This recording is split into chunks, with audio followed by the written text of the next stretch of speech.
and just be a kind of a lame duck going forward. There's another national security reasons. There's the financial institutions around the world are based on a strong American leadership. It just projects a lot of weakness going forward. And without her being the a presumptive nominee, it just raises a lot of those questions. And I think that pressure will build for him to actually turn over power to her. And if he's not, he's doing it in spite of, he doesn't must not have trust in her abilities. That's the reason he wants to hang on. If that's the case, then who is going to be their nominee? This is not something he should be doing 3 to 4 weeks before your convention, wondering like a game show, who's going to come out of the audience and be a contestant. That's not how it works. People have to be vetted. They have to have a team. They have to have a platform. They need to run, be familiar with the country, be aware of how the process runs. Just pulling someone out of the audience and telling them they're the nominee or vice president is a road to disaster. And let's talk about, he did say in his letter that he is set to address the nation later on this week. And you mentioned right now, he is a lame duck president. He's announced that he's not going to run for re-election anymore. The election itself is in November. He hasn't mentioned anything. So you guys, if you don't know this, Joe Biden just dropped out the race. So on Twitter, like not all week, but like since like Thursday or so, Thursday, Friday, it was circulating on Twitter that he was going to drop out officially on Sunday, right? So, hey, Bruno's back. Hey, Janet, right? So the people were saying that because there's like a lot of political, I think it's like there's a politic blog here in DC called Politico. There's another blog, and they were all saying that, yeah, like Biden is officially going to drop on Sunday, right? So people were feeling, hey, Marisa, people were feeling that it was Nancy Pelosi and Chuck Schumer and maybe Hakeem Jeffries who were actually feeding the press and letting them know, because it's not just the presidency that is at stake for the Democrats, right? It's also the House and the Senate, because they're really concerned. Like, okay, Biden, if you stay in and you don't win, we could lose the House and the Senate, right? So it's like, it's a lot. So I guess they had to put him to the side. So they would have conversations with him, but then they would leak stuff out to the media, because I'm like, how would people know that he's going to do it on Sunday? But these people are ish. These Democrats, they're not good people. Because I'm like, they pretty much did a coup d'etat. Hey, Kevin, they did a coup d'etat on Joe Biden. Like, how do you do that to your own person? So this is the only stream I could find. It is, I don't know who this is. Who is this? I don't even know who this is, child. Live now from Fox. So hold on. About who might succeed him. He did say, I want to thank Vice President Kamala Harris for being an extraordinary partner in all this work, but stopped short of saying that he would then name her in the interim.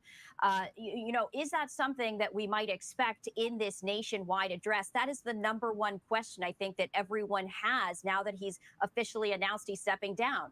Who's next? Okay, so here we have some breaking news as President Joe Biden has just announced that he is dropping out of the 2024 presidential race. This happening just moments ago. You are taking a look at the letter that he has just issued, and we are going to read it in its entirety. It says, my fellow Americans, over the past 3.5 years, we have made great progress as a nation.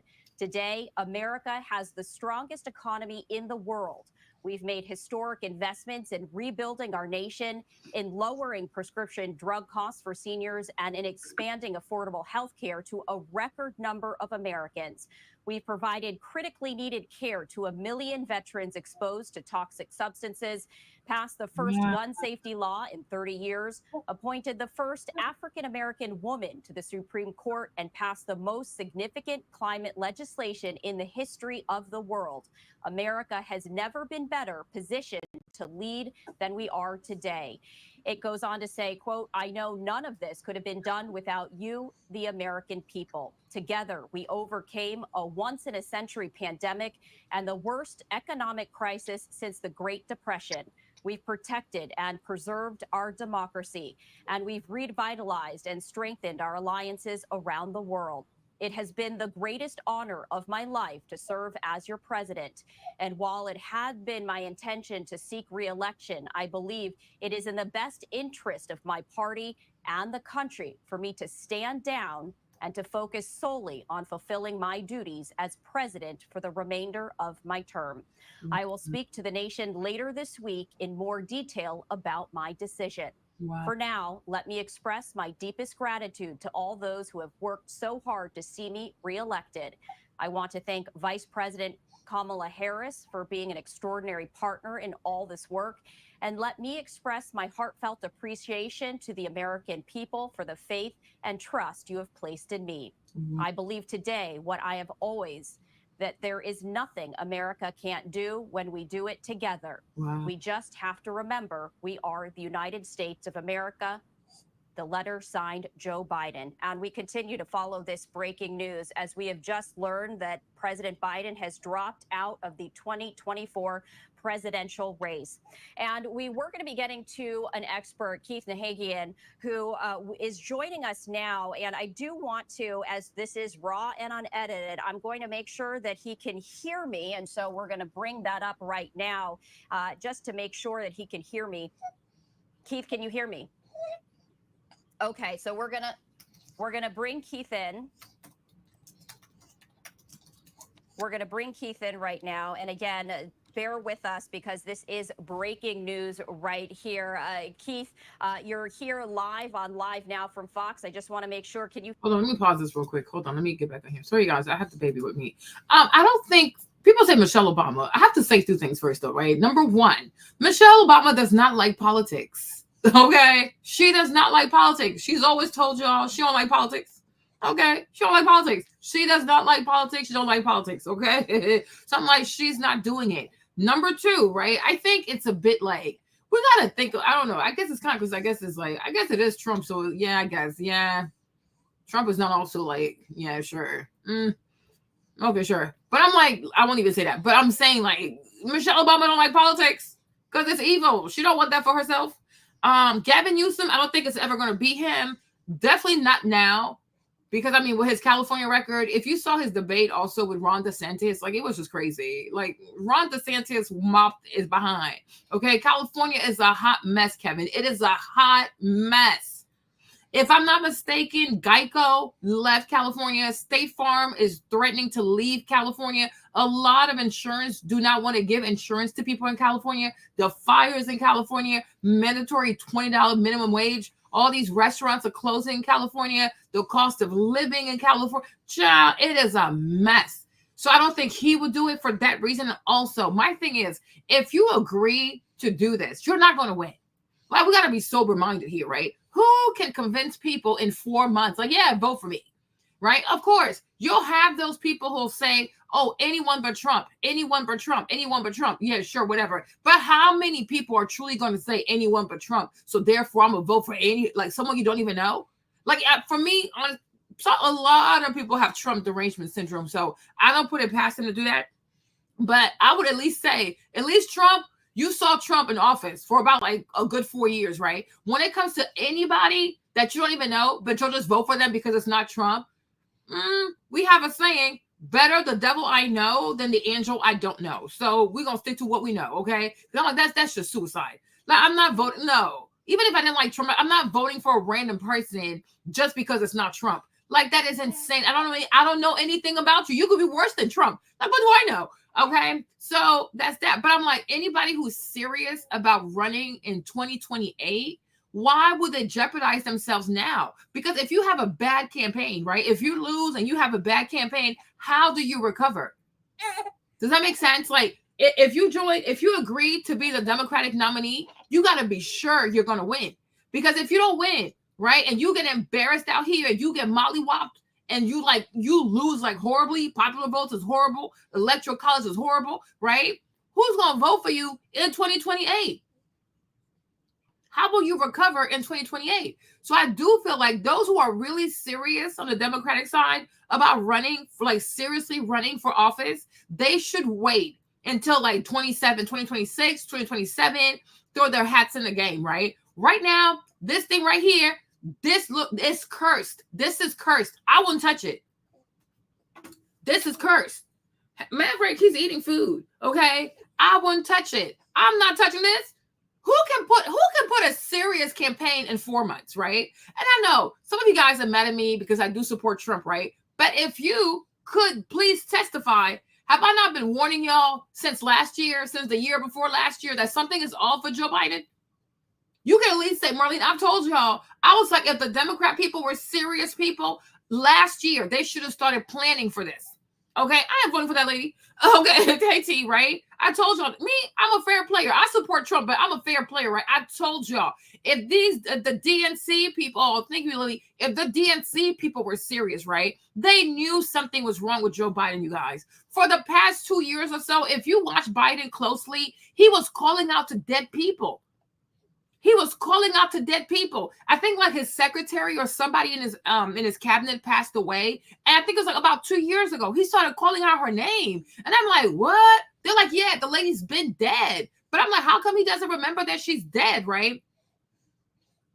Okay. Then he had he had a speech he had to give at like the VA or something like that. And then he just walked off the stage. And I'm like, something is happening to this man, right? So they've noticed small, like even if it was not like apparent dementia or apparent Parkinson's, right? These people had to know something was happening to Joe Biden.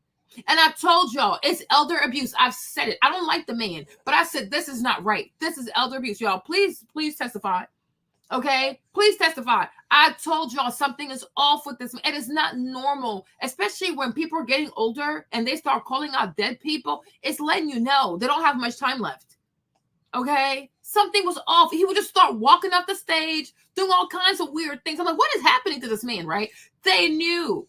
And if they were actually serious people, if they truly believe in saving democracy, right? 2 years ago, or at least a year ago, they would have had a loving conversation with him to let him know, finish all, like do your whole term, do the whole 4 years. Like, we'll look out for you. We'll take care of you, right? You'll do the 4 terms. When you're like right before you're done, like a year before you're done with your 4th term, you're going to let people know, like, you know what? I miss my kids. I miss my dog. I want to be with my grandkids. Oh, thank you, baby. Right? So I'm going to go off to Delaware, but I'm going to leave this in somebody that I really, really trust, right? Okay? That's what serious people do because he is old. You know, some people are lucky enough to get to their 80s and still have like a very sharp mind and things like that. Unfortunately, that's not the case for him. But I'm like, when you're dealing with, you know, he's 80. I mean, you know, he's going to be 80. You knew he's going to be 81. It's not like you were surprised. Like, oh, by the way, we forgot he was 80 or we forgot he's going to be 81. And if he was even to get reelected, he's going to be 85. You guys, let's all be for real. Trump supporters, not Trump supporter, whether you're a Democrat, you're a Republican, right? Would you really want an 85-year-old person to be president? Even if the person could actually do it, right? When you think about how demanding, I don't care what anybody says. Being the president of the United States of America has to be one of the most stressful jobs. Even I wouldn't want to do it. And I told you, look at all our presidents. George Bush, the daddy. George Bush, the son. Clinton. Barack Obama. This Biden, right? Trump. People go into the White House all young and cute and pepper and stuff like that. And when they come out the White House, they all look tired. Their hair is gray. Their face is sunken in. I'm like, do y'all sleep? Because it's so stressful. It is so stressful. It's always something going on. The stock market, a war somewhere, gas prices somewhere, banks filling out somewhere. Child, it is too stressful. And nobody should want that for an 85-year-old person, even for an 80-year-old. It is excessive. And I really do agree that we need to have an age limit on being a U.S. president. Okay? It's a lot. It truly, truly, truly is a lot. And what are the odds that an 80-year-old person, his heart can take all of the stress? Like, you know what I mean? Always something happening. Always some war somewhere because people don't know how to self-govern. Okay? So I'm like, it's crazy.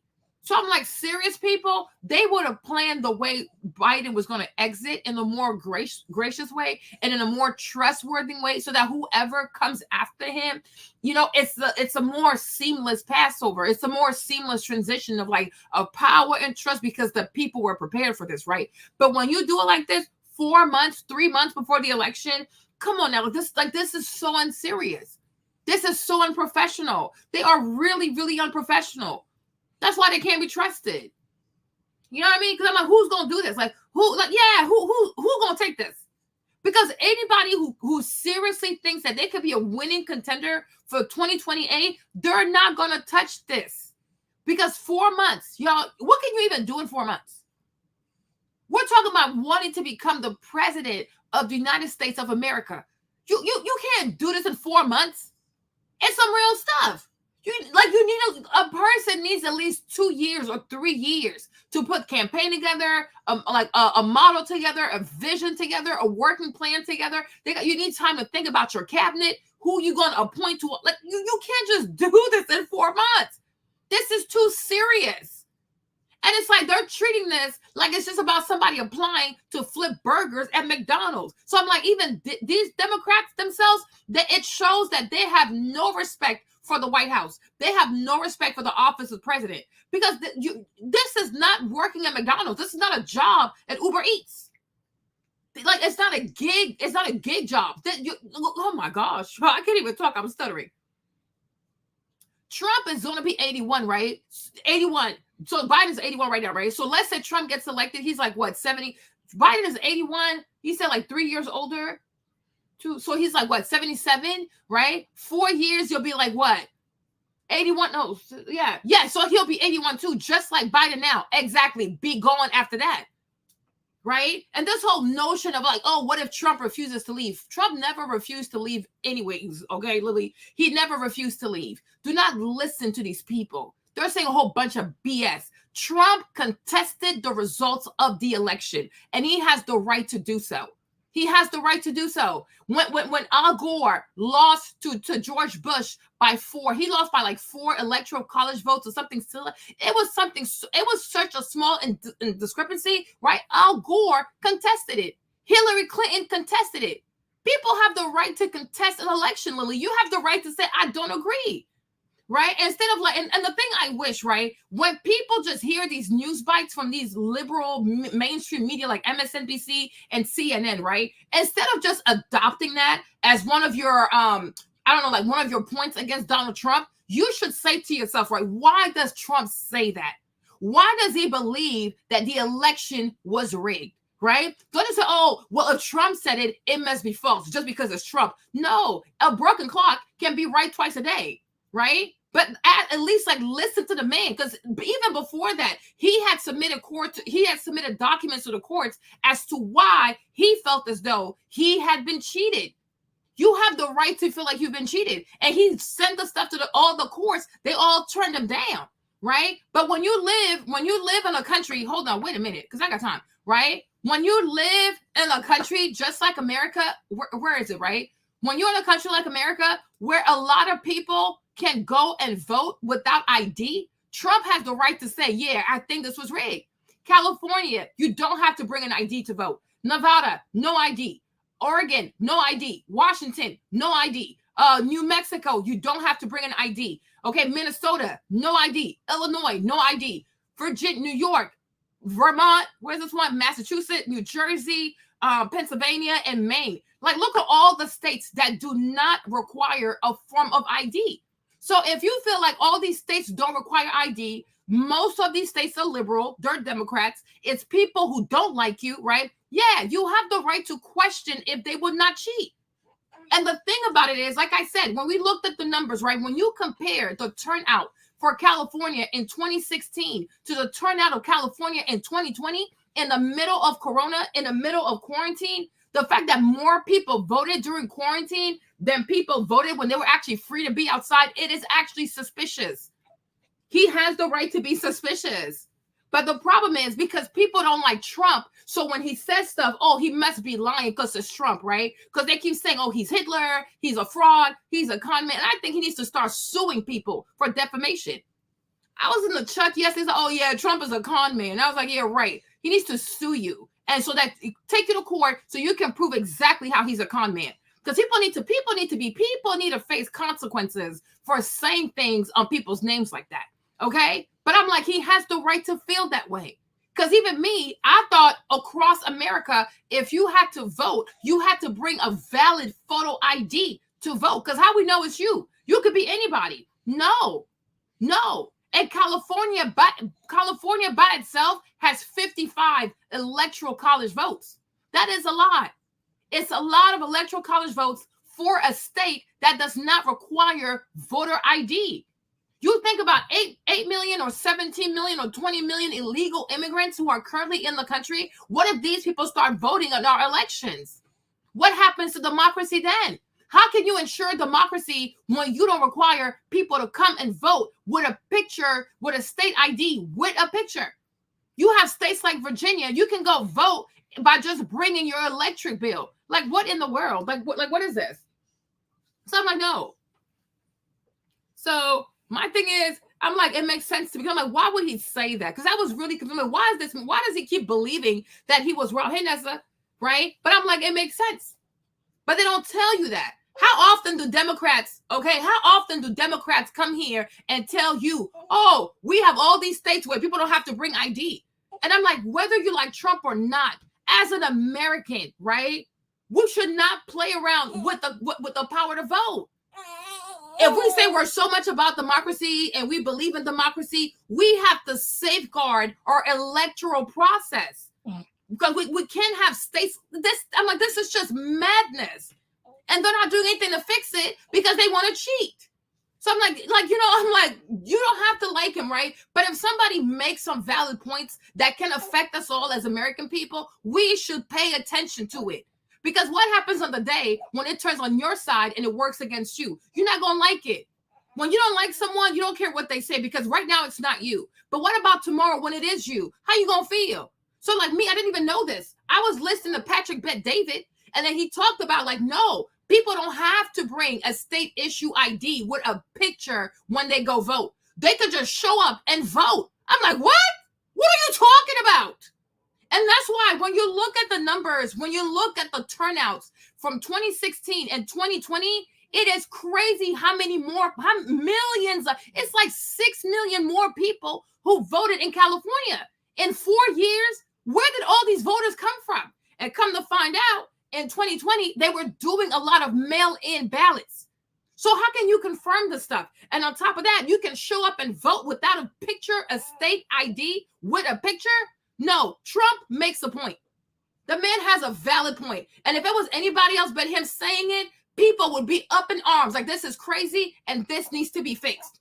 This is not okay. The blue states are the only states that do require you to bring a picture, state issue ID. Otherwise, you're not voting. Like, what is this? This is crazy. You have New York. Like recently, New York was trying to give 800,000 illegal immigrants the right to vote. Okay? 800,000 people who are not from here, who just got here 30 days ago.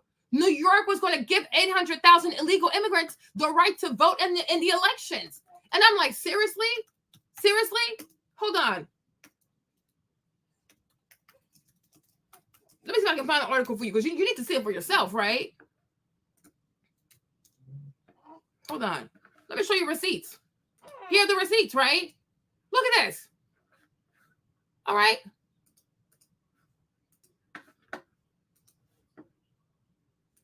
You see this? New York moves to allow 800,000 non-citizens to vote in local elections. Okay? Like, who does this? Who does this? Right? But because New York is mostly Democrat, it's a blue state. Once again, New York is also what? What we say about New York, right? New York is also a state that does not require ID to vote. It's a blue state. It's a state that does not require ID to vote, right? So nobody wants to talk about it. Mainstream media does not want to cover it because you only talk bad about Republicans. You only talk bad about Trump because these people don't care about America. They don't care about our institution, and they don't care about preserving the integrity of our electoral process. This is pure madness. This is pure madness. And what makes me so upset sometimes, I get so many Black people who are so outraged about Trump being a racist. Oh, Trump is a racist. Trump is a racist, right? But when you see Democrats trying to give something overnight to something that your ancestors had to fight a war for, okay? The Civil War was fought for this. And then people had to go and fight for the 13th Amendment, the 14th Amendment, the 15th Amendment, right? You fast forward to the Civil Rights Act, right? Look at everything Black America had to do to get the right to vote. Okay, there were black people on this land who were taken by the KKK for exercising the right to vote. People had to go through Jim Crow to vote. Black people had to count how many red marbles are in a jar, how many blue marbles are in a jar. Black people were taxed with unnecessary exercises to prove that they could vote even after they were granted the constitutional right to vote. Some people had to read a passage to prove that they could read before they could vote. Some people had to walk miles and miles and miles to get to a voting station. How is that even fair? Like, you can't hate. My thing is, you cannot hate Trump enough, right? So much that you fail to fight for the rights of your ancestors. Make it make sense. Somebody can just come here in less than 10 days, less than 20 days, put down their suitcase, and boom, boom. They can have overnight, they can have the right to vote, something that your people had to fight 200 years, 300 years to get. They get that in 2 weeks. And that does not make you mad. But what got people so upset is Trump. I'm like, this has to be a derangement. I told a friend that. There's no way you're serious, right? Even me, Marlene, when I came here in 1996. I'm a naturalized U.S. citizen. Do you know how long I had to wait to vote? Maybe 18 years. And that's okay, though, because you follow the rules. I became naturalized in 2013. I came here in 1996. So even for those of us immigrants who came here legally and who waited and followed the process for us to be able to participate in a U.S. election, that's also not fair. I didn't get to come here in D.C. in 1996 and my parents could vote 30 days later. Okay, so who are these people? Why do they get special privileges that none of us have ever gotten? How's that fair? How's that fair? And people don't get angry about that, but they're more angry about Trump and his countenance. Man, Trump is ratchet, so be it. But the man is not lying. He is not lying. He might be a hillbilly. He might be a whole lot of things, right? But he is not lying because it's not fair. It is not fair. And God forbid, what if one day you have you already do, because right now you have 80 million Latinos, right? You have 80 million Latinos in America to 46 million blacks. Now they're adding more Latinos. You're going to wake up one day, you're going to have more Latinos in this country than white people. White people sit at about like 200 million white people. So not only are you going to be a minority to white people, you're going to be a super minority to Latinos. And that does not concern people. Because Trump and Trump and Trump, shut up. People need to shut up. Look at the bigger picture. You're about to become a minority to another minority. And that's not troubling. There are 32 million registered Latinos who can vote. Do you know how many black people in America, all black people, from black Americans to black immigrants, do you know how many black people are registered to vote? 32 million Latinos are registered to vote. You're going to wake up in 10 years. It's going to be 50, 60 million Latinos who are registered to vote. And what happens if you don't align with them politically, right? Y'all see how it goes out here. When, for the most part, besides ratchet music, gang activity, and stupidity, right? When do black people and Latinos are ever friends out here? Let's be so for real, right? You got Cardi B out here fighting with Joe Biden and quickly turn into a diaspora war between the Dominicans and the black people, okay? But come on now, like, you've already been a minority to white people. You want the conquistadores to also be your oppressor? I mean, like, stuff has to make sense to people. I'm like, it's insane to me, Kevin. It's insane. I'm like, this is insane. Like, what this man is saying is true. He might be a racist, but the stuff he's trying to do, whether you like him or not, is going to benefit us. It's going to make sure that black people do not become a super minority. All the stuff you work for, people will come from foreign countries and reap the benefits of it. And then you'll just be out here struggling. Do you not see what's happening in Miami? The Cubans have taken Miami. If you're not Cuban, you don't speak Spanish, there is no job. Okay, no trabajo para ti. Okay, they don't have no jobs for you. They take over. When Latinos come in black neighborhoods, they do not assimilate. They create parallel economies. They start their own businesses. They do not mix with people. You got to think ahead. Everybody needs to think ahead. Don't just think about this election. Think ahead. Like, what kind of America do you want to live in? But who wants to be a minority to another minority? For what purpose? For what purpose? That makes no sense. That makes no sense. I don't want to be doubly oppressed. And how many black people even speak Latin? How many black people even speak Spanish? They're going to say all kinds of bad stuff about you in Spanish while they look at you in the face. And what you going to do? What you going to say? You only speak one language. How you going to defend yourself? How you going to know what they up to? You don't speak the language. You don't speak the language. Okay? They speak their language. They teach their children the language. They all speak the language. You don't speak the language. You're going to be an outcast in your own country. You're going to see all bunch of people speaking all kinds of languages in your own country, in your own classroom, in your own jobs, in your own streets, and you don't even know what's happening. They could be planning to kill you. How do you know? How do you know? You don't know. ¿Por qué? Porque no hablando español. Okay, like what the heck? This is some real stuff. You know, people, oh, Trump, they're so focused on the person, they're completely missing out on the real issues that are going to fall upon all of us. Oh my gosh, when this happened, when you were too focused on Trump. So I had to say that. Yeah. You know what I'm saying? The black jobs. I was telling that to James too, because my other friend, she didn't know. I was trying to pull up my DMs. I'm like, do you not know? Do y'all know this? I'll probably do a video later, right? And then we'll go back to Joe Biden, right? But do you know this, right? Before the Vietnam War, before the war in Vietnam, right? No, before the war in Vietnam, who was doing nails in America, y'all? You see, a lot of black people don't even know their history, and that's the part that triggers me. That's why sometimes I don't even feel like talking. A lot of black people don't even know their history. Before the war in Vietnam, black women, black American women were the ones who had the whole nail industry, the hair industry on lockdown. After the war, so many white women felt bad for what America did. You know, like the war and the war and also what's it called? Dropping Agent Orange and stuff like that. They felt really bad, right? So they started importing a lot of Vietnamese women, right? They brought a lot of Vietnamese women here because they felt bad, because it's not okay to drop nuclear agents on people. Right? So what the white woman did, white liberal women, if I must say, the white liberals, it's not Republicans, it's the white liberals, okay, who imported a lot of Vietnamese women to America. And so to find them a trade, these white women started putting the Vietnamese ladies into the nail business, okay? So slowly but surely, black women started to lose the market share of the nail, like all the nail, the feet, the pedicure, manicure, right? Eventually, black women were ousted. They lost market share, they lost the customers, etc., etc. So slowly but surely, black women who are entrepreneurs in the nail space become clients, okay? They become patrons. You see that? They take the business away from you, and then they make you pay for the service that once ago, people had to come to you to service. This is what Trump is trying to say. Listen, Trump, a white man, he's not going to say things the way you talk as a black person. He ain't black, okay? So listen. All right. But look, you should know this. And today, the majority of nail artists are Vietnamese. Okay. Even the cosmetology schools where you have to go to get your nail degree, many cosmetology schools are run by Vietnamese. So that way they can help their people get that degree a lot sooner. If you know, you know. Right.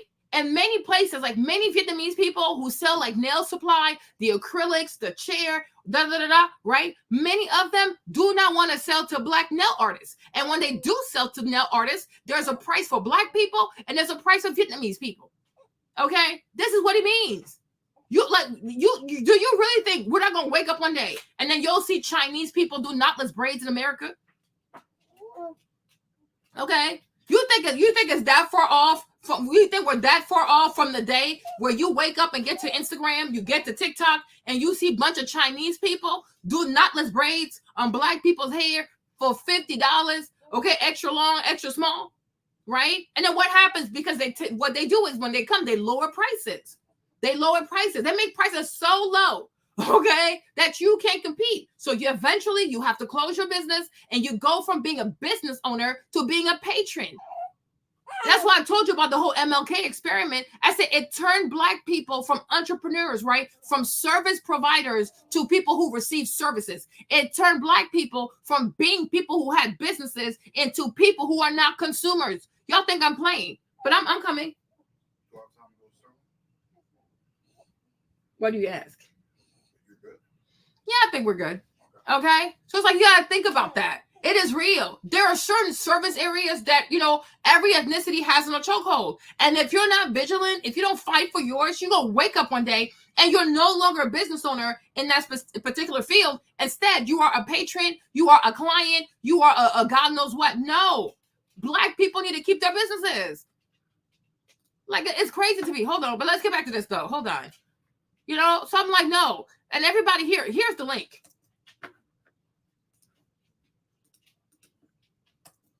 If y'all want to look at that stuff, I'm like, it's that this needs to be addressed. Because across the US, everybody who shows up to vote on election day, you need to have a state issued ID with a picture. Okay? Birth certificate, not enough. What about if you make a fake? Your power bill, your gas bill, your water bill is not enough. You need a state issued ID and then you got to come with your state issued ID and your passport or your birth certificate. You got to come with 2 documents. Nobody should be able to vote for a president only using their state issued ID with a picture. You need your state issued ID with a picture and a birth certificate or your US passport, because you can't get a US passport if you're a US citizen, or just come to vote with your US passport. No problem. But if you're bringing your birth certificate, you must also bring a state ID with your picture in color so we can see that it's you. Okay? We're not doing this. We are not doing this. You're not about to cheat. Hear me. Hold on. Okay. Unfortunately, for whatever reason, we cannot hear you. Exactly. And I know that this is on the fly right here. So what we're going to do is,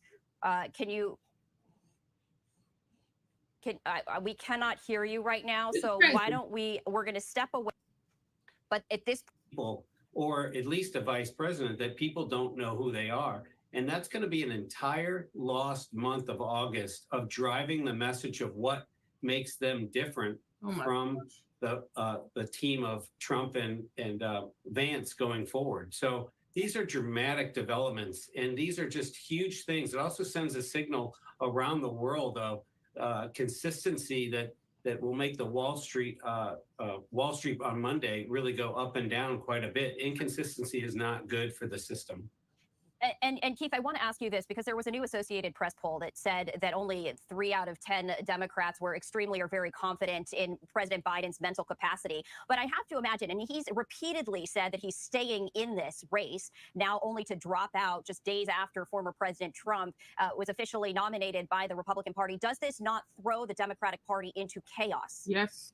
It's complete chaos. An open convention is complete chaos. Their rules are on the second ballot, anybody can vote for anybody, and all of the superdelegates can then come in. They have kind of a barren system here that big elected officials can swoop in. Are they going to pick someone? Is there someone that's a kind of a long shot? Who's got the name ID? Bernie Sanders has name ID. Hillary Clinton has name ID. Others don't.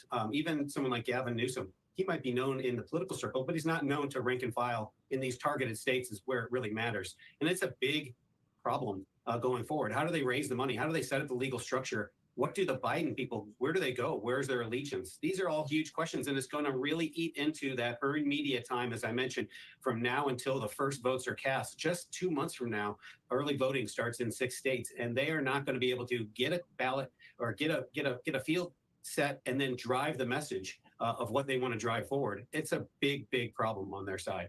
And President Biden has said repeatedly that he would not step down, saying that he is the only person, this is according to him, he's the only person that can actually achieve victory over former President Trump. Now that he steps down, what does that indicate? And again, he's still the president. He's still president of the United States. So what does that mean for the rest of his term?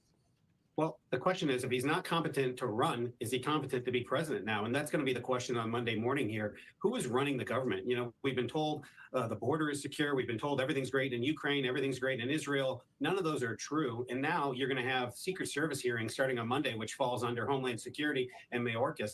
It's going to be who is running these things and how going forward are key decisions made. I think he's not dropping out because he doesn't want to make his vice president the acting president, which is a real snub to her. But the questions are not going to stop at this point. So what is the next step? Again, as you said, this is politics. Nothing surprises you. And time again, specifically in this presidential election cycle, there have been surprise after surprise. This may not be a shock for many, as there have been dozens of Democratic lawmakers calling for President Biden to exit the race. Still a major surprise. And as you mentioned, I feel like there are a lot of question marks. What happens next? We've never really gone through something like this. We were about to go through something that we never went through with the early roll call vote based on nothing. They were trying to do an early roll call vote to avoid chaos in Chicago. Now, without that, I don't think they're going to do a roll call vote with Harris and nobody on the vice president's side.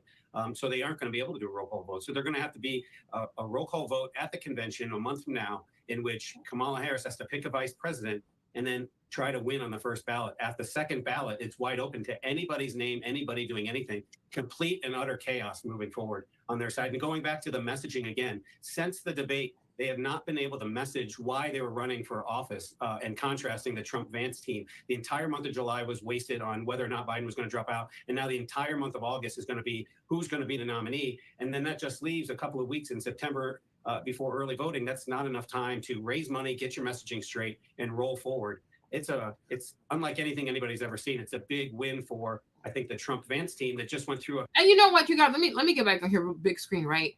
Think about this, you guys. Let's all be honest, right? Imagine if it was a business doing this with your order, right? Imagine if this was a business doing this with an order you place with your package. Like they were just playing with you. Oh, we're going to get it to you later. We're going to get to you later, right? If any U.S. business, right, was playing like this with anybody's packages, you know, like, man, F you, I'm calling my bank. I'm doing a chargeback. I'm calling PayPal. I want my money back. Y'all some scammers. Y'all some fraudsters, right? Nobody be putting up with this. I'm like, the level of unprofessionalism that you're seeing with the Democratic Party right now, if it was anybody's business, the way they will be getting dragged on Twitter, the way they will be dragged on Instagram, like me, I remember we used to like if I had shipments that were late, the way people will cuss me out, call me all kinds of scammer. Oh, you a scammer. This is why I don't support Black businesses. Y'all give bad customer service. Wumpty wump, wump, wump, wump, wump, right? But when it comes to politics, I'm not talking about package. I'm not talking about makeup or hair or whatever you order through Amazon, right? I am talking about the welfare of your nation. I am talking about one of the highest positions in the world, one of the most important office in the world, right? Look at how it's being handled. Look at how it's being handled. And this is why when people say that people suffer from Trump derangement, it is true. Because in any other sphere, nobody would put up with this. If somebody had a surgery that was scheduled within a hospital and they were changed, hey Val, if people had a gastric sleeve, if you had a heart surgery, if you had brain surgery, any type of major surgery where you had to plan with the hospital, and 4 months before your scheduled surgery, after you've seen the doctor, you built a report with the doctor, you went over your stuff with the doctor, and then 4 months before your surgery, the hospital called you like, oh, by the way, the doctor that you built a report with, the doctor that you know, the doctor that did all your testing, and the great doctor that you said you wanted, yeah, he ain't gonna do your surgery. And by the way, we don't know who's gonna do it, but girl, give us about a month or so, and we'll let you know. Well, we might let you know because we can really let you know in September, like 2 months before your surgery. How many people would put up with that? Who would put up with that? I'm not getting cut by somebody I don't know. Okay? And the fact that y'all don't know who's going to replace him, so I have time to check that doctor, meet the doctor, and build a relationship with the doctor, I ain't doing it. Girl, whatever I got, I'm gonna stick beside it, or I'm going to go find me another hospital because this is seriously unprofessional. This is seriously unprofessional, right? But because people have serious Trump derangement, they will put up with this. And they will tell the Democratic Party it's okay for you to act like this. And if you let them slide with this type of behavior, they'll do it again. They'll do it again. Because once you show people that they can get away with murder, they will try. They'll try you. They'll try you. Okay? This is we are in America. We are seeing this. This is utter ridiculousness. And I'm like, most people have Prime membership because people can't wait for this. People can't even wait 2 days. People can't even wait 4 days to receive a package, right? They will put up with the most, okay? The most barbaric display of unprofessionalism, right? Just because they fear Trump. But you don't fear people who handle the government like this? You don't fear how many people are responsible for this? And every single one of them dropped the ball. But these are the people that you feel like, yeah, they're better than Trump. They're better than Trump. What serious people act like this? What serious people act like this? Because me, I will definitely say being the president of the United States of America, it is one of the most, I don't know, it's probably the biggest position in the world. It's the biggest, because when you're the U.S. president, you pretty much run the world. You decide everything. You have a nuclear code at your disposal. This is not a joke. But these are the people who are up in a bunch of because of January 6th, but they are willing to let just anybody, right, have the code to a nuclear weapon just because they don't like Trump. A lot of people need to get the head checks. A lot of people. Because I'm like, and that's how you see America doesn't, people who scream, I'm trying to see, you know, I don't want to say this, but I think I have to say this, right? A lot of people who are Democrat or Democrat aligned who scream Joe Biden or I'm not voting if it's not Kamala Harris, right? It really shows that you don't care for your country. You know what I'm saying? You do not care for your nation. You don't care about being American. It's all performative. It's just like it is giving the outrage challenge, right? Because it's cool and trendy to be outraged on social media. That's it. That's that. Because if you really cared about your nation, you'd probably be crying right now for what's happening to your country. You will be in tears for what's happening to your country. And I get it. You know, if you're an American and you've always lived here, this is all you know. You've never had to be an immigrant. You've never had to see civil wars. You've never had to see civil unrest. You've never had to see your country, is the institution of your countries, the constitution of your countries, and all your articles. You've never had to see your nation be bastardized. Because if you came from a country like, I guess, the Ivory Coast, the Congo, most Africa, right? You would see that this right here, it is a sad state of affairs, and it's worth crying about. What is happening to America right now? It is worth crying about. We're pretty much on autopilot. One of the greatest nations in the world doesn't really have a president. It doesn't, because if he does not have, I'm like, how are people not sad? We all live here. Our kids are here. Our future is here. Our retirement. We all live here. Shit, I live in D.C. And right now, we pretty much have a White House that does not have a president. And it doesn't even hit people. We don't even know who's running the country. At any moment, and the fact that the world can see this, even on a matter of national security. If people are truly evil, if Iran is as bad as Iran claims it is the perfect time to strike America. The people are not united. People are divided on some bullshit. People are divided on some bullshit stuff that it doesn't even matter. It does not matter. Obsession with race, obsession with gender. We don't even have a leader. And everybody is seeing this. The world is seeing this. Anything can happen to us. Anything can happen to us. And nobody is even weeping for America. Nobody's even saying like, God, come and help us because this is for real. How quickly people forget 9/11. It was so frightening. I was in high school then. It was so frightening. The phones were down. Nothing was working. You couldn't even call no one. You couldn't call anybody. It was so frightening. It was so frightening. And it's like, God forbid, somebody does a terrorist attack. We don't even have a president. We don't even know who's running the country. And we have children. These people, they passed a draft bill. What if there is a war? What if there's a civil war? What if there's World War III? Are you willing to see young people go to war? They don't know how to fight. They don't know how to fight. I'm like, this is so real. Bad things could happen to all of us. Like, had Trump, people said, oh, Trump, it was staged. Oh, shut the hell up. Had this man has real followers. He has over 100 million people who support him. Had Trump died, you think they would have taken that stuff laying down? When have you ever seen white people take stuff laying down? They couldn't even take the quarantine.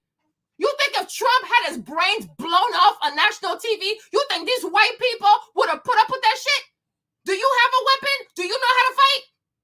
Some of y'all don't even have husbands. You're a bunch of single moms with little kids. All you do is run your mouth on Instagram. But if shit was to get real, you don't have a man to protect you. You're all by yourself. Like, I'm like, come on, like, be so for real. You should never want nobody to die. Like, this man, he should not die. White people are crazy. What black military you have? Where are the black militants? All these goofy ass black boys on the YouTube popping balloons and doing podcasts. You think they know how to fight? You don't have a black army. You don't have people to protect you. Stop being delusional. I'm like, it's utter madness to me. So many of our young people are underage. They're going to grab these kids and give them weapons, and they're going to get their heads blown off. This is not a joke. You know what I'm saying? I'm like me. I have like James's nephew, TJ, is 20 years old. TJ can't fight. He can barely drive and not get in an accident. I don't know, like, what is wrong with people? And I blame the media, and I blame all these goofy ass people who are constantly on social media just triggering people instead of focusing on what truly matters. We don't have a president. The White House isn't a free-for-all. And the mere fact that there's not a single Democrat that has any type of trust in Kamala Harris is even more frightening because she's not competent. She can't do it. They only put her butt there because, quote unquote, she's black. She can't do it. Nobody's trusting this woman. That's why it's even scarier. Biden is stepping out. Nobody's trusting Kamala. So in 4 months, we got to find somebody that's trustworthy. That's why you don't hire people based off of color and gender, because when real stuff happens, they can't do it because they were never qualified in the first place. But we don't have a president. This is what it means. We don't have it for the next 4 months. May God protect us, because the entire world is watching. And if Iran is as bad as they say they are, if Russia is as unhinged as they claim Putin is, if China is as bad as they say they are, anybody can start a terrorist attack in America, and our borders are wide open. How do you sleep at night? Are you not afraid? Are you not scared? Are you truly not scared? Because I'm scared. I am so scared. I'm like, our financial institutions. We can't take more hyperinflation. That's what all that stuff is part of what Hitler became Hitler. It was hyperinflation in Germany. People couldn't feed their kids no more. They went ballistic. They went bonkers. And when you have hyperinflation, people become more divided. There's more racism. There's more bigotry. There's more foolishness. Because when people don't have money, they will find a way to fight about something stupid. I'm like, tomorrow we could wake up. The stock market is down 1,000 points. Do you know how many companies will fire people? Do you know how many people could be laid off by next week? All these people, no, you can't have all these people claim unemployment. Okay, it's not meant for that. We've never had times such as these. Like, it is real. It is so real. The economy is real. Our welfare is real. Our unity as a nation, it is real. The fact that we have a White House with no president is real. It's real. Our armed forces have no leaders. Oh my gosh, baby Jesus. This is so real. And nobody said, oh, you know what? Let's focus on what truly matters. How do we get America on track? How do we let the world know America is solid? Don't try us. Because right now, we are looking very vulnerable. And me, Marlene, one thing I remember is 9/11. And I never, ever in my life want to experience that again. It was the most frightening thing I've ever seen in my life, child. My mom ran to come get me. She looked crazy too. Hey, Anna, how people forget 9/11 so easily?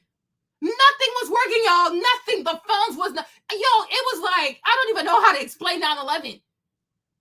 It was unreal. It was unreal. Everybody was, I'm like, I still have PTSD from that thing, right? And so many of our friends went to war after we graduated, only to die or come back with just one leg. I had a friend, Kevin. Kevin went to war. He don't know nothing about no war. They took us behind it. They dumped him in Saudi Arabia. I forgot for what it was. Kevin came back with no war. When I tell you Walter Reed was so packed. People were sleeping on the floor. You had veterans sleeping on the floor. It took them years to get these young people prosthetics. What is wrong with people? What is wrong with people? Like, what is seriously wrong with people? For one man, you're about to be worse than him. You think he's evil, you're the one that's evil. You're the one that's evil because you don't respect the White House. You just do it because it's the outrage challenge, right? You don't care about nothing. You don't really care, because if you really cared, you'll be scared right now. And you'll be so mad at the Democrats for even letting this happen, because the world is watching. Even when he had his debate with Trump, I was so surprised because Trump was very cool, calm, and collected. Okay, I was like, damn, Trump, you growing up. But the mere fact that the world got to see the performance of Joe Biden, the world got to see this is the man that is running America. And that, to me, was embarrassing. I'm like, on a matter of national security, they never should have let this man do the debate. Because one thing people have to feel like is that America is being ran by a president that is strong, that is brave, that is of a sound mind, and he knows what he's doing. But there was nothing about Joe Biden and that performance that gave you confidence in the United States, our currency, our leaders, and especially the head of state. He runs our nation. And he thinks it's good enough to say, oh, I had a bad day, I had a cold, and so many black people out here defending that. What do you, like, I don't know what the fuck y'all want. One day you cry about white privilege, the next day you are the same one supporting white privilege. The fuck out of here. Who could go on a job and say, oh, by the way, I had a bad day? If a doctor had surgery and he kills a patient, is it enough to say, oh, well, I had a cold, so, your loved one's dead, but come back tomorrow, maybe I'll do better? It is not good enough. Fuck your bad day. Fuck your cold. You dropped the fucking ball. And if he was a serious person, even he himself, like, you know what? I'm going to step back. Because nobody should ever look at America and feel like we are being ran by an invalid. Joe Biden is an invalid, and he's been an invalid for a long-ass time. And all you care about is your bullshit racial tension with white people. Forgetting that you're also an American. You are an American. You want reparation, but you hate the country. Make it make sense. You are also an American. Start acting like one. Act like one. Stop listening to goofy-ass Congolese people like Joy Reid, the goofy Haitian. What's his name? What's that man with the flat head? Huh? What's his name, y'all? What's the Haitian dude with the flat head? Yo, what's Roland Martin, okay? Always listening to a bunch of foreign immigrants who are just mad because they try to bring their entire family over here, and the State Department said, hell nah. These people are not loyal to America. They have a vision of mass immigration. They are immigrants with no loyalty to America. They have no loyalty to you. If they could overrun the State Department with visa requests for their family members and bring their entire village here, they would. They would. The majority of y'all, this is all you know. America is all you have. Do you want to be an immigrant? Have you ever been an immigrant? Do you know what it is to be an immigrant? Have you ever had to move your family across the Atlantic? Don't even know shit. Don't do shit. Only speak one language. And you want to destroy the only thing you have that gives people respect for you. Trust, go out there. Don't be an American. Go somewhere. I dare you to travel with a regular passport. Go get a passport from Nigeria. See if you get a visa nowhere. See, try. I want you to try. Go get a passport from the Ivory Coast. We have an embassy on Massachusetts Avenue. Go knock on the door. Ask for a passport from the Ivory Coast and see how far in life it gets you. Go ask for a passport from Guinea. Go ask for a passport from Kenya and see how far in life it gets you. And then I dare those who want to keep their U.S. passport, and we'll see who goes far in life. There is power. There is respect that comes with being an American.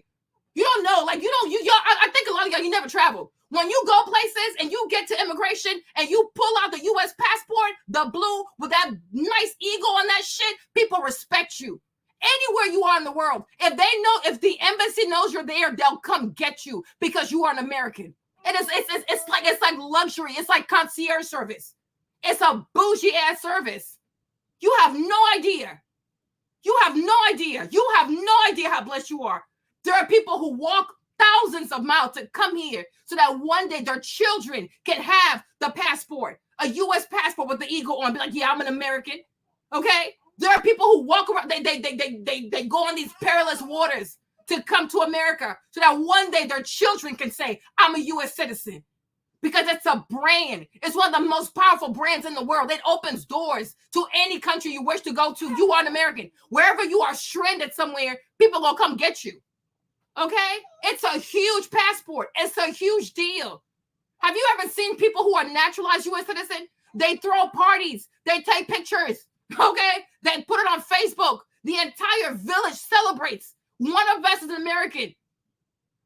Okay? It is a big deal. It is a big deal. I have another friend. She's an American. She's Black American. She's like, oh, why do you love this country so much? You are crazy. You are crazy. Why do you fight for this country? I'm like, everybody is here. Even me. Let's say I could escape to the Ivory Coast. Okay. Even if I took my family, I took Jay, I took my kids. What about in-laws? What about my in-laws? What about their families? And we cannot evacuate everybody. My friends, you guys, I don't like. Even if I was able to escape to the Ivory Coast, I would never have peace because I'm like, my friends are over there. What's happening to them? How can you sleep when you leave your people behind? That is not okay. I'm not getting this. I'm like, oh my gosh, this is pure madness. This is pure madness. How would you feel if Amazon had no CEO? How would you feel if Apple had no CEO? Hold on, baby. Hold on. How would you feel if Chase Bank had no CEO? You would lose your mind.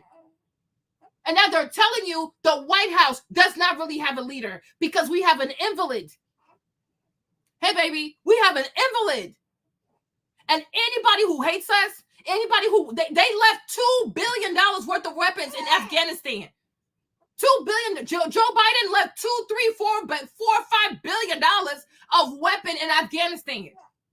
If anybody wants to strike, this is the perfect moment, and we are letting them know this is the perfect moment because nobody's running the White House.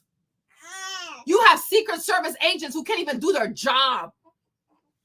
They can't even do their job. They were so embarrassed. It was so embarrassing seeing them struggle to even know how to put their guns in the holster. It's a shame. It's a shame. Given the number of wars that we're starting, the number of wars that America has started, the people who want to get it in blood, and they got to see, the world got to see what our Secret Service is all about, diversity and inclusion. Okay, hiring all these women instead of presenting a strong image of a powerful Secret Service that can safely protect a president and get him out of there expeditiously. No, you got people doing this with the holster, doing this, and like this, and we have the audacity to go after Russia. We have the audacity to go after Russia. We can't even protect one person. Okay? We can't even get a shooter off the roof in less than 45 minutes. That boy was up there for 26 minutes. Not just killing Trump. He could have killed all them people. Okay? But we want to start wars with people when we have a bunch of girls who came and put a gun in a holster and they protecting the man. The girl is 5'5", the president is 6'3". Make it make sense. Make it make sense. All we keep showing to the world that we're so incompetent. We are so incompetent. And we have a White House with no president. My Lord. Oh, geez. I need to start fasting. Oh, my gosh. I have anxiety. Hold on, y'all. Let me change his diaper. Hold on. A convention of complete unity, drawing the contrast, laying out strength, unity, making people wealthier, making them stronger. Those messages burned in, and now they're rolling for the next 2 months until early voting, and the other side's in complete chaos. So I popped up a live look at the White House there, Keith. And again, it looks very peaceful from the outside. I have to imagine the conversations being had at this moment in time with all of the leaders and the lawmakers. It is just beyond what we could possibly imagine, all of those conversations being had right now. Well, you and I talked for several interviews that it's up to Biden to drop out. I didn't think he was going to do it. I thought he was going to hang on another 7 days and then lock his 3,800. It's also really hard to run as democracy is on the ballot when you just disenfranchise 14 million people that voted in the primary system. This has been one of the biggest cover-ups in political history of hiding the ball of this person's competency. They should have primaried him. They should have tested him. He should have gone through things before they got the debate. And what they ended up with was kind of what they sowed, the results of not being honest and losing the truthfulness of the entire campaign. Remember, a week before that debate, they were talking about fake videos, made up videos. This isn't the case. He's the sharpest guy. And then everybody keeps seeing everything with their own eyes. And I think that's where they're losing their credibility, whether the lawfare technique, the border is secure, there's no such thing as inflation. And now coming up this week, we are doing everything to protect our opponent That's going to be a big problem when the head of the Secret Service goes to Capitol Hill. It's going to be more problems. And, they all work for Kamala Harris, too. So she's going to have to take responsibility for all this. So she's not out of the woods. I think when you look at the White House, is it peaceful? There's probably a lot of fighting in there right now of who is running the country and who gets to choose who's on the top of this ticket. These are all questions that they just can't answer right now. And it's another month of complete chaos coming on the heels of complete unity and message discipline on the Republican side in Milwaukee. And Keith, let's talk about the timing and the manner of all of this. This happening just about 2 o'clock Eastern time on a Sunday. President Biden issuing a letter on, a White House letterhead. What do you make of the time and the method? A letter on an early Sunday afternoon. I think it's weird. This is the kind of thing you should go to the nation and address the nation. This isn't something you just text out, tweet out, or write in a letter. I think it's very odd on a Sunday. He's going into a big week of Netanyahu being in town here and a lot of other things going on. Something this big, you should really address the nation. He addressed the nation after former President Trump was shot. He probably should have addressed the nation on this, something like addressing tonight. The questions are, why isn't he stepping down so his vice president to take over? That's going to be one of the biggest weaknesses, because if he's not strong enough to run, is he strong enough to lead right now? And those questions are unanswered, and they're going to dog him going forward to the point that there may be another shoe to drop in the story. And when you say another shoe to drop, what do you think will happen? What is that other shoe? I think he will step down as president. I don't think you can have any credibility on running the country and just be a kind of a lame duck going forward. There's another national security reasons. There's the financial institutions around the world are based on a strong American leadership.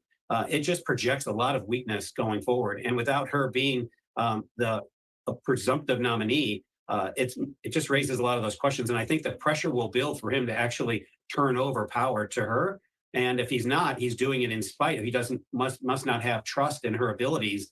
That's the reason he wants to hang on. If that's the case, then who is going to be their nominee? This is not something he should be doing 3 to 4 weeks before your convention, wondering like a game show, who's going to come out of the audience and be a contestant. That's not how it works. People have to be vetted. They have to have a team. They have to have a platform. They need to run, be familiar with the country, be aware of how the process runs. Just pulling someone out of the audience and telling them they're the nominee or vice president is a road to disaster.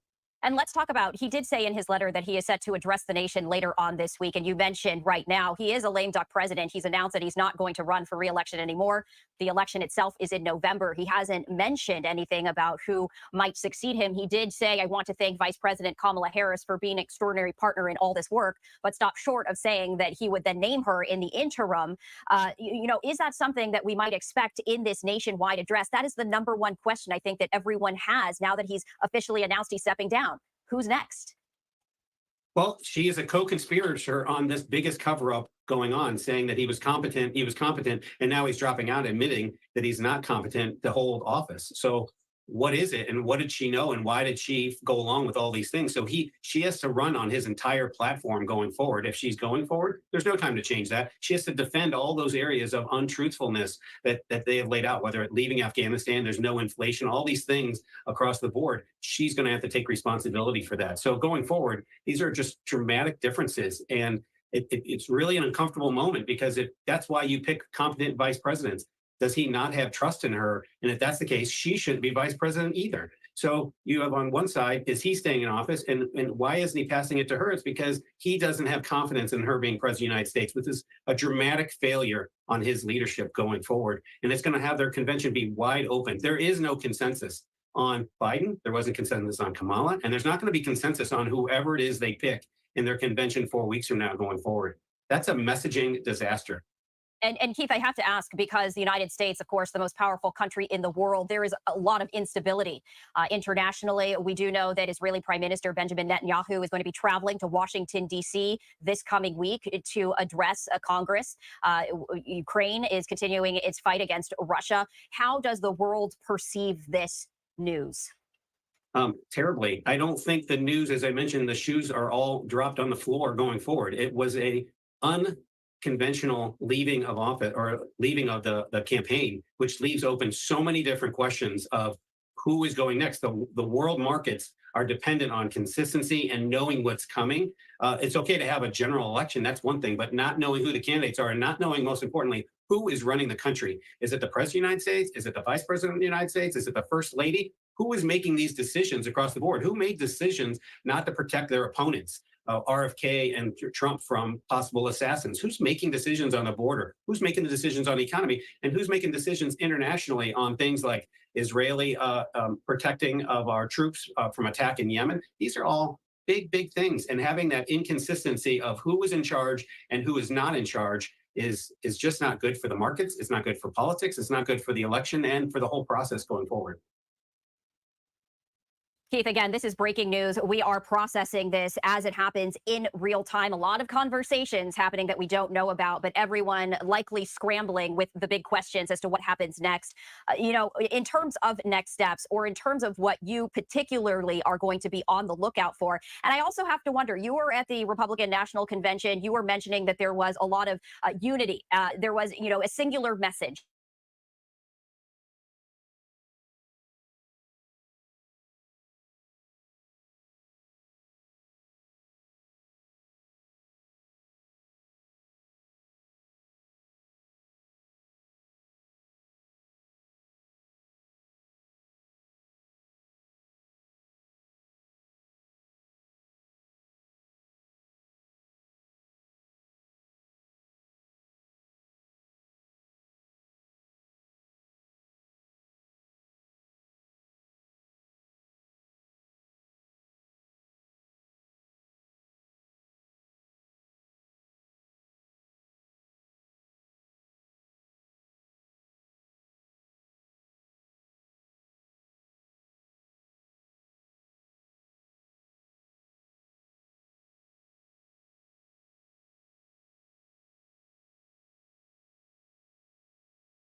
Now, after the assassination that Trump threw out this entire week, the pressure has escalated severely from the top levels of the Democratic Party.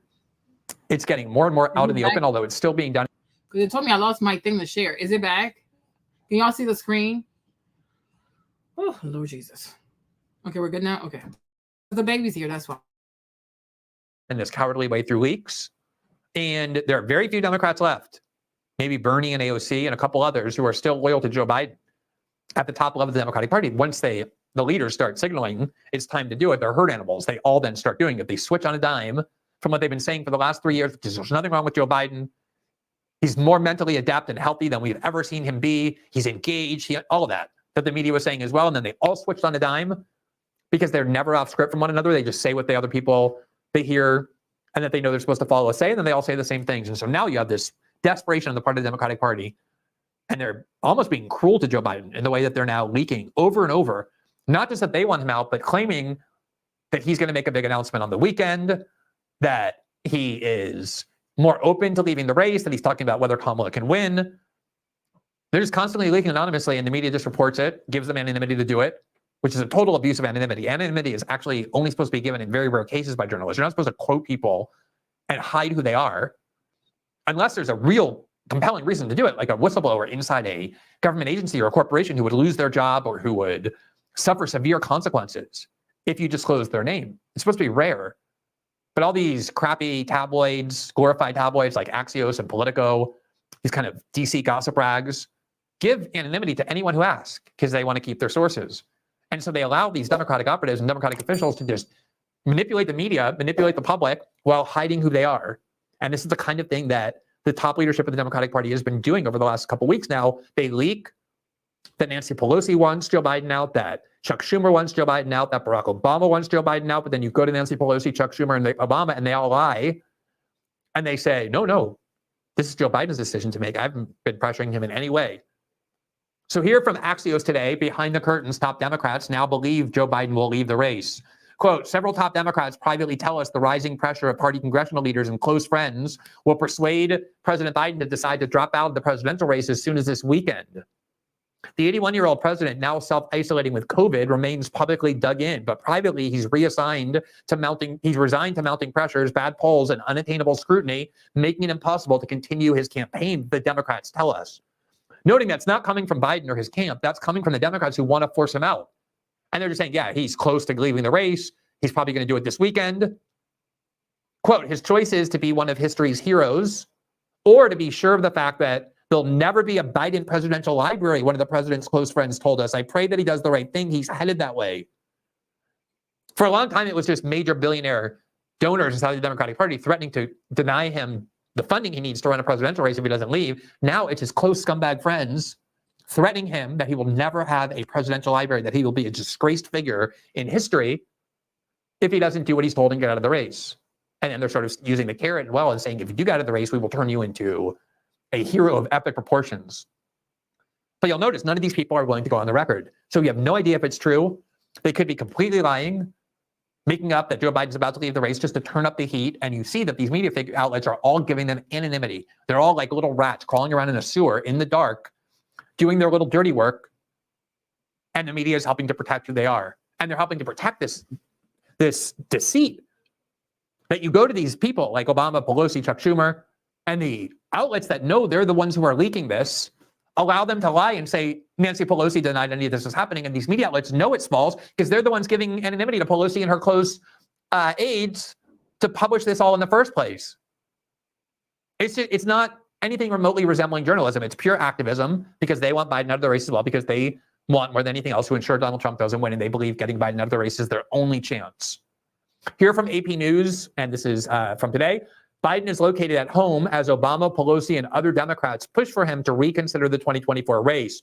The reporting of the story is based in part on almost information from almost a dozen people, all of whom insisted on anonymity to discuss sensitive private deliberations. Why would you give anonymity to people to say they want Biden out of the race? Why don't you force them to go on the record and say it? Why is anonymity merited here? There's no chance that they're going to be punished, that their lives are going to be ruined. These are politicians. They should be on the record. Instead, they're cowards with the help of these media outlets. Quote, the Washington Post first reported on Obama's involvement. In Congress, Democratic lawmakers have begun having private conversations about lining up behind Vice President Kamala Harris as an alternative. One lawmaker said Biden's own advisors are unable to reach a unanimous recommendation about what he should do. More in Congress are considering joining the others who have called for Biden to drop out. Obama has conveyed to allies that Biden needs to consider the viability of his campaign, but has also made clear that the decision is one Biden needs to make. The former president has taken calls in recent days from members of congressional leadership, Democratic governors, and key donors to discuss their concerns about his former vice president. Biden said Monday he hadn't spoken to Obama in a couple of weeks. Campaign officials said Biden was even more committed to staying in the race than ever as the calls for him to go mounted. And senior West Wing aides have had no internal discussions or conversations with the president about Biden dropping out.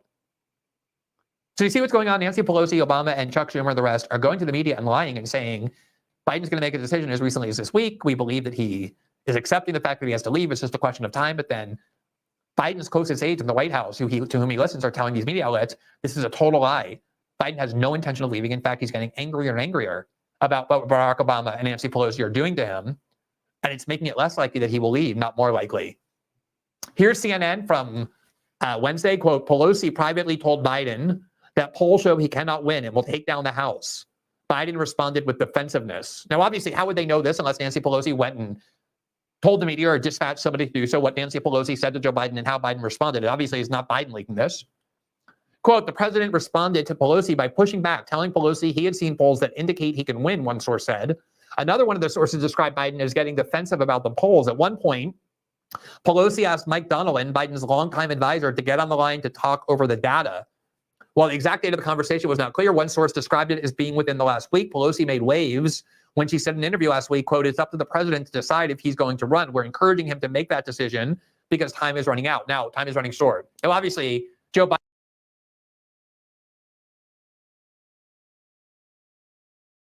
behind Vice President Harris. So that is another really key portion to this story and where it goes from here. And we know that the president and the vice president did speak earlier today ahead of the announcement. We know that Vice President Harris is here in Washington, D.C. today. She had a mega fundraiser yesterday where she was really praising her own president's leadership saying that it was going to be Joe Biden at the top of the ticket. And again, she was one of the people and the people around her who had been told as recently as last night and this morning, there is no change to the thinking. The president fully intends to stay in this race. So this was really something that was clearly closely held. It was something the president had reflected on for some time. And remember, Katie, when he had been asked in the last couple of weeks if there was anything that was going to change his mind on this, initially he said, well, if the Lord Almighty comes down and asks me to reconsider, I'll do that. Just a couple of days ago, he had shifted that a little bit to some kind of medical condition that wasn't known if his doctors told him to do that. And now here we are on this day where we know the president did come to that conclusion ultimately, that for the interest, he says, of his own party and the country, that he is not the person to be the Democratic nominee in November. Katie. He also said he was shown that he doesn't have a path forward, that he couldn't win, and then he would step aside. The Congressional Black Caucus has now endorsed Kamala Harris. I want to talk to Rachel about the other statements that you mentioned, Pelosi not mentioning Harris, but Monica, if I can just get you for one more second, if you don't mind. Do we have any idea about a timeline for when President Biden's going to make this announcement in person? Is it going to be an Oval Office address, usually reserved for more somber announcements, or potentially something from the Rose Garden with Kamala Harris standing beside him, more of a passing the torch and potentially celebratory moment? Do we know anything about that? We don't know anything specific yet, Katie, but the president is supposed to be coming back to Washington once he tests negative. And we know that that could happen in the next couple of days, but hasn't happened yet. He's supposed to be meeting with Israeli Prime Minister Benjamin Netanyahu. That had been a major meeting that was on the books before his COVID diagnosis. He was supposed to be having a couple of other events. So I'm sure they're going to obviously clear the schedule for something of consequence, as you point out, and he will decide. But I know, given what we had reported about the family conversations and even among some senior staff, they had already begun to map out what that address might look like as early as last week, at least in a very preliminary phase. So I think now begins the real work of putting that into motion. But when we do write about this in the history books, the fact that the president has COVID is sort of a weird footnote to all of it, because it means that he couldn't come out and speak about this today. We understand he's still pretty hoarse. He still has a pretty bad cough, according to his own personal doctor. So that's also something that's factoring into this, in addition to all of the other incredible factors that have contributed to this big news. Well, I mean, you can also probably make the argument that COVID helped him get elected in 2020, and maybe COVID helped him make the decision to step aside in 2024, a parallel there. Rachel, let's talk about these statements. Monica just mentioned that Nancy Pelosi didn't endorse Kamala Harris. Let me read Nancy Pelosi's statement. President Joe Biden is a patriotic American who has always put our country first. His legacy of vision, values, and leadership make him one of the most consequential presidents in American history. With love and gratitude to President Biden for always believing in the promise of America and giving people the opportunity to reach their fulfillment, God blessed America with Joe Biden's greatness and goodness. What do you think of the lack of Harris endorsement? My impression is that this is a moment for Joe Biden, and that endorsement for Harris, if it comes, it'll come after a beat is given to President Biden, some respect and some space. And the thing I'm going to say, honestly, I'm going to say a few things, right? These people moving like this with all these like special hashtags, the gender card, the whatever this, the gender, thank you, baby, the gender, the what, I can't even speak, gender, race, sexual orientation, these special identity groups, whatever you want to call them, people. Slowly but surely, this is how people become radicalized, and you start to see how anti-American these groups are, right? Because when we get to a point in society, when we get to a point as a nation, right, where we prioritize somebody's gender, somebody's skin color over actually making sure that we have the best position for the job, especially when it comes for office of president, we're done. Like, we are truly done. We are truly done. You understand me, right? So you're gonna sit you're gonna sit here and vote for somebody just because the person is a woman, right? I'm not gonna say black because she's not. Oh, she's a woman, so therefore she should be president of the United States of America. United States of America. Like, I'm like, this is utter madness. And this is why, from the jump, me, Marlene, I was not down with this whole diversity, equity, and inclusion, because I knew it was some bullshit. Okay? It was some bullshit. Like, it's like, for me, it has always been like, you know, people used to be like, oh, I don't see color, right?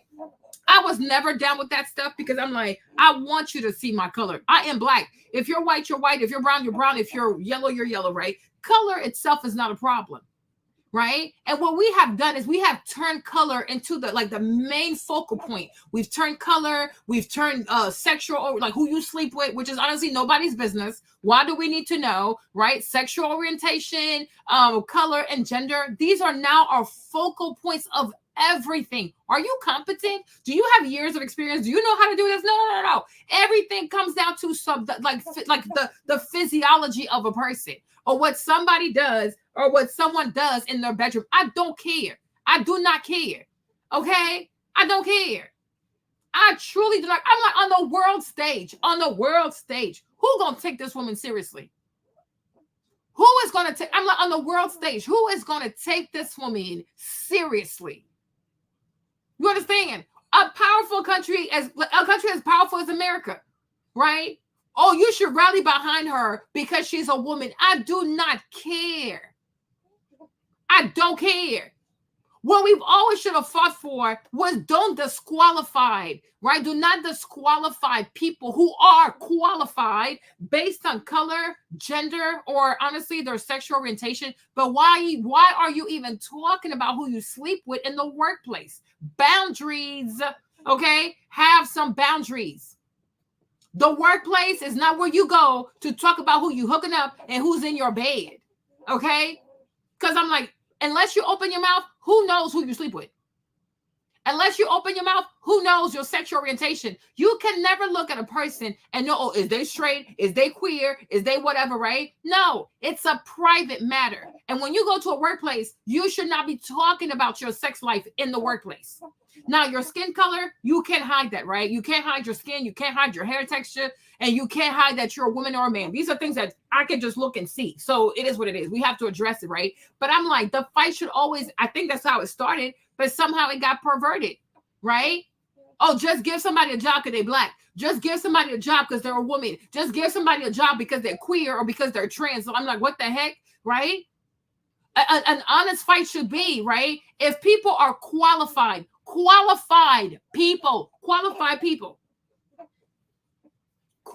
people should not get disqualified or overlooked, right? Just because they're black or just because they're a woman or just because they're trans or whatever, right? Because they are qualified. But this is not what we're looking at today. Today, this whole DEI stuff, it's about just picking people, putting people in place just to say, hey, look at us, we're not racist. Hey, look at us, we're not homophobic. Hey, look at us, we're not sexist. Like, what? Just want to have these people in place, like you just want to wave, like you're waving a flag. No, you do nobody's, like you serve no one by moving this way. What we were saying is if a person is black, white, Latino, whatever, if they're qualified, give them a chance because they are qualified. Don't allow your racism or your sexism, right, to stop you from hiring someone who can really take your company forward. Everybody wants somebody who's efficient, who's productive, who brings results. Don't just turn someone who is qualified just because she's a woman, just because she might have a period, just because she might take maternal leave. That's not right. And even for your own company, you need her because she's qualified. If you have a neurosurgeon and he happens to be black and he's qualified, do not turn him down. Because first and foremost, it's hard to get a neurosurgeon, okay? But if he's qualified, take him. Do not disqualify him on the premise of his color, right? But today it's like, no, the person's black. Oh, just take him. They're queer. Oh, just hire them. Oh, she has a vagina. Hire them. Oh, she's black and she's a woman and she's queer. Okay, hire her. Like what? No. And we no longer talk about, are you even qualified? Like, have you done something? Are you fit to run this? And I'm hearing so many, like they're doing lots of videos about so many black women who are claiming like, oh, if it's not Kamala Harris, I'm leaving the Democratic Party. If it's not Kamala Harris, I'm like, so you never even cared about democracy. You only want to see a black person. You're a tribalist, okay? People bringing tribalism into politics. I'm like, I swear, you would think you're back in Africa with all this tribalism. Oh, are you this ethnicity? Are you this ethnicity? Are you this ethnicity? Okay. So the whole time you were a Democrat was because you wanted to see a black woman or whatever she is be president, not because you wanted to have a better country overall for all people, including black people. That's how you see, like, people are doing this they're not doing it for the well-being of the nation. They are truly not doing this for the well-being of the nation. They're selfish AF.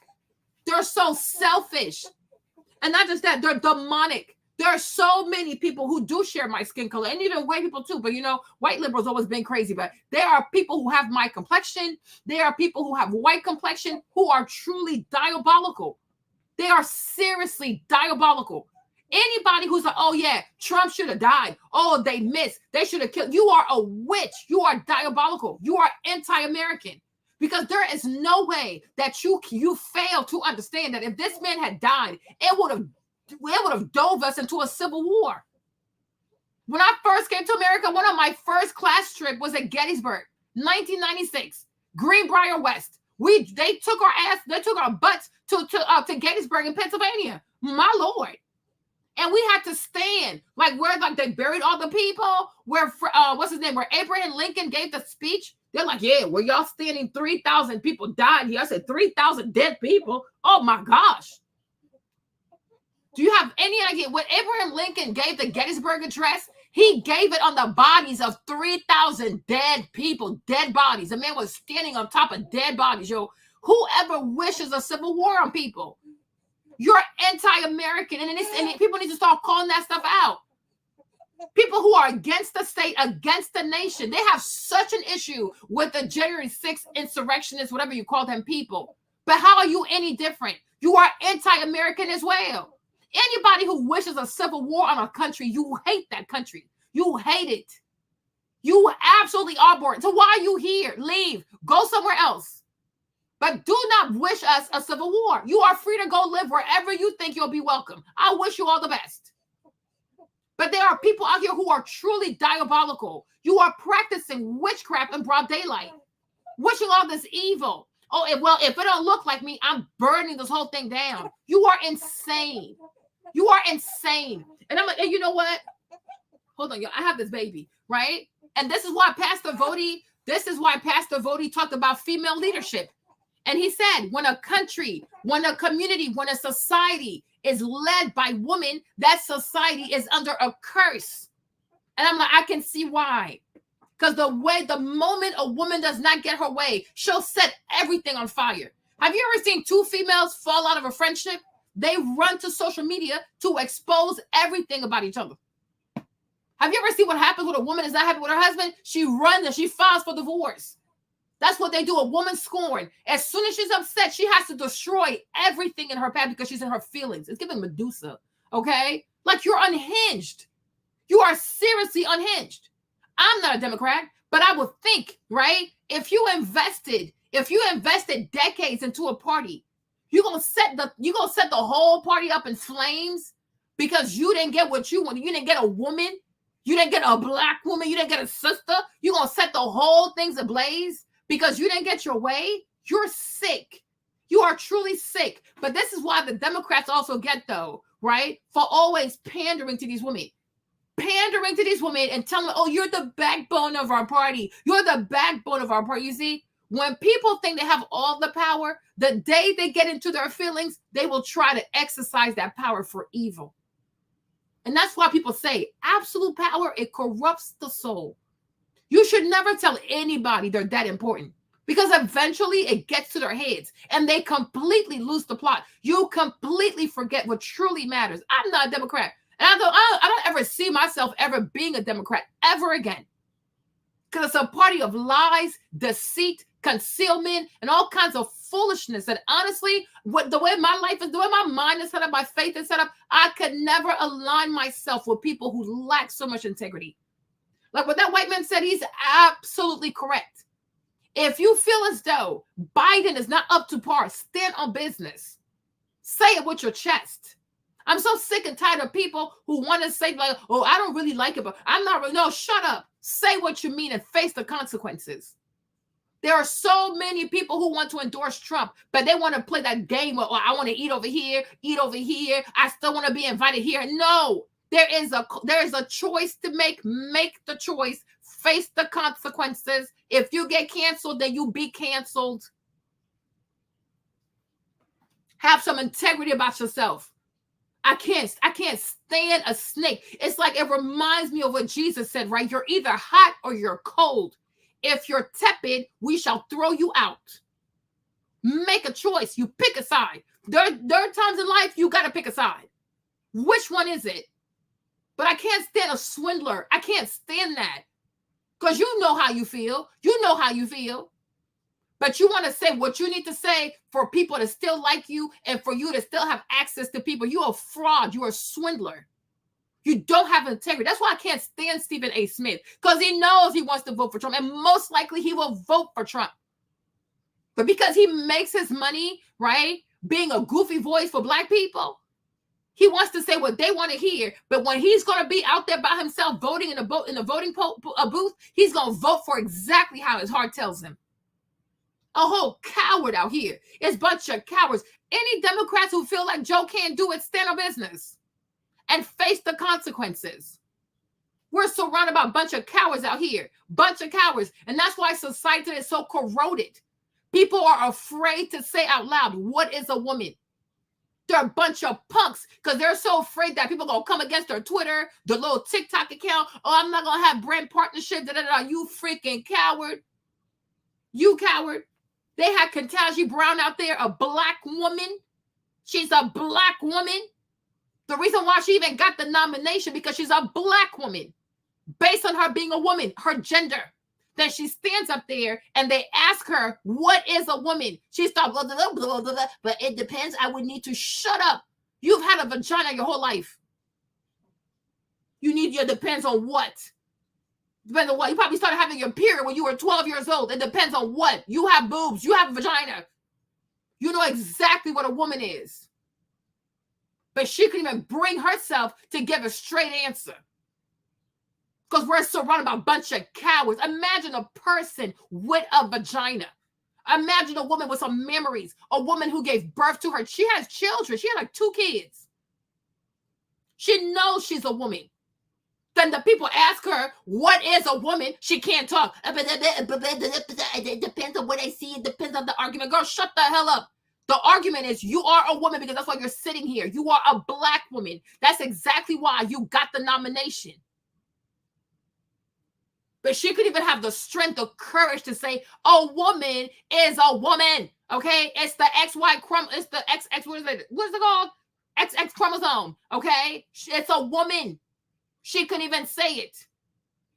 We are living in an age of cowardice. And that's what what's his name? Don Lemon? He thought he was going to test Candace as gangster. Like, oh, so do you think being a homosexual is a sin? She sure did say it is a sin. You are in a sinful relationship. Then he tried to tell her, but the Bible, the same Bible you read, also says that being in an interracial marriage is a sin. She's like, where is the verse? Show me the Bible verse.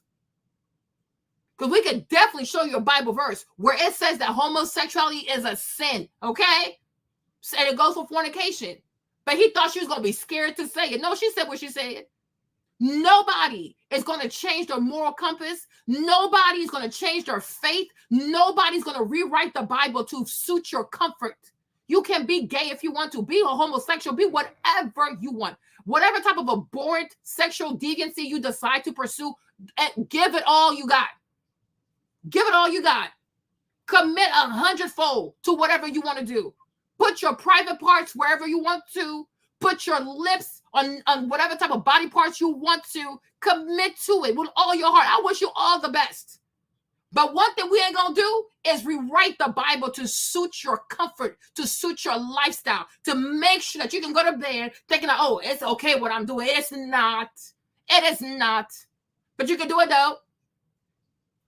Like my friend was trying to convince me that, oh, abortion is not murder. Oh, I don't think it's a sin. In the cases of rape and incest, I don't think, a sin is a sin. But based on where you are in your current spiritual journey, that's how you look at it. Because that's the thing. It is the paradigm that quells your conscience, right? But a sin is a sin. We are not redefining nothing now here. It is what it is. You either stand up to the standard or you don't. We don't care. Bunch of cowards. People are so accustomed to people being afraid of losing things, right? So people lie to people. They lie to people because you're scared of the mob. You're scared of, oh, but they're not going to be my friend. They were never your friend. Anybody who can't take you as you are, anybody who can't respect your boundaries, anybody who cannot respect your faith is not your friend. Anyone who will say to you, you need to spite God for you and I to be friends. I don't need your friendship. I don't need your friendship. Why would I ever lie to please a man? Where can you put me beside a prison? What can you do to me besides kill me? God, he can handle me in the afterlife, and it never ends because it's eternity. You can make me suffer for a few years, for even decades, right? You can make me suffer till I die. God can make me suffer for an eternity. So I will always fear God more than I fear you. That's why you should never be afraid to speak the truth. They can't do nothing to you but despise you because they despise themselves, because the heart of men is wicked. It's only a wicked person who can't stand the truth. Even a person who loves God and they do wrong, they'll be like, you know what? I didn't want to hear it, but you're right. I know you're right. But a wicked person, they're so allergic to the truth. It's like it drives them crazy. It drives them to violence because they can't stand the truth being told. They start wishing harm on people, death on people, because they're wicked. They're wicked. They're wretched. There's no salvation for such people. They cannot be saved. They are wicked. For King Solomon said that the fear of God, right? The beginning of wisdom is the fear of God. And when you fear God, you stay away from sin. But what these people do is always runs towards a sinful life and a sinful mindset and sinful habits. They're always twisting things. They twist your words in a wicked way. When you say things, they intentionally don't want to hear you. They intentionally twist your words because they're wicked. They are wicked. And we are surrounded by wickedness, and we are surrounded by wicked people. Don't you ever fear the wicked, because God told David the days of the wicked is counted. God counts the days of wicked people. It might seem like they're getting away with it, but nobody gets away with nothing. When you're wicked, just know that the Lord, he's counting your days. You're not going to continue to bully people like this. This is ridiculous. It is ridiculous. You're not allowed to say that you're a woman. You're not allowed to stand on your Bible. You're not allowed to be proud to be a Christian. And don't be white and a Christian, then you're racist. Because it drives them crazy that you have a standard of decency. You start talking about a man and a woman. You start talking about a man marrying a woman being married to a man. These banshees lose their shit. These banshees lose their shit because it's a godless people. They're a bunch of pagans. They're a bunch of heretics. They're a bunch of heathenists. They have no God. It's a bunch of uncircumcised people. They don't have a God. They're a godless people. Make it make sense. How can a man say, oh, when my wife got our children, she really felt like she had purpose? And not the purpose of a wife? And not the purpose of a Christian woman to have children, to take care of her home? You should have seen how he drove these wild banshees crazy. Because they're deranged. They are deranged. They are emotionally compromised. They are spiritually compromised. They are spiritually bankrupt. They live in darkness. They know no God. They have no God. All they do is worship money and worship the spirit of sex. They have sex everywhere. They put their vaginas on these apps. They put their vaginas on. They're all over the place selling vagina. They have no God. And so they want you to amend your speech to suit their comfort of filth and their ignorance of God. They don't fear God. They don't fear God. They even know there's a God. Imagine that. Imagine that. People are offended that there should be a household with a husband, with a mother, children being raised by a mother and a father. It drives them crazy. Because you're dealing with godless people. You're dealing with godless people. They bring children into this world and they want these kids to fail. The majority of kids who come from broken home or single parent home, they have a lot of issues. It is well documented. So who in their right mind will bring a child and subject that child to such a future besides a wicked soul, an unrepentant heart, wicked ass people like this? This is pure madness. It is madness. That's why I don't care no more. I don't have time for heathens. I don't have time for heathen. You are a heathen. And anybody who's a heathen, we can't get along. You hate God, you hate me, and I hate you right back. I don't got time for you. I don't have time for you. I do not have time for you. Society is broken. Our children are so callous today. They don't care. You can have a 12-year-old. He'll shoot somebody. He's a baby. He's not afraid to kill. What is this, Liberia? Sierra Leone? Okay? We have child soldiers in America. The stuff you used to see out of West, this is the kind of stuff you used to see in Liberia, in Sierra Leone, in Central Africa. Children, 9 years old, 10 years old with weapons, killing people. Babies desensitized to murder. Now you see it in America. And when we tell people we got to have a corrective course of action, oh, no, no, no, no, no, no, no, no, no. It's not a priority, because how dare you tell a woman that she must marry the man who got her pregnant? Woo, Lord Jesus, indignation. Because you can't tell her what to do, but she has the right to ruin the life of an innocent child. So many wicked ass women out here creating children with wicked men, irresponsible men who don't care for kids, because you want to send your child straight to prison. Look at Remy Ma. Her child is up there for the murder. He's facing life in prison, and she parades herself naked at the BET Award. Any decent ass woman, any woman who had an inkling of the fear of God will be on her knees right now, praying for her son, having mercy for her son, doing everything she can to help her child, even if she had to go beg and cry in front of the judge. No. She had the BET Award like she out here, like she 21, 22. Girl, you chose to waste those years once you shot somebody and got your ass locked up. You can't catch back time. It is what it is. Face what you got to face, because you did something to that boy. He was not born to be a murderer. But when you left him for 7 years because you had to shoot somebody over $10,000, is that even money? Is that enough money to pull you away from your child for 7 years? We don't know what happened to this young man, but something happened. 7 years without his mommy, 7 years without protection, 7 years of him asking himself, why did she have to do this? Is it ever that deep? Oh, but it's okay though, because God forbid you hold the sisterhood accountable, because the children are never a priority. The welfare of Black children, it is never a priority. It's the Black woman and her petulant ass attitude. And when a German woman tells y'all that y'all got a bad attitude, y'all want to start making videos back to back to back like she lying. You got a badass attitude. Everything's about you, and your ego. Y'all walk around spiritually with horns on your head. You're worse than a Taurus, a Capricorn, and an Aries put together. You walk around in nothing but straight up rebellion. You are a rebellious people. And someone needs to tell you that, because everybody walks on eggshell. You're going to call them a racist. No, you are a rebellious people.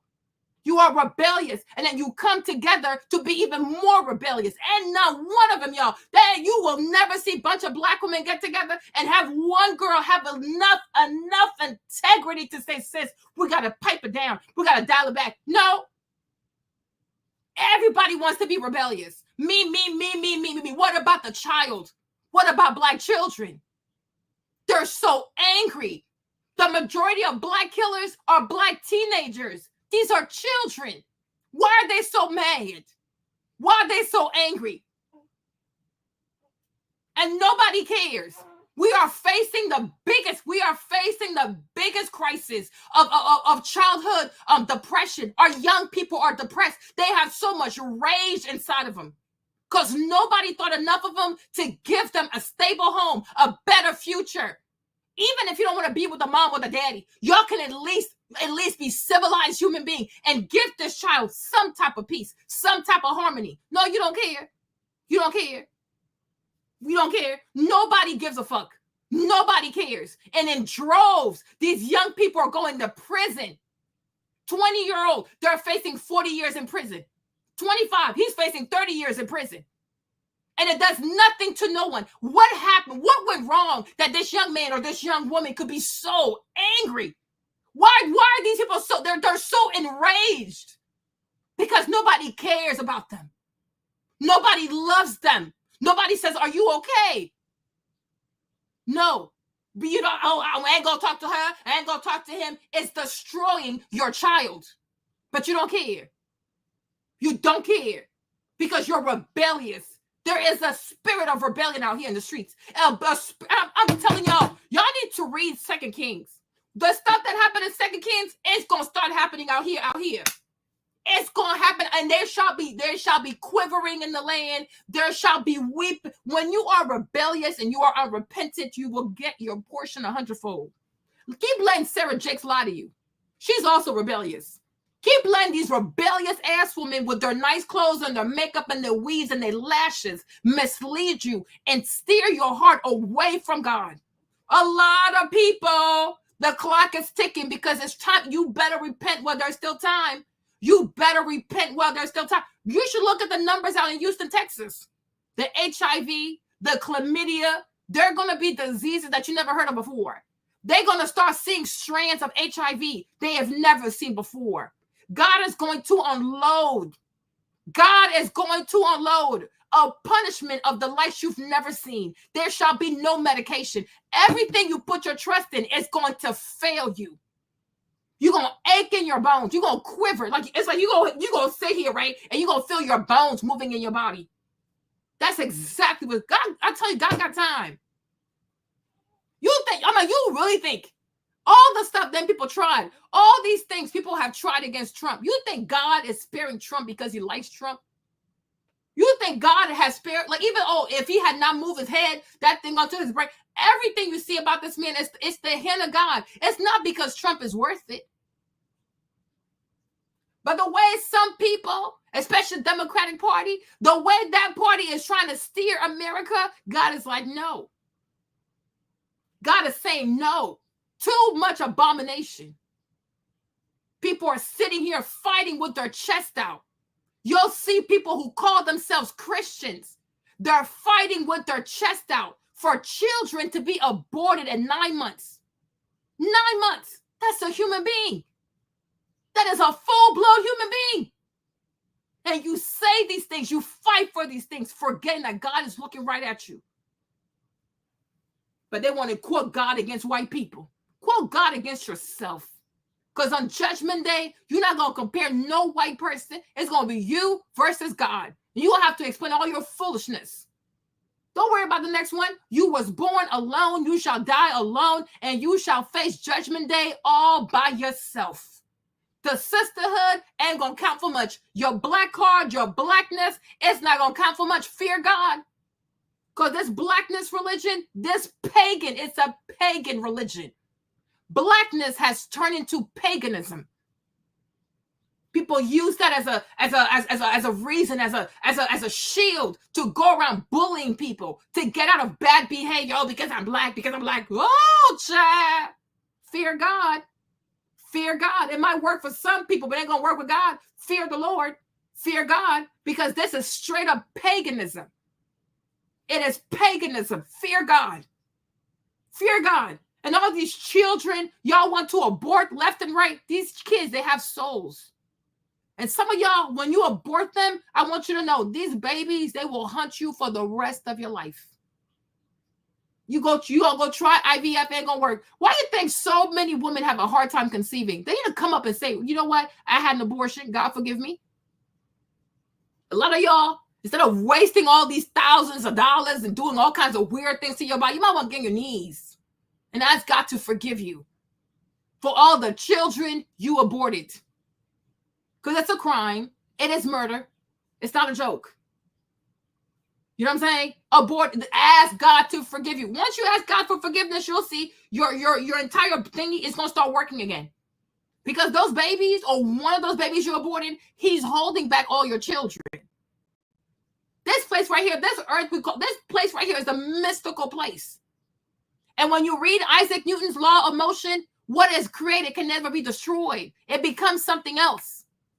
The laws of motion will let you know something about abortion. You create something, you cannot destroy it. It will turn into something else. So imagine a child that was meant to be born and you stop them from coming. Some babies might let you get away with it. Some babies won't. They will hold back all your children. They will make sure that for the rest of your life, you are so sterile, you are so infertile, you won't even believe it. Nothing will work on you. Why? Because you did something and you have yet to ask for forgiveness. You have yet to ask God for forgiveness, ask these babies for forgiveness. Even if you were young and ignorant, now you know better. Ask for forgiveness. I'm like, what the heck? She tried to hit me with the, but Marlene. Exactly. In the case of, I'm like, I don't even know in the case of rape and incest. I'm like, who in the right mind? If somebody has been raped, why would you keep a pregnancy for 6 months, for 7 months, right? Because I'm thinking like somebody who's been raped, at least within 3 months, you have to do something. Call the police, go to the hospital, get a rape kit. You have to do something, right? But I will also make the argument, it might be shocking to you, and that's fine, but it's not the child who raped you. The father did, who is a rapist. And I'm like, it's very awful. It's inhumane. It's barbaric as fuck. But let's be honest. Once upon a time in American history, it was so common because that's how they had to grow their slave population.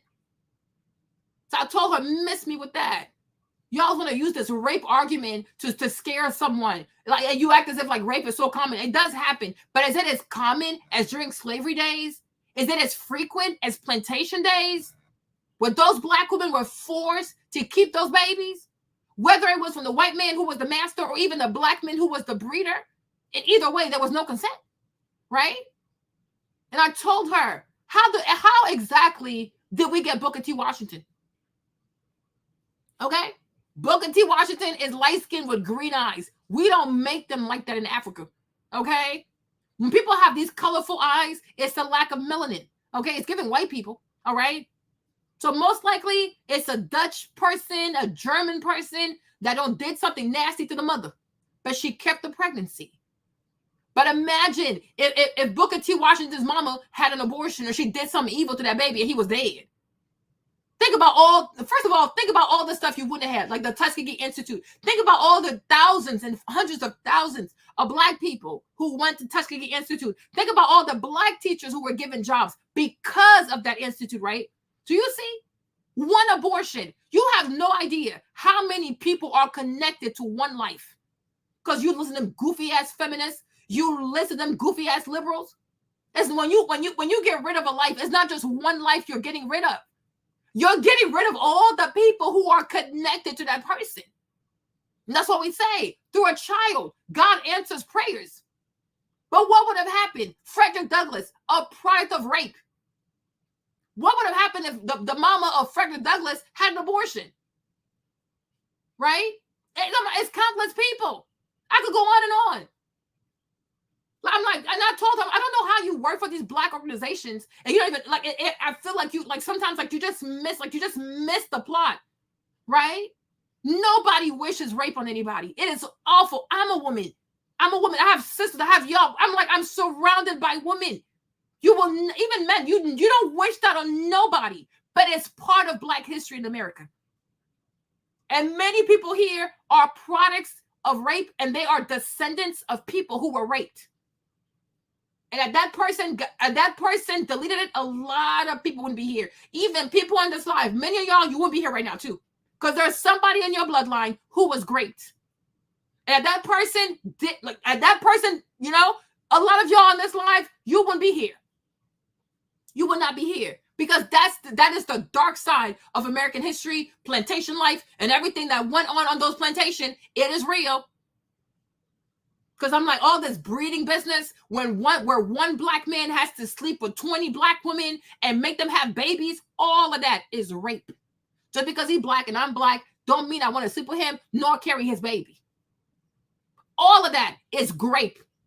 It's awful. It's beyond demonic. I'm like, and that's why I feel like if these liberals are so they're so oh my gosh, then pay reparations, okay? Because the majority of people here, the majority of Black people here, they have at least one descendant who experienced rape in their life. Okay? But you know what, though? And it depends, and I will say this, it depends on your level of maturity, it depends on your level of faith, and it also depends on your level of forgiveness, right? Because I get it. Somebody does something wrong to you, you want to destroy the thing. I get it. I completely get it. My only thing is show both sides. It's your body, it's your body, it happened to you, you decide what happened. But my thing is, right, there are some children who have made something great out of themselves, even though they are a product of rape. That also needs to be said. An act of rape does not mean automatic abortion. It doesn't mean that. It can mean that for you, and it can mean something different for somebody else. Because a lot of us, without those people who were, unfortunately, I mean, you know, you can't really control how you get into the world, right? But it's like, I want people to think for a second, like, if Booker T. Washington had never existed, don't just see him missing. See everything he ever did, all the people he ever touched, all the lives he ever touched. Those people, boom. Because that was his calling. That was his destiny. So when you delete his ass, you delete everything that comes out of him. That's why I'm saying, like, see, everything depends on the person's maturity. You're not mature enough for that, right? You are not forgiving enough for that. That is you. That's why I told her too, based on where she is on her spiritual journey, she's not there. But there are women who have done it. Aretha Franklin, I think she was raped by her dad, and she got pregnant, she kept the baby. Some people do, some people don't. And my thing is, when you talk about something, show both sides. Show both sides. Don't pretend like raping people and babies being born out of rape, okay? It's not part of American history. It is. It truly is. Now, the person, you get to decide. It's your choice. I can't tell you what to do. But what I will say is, just because a child is produced under rape does not automatically mean the child is a monster. It doesn't. Because we have great people in the civil rights movement that we celebrate who were conceived out of rape. There are a lot of people here, okay? They might say, oh, I'm black. Yeah, sure, whatever. We can clearly see that there's something European in your bloodline because we don't make them like this in Africa. You can be honest about it. You don't have, it's up to you. It's up to you. But raping people to produce a bigger labor force, raping people to have more black people to pick up cotton, it is part of American history. It is part of American history. And a lot of people, if they go and check their lineage, they will see that there's at least one, if not two, 3, 4, 5 women in their bloodline who have been raped. And had these women, they wouldn't be here on this chat right now. And that's the truth of the matter. That is the truth. When you come to America, you see a different, like, in terms of like phenotype, in terms of physiology, you see different black people that you don't usually see in Africa. They can be my complexion and have green eyes. Like, what the heck? How'd you get these green eyes? We don't make them like that in Africa. They can have my complexion and their hair texture is very, very curly, very, very loose. It tells you something. It tells you something. Something happened. Something happened. Okay? Because African hair is very tight. It's very coily. Okay? Like something happened. All right? So that's my thing. That's what I told her. I don't know why you keep going on Twitter or Shade Room to try to come at me with, like, no, I don't, the stuff I say, I don't say stuff to troll people. I think hard about the stuff I say. Okay. I like to think a lot. Right. But I'm like, if these liberals are so indignified by rape, so instead of just fighting for Roe versus Wade, they should definitely advocate for what's it called? For reparations. Because exactly, nobody should have to go through that. Nobody should have to go through that. Nobody, you can make the argument, nobody should have to raise a child that was conceived out of rape. But for most black people in America, that is their history. And it's funny how liberals want black people to join them for abortion, but never recognize, because of rape, but never recognize the horrors that happened on these plantations that led to growth in the black population. And also when Congress had passed a law that forbade people from importing more black slaves from Africa. So once they could no longer import more black slaves from Africa, what they started doing, increasing the rape. Whether it's like you submit a black woman to a breeder or it's the plantation owner who violates her, It doesn't matter. All of this is rape.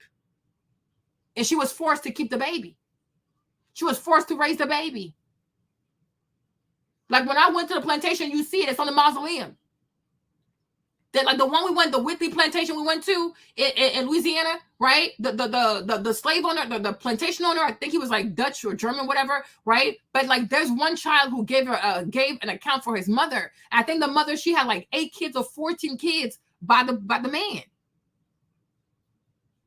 Okay? And you think she's the only one that he was raping? No. And that's how it goes. That's how it goes. A lot of people, if they check if people can be honest with themselves, that a lot of people in this land, okay, if they go and check their lineage, they will have to reckon with that. The majority of Dominicans, not to be offensive, okay, people like to brag about their baby hairs and no Dominicana, we got the best, whatever, right? But the majority of these light-skinned biracials, like them light-skinned people, like the Cardi B people, how do you think they were conceived? How do you think they were conceived? When you see all these light-skinned Dominicans with the long hair, how do you think they were conceived? I'm like, it's just so crazy to me. Where do you think Dominicans come from? Right? You think they look like this? No, the original one, the Taino Indians, they don't look like these people. Cardi B and people who look like Cardi B who come out of the DR, they are not the original people of the DR. Right? All these islands from the Caribbean to the West Indies, all these light-skinned people with the baby hairs and the baby hairs, how do y'all think these people were conceived? How were their grandmothers conceived? How were their great-grandmother conceived? Through consensual sex with a Spaniard? You really think these Europeans went to Hispaniola and they had consensual sex with black people, with Taino people? You think that? For real, for real? Be so for real. Be so for real, right? Be so for real. How do you think the majority of people in the West Indies, in the Caribbeans came to be about? Consensual sex? People, I don't know. I think I don't know. I don't know if sometimes like people actually like read or people put one and one together like, oh yeah, how do you look like this? Okay. With the big, one time I think it was like back in New Orleans, I had this girl, she's Dominican. I don't know what it was. I mean, like for real. And so she's trying to flex on people like, oh, we Dominican. I'm like, girl, your grandma was running out here. Tu abuelita, she was running, okay? Peligroso, el gringo, es tan peligroso, por favor, okay? How you think you got conceived? But you come to America, y'all go, you take over the Bronx, and you try to like flex on these black American girls and these black girls because they got kinkier hair than you. You think that's, do you know where this hair came from? Like me, if I don't know, if I really knew my history, I will never take my phenotype to flex on nobody. Because everything about you is a remnant of rape. Have you ever seen anybody from Spain? I'm talking about the country, okay? Spain, the country, el país, okay? Yeah, es tan peligroso, okay? Okay, tu abuelita, okay? Na bastan curi. Oh, ay Dios mío, por favor, el gringo, no, okay? Like, cállate, go sit down somewhere. That's why sometimes, like, when you black, let's say you black, you look like me, no shade, no flex. But it's like, damn, at least I know my grandma ain't had to fight to cover her. You know what I'm saying? I ain't trying to be funny. I ain't trying to be disrespectful because the grape is nothing to laugh about. But it's like, if you want to be disrespectful for phenotype, we can go there. So she started on YouTube. I dragged her ass. Don't play with me because you got baby hair. Do you know the cost of these baby hairs? When you see your light skinness as a Dominican Republic, as a what's it called, as a Dominican person, do you know the cost of your complexion? Do you know what it costs for you to have this hair type? Don't ever take your phenotype when you come from an island in the West Indies try to flex, because most likely something bad happened. Something bad happened. And instead of reflecting upon that shit, okay, letting that shit haunt you for the rest of your life, you think you're gonna flex on somebody? With your goofy ass. With your goofy ass. Make it make sense, right? I would say something, but it's too dark, so I'm not gonna say it. What you say? I'm just saying, like, but I'm like, a lot of people, this is how they were conceived. West Indians, Caribbeans, even some of these countries like in Latin America, Suriname, Guyana, French Guyana, English Guyana. You know what I'm saying? Like all these, how you think these people were conceived? They don't make them like that in Africa. So something had to happen, right? So it's like to sit here, yeah. So to sit here and act like, oh my gosh, we've never seen like, shut up, we have, and we continue to. So it's like when you say something to someone, you gotta let them know. You know, you can get rid of it, you can keep it, but let's just let you know, just because a child is conceived through a horrific abhorrent measure, it does not automatically mean that the child also is going to be a monster. And that's the point I'm trying to drive home. So hopefully you get my point without me having to say like going, because my mind's a little crazy. So I don't want to have to go way, way, way out there. But it's like, yes. So when you see like the black boys, oh, the black guys have a preference. They like the girls from the DR. They like that aesthetic. It's like, yeah, they like people that are a product of, you know what I'm saying? Because the phenotype you see is a product of, okay? Have you ever seen Spain claim the children of the DR or claim kids from Puerto Rico? No, they're bastards. They're bastards. Go to Spain. Everybody's European. Okay? There's bastards. You're not going to go to Spain and see a bunch of biracials in Spain. You're not going to see a bunch of biracials have like these high position in the Spanish cabinet, blah, blah, blah. They still have a king. They have a king in Spain. That lets you know how like them people still living back in the old ages, medieval time. Okay? You're not gonna go to like, and even the Spanish, like the I don't know if you ever listen to like Bad Bunny and all these reggaeton people, like Puerto Rico people, they speak a horrible Spanish. They don't even speak the proper Spanish. Okay, so that even lets you know they're not treated like kids of the royal crown of Spain. No, they are treated like the bastard of the royal crown of Spain. Nobody claims them people. Okay, if you ever listen to Bad Bunny, listen to Bad Bunny, and there's another girl, Rosalia, right? She's also, but she's from Spain though. Rosalia is from Spain, and then Bad Bunny from Puerto Rico. Like her Spanish is so much harder to understand because like she speaks proper Spanish. Bad Bunny, he speaks like it's like a Ebonic Spanish. It's a Creole Spanish. Okay, it's like no, exactly. I'm like no, like they're not even recognized. Like when stuff happens in Puerto Rico, do you see Spain try to help them people? When stuff happens in DR, do you see Spain come to the rescue? No. They know what they did to create them people. And when they no longer needed them, they just left them there on an island to fend for themselves. Okay? So let's be so for real. Like something like people, I don't know, for me, I'm like, I just don't like it when people lie to themselves. History is right in front of you. It's walking in human form. Look at it.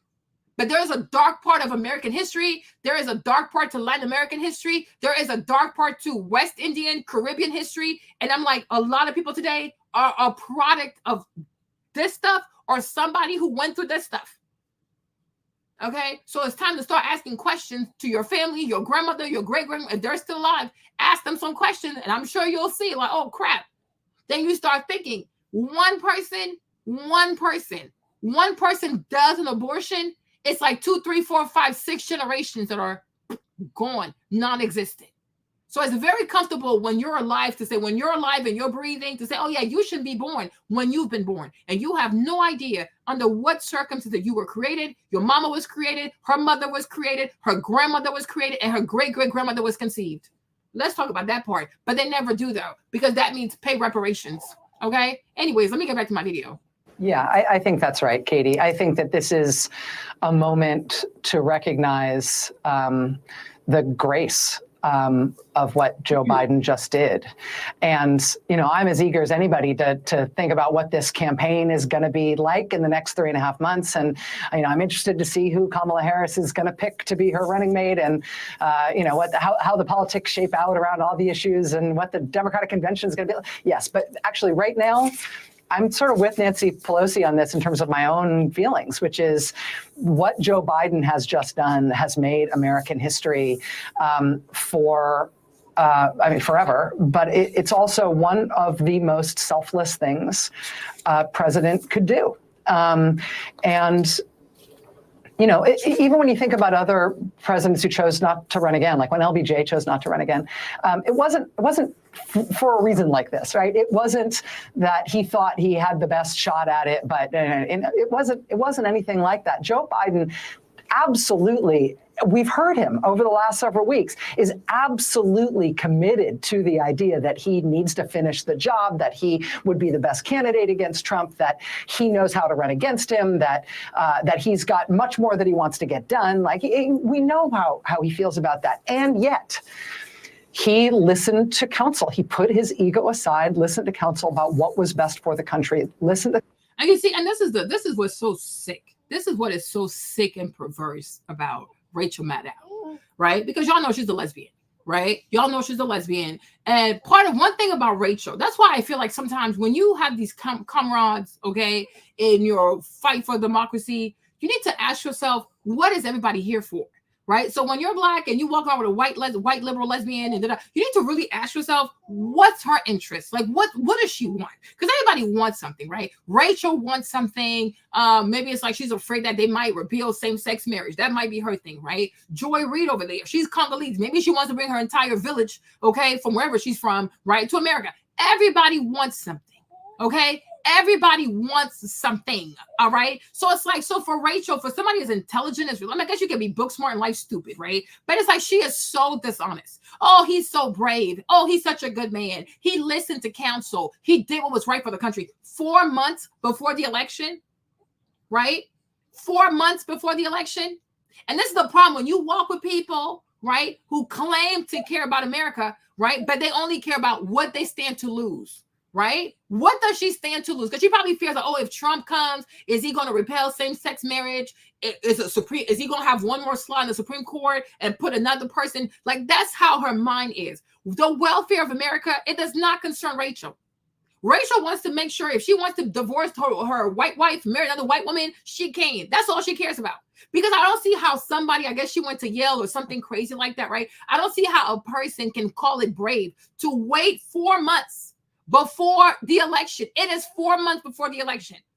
These people chose not to have a primary, right? They're having a convention or something like that in September, right? Where it's a free for all. You call that to be someone who loves the country? You call that to be somebody who listens to well, you see, and that's the point. And maybe Maverick has exactly what I'm talking about. If you know what I'm talking about, right? You call that being serious?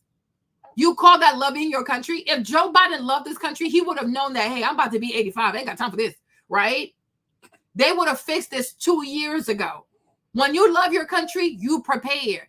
And that's what FDR said, that you don't fail. People don't plan to fail, but they fail to plan, something like that. I forgot what he said, right? Right? When you love your country, you don't wait on a Sunday 4 months before the election to say, oh, you know what? I thought I could do it, but now I'm not going to do it. What you mean not going to do it no more? If he's so confident, he should just stick there and go through with it. But a serious person surrounded by more serious people that is part of a more serious, bigger party, they should have had this handled 2 years ago.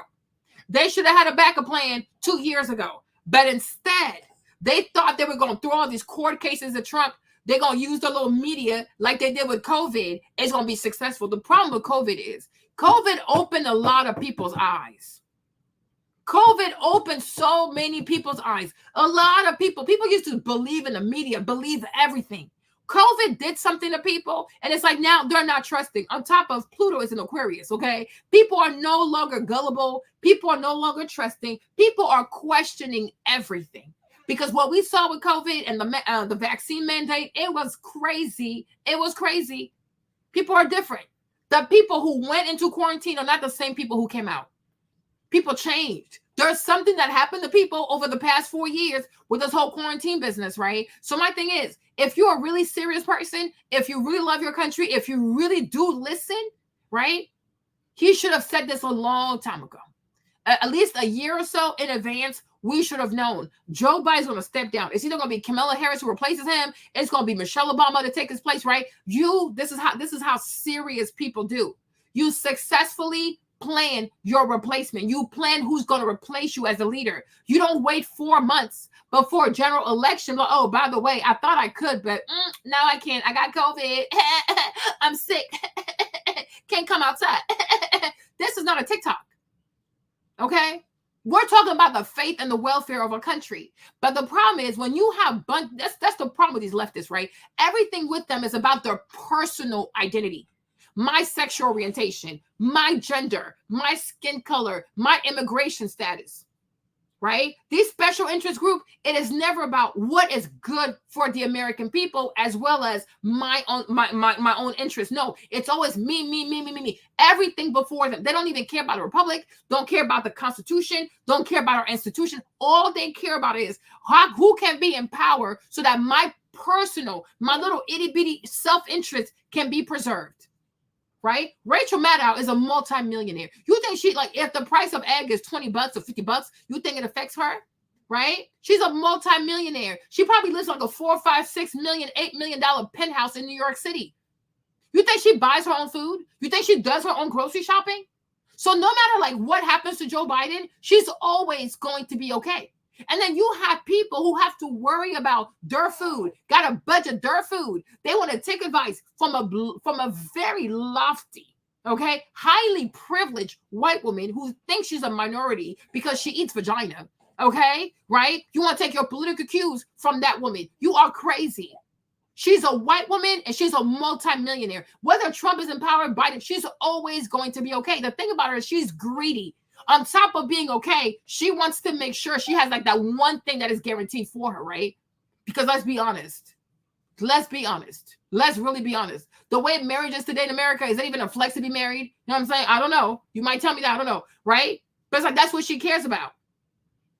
But for people who have to budget everything, people who do have to worry about retirement, people who do have to worry about having a job, I don't know how you could ever listen to a woman like this. She's so privileged. But because she has a few black friends at her network, she thinks she's a minority because somehow she has a same-sex marriage. Womp, womp, womp, womp. Wompty, womp, womp. Okay? Same-sex marriage or not, minority or not, the first thing people see about Rachel, she a white woman.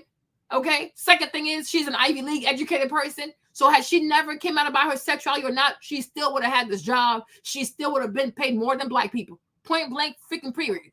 Okay?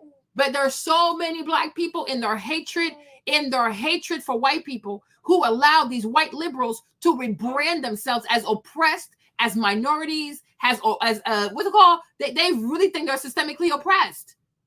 I mean, what kind of farce is this? What kind of it's criminal at this point.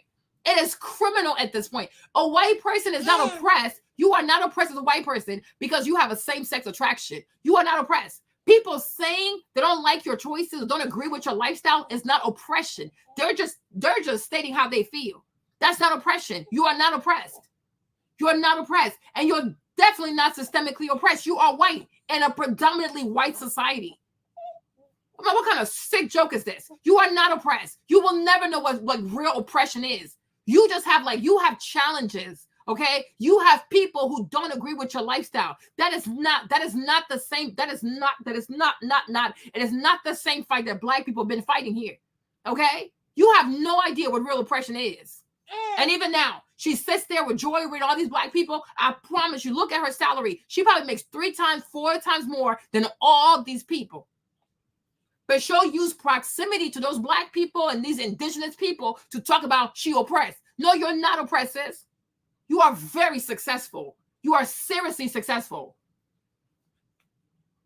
It's pure madness. And Obama ushered all this stuff in. His crazy self. The council about the risk that he was putting the country at in terms of Trump potentially returning to power because of his age, purely because of his age, not because of anything else. And, Nancy Pelosi is a person of faith. She's a deep Catholic faith, and she references that, I think, particularly in big moments. And I think you see that. So Nancy Pelosi is a deep Catholic woman. Yeah, sure. But yet she's talking to Joe Biden and she's leaking stuff to the media and asking to be anonymous. If she's a real Catholic, she should know about the walk of the cross. She should know about Ash Wednesday, okay? Where you get prepared to kind of do what Jesus did, where you pick up your cross and you get ready to face your fights, right? If she's such a great Catholic, she should have been honest from the jump and told people. And when she calls all these press outlets to say what she got to say about Joe Biden, she needs to put her name on it. Put your name on it. Stand beside it. Always out here deceiving the American people. These bunch of cowards. Okay? She a devout Catholic, but somehow this woman is worth $65 million. Hold on, let me show you. Hold on, little baby. Hold on. Let me show you something. Hold on. What is her name? Nancy Pelosi.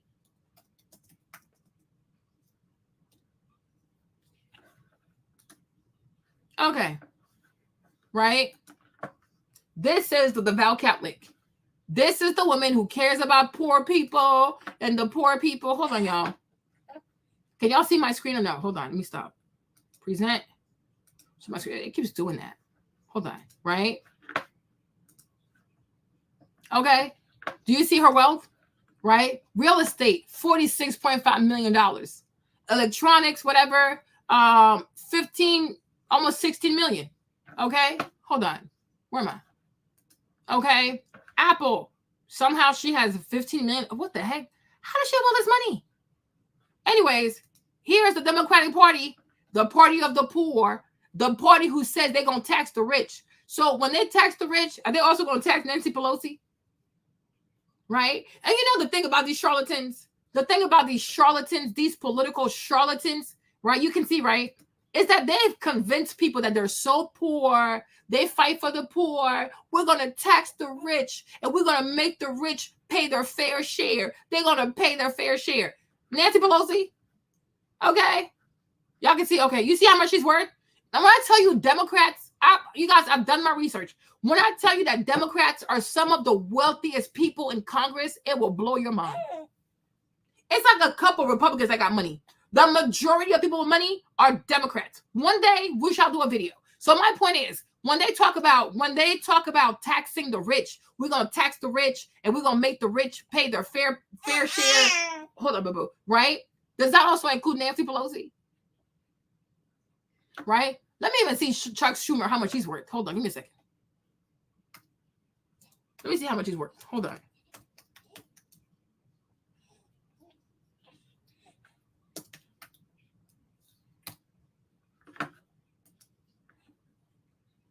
Okay, he seems like he's not worth so much. Okay. So I'm like, that kind of, okay, that seems pretty reasonable. So he's worth about like $1.1 million. Okay. All right, cool. Who else is big? I'm like, one day we're going to go through them people, y'all. We're going to go through them people. But look at Nancy Pelosi. Look at Nancy Pelosi. How is she worth all this money, you guys? What is her yearly salary? Hold on. Let me find it for you. Hold on.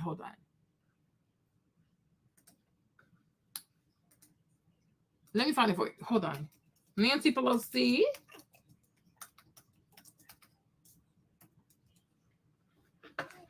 Okay. All right. So she's been in Congress. This is what they say, right? She's been in Congress for 32 years. Her annual salary is at most 100. Okay. So it's somewhere around like $200,000, right? So this lady, she makes $200,000. All right. So if we do, let's say 220. Okay, I'm gonna do 3, okay, times 32, right? Okay, so here we are, right? So assuming she never pays taxes, she takes home her full pay, and then her husband has so much money that she just saves her money away, right? So if she had saved every single penny she's made as a congressperson, she should have a net worth, she should have $7 million, right? And 40,000. Okay, so my thing is, okay, that's fine. From 7 million, my thing is, when you look at this right here, do you see this? 46.5 million in real estate, almost 16 million in electronics. She got like 15 million with Apple, and then she has another 15 million with like Belden Place, whatever that is, right? But she has an estimated net worth of $114 million, $662,521. The lady's worth almost $115 million, right? Right? If you didn't know her, you didn't know what political affiliation she had, you'd think she's a Republican. Because that's what they have you believing, that the richest people are Republicans, people with all the money are Republicans, womp, right? But here you have a Democrat who claims to care about the poor. She wants to fight the poor. They want to tax poor. They want to tax the rich and make the rich pay their fair share. Does that also include Nancy Pelosi? Is she willing? Is she going to pay more taxes? All these people do is just sit there and lie to people. Me, the day I found out how much she was worth, I couldn't believe it. I'm like, where's she getting all this money from? It's giving insider trading. It's giving, she leverages her position as a senator, as Speaker of the House, on all these committees that she's ever been in, right, to pass legislation that is good for her stocks, good for her portfolio, and she does insider trading, right? But somehow Trump is the criminal. How can somebody who makes $200,000 a year, okay, 30 years, she's not worth $150 million? Even Justin Trudeau. Let me show you this. Let me show you all this. Hold on. Even though it's Canada, but it does matter though.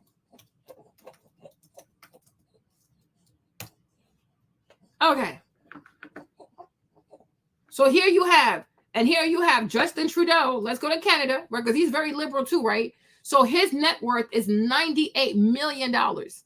But somehow he makes $400,000 like the Prime Minister of Canada. Where is this money coming from? And you would have to wonder, all these policies, these liberal, goofy policies he's passing in Canada, is he getting paid by these corporations? Because where's this money coming from? Where's this money coming from? And nobody's questioning them, right? Because they have everybody convinced that we're the good guys. We fight for you. We fight for the poor. We want to tax the rich. We're like Robin Hood, right? We're going to rob the rich and make you so wealthy. We're going to take care of y'all, give y'all more benefits, right? Oh, they're the bad guys. They're the racist ones. And I'm like, even the fact that Rachel mentions her faith, oh, she's a Catholic. Is she white and Catholic? But let somebody be on the other side, Republican, white, and Catholic. Oh, they're racist, right? They're racist. Make it make sense. Make it make sense. Because it makes none. None. Well, in that statement from her today, I will be very surprised if Nancy Pelosi doesn't soon endorse Kamala Harris, just as every, I think, Democrat in public life will now endorse Kamala Harris as the top of the ticket. I think that consolidation will happen rapidly. The fact that it didn't happen instantly and at the same moment she was marking this incredible act by President Biden, I think is not really a surprise. Let me just insert just a moment of skepticism here, because we had seen reporting that Nancy Pelosi wanted kind of a mini open convention. She wanted there to be some conversation, public debate between some potential candidates to be at the top of the ticket. This was reported by a number of outlets. She knows how to count the votes. Queen of counting the votes. She understands how politics works. She understands how elections work. She's the muscle, the godmother of the Democratic Party.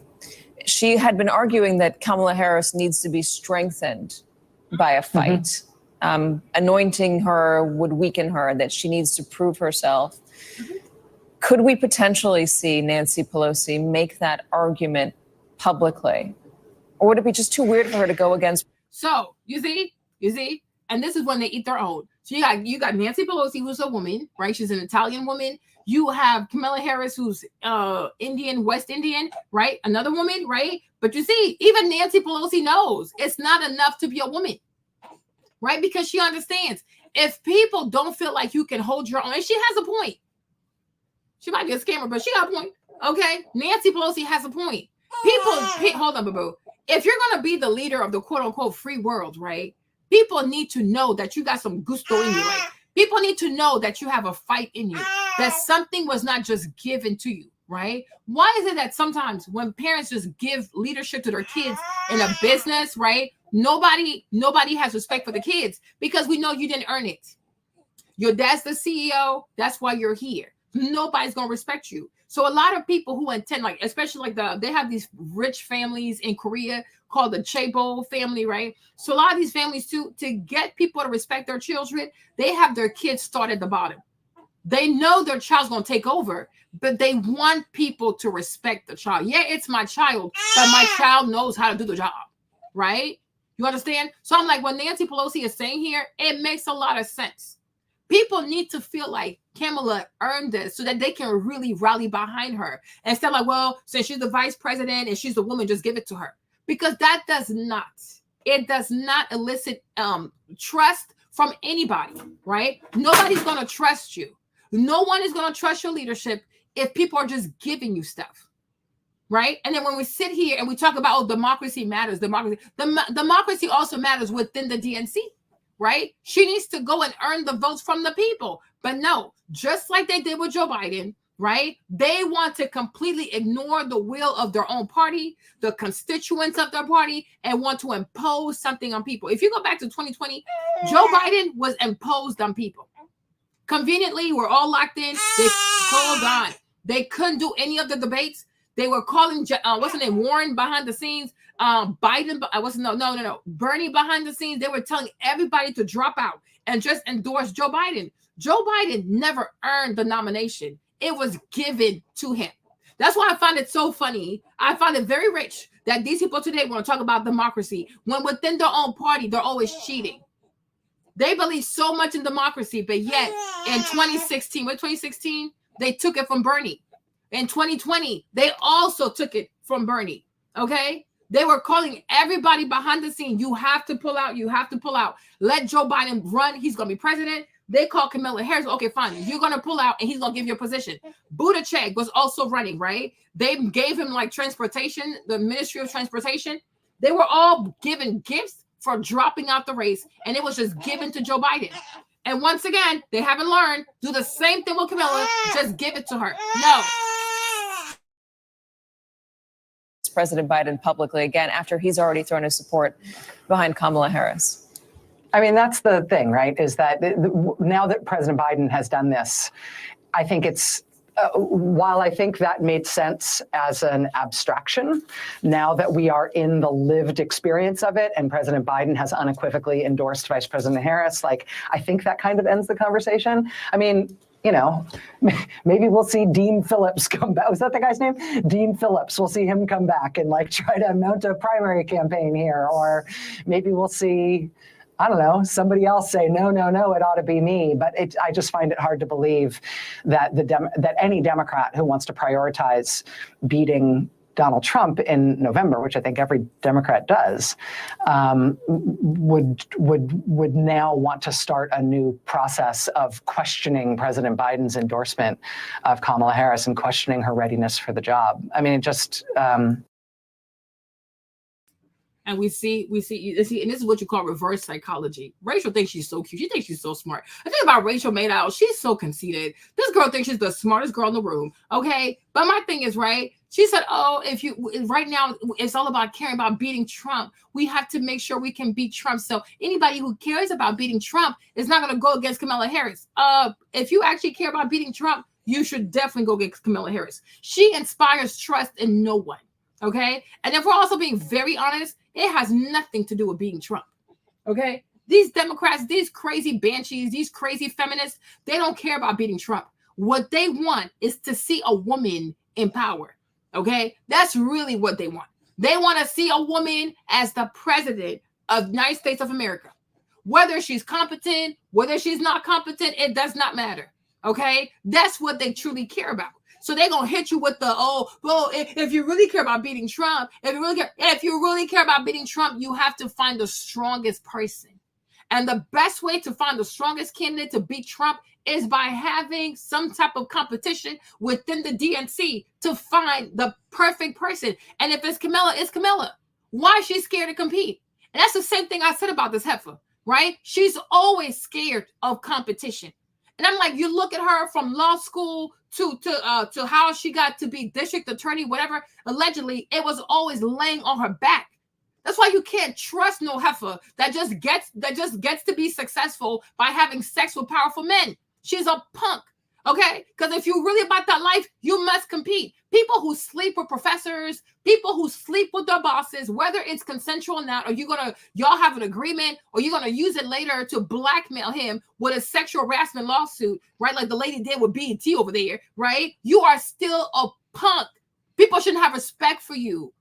You don't know how to compete. And I cannot stand women who give away their vaginas to get ahead because you make it worse for the next woman. This sisterhood is some bullshit, right? Because I'm like, any woman who uses sex to get what she wants at school, as far as her grades are concerned, in the workplace, as far as her jobs are concerned, do you have any idea how she creates an unsafe work environment for any other woman who's coming behind her? Because then if you create a tradition where men can have their way with their students, they can have their way with their subordinates, right? Then the man thinks everybody who comes to my office, I should be able to have sex with her. Oh, no, you can't, sir. The freak, what's wrong with you? What is wrong with you, right? And once again, because this heifer cannot compete, it's been 3 years. She does not come outside.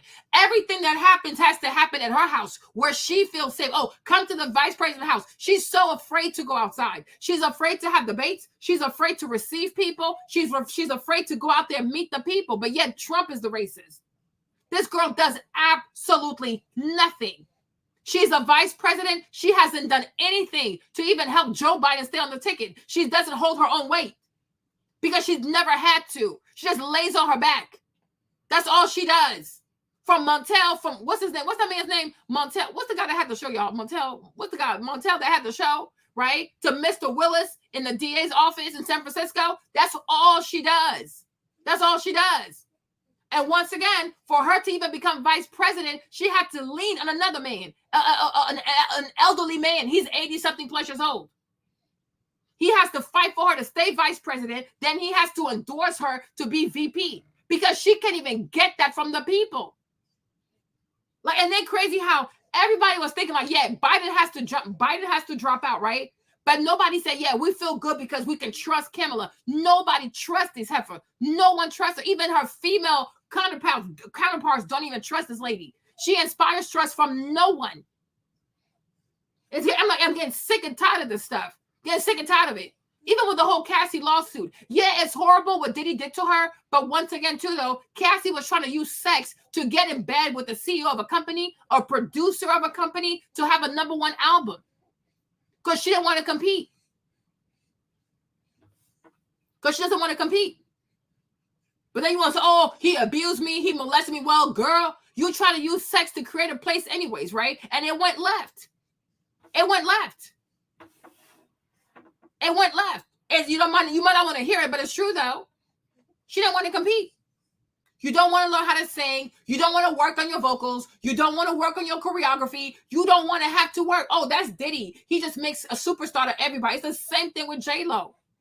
You think she was really attracted to Diddy? Heck no, she wasn't. Hell no, she wasn't. You have a segment of the female population who is so comfortable using sex to get ahead, and nobody calls that shit out. It's like you make life unsafe for people. Why do you think today most of these men ain't shit? Because these women have spoiled them. That's why I said before, I don't know. The calculus. Hold on, boo-boo. Oh my gosh. Okay. It's okay, boo-boo. It's okay. Okay, good. Good job. Good job. Okay. But you want me to hold you all day, so it's not easy, right? But I'm like, the calculus to me, it doesn't make any sense. How do we support any woman who wants to be married, any woman who wants to have a husband? I don't know how you could ever be supportive of sex work, because the sex worker, she works against you. You know what I mean? There was a time in life, men also wanted to get married. They were crazy to get married because it was really hard for them to have sex. It was hard. You had to be somebody. It wasn't like, oh, a bunch of free vaginas out here. You could just snatch a vagina for $1, for $5, right? It was hard. So men had some motivation, because sex is a motivator. Okay, especially safe sex, good sex. It is a motivator, right? But the sex worker, what does she do? Your female counterpart, your sisterhood. What does she do? She sells it. She tells him, you don't have to be a good man. You don't have to be a decent man. You ain't got to take care of your kids. Give me $5, I'll do this. Give me $20, I'll do this. Give me $100, I'll do it. So when you, the woman who's more like, you're more stable, you have standards about yourself, right? You said, well, I'm not going to have sex with you unless you do X, Y, and Z. It's like, well, for what? Because you have your other female counterpart. She'll do it for free, or she'll do it for a meal. She'll do it for a car. She'll do it for a ride. She'll do it for $20, right? So today, it's a lot of women who have they demystify what sex is, right? They have demystified what a woman is, what her worth is, and why a man should have a woman. Because it's like, okay, if it comes to cooking and cleaning, he can do it by himself. We have so much technology. We have so many home good products that can make rice for you, clean for you, vacuum for you. So it's like that part, he don't need you, right? Make money, he makes his own money. But what might be hard for a man is like, how do I have sex and how do I have children? But today he can pay for that. He can pay for that. And you wonder why there are so many men who are not interested in intimacy. They're not interested in being chivalrous. They're not interested in marriage because there is a faction of womanhood that has utterly destroyed what intimacy is and has just, you have diminished it to a transactional relationship.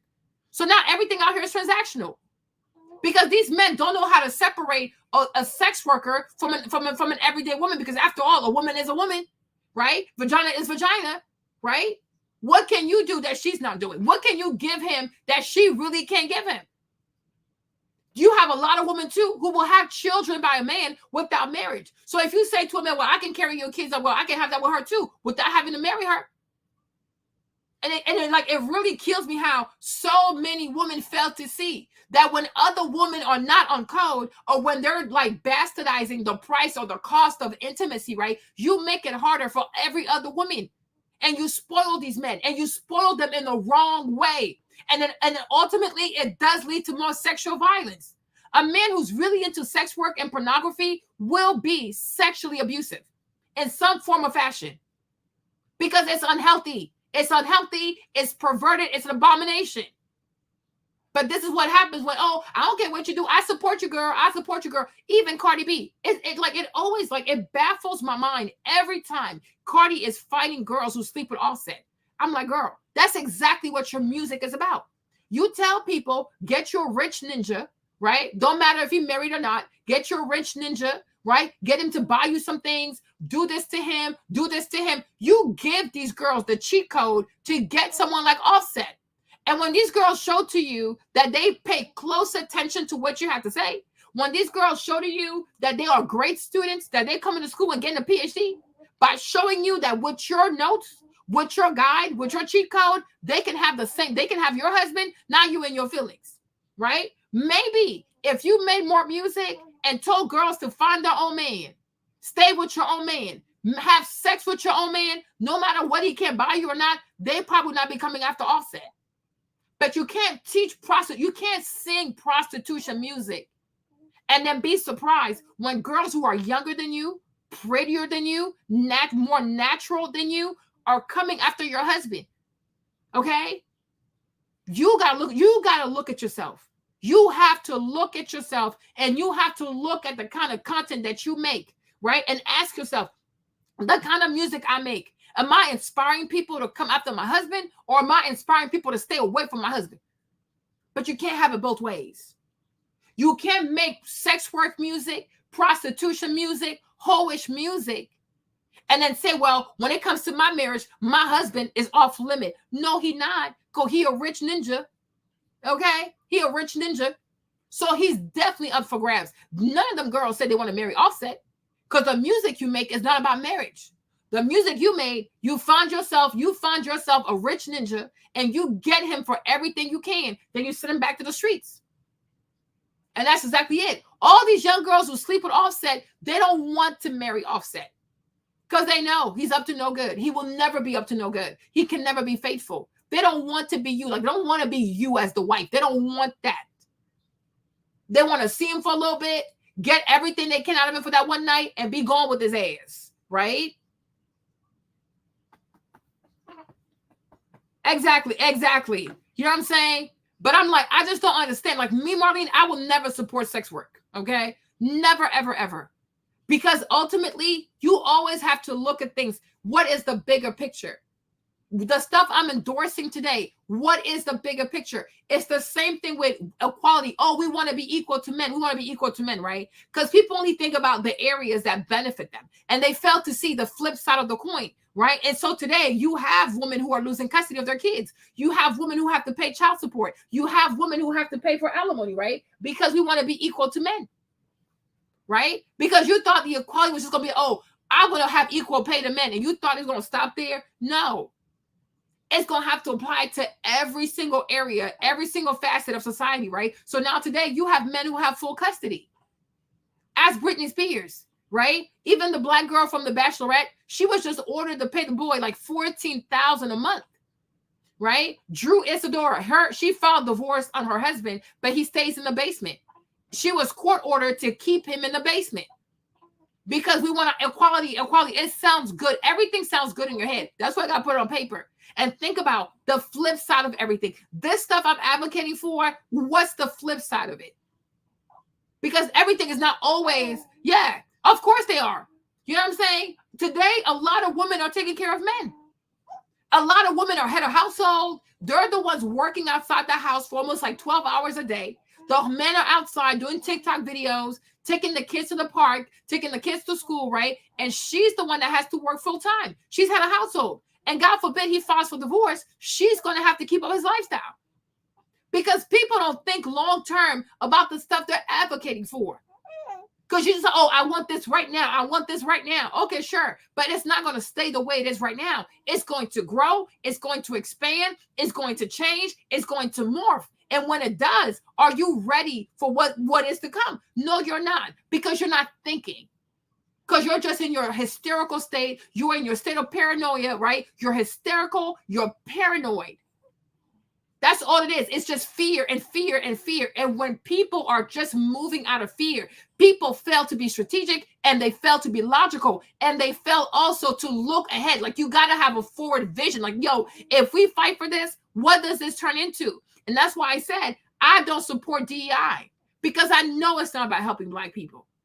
I know it's not about helping Black people. They're going to weaponize Black rage to get it forward. Like, oh, you see, the people they racist, they don't want to see Black people in high position. Yeah, right?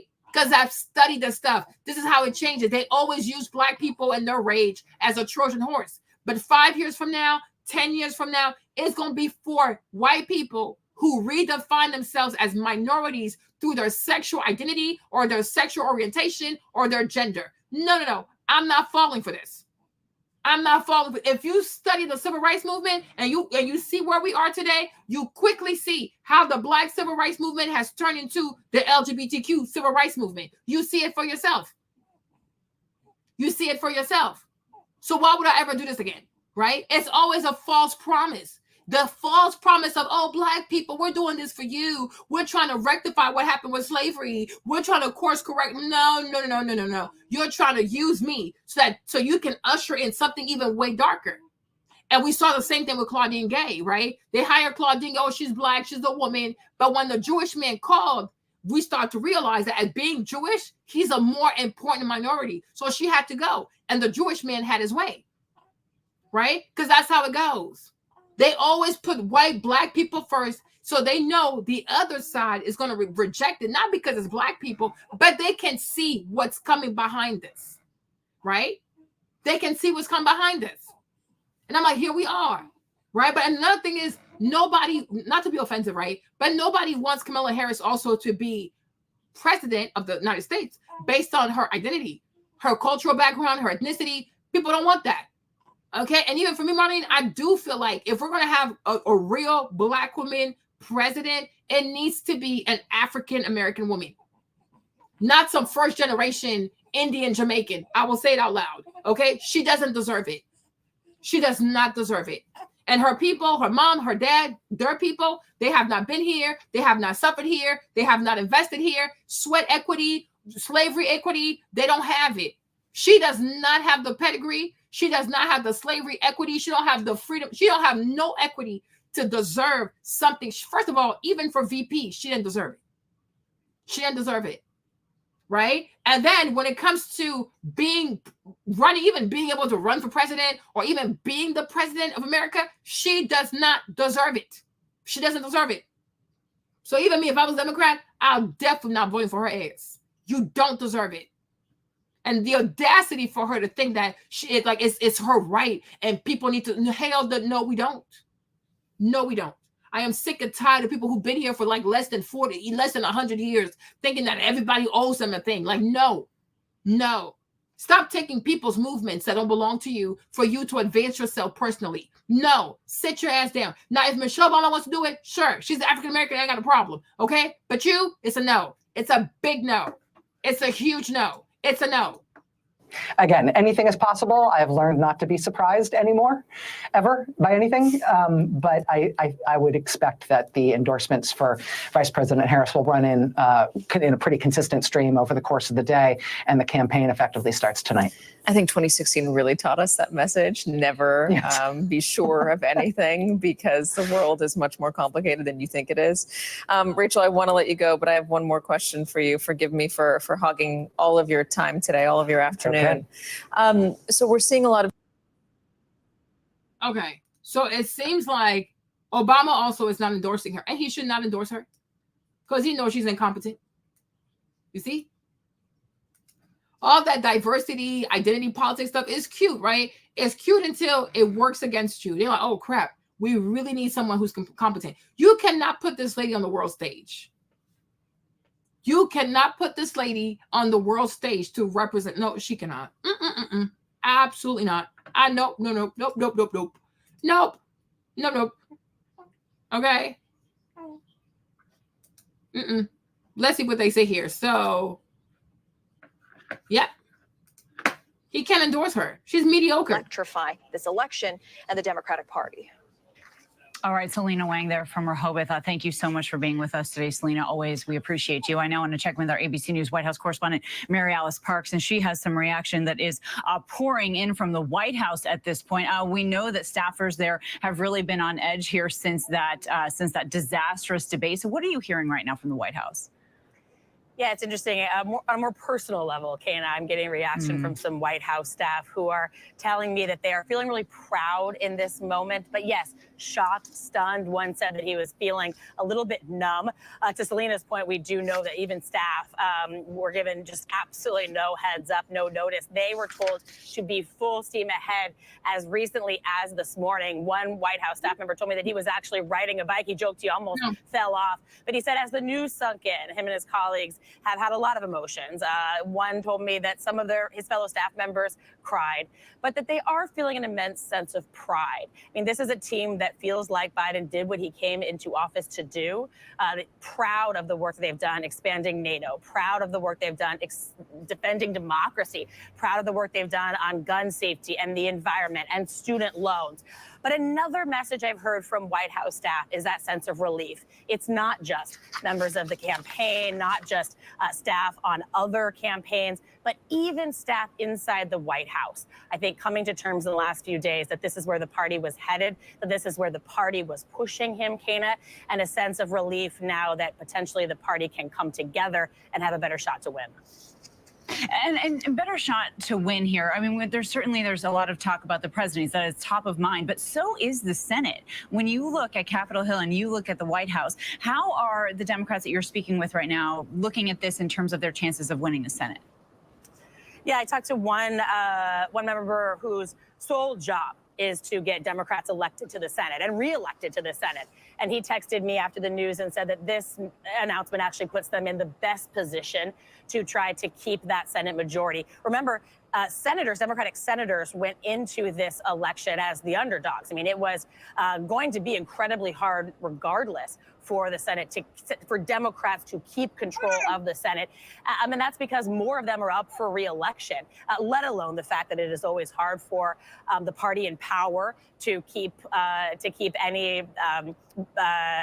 Senate, to keep the House. And we know that so many of these Democratic Senate candidates felt like, or were at least starting to feel after that debate like President Biden was a real drag on their ticket. You know, I talked to a number of those Democratic Senate campaigns, whether in Arizona or Ohio, around the country, who started to worry that their Democratic candidates were running really far ahead of President Biden, and that's really tough. And it started to become universal across the country. Too many Democratic candidates worried about their own chances because of the president's debate performance. And I do think, that started to become part of the calculus for the president. He was from the Senate, a creature of the Senate. Those are not only his colleagues here in Washington, but his personal friends.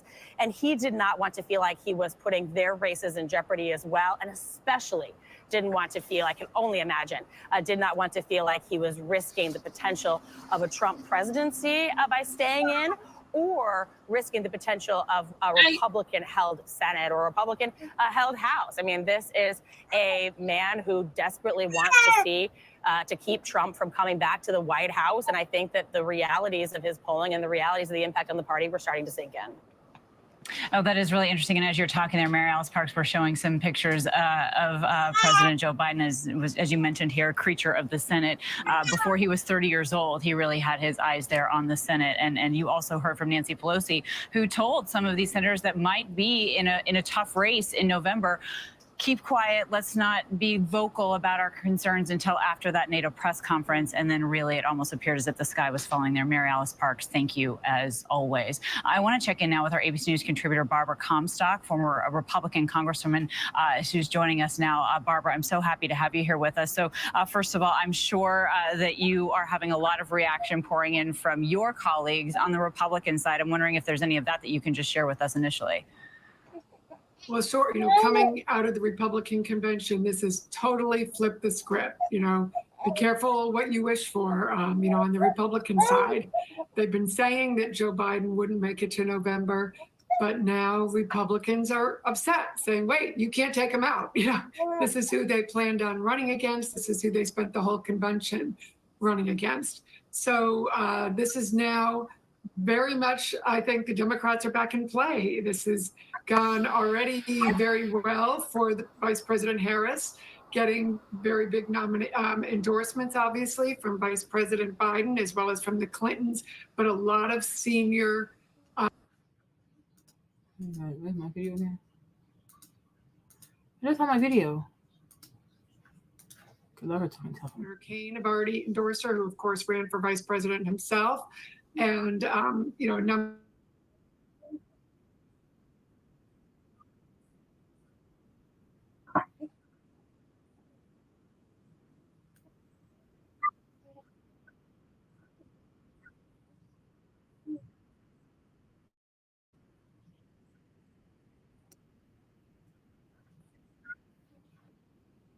thing in terms of who made this happen. That's the victory part. But overall, I will say this. As the self-appointed leader of the rebel forces within the Democratic Party to oust Joe Biden, I declare victory. So now this is not victory against Joe Biden. This is a victory for reason, logic, and for the Democratic Party to actually win this race. Which now that Joe Biden has dropped out, we go from massive underdogs to all of a sudden, overnight, back to the favorites. And so this is going to dawn on people over the next day or two. But what is it? Shank sometimes, I feel like he loses his marbles. So because he dropped out, you think automatically Kamala makes you a favorite of the people? But then, so Cenk, if you guys don't know, Cenk is also with the Young Turks. I think he's Palestinian, if I'm not mistaken. He's a naturalized U.S. citizen. And somehow he felt like he didn't have to respect the Constitution. And he was running for president. I'm like, are you not breaking the law? And he was trying to fight, like have the thing taken to the Supreme Court to make it so people who are naturalized U.S. citizen could run for presidency. No. Okay. You have your own nation state. If you feel that strongly about being a president, go back to your country. I don't know. Oh gosh, I don't know. I don't know what it is. I really don't know what it is with people who are immigrants who feel like people's countries belong to them. Like, it's crazy to me. Like, there's a whole constitution that says in order to run for president, you got to be born here. Like, you got to be born on the land, right? You cannot be a naturalized U.S. citizen and run for office, and run for president. I know that. I was perfectly fine with it. Like, it's not my country. I'm grateful for what I can get. God bless them. You can be like a head of a cabinet. You just can't be president, right? Like, so people who are born here, they can't even have one thing to themselves. Y'all want everything? Nah, crazy. And then they're going to think, my God, what were we thinking? Crazy. Why were we choosing to lose this race? So now that Joe Biden has made the right choice, we'll talk about grace for him as well. But first, a quick victory lap. And guys, this is really important. The victory lap isn't for me. It's for you. And let me explain. There's real merit to that. And there's something super important to learn from that. So who were the first people to say that Joe Biden was the wrong candidate? The people that were right first. They were all outsiders. Because the insiders are invested in keeping the status quo. They're already at the very top. They already got there through the people who are at the top who gave them those positions. They're invested in the status quo. But outsiders are not. Outsiders can see things a little bit more clearly. They're not inside that DC bubble or the Democratic Party bubble. So to all the outsiders who over a year ago said he's not the right candidate, the American people think he's too old, and in fact, he is too old. We've got to get a new dynamic ticket that could actually beat Trump.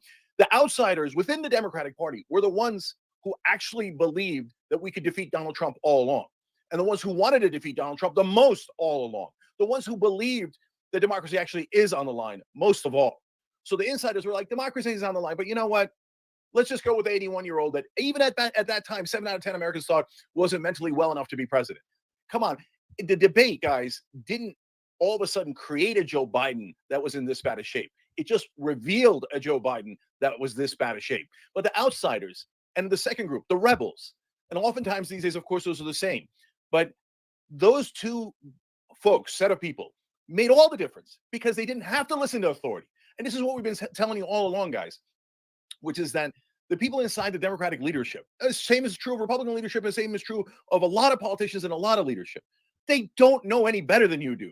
There's all this marketing and hoopla around, oh, the wise men of the Democratic Party, and we have to listen to leadership. We should always, remember, voters, do not use your own mind. Do not use your own judgment. Instead, substituted for the mind and the judgment of Democratic leadership because they are so wise. But now you've seen the men behind the curtain. Do they look wise to you? No, they were never that wise.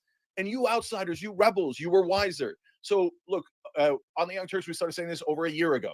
Already at that point, his polling was disastrous. The views on his age were disastrous, and his favorability was nearly unrecoverable. And that's what I've been saying all along. And Anna's been saying it, and so many people on the Young Turks and our audience has been saying it. And that's the most important part. Because, guys, 10 months ago, I asked our paying members, because they're the core of the community, and they're put their money where their mouth is, etc. And they're at our best, we're their voice. So I asked them, guys, what do you want me to do? If I run, it's crazy. Everybody knows it's crazy. You know, I'm not born inside the country, and I can get past. I think I can get past that. Could we get past it in one cycle, or would we have to sue a couple of times to win that civil right? But yes, the people not born here should be able to run. But of course, that was going to be a giant barrier. Guys, you see what he said? You see what he just said? He said people who are not born here. This is why you're going to see why many people don't like Trump, right? So I think he's Palestinian. His nephew also has a channel here, Hassan. He's very cute, but he's very unhinged, okay? Okay, so his nephew also has a big YouTube channel. Hassan has like millions of subscribers, right? So he's saying people who are naturalized U.S. citizens should also have the right to run to be president of the United States of America. Do you hear me? But you think if you go to his country and you're not born there, but you're naturalized into their citizenship, you think he's going to fight for you to have the same rights? No. Everybody thinks America belongs to them because somehow they're an immigrant, right? So it makes sense for people like him. People like him, Joy Reid, all the people who are immigrants, who are Democrats, they are a people of immigration, okay? It's a people of immigration. It's a people who are of immigration, and it's the people who believe that they deserve the same rights as people who are born here, even though they have not made the same investments as people who are born here, who had to suffer here and go through whatever it is that's called America, right? So you can see why he doesn't like Trump, because someone like Trump does not believe in that kind of stuff, right? Trump's going to be like, for you to run for president, we're going to have to follow the Constitution. You have to be born American. Okay, you have to be a born American. I don't think that's racist or that is extremist, because the same thing, like even right now in the Ivory Coast, they're trying to have a Senegalese guy, a man from Senegal. They want him to be the president of the Ivory Coast. And I told my mom, oh, hell no. Okay, that is ridiculous. That's ridiculous, because people feel as though, oh, the Ivory Coast belongs to all West Africans who speak French. No, it does not. No, it doesn't. Okay, you need to be full-blown Ivorian if you want to run for president of the Ivory Coast, point blank, period. And that's the reason why I feel the same way about America. There is a constitution. There is a constitution. Why do we have to change the rules because you feel as though, well, I should be able to? No. Being able to even have a naturalization, being able to even be a naturalized U.S. citizen, it's a huge deal. You don't, like, you give people an inch, they want 25,000 miles. Wait a minute. Okay? You are able to be naturalized. They don't even have to do that. America does not have to give anybody a green card. Okay? They could have everybody on a visa and then take your ass home. Okay? America does not have to give anyone the permanent residency into the US. It's out of the kindness of their heart. So be grateful. They don't have to give anybody U.S. citizenship, but they do. Be grateful. Like, no. Now I want to have the same rights as the people who are born on this land. You are not from this land. It's like, imagine if you have like a slave, right? And then the slave master says, you know what? I love your kid. I'm taking your kids. And next thing you know, the kids of the slave people want to have the same right as the children of the slave master. No, that's not how it works. Okay?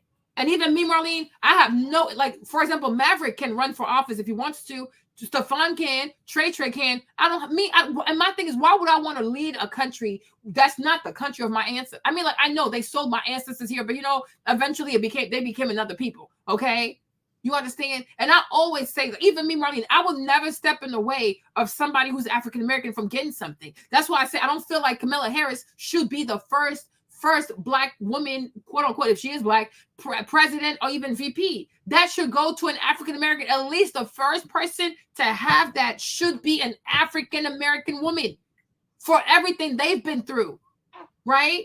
But my problem is, like, a lot of these immigrants, they attach themselves to the Black American issue only to position themselves. They don't say, you know what, I'm gonna fight with them so that they can go first. Let them go first. Let them at least be the first one to have this. You can come later, but no. Weaponize, and that's what, oh, Lord Jesus. That's why I'm so glad.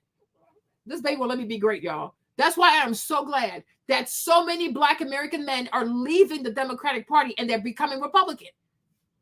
Because do you see what these Black women are doing? They are willing to give something away to someone who's not even really from here, based on the fact that they think she Black and she got a vagina and she gonna tell him what to do. Okay? These women are insane. They are truly insane. You are insane. Like, you're seriously insane. You are insane. I told this one girl, she on fire. I don't care. Because she like come into my DM and tell me all her issues with Nigerians. I'm like, girl, for all the things you said about Nigerians, the way you treat your own people, I look at you sideways, sis. It don't make no sense, sis. It don't make no sense. What is the loyalty for yourself and your people? Okay? It don't make no sense. Exactly. And that's exactly what's happening. And when I look at the Black American female electorate, they remind me of Esau. They remind me of Esau. When I tell you Esau sold his birthright. Okay, Esau sold his birthright. Sorry, Boo. Lexi said after screaming your ear. Esau sold his birthright for a bowl of soup. You about to get conned. This girl she is scamming you. She is scamming you out of something that rightfully belongs to you because you're so obsessed with the Trump. You're not really thinking about what you're about to do. This is a scam. You're about to get this whole transaction is a scam. It is a scam because you, as a Black American, you could never go to anybody's country, immigrate there, and somehow your children or even you run for VP or become president. It will never happen. Go to other people's country and see how they feel about people. It will never happen. But somehow, all these immigrants, right, who can speak fluent English and they kind of sound American-ish, their heart is not American. Their heart is not for America. Their heart is for power. It's for their own interests and how they can bring their entire family and get the State Department to approve 20,000 visas in one day. Okay? That's what they truly want. Because you hear Shank. There's a clear constitution. The Constitution disqualifies him. But he's going to sit there and talk about the January 6th insurrectionists. This man is he's willfully defiant of the U.S. Constitution. He ran for office. He went against the Constitution, and in certain states, he had his name on the ballot. And like willfully breaking the Constitution. Then he has the audacity to try to take it to court. You see this? No respect. You give people an inch, they want 25,000 miles. So of course he's like, yeah, now Kamala is here. We're going to win that because it goes with his agenda. He has an agenda for an America that belongs to everybody, where immigrants can become naturalized and do whatever it is that they wish to do. And you're going to stand for that for what? Because you and your feelings? Oh, thank you so much. Oh, yes, please. I wasn't saying on the table. I'm saying you the white face. Here you go. Okay. Thank you. Hold on, we're doing we're passing the torch here real quick, right? Oh, thank you, babe.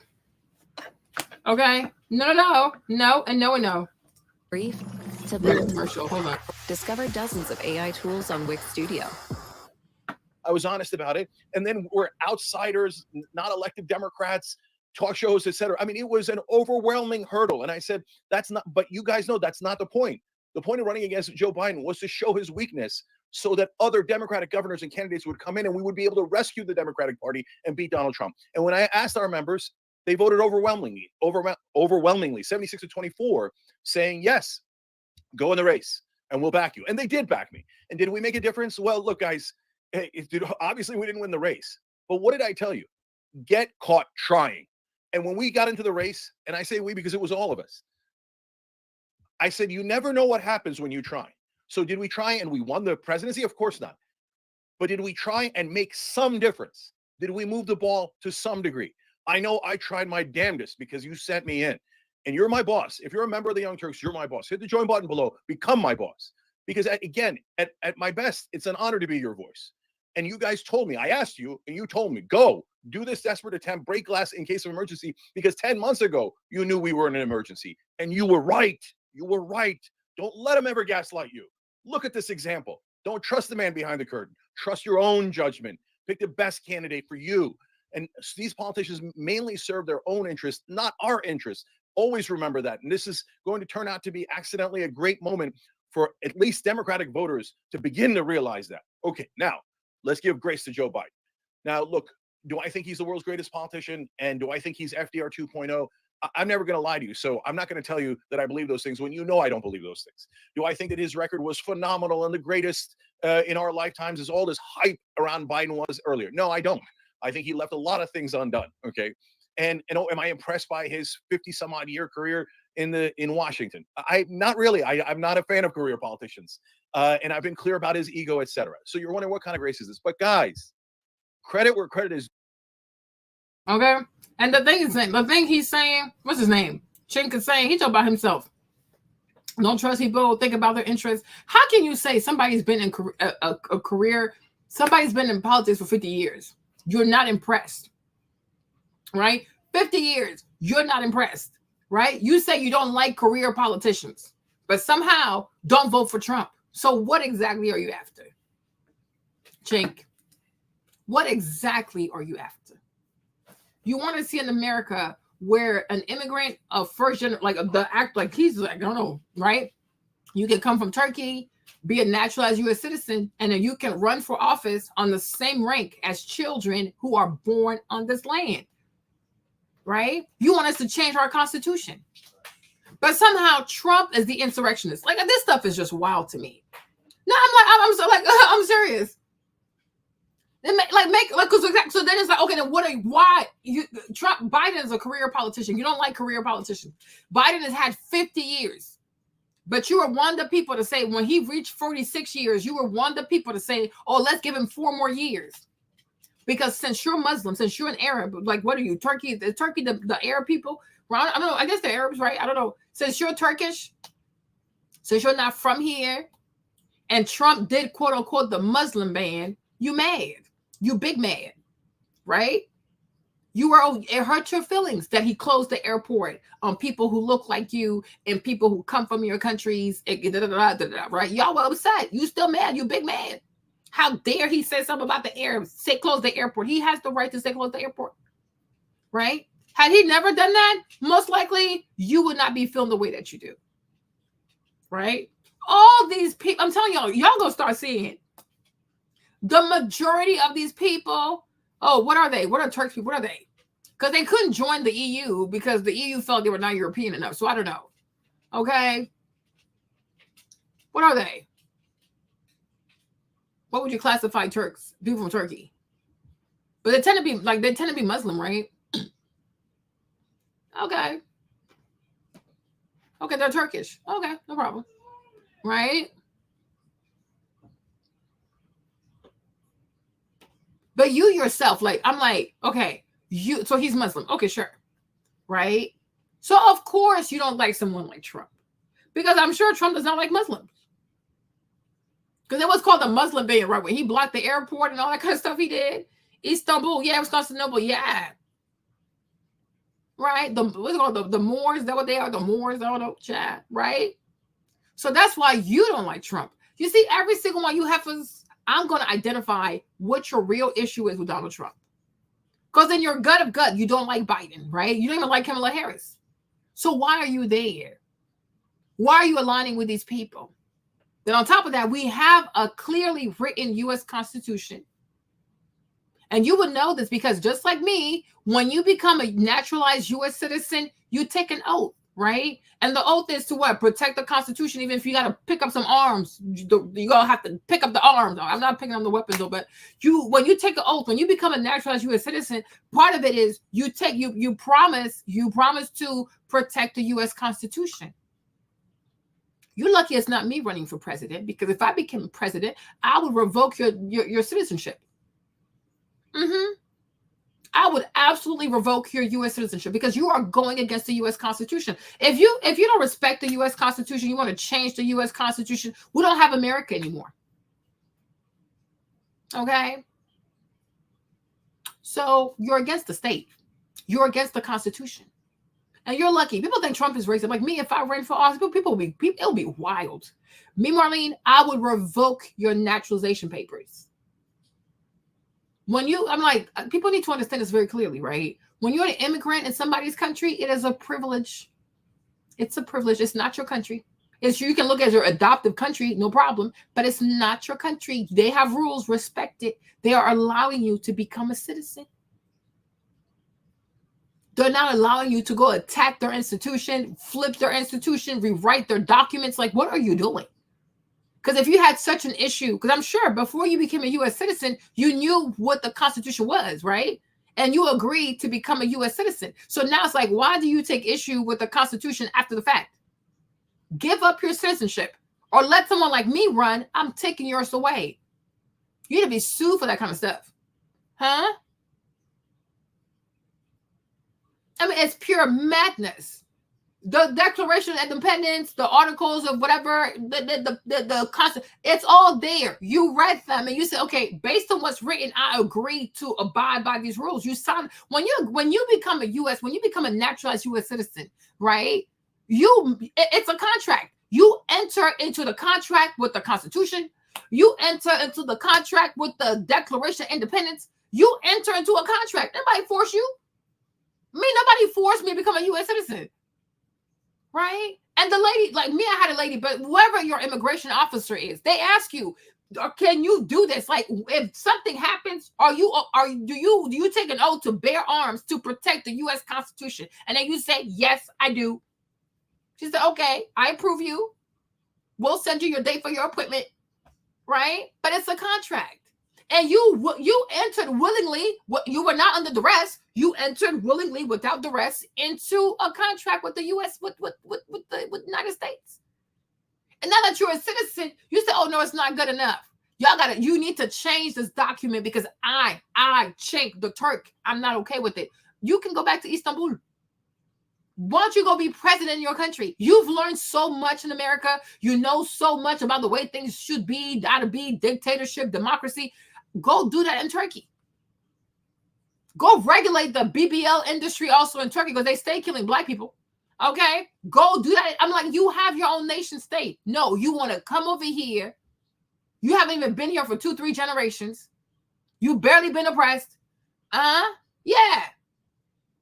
Oh no, let's change the U.S. Constitution for me. Who is you? And he was trying to take it to the Supreme Court. I'm like, what is wrong with people? What is wrong with people? Because people have no respect. That's why I'm like, I understand the French people. I get it. So that's why I say, like, being a nationalist, it does not make you a racist. Because if you're an immigrant and you come from you're an immigrant, you have your own nation state, right? If you love your own nation state, think about what these Democrats are advocating for. If the same was to happen in your country, you would not be okay with this. You will be exactly what they call an extreme right. The stuff they call the what's up in that family? oh my gosh, Le Pen, what they call Le Pen in France, what they call the Trump over here. If it was your own country, you will do the same thing. You would want to close your borders. You would not want to change your constitution for people who are new immigrants who agreed. They knew what the documents were. They were actually asked at the interview, are you okay? Can you take a note to say if something happens to the US and you have to bear arms, you are willing to bear arms for the United States? You say yes. It is a contract. It's a verbal contract, but it's a contract. You know what you're getting into. Okay? But it's like, it's wild to me that, and it's like, I don't know. It's like you wish harm for people, but you think somehow good's going to come to you. You know, maybe one day, most likely, right? Maybe one day, most likely, I do plan to retire in the Ivory Coast.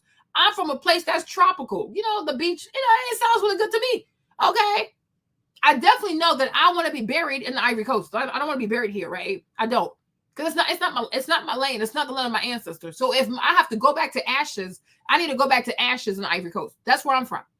My parents are going to be there. My grandparents are going to be already there. So I need to go back to my people. Okay? Even my mom told my dad she does not want to be buried next to him. Because my dad's from the South. Like he's from the ocean side. My mom is like more towards the West. So she's more towards Liberia. And she's like, no. You're not my people. Like that day was crazy. She told that man straight up. She said, I don't think, what she said? She said something to him, but she's like, no, I don't want to be buried next to you. Because she wants to go back to her people. And I get that. Because her dad is up there, her mom is up there. Why she going to, it's not her land. So me, I'm going to have to, because sometimes I guess I'm mixed. I got to figure out where I want to be buried, but I don't want to be buried here because it's not my land. You know what I mean? I feel bad for my kids because they might have to travel to come see my tomb and clean it up or whatever. But I don't want to be buried in America. I don't want to. You know what I mean? It's not my land. You understand? I'm here. It's a privilege. It's nice. It's an adoptive home, whatever. But when it's time to, okay, take me back. You know what I'm saying? I'm African. I need to be buried in Africa. That's where I belong. Okay, that's where my body, my remains, they need to be buried in the Ivory Coast, in the land. That's where I belong. You understand? But for the meantime, I took an oath. I entered into a verbal agreement with the United States. It's the same thing when you have a green card. They have things like if you ever have a green card, on the back of a green card, they even let you know this right here. It is not a right; it's a privilege. At the airport, they can take when you come to the airport. If the immigration officer don't like you, he can take the green card away because it's not a right. But even when you get a green card, the green card, it comes with it's wrapped in this letter, right? Some of y'all U.S. citizens, you never seen it, but it has regulation things they expect you to do when you have a green card, and they make sure to let you know it's not a right, it's a privilege. On the back of your green card, they also write the same thing. Let you know. So once you take the green card, you accept the green card, you are entering into a contract with the U.S. government, right? When you become a naturalized U.S. citizen, before you get to become a U.S. citizen, at your interview with the immigration officer, right, you have to take an oath and you are asked. It's like when you go in the airplane and you sit by the exit window, the exit door, they ask you, in the case of emergency, do you think you can do this? If you say yes or you say no. If you say no, they'll have to move your seat. But you can't say no and sit there. You know what I mean? Right? So I'm to me, it's wild. And that's why I'm starting to see, when I keep seeing certain faces in the media who are so against Trump, usually it's immigrants. Okay? Usually it's immigrants. It's naturalized immigrants. So people who are going to be naturalized, who might never, I don't know. But it's usually people who are not from here, who are naturalized U.S. citizens, right? And who take a strong issue to America, saying, this is what America is. This is who America is for. These are our documents. And pretty much this is our cultural ethnic DNA. They have an issue with that because these people are rebellious. Okay. And they come from countries that are rebellious. They come from countries where people don't respect law and order. So that's why when they come here, I see why they have an issue with law and order.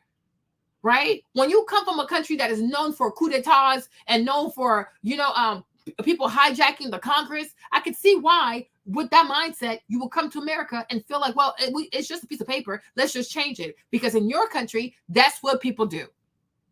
And that's why I say not every people makes for good immigrants. I've said this before, and I'm going to say it again. right? Because you don't share the same culture with everybody. And some immigrants, it's really hard to assimilate them into the current mold of society that you currently have going for yourself, because where they come from, people act crazy. There's not every people, not every nationality, not every culture, not every ethnicity, not every male group, not every female group makes for a great population of immigrants, because it's really hard. Yes, it is really hard to assimilate them. I'm African. I'm letting you know this. Like me, if I'm being so serious. Me, Marlene, if I was like an immigration officer and I had certain people as an African woman, I'm like, yeah, them people, they crazy. No, you're not coming over here. Because I know how y'all be. Like stereotypes and stuff, they don't come out of thin air. You know? Last time I was having a conversation with my dad, right? And because he doesn't like, because you know, when you're from a French-speaking African country, a lot of people have disdain for France, right? Because they've done some foul stuff. France has done some foul stuff. So for a lot of French-speaking African people, mostly West African people, they want to see France tore the fuck up. Because they feel like with Charles de Gaulle, Mitterrand, Jacques Chirac, Sarkozy, you know, they've done some very awful things to the Ivory Coast, Burkina Faso, Niger. I mean, you name it. They've done some foul stuff. So a lot of people, they feel like the best way to get revenge is like, tear that bitch up. Take all their social services, you know, empty out the public funds, like just act a fool. You know, so my daddy's like, he doesn't really support Marine Le Pen because, you know, she's French and she's really pro-French. Her dad was the same way, right? But I'm like, you're kind of fake, because when we had the coup d'etat, like when we had the civil war in the Ivory Coast, my dad was saying all kinds of unpleasant things about other people's countries and other people. He's like, oh, I didn't say. I was like, yes, you did. Yes, you did. Right? Because it's all good. Like, it's fun to wish harm on people's countries because you don't like a person and you want them to pay for what they did to you. So you feel like, oh, let's just like fuck their ish up. Have as many babies as you can, practice polygamy, don't go to school, you know, keep collecting welfare because you want to bankrupt that country, or you want to see that country bleed and on fire because what they did to your country, you can't forgive that. But my thing is, everything you wish for somebody, it's gonna be your own portion eventually, right? But then a few days ago, I caught him saying some unsavory things about other people. But I was like, Daddy, but don't you kind of sound like a nationalist at this point, right? He was like, I was like, there you go, Libra. Okay. The inconsistencies of a Libra, right? But I'm like, you can't do stuff like that because you also have a country. And now you see the same people. And let me tell you this, I ain't gonna say too much, but the same people that most French people have an issue with is the same people he has an issue with in the Ivory Coast. But when it's Marine Le Pen, it's, oh no, fuck her shit up.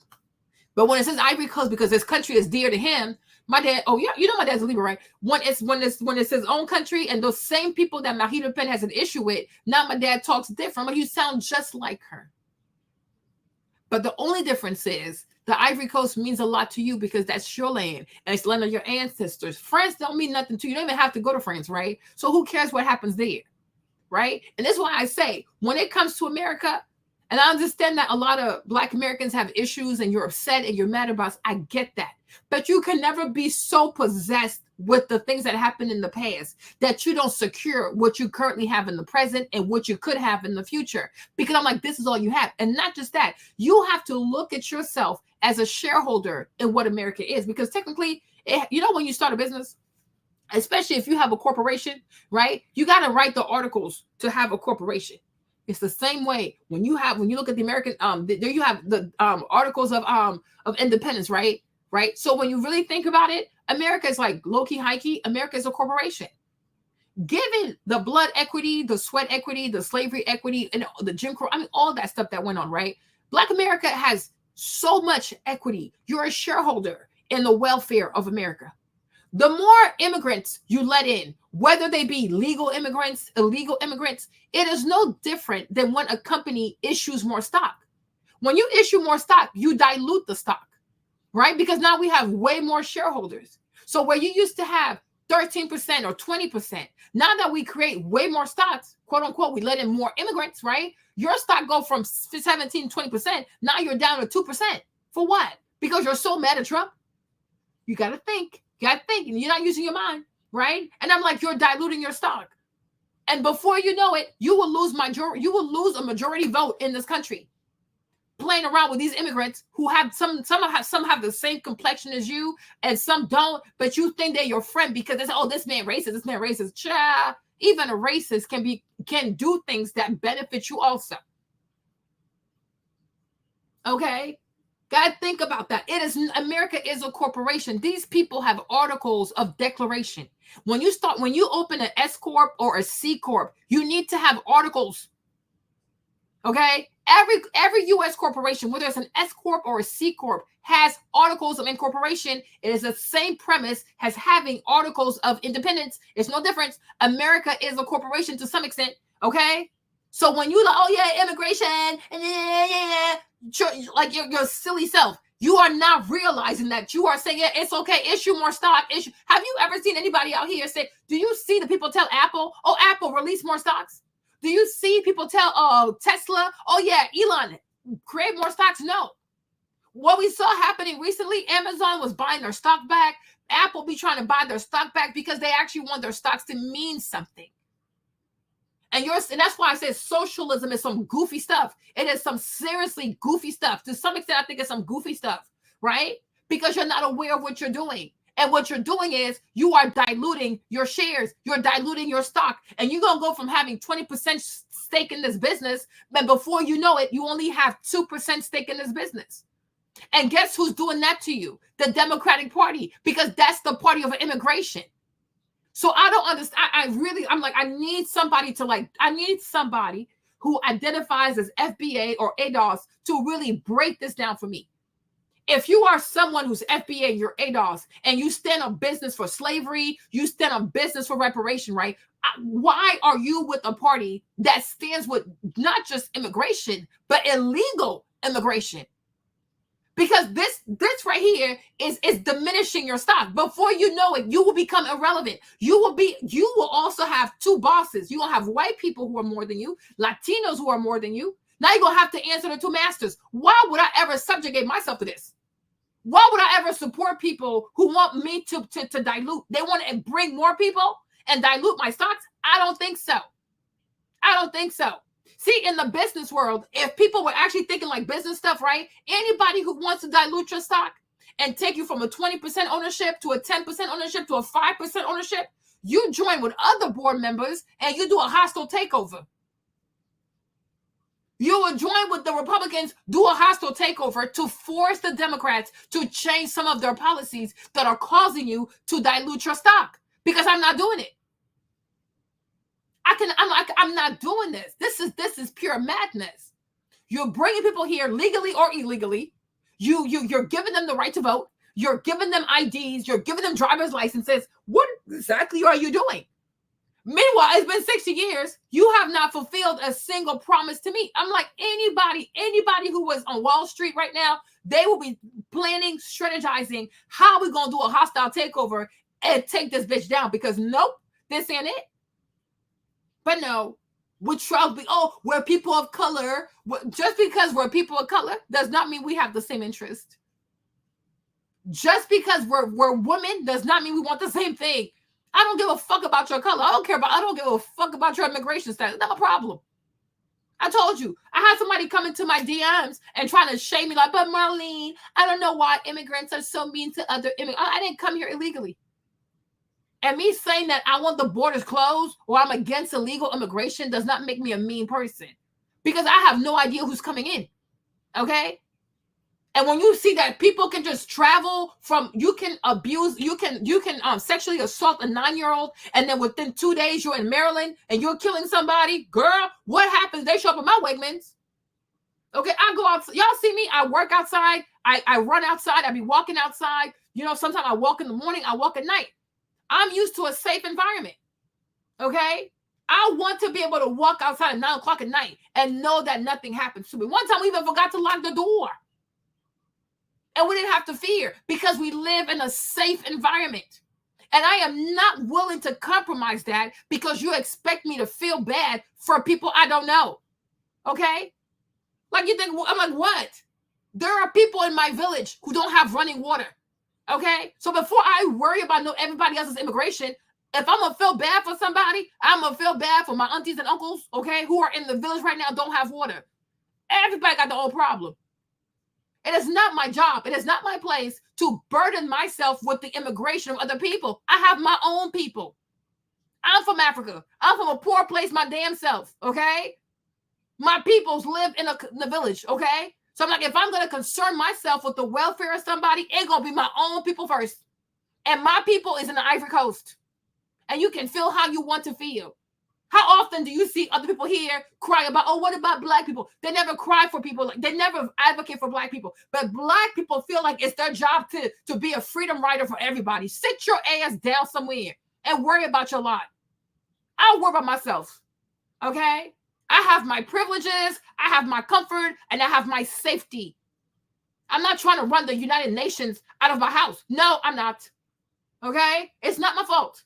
I was not born to fix the world's problems, okay? But I was definitely born to think about my own interests and protect my interests. I'm protecting my interest. And you should too. Exactly. Exactly. Exactly. And that's okay though. Immigration. I'm like, that's what the Democratic Party has turned into. A party of immigration, a party of abortion, a party of gender, sexual identity, wumpty wump wump, wumpty wump wump. I don't think so. Oh, you missed it yesterday? Maybe I'll play it back for you. I don't think so. So when you're looking at a man like this, who willingly goes against the U.S. Constitution to do what he wants to do, because in his sick mind, he thinks he's better than everybody else. Okay, I don't know how many people are like born in the U.S. But out of everybody born in the U.S., he thinks he can do a better job coming out of Turkey than people who are born in the U.S. We have enough. We have plenty. We have a plethora, okay, of U.S. born American who can successfully run for the office of president and be elected president. All of us who are immigrants need to stay our asses out of this. What we do, if you want to support as an immigrant, as a naturalized U.S. citizen, the way you support is by voting. It is not by trying to change the Constitution, redo the whole system. No, you're completely out of line. You are completely, I'm like, you should have seen the way Anna was looking at her, like, bro, you crazy, okay? You are out of line. It's pure madness to me. Close these damn borders. Close the borders. And I told y'all this before. Instead of wasting all this money, sending money to Ukraine for a war they are never going to win. They will never win against the Putin, okay? Another crazy Libra, okay? You will not win against Vladimir. It is not happening, okay? It's not happening. All that money being wasted in Ukraine, we could have sent that money to Latin America. We could have turned that money into loans for all these Latin American countries, especially the ones who tend to have a disproportionate amount of illegal immigrants, and force them to codify their entire penal system. We need to have a database for Latino criminals. You think Trump is bad? Wait until I talk. Okay? Me, Marlene, if I want to join politics, I think I'll definitely be a Republican. I got time for these people, okay? I would force all these Latino countries. Putin is a Libra. You didn't know? I think he's born October 4th or October 3rd or something like that. He's a Libra. You like that, Kevin? Okay. Okay? But I would force every single Latino country, Mexico, El Salvador, the ones who have a disproportionate amount of illegal immigrants, the ones who have a disproportionate amount in our penal system, because obviously your country got a problem. Because why all your kids who come here commit crimes, okay? I would force these people to borrow money from the U.S. government at a pretty decent interest rate in order for them to revamp their entire penal system. You're going to build new jails. You're going to have fingerprint database, picture database, saliva database. I want the DNA of every single one of your criminal. Even the ones you think about to be criminal, make them spit. I want their spit. I want their spit. I want their saliva. I want their semen. I want hair follicles. I want it all. When you cross our border and you are detained by ICE, they're going to hold you for at least a week, not 24, not 48, no, a whole week. Don't include the Saturday and the Sunday. So it's going to be like Monday, Tuesday, Wednesday, Thursday, Monday, and Tuesday. We don't work on the weekends, so that don't damn count.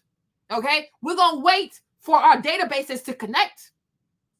The databases that y'all gonna build ain't gonna be connected to the NSA, the FBI, the CIA, police, and ICE. No one gonna come from a Latin American country and do some foolishness here in America. Okay, because that's the future. People think the threat is the China, the threat is the Russia. No, the threat is Latin America. It's Latin America. These drug traffickers are dangerous. These cartels are dangerous. These gangs, MS-13, it's not just a gang. Okay, it's a religion. Okay, it has adherents. There are people who adhere to the religion of violence. That's MS-13. So even right now, we should be working with President Bukele to fingerprint all his criminals. And we should have a database with the CIA, with the FBI, with the ICE, with the police. So we know exactly who's coming in. So when you're detained at the border, we're going to know exactly who you are. So we can either extradite you back to your country, or if your country agrees, we'll talk to your country. We'll talk to the embassy. If they agree, I will ship your ass straight up to a maximum facility prison, because no society deserves to be plagued by animals. There are some dangerous people out there, y'all. There are dangerous people. So all the $100 billion, do you know what $100 billion could do for all these Latin countries as it pertains to? No, I'm so me. I don't give a fuck. I do not care. I'm so these weirdo globalists, these liberalists, these globalists, these leftists, these Democrats. They care more about the civil rights of criminals than the civil rights of law-abiding, tax-paying citizens. I don't care. I will infringe on your rights if I think you're a criminal. Okay? But we should not be playing. Yo, when I see these movies on Netflix, I say, if them people come here, we is in trouble. We are in trouble because they have a level of violence that even in America we don't do. We don't kill people with machetes. Okay? We do not kill people with machetes. We don't behead people. All these dismembering stuff, it's not American people dismembering people, because people don't do that shit over here. Unless it's Friday the 13th and it's Jason, but that's a movie. People don't do that. It's not American culture to chop people up with machetes. But in Latin America, it's their culture. Okay? And it's the truth. I'm not being mean. It is their culture. They grab people with machetes. They shoot in broad daylight. They shoot schools, middle schools, high schools, elementary school. They shoot while mothers are picking their kids from school. Hold up. Wait a minute. Hold up. Wait a minute. Okay? So all this money being wasted in Ukraine, we need to secure the southern border, because we are connected to Latin America. I ain't connected to Ukraine. That's a European problem. Let the Europeans fix European problem. Let those over here in the Americas fix American problems. But $100 billion, $200 billion, not for free. Not for free. I don't do that. Okay? I don't do free because I ain't got it. But with interest, I got it. Okay? And I would force every single, I'm telling you, Mexico, you on the top of the list. Okay? Colombia, you up there. Bolivia, Caracas. The way people are violent in Caracas, you have no idea. Bolivia, you up there. Honduras, you up there. El Salvador, you on the list. And I will give them 10 years. The 10 year is the max. I need you to you need to have a database. I'm giving you 10 years. I want all your criminals in my database. I want their hair follicles. I want their pictures. I want all 10 fingerprints. If you want, do their toes. I don't mind, because someone might burn their fingers off, so do the toes just to be safe. Okay? I want semen samples. I want saliva samples. Okay? I even want biometric data. Put their eyes in the machine. Let them stare into the machine. You got to make people understand. We don't play around here. Fuck around fine if you want to. Okay? But that, because you have to equip the people at the border to know who's dangerous. Because right now, when people come, they get arrested and then they get released. And, at your own cognition, come back for your court date. They don't know who the people are because there's no database. You know what I'm saying? Like, America has no database with any of these countries to know who their criminal. Yeah, a cheek swab too. Give me all, even fecal matter. Give me a fecal specimen. I sure will take it. because you got to protect your country. You got to protect people who are here. Mothers have to know they're safe. Fathers have to know they're safe. Mothers have to know their kids are safe. Your kid, you can go run at 12 o'clock at night. Nobody's touching you. Okay? I don't play around. Oh, no, you can't. Yes, we can. Yes, we can. And you already, even Argentina, you already have Latino presidents who are pro-America. They are pro-immigration. They're pro-America. They will gladly agree to take this because it helps them too. It helps them too. They'll have safer cities. They have a better database. Brazil, I'm putting Brazil on the list. All you favelas criminal, I'm putting all you on the list, okay? All these Latin American countries, they all need to have a database. If you don't agree to our database, we will cease operation. I'm going to remove the U.S. embassy from your country. No more visas. Fuck around and find out. Okay? Y'all want to come to America? You want to have visas to come to America? You're going to agree to my little contract. And you have 10 years. Going to put this in place. It's going to connect to the FBI, connect to the CIA, connect to the NSA, and then connect to police. All police can have access, no matter where you are. All police across 50 states, even Alaska, Puerto Rico, anybody that's part of the U.S., your police department will be able to access the database. You can retrieve whatever you want to make sure if you have an inkling of a doubt that you are dealing with a potential threat to our safety, run the database. Go in there, okay? Identify the threat, remove the threat. And if we know that you are a criminal, a violent criminal, we will contact your country. We will contact your embassy because I'm keeping you here. And you will stay here. We don't do extradition. Okay? I'm going to ship your ass to a maximum facility prison. You're going to be in there by yourself. I'm going to make America so awful, nobody's going to want to immigrate here if they have a criminal past. Because your criminal past will follow you wherever you go. Across the 50 contingent U.S. states. Play with me if you want to. Okay? People need to learn to respect people's countries and people's laws and people's roads and people's schools and people's citizens. Y'all gonna learn respect. You see the thing about respect, you have to inscribe it into people's bones. People have to know not to fuck with you.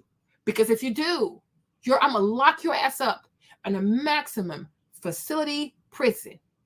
So you'll know I don't want to go to America because most likely they already have my DNA. They have my entire criminal profile. Yes, I do. Que claro que sí. Okay? Try me if you want to. Okay? I bet you won't. Okay? That's it. Don't be afraid. I'm telling y'all, do not be afraid to be who you are. Don't be afraid to no business. Maybe I should run for Senate. Maybe I should run for, I don't know, maybe I should not president. Maybe I should run for somebody, put me on Homeland Security. Let me be in charge of Homeland Security. Oh my gosh, I will make my people proud. Okay? Let's do it. He's so demented though. What you do at the end matters. It matters a lot, and maybe it matters the most. So first, also some credit to Joe Biden on some of the things he did get done. Now you remember, he's the one who pushed Obama to say that gay marriage should be legal. He did that back in 2013. As always with these establishment Democrats, so I wish they'd done it decades earlier, yes. Did I ask them to do it decades earlier? Yes. But I'll take it when they get there. And Joe Biden got there before Obama. He got there before every other Democratic leader. So I appreciate it. Okay. And so look, I know it's such a low bar negotiating drug prices. He's negotiated 1, maybe up to 10 by 2016. And then notice how the Turkish man, he's so happy for gay marriage. Oh, he did the thing for the gay marriage. He was there before Obama. Notice how the Turkish man, okay, the shawarma man. Notice how he does not say he's like. Notice how he don't talk about the crime bill, right? Notice how all these immigrants, they never rejoice, or they never advocate, or they never rejoice for something that was done for Black people, because usually nothing is done for Black people. Not gonna talk about the crime bill, is he? Okay, all right, let's go. I've told you 100 times, that's not nearly good enough. There's tens of thousands left, but it's one better than the Republicans. The Republicans say do not negotiate any drug prices. Make sure that the drug companies have their monopolies and that we're never allowed to touch it, and screw the free markets. We don't want them, right? And Joe Biden said, well, on 1 to 10 drugs, we do want them. And he at least began that process. He took the first step. It's not anywhere near the gigantic step that mainstream media points it out to be, but it is a first step. I'll take every win. Speaking of which, 15% minimum tax on corporations. That is a gigantic difference from the Republicans. Yes, the OECD and the international community started that, but Joe Biden did get it passed. Credit where credit is due. So, and then look, there are good parts of the infrastructure bill, good parts of the semiconductor bill, and there are also parts we have to be careful about. But they moved the ball forward a little bit. But there's two. Talking about, oh, Joe Biden passed a tax of 15% tax against corporation. What followed after his tax? Massive layoffs left and right. And this is the thing with these socialists. I don't know if these people know what an equation is, but what you do to one side, you got to do to the other, right? So if you do 4 plus 5, okay, you do -2, and you got to also do -2 on the other side, right? You start taxing these corporations, they will say, okay, tax me all you want. I'm going to lay people off, right? So you can talk about, oh, yeah, he was able to pass the tax, the higher tax against corporation without mentioning that it was followed by massive layoffs. Alphabet, Google fired all kinds of people. Microsoft fired all kinds of people. Facebook fired all kinds of people. People getting fired left and right. Stores are closing left and right. Right? So there's you cannot tax people and think that somehow on the back end, they're not going to do something to mitigate what the money they got to come out of and lay people off. They will fire people. Right? So when he raised the taxes on them, what they're going to do? They're going to pay the tax. They got to do it. It's the law, right? It's the law. They went around and they fired more people. Hey, boo, they fired more people. Right? They fire more people. There's more laid off. So then what does the government do? They start creating more government jobs just so they can sustain an inflated number for the unemployment rate. No. There are consequences. That's what I'm saying. Like, that's why when it comes to the socialist people, I look at them sideways, because these are people inherently, they don't care where the money comes from. Oh, we're going to do this. We're going to have this program and this program and this program. Who's going to pay? Oh, we'll just tax the rich. Really? Get it in blood. Get it in blood. I'm like, I don't know. People think, I don't know, right? But what rich person you know who worked hard, cheated, stole, I don't know, whatever they did, right, to become super wealthy, you think they're willingly going to let you come after their paper so that other people can go shopping for free on their money? You're crazy, right? You think rich people who, I don't know, whatever they did to become rich, you think people become rich by being friendly with their money? Oh, yeah, sure, I'll pay more money, I'll do this. No, get it in blood. And that's why, for the most part, it's the middle class who always ends up paying for things, right?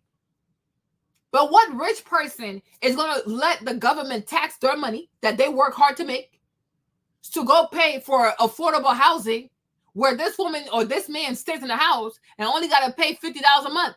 I know you lying. It's not going to be my money. Like me, if I'm a billionaire, if I'm a multimillionaire, I'm a billionaire, try to get my money. I will go, if I have to hire the best accountant, the best lawyers, I will do everything in my power to pay the least amount of taxes possible. These people are not my children. They are not my responsibility. And I think a lot of people feel as though billionaire, rich people, super, super rich people, they need to be burdened with the problems of other people. No. Like, no, they're not, you're not, like, no.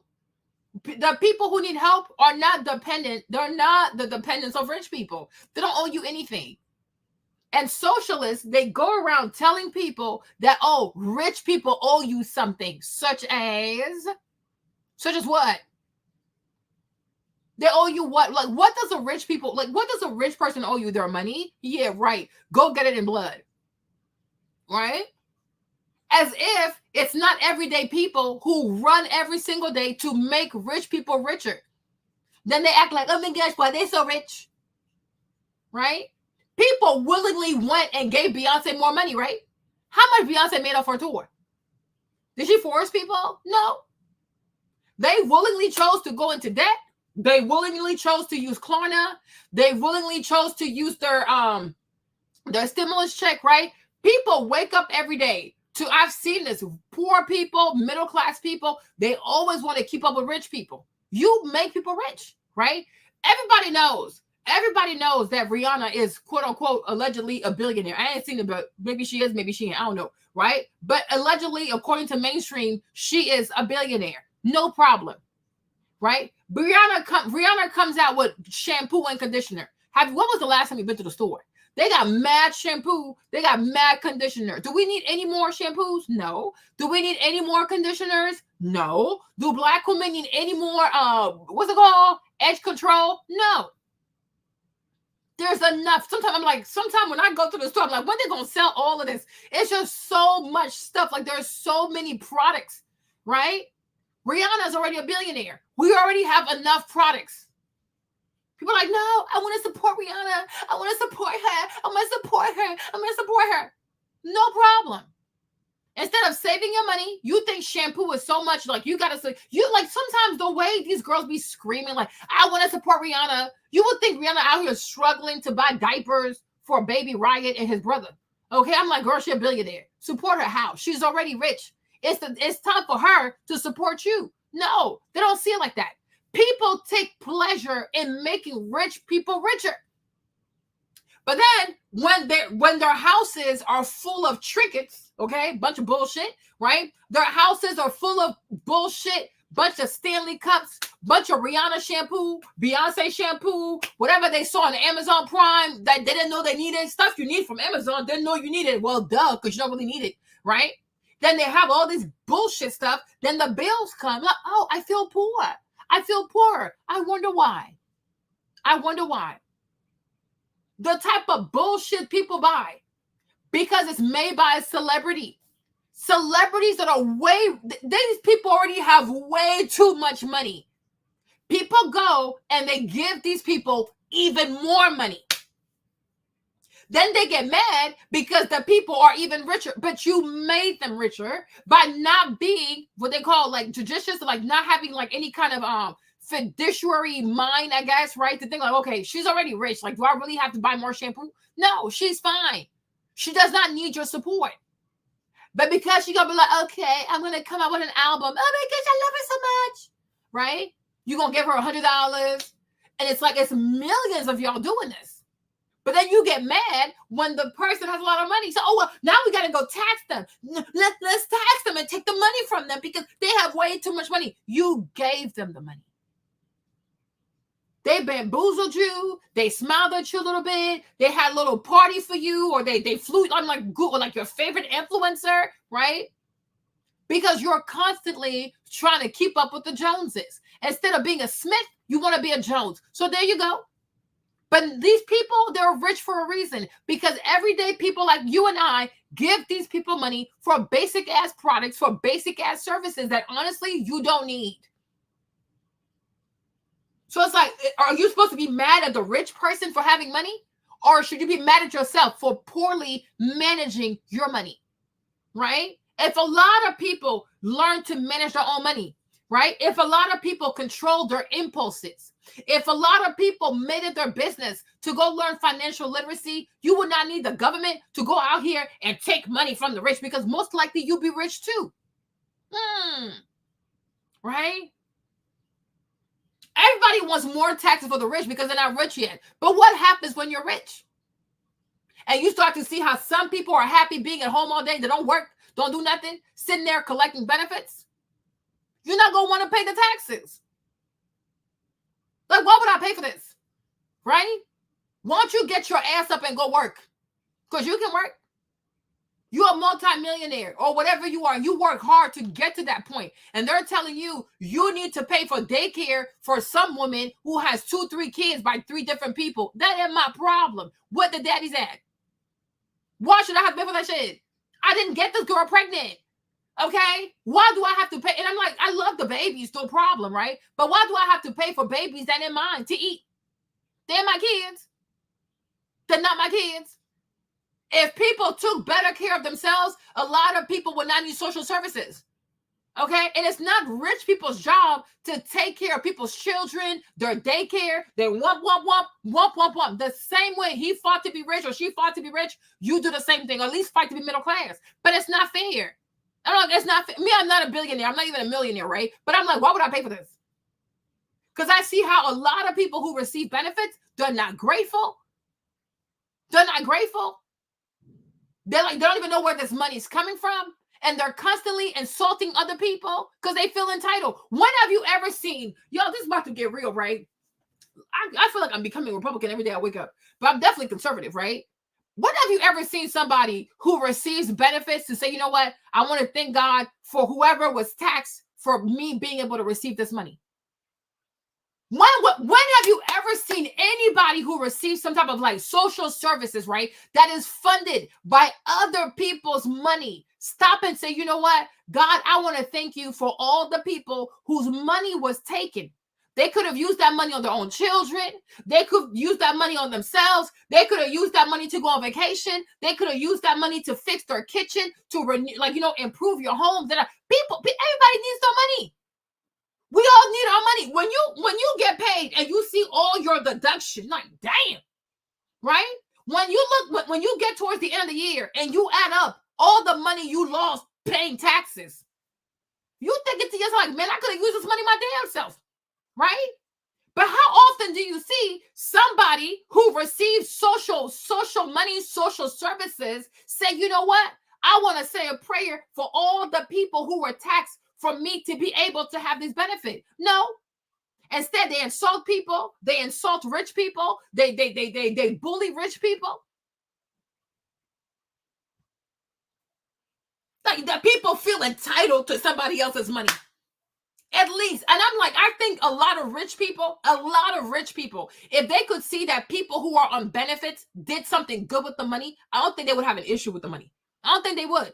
Right? I think if a lot of rich people saw that people who receive money from taxation for them to be able to do certain things in society, if those people also practice the level of gratitude, I don't think they would mind paying more money. You know what? It's okay. It really helps her out. But when you're a rich person and you work hard to make your money, not only do people feel entitled to your money, but they're constantly insulting you. They are constantly demonizing you, calling you all kinds of demon. But then they want your money. Get my money in blood. I want you to. Meanwhile, if I ever became a multimillionaire, if I ever became a billionaire, when I tell you I will have a barricade of lawyers, IRS, try to catch me if you can. Try to get my money if you can. I will do everything in my power. And even if that, I will pay you in pennies. Trickle, just like that.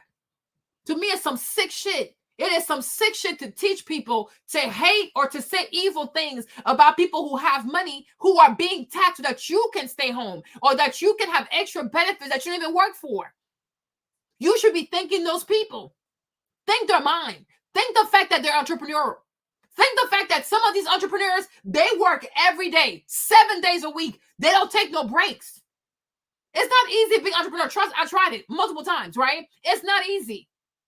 I remember, like, when I used to hire people, some people be so damn lazy.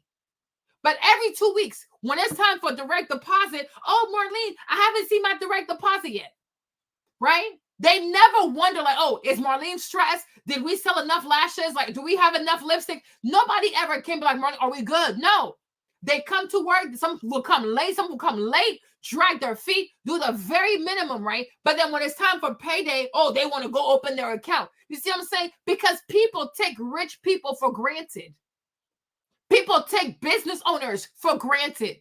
Nobody knows how you pay your bills. Nobody knows how you make payroll, but they expect you to have payroll every other week on time. When they wake up in the morning on that Friday, they want that money to be right there. But when they send out the newsletters, there are mistakes in the newsletters. We got to resend one and we got to go bombard people and spam their newsletters, right? When it comes to packaging orders, they fuck the shit up. Then people start yelling, cursing, and then it's my black ass getting cursed, right? Do all kinds of fucking. Like, why do you think I closed the business? I was like, I need a mental break. Fuck that shit, right? Because people think, oh, well, you have a business, so you just have the money. The money comes from a place. You understand? And I'm like, yo, when I tell you, that's why I gained so much. I was so damn stressed out of my mind. Like, it's crazy. It is crazy, right? People do the bare minimum. But when it's the other Friday and it's direct deposit, the money gotta be there down to the penny, or they lose their mind. They're gonna be like, oh, you know what, Marlene? It's okay. You know, it's missing a penny, but we probably didn't sell so well, so it's fine. It's cool. You know what I'm saying? At least thank you for giving me a job. They never thank you. How many people are even grateful to their bosses for giving them a job? Always insulting people, insulting the boss, insulting these people out here. They never practice gratitude. They have no idea where you have to go, how hard you have to work to make payroll. They don't care. They don't care, right? So, and this is what we're teaching people here in America too, is that you should be out here and you should spite rich people. You should have hatred towards rich people. Okay? I'm serious. And I think that's so disgusting. People choose to have kids any way they choose to. And we owe them food stamps. We don't owe you shit. Where is the father of your damn kids? Where is your mother? Where is your father? We don't owe nobody shit. Okay? And this is what the Democrats and the liberals are training people to be. A whole generation of entitled ass people. They are entitled to food stamps. They're entitled to government housing. They're entitled to government jobs. They just go in there to clock in and clock out. But you can't fire them because they're a minority. Get the fuck out of here. Get the fuck out of here. Right? This is where we're going. People just feel so entitled. And nobody says, like, wow, like, let's pray for the boss. Let's pray for the rich man who's paying the taxes. Let's pray for this person that's enabling us to be at home or to have EBT or to have the money is coming from a place. And it's coming from labor. It's not just the Department of Treasury just printing money. If we just kept printing money, we would have inflation, hyperinflation, and this money will completely be worthless. The money that people get in services, it is coming from taxes. And people work hard for their money. Okay? My mom is in her 60s. She's working. My dad's in his 70s. He's working. Both my parents are working. James' dad, I think he's also working. You have people in their 60s and 70s who are still working, even past retirement age. And today we have young people in their 20s who are sitting in government housing where they only pay $50. They have free EBT for them, their kids. They got so much of it, they sell it to other people, right? Young people who are like you are young. When you're young, that's when you should be working the most. No, we are teaching young people to sit at home. The majority of people who take pride in being obese and overweight, my fupa, is mostly young people. Meanwhile, you have people in their 50s, in their 60s, in their 70s, even 80s. They still have a strong work ethic. They're still working. They're still paying taxes. They should be the one to rest. But we're like, it's such a sick society with these crazy liberals over here, right? That young people are resting while the elderly are working and paying taxes. How is that okay? Because we're teaching people like, oh, people owe you. The world owes you. They owe you. Rich people owe you. White people owe you. Men owe you. Dead people owe you. Like, come on, get out of here. Exactly. You see? Jenny's dad, he's 65, recovered from cancer, and he's working. But y'all go on TikTok, y'all go on Instagram, y'all see a bunch of 20-year-olds, 22-year-olds, they're in the house all day. And they have free government housing. They only pay $50 a month. They have a bunch of kids. All the kids have EBT. All the kids have all kinds of benefit. Young people today do not work. They create content. And then the elderly, they're over there at 65, 70, 72, 66. They're outside. They're working. They're providing for their family because we're raising a shameful generation of lazy ass, entitled ass people. Because that should be a shame thing. How your granddad is working and you in the house. Because people out here do not have shame. Even one time I went to the mall, you guys, and the truck driver making a delivery, the man looked like he was about 80 years old. And I'm like, where are his children? Because that is shameful behavior. Take care of your father. He should not be driving a truck at his age. But how much you want to bet he got a bunch of irresponsible kids who think that their parents have to take care of them, society got to take care of them, everybody but them have to take care of them. Everybody has to fund their lifestyle. Everybody has to fund their poor choices. How is that fair? Me, Marlene, if I was rich, come get my money and blood. Like, that's insane. You know what I'm saying? Like, look, let's just say we can't work because we're depressed. You see, and I'm not trying to be offensive, right? But maybe I am. I don't know. But I even feel like even today too, like mental health, it has gotten out of hand. Mental health has become an issue for people to not even try no more. Okay, even this whole depression thing. People are depressed every day of the week now. People are depressed every day of the week. Depression, because people do not want to work. And you swear that other people who are working are not also depressed. How you know they're not depressed?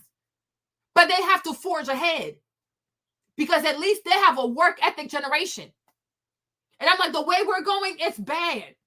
And people think it's okay. Oh, just go get it from the rich. Go get it from the rich. No. You have some rich people who are very despicable. You have some rich people who really stole money. You have some rich people who really did not pay their workers right. That's definitely true. Right? But you have some people too, they're not like mega rich. They probably have like $1 million too. It's not like mega rich. But you have people who have worked really hard over a course of many decades to get to a point where now they're millionaires. Oh, now let's go tax them. How is that fair? How's that fair? You understand? No, they will not just still be rich. Because if you keep going after people just because they work hard, they have work ethics and know how to make money, they can move and go live somewhere else. They can move and go live somewhere else. And that's exactly what's happening in California. So right now you're witnessing a migration between rich and poor within the US, right? But then it's going to be outside. People are going to actually leave the US and go places that are more kind to rich people because it's not fair. And in the age of technology, nobody really has to live in America. If you're a U.S. citizen, you can live in France and Switzerland, and you can live in a Cayman Island, you can live in the Ivory Coast. But people are going to go to places that are more friendly to personal taxes, capital gain taxes, et cetera. And if some people have to give up their U.S. citizenship, they will. Like Jeff Bezos is leaving Washington State to go to Miami because of his capital gains tax. He don't want to pay it, and he should not pay it. That's not his job. If he wants to give it away, that's his right, but he doesn't owe nobody nothing. So it's like, that's the thing though. But I'm like, you cannot sit here and feel entitled to other people's money. You cannot sit here and demonize rich people or demonize successful entrepreneurs, right? But then expect these people to be so open and so glad to pay more taxes to subsidize your social services. I don't think so. Okay? Because if the shoe was on the other foot, people will also not want to pay money for somebody else to stay home, have EBT, and wump, and what people would not want that. Because people work hard for their money. Hold on. A couple of great things that he did. Child tax credit in the first COVID relief bill. And then most importantly, and the one that was maybe the most surprising, was significant climate change legislation in those bills. Now, guys, again, I'm always going to be honest with you. So there's no puffery here, right? So do I think Joe Biden got most of his agenda done? No, I don't. He got about 15% of his agenda done, but also context. I think Obama got only about 5% of his agenda done. And I don't think that President Obama in 8 years tried as hard as Joe Biden did in the first 2 years. And you can tell because the proof's in the pudding, because Joe Biden got about 15% of his agenda passed 3 times as much in my estimation. But we follow this very closely and we track it together with you guys, right? So I think that he got about 50. One night, after staying back late at his clinic doing admin, Dr. Tom was buried 15% of his agenda through. Okay, a lot better than previous Democrats. So, but most importantly, whether you think it was late or not, and of course, you know that I think it was, but most importantly, he did it. He did the right thing. When someone does the right thing at the end, you know what you say? Thank you. So my job in news is to be honest with you guys and give you the full context, and I just did. Biden's got great upsides, great downsides, but guys, now that he is out of the race, we don't need to rub it in anymore. You don't need to go after the guy. You don't need to say ha-ha to him and his allies and the people who kept him in. Just take the win. And for progressives out there and for Democrats, I say this so often. Sometimes a Republican will agree with you and go, well, I don't know if I like that guy, so I might not take the win. No, take the win. When someone offers you a win, please take it. And in fact, I even said online yesterday to partly encourage him, partly to do the right thing, and partly to show respect and love for the Biden supporters within the Democratic Party. Because you got to remember, they're not bad people. They were misled. And they really thought all along that Joe Biden was the best candidate. They believed Democratic leadership. They believed morning. The baby was screaming. But you see how he told the people, oh, say thank you to Joe Biden for doing the right thing. And that's exactly my point. Whoever says thank you to rich people for agreeing to pay more in taxes, right? Whoever says thank you to corporations for creating more jobs, okay? People, oh, tax the corporation, tax the corporations. Corporations also create jobs. Tax them. Do you have jobs for people? Okay, it's always the people who don't create jobs who feel like, oh, corporations need to be taxed more, right? People need to stop feeling entitled to people's money, okay? Joe, they believe mainstream media, they believe The View, and they're good people, and they really believe Joe Biden was the best candidate, and we love them. And you don't want to rub that in at all. You want to bring them in and say, look, guys, now we're all on the same team. Let's go win. Let's go do the thing that you say you wanted most, we want most, which is to beat Donald Trump, preserve democracy, and get legislation that, please, I beg of you, that actually helps the average person. Let's get on that team together as Democrats. So let's show grace.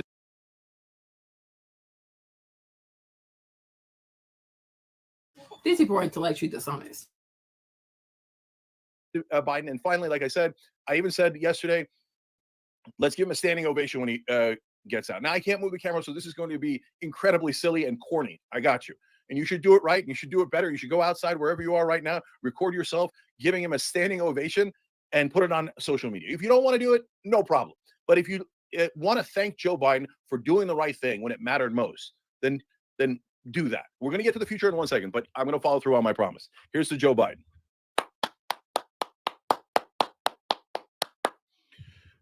I know it's corny, but thank you, brother. Thank you.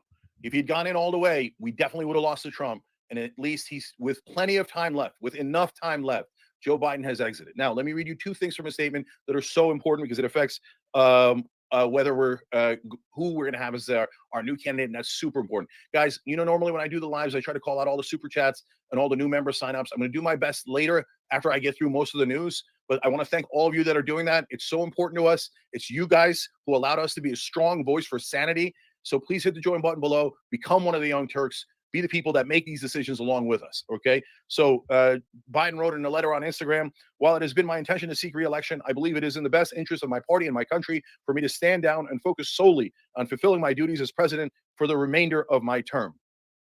So wonderful. He's staying in as president, dropping out as candidate. So that's the part that basically I told you, but I wanted to share his words. Now, the important part, the most important part. Quote, I want to thank Vice President Kamala Harris for being an extraordinary partner in all this work. That's devastating for Kamala Harris. Do you understand what happened there? He says, I want to thank her for her, for her being an extraordinary partner. He didn't say Kamala Harris should be the new nominee. Him not saying that is basically the Biden team screaming it shouldn't be Kamala Harris. That is extraordinary that he did not say it should be Kamala Harris. I thought our best case scenario, because I believe in picking the strongest candidate, that's what we're going to get to. I'm going to explain what this Run DNC shirt is in a second. But I thought our best case scenario for the rebel forces were that he would say, of course, I think that it should be my Vice President Kamala Harris who's the nominee, but I also believe that my delegates should get to decide that in an open convention. I would have considered that a giant victory. This was more than that. This was better than that. He didn't even say it should be Kamala Harris. Did he say that it should be anyone else? No, he did not name anyone else. So now we got an open ball game, guys. Hashtag open convention. Hashtag dream ticket. Look, I do some things that I think that if they catch on might be really helpful. But, the internet is what it is. Some things catch on, some things don't. I don't invest my ego into it. But one of the things that I would love to catch on is hashtag dream ticket, where you show side-by-side pictures of your dream ticket, whatever they might be within the Democratic Party.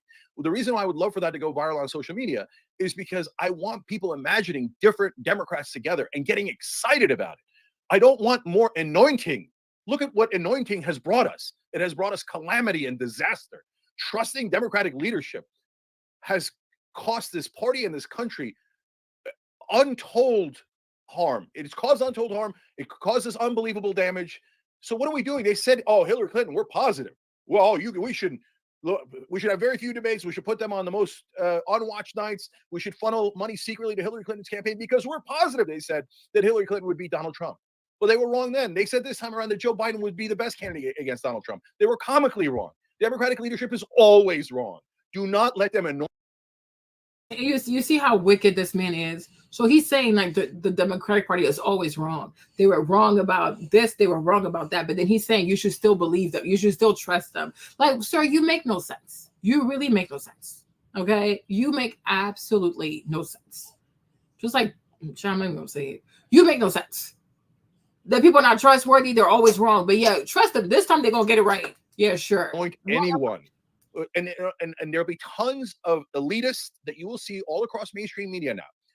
Remember, they have self-interest. The people who are on Team Kamala Harris or the different teams that form, sometimes are around racial groups, gender groups, other kinds of groups, insider groups, DNC groups. There's tons of different groups that stand to benefit if it's Kamala Harris or someone else. And if they're in a group where they stand to benefit if it's Kamala Harris, they're more likely to get hired inside the campaign, more importantly, hired inside the White House.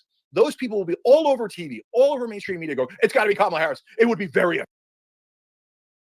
You see how dishonest he is himself? He's confused. And this is what you call Trump derangement syndrome right there. He is confused. So he knows that the majority of people who are in politics, the majority of people who tell you those sycophants, like do this, do that, is for their own self-interest. They're trying to position themselves into a cabinet position, into an advisor position, blah, blah, blah, blah. But they're going to tell you, oh, we're doing it for you. We care about Black people. We care about gay rights. We care about immigration. We care about this. They don't care about nothing but themselves.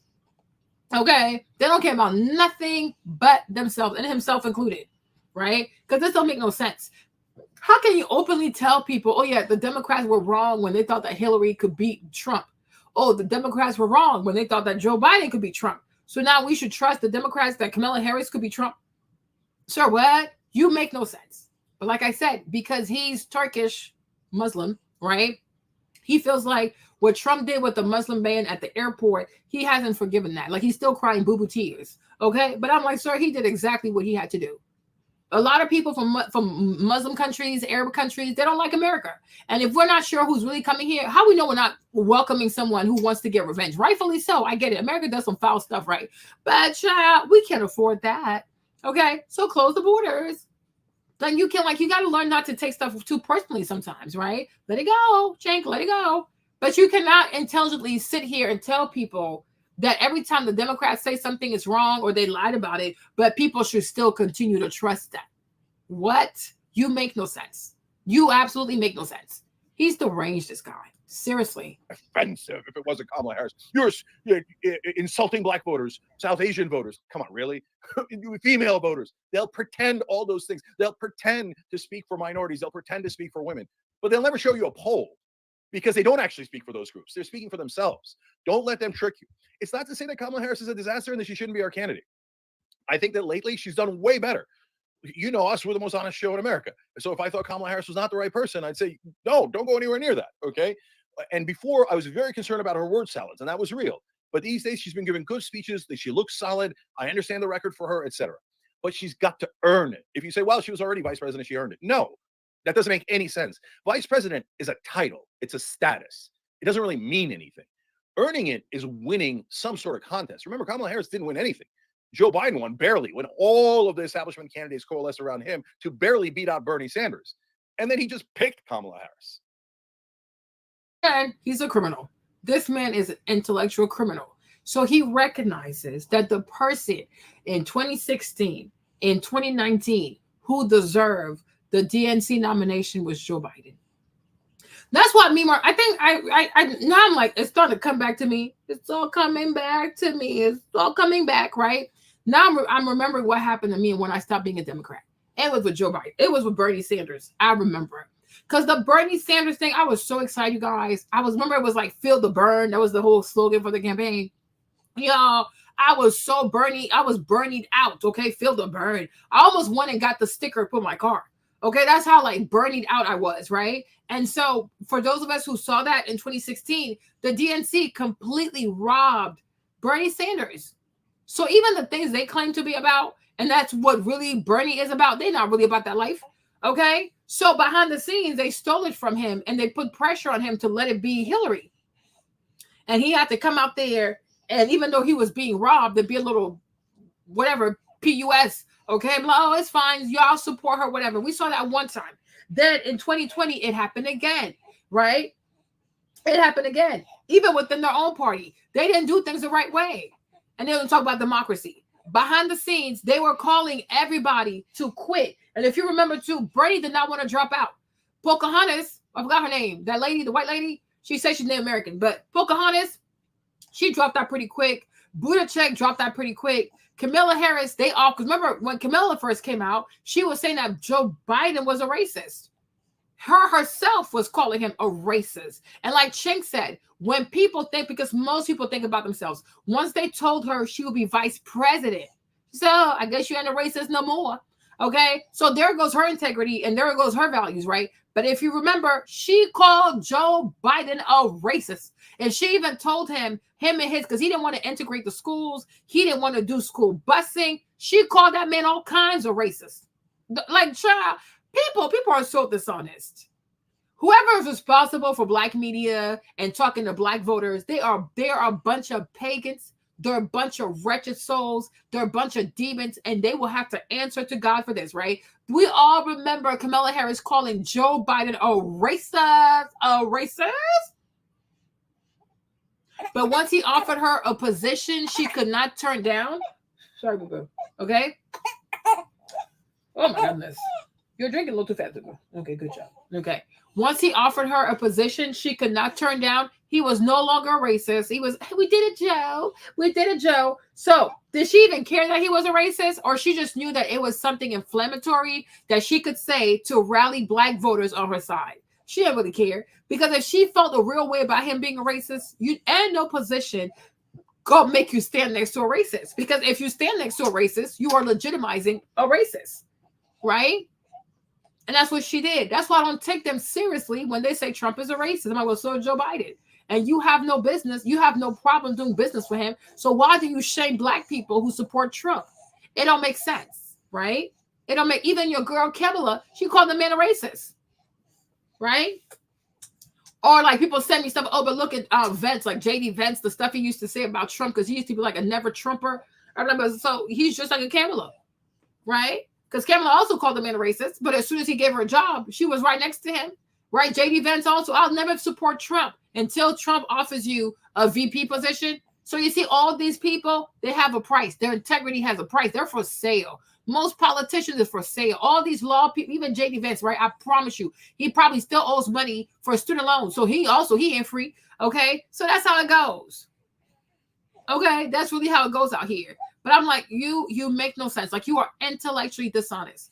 So 2 times the Democratic Party stole the nomination from Bernie Sanders.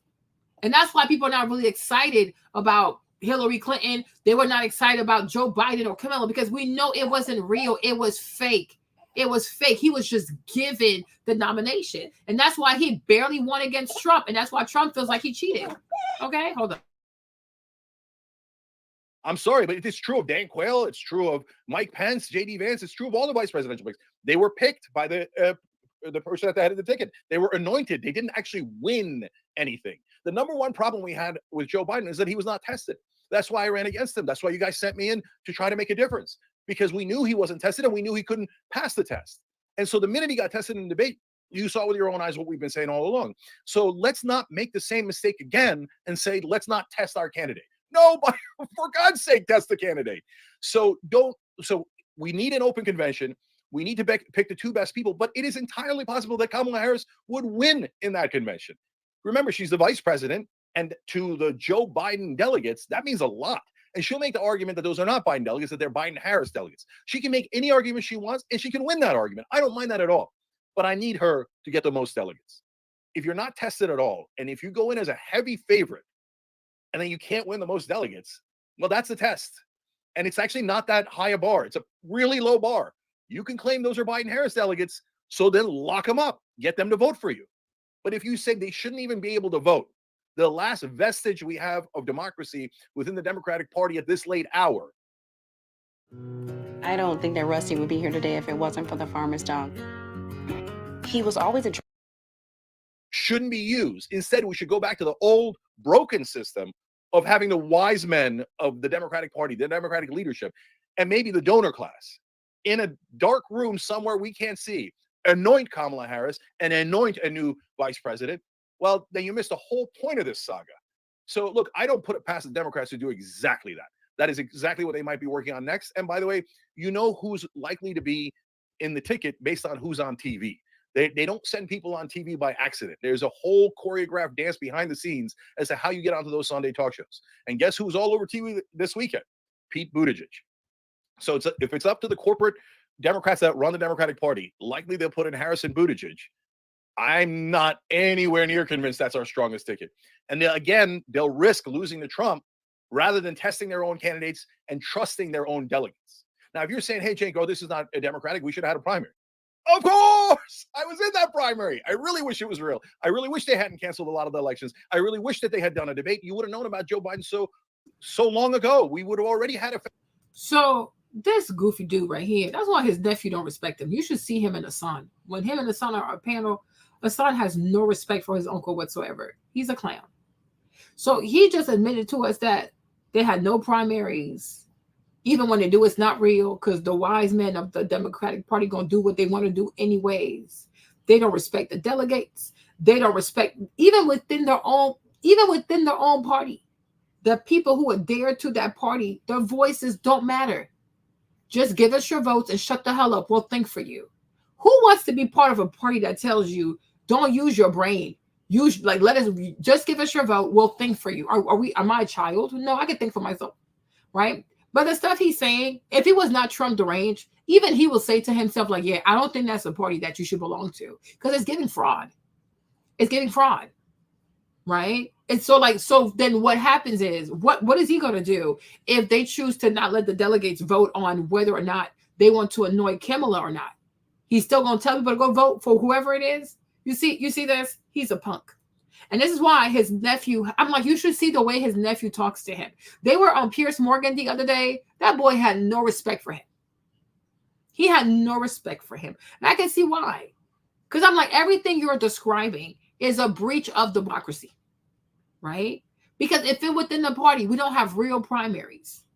Because the wise men of the Democratic Party going to decide no matter what, right? If people that the delegates actually win can still lose the nomination because that's not who the wise men of the DNC actually want, so that there's no democracy there.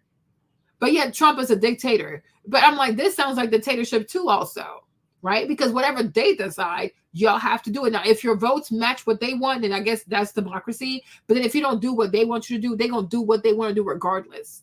But somehow Trump is a dictator. No, I'm like, I've come with some recuse with taking a step back. I'm like, I've come to see everything these people say about Trump and them people. That's exactly who they are. That's exactly what they do.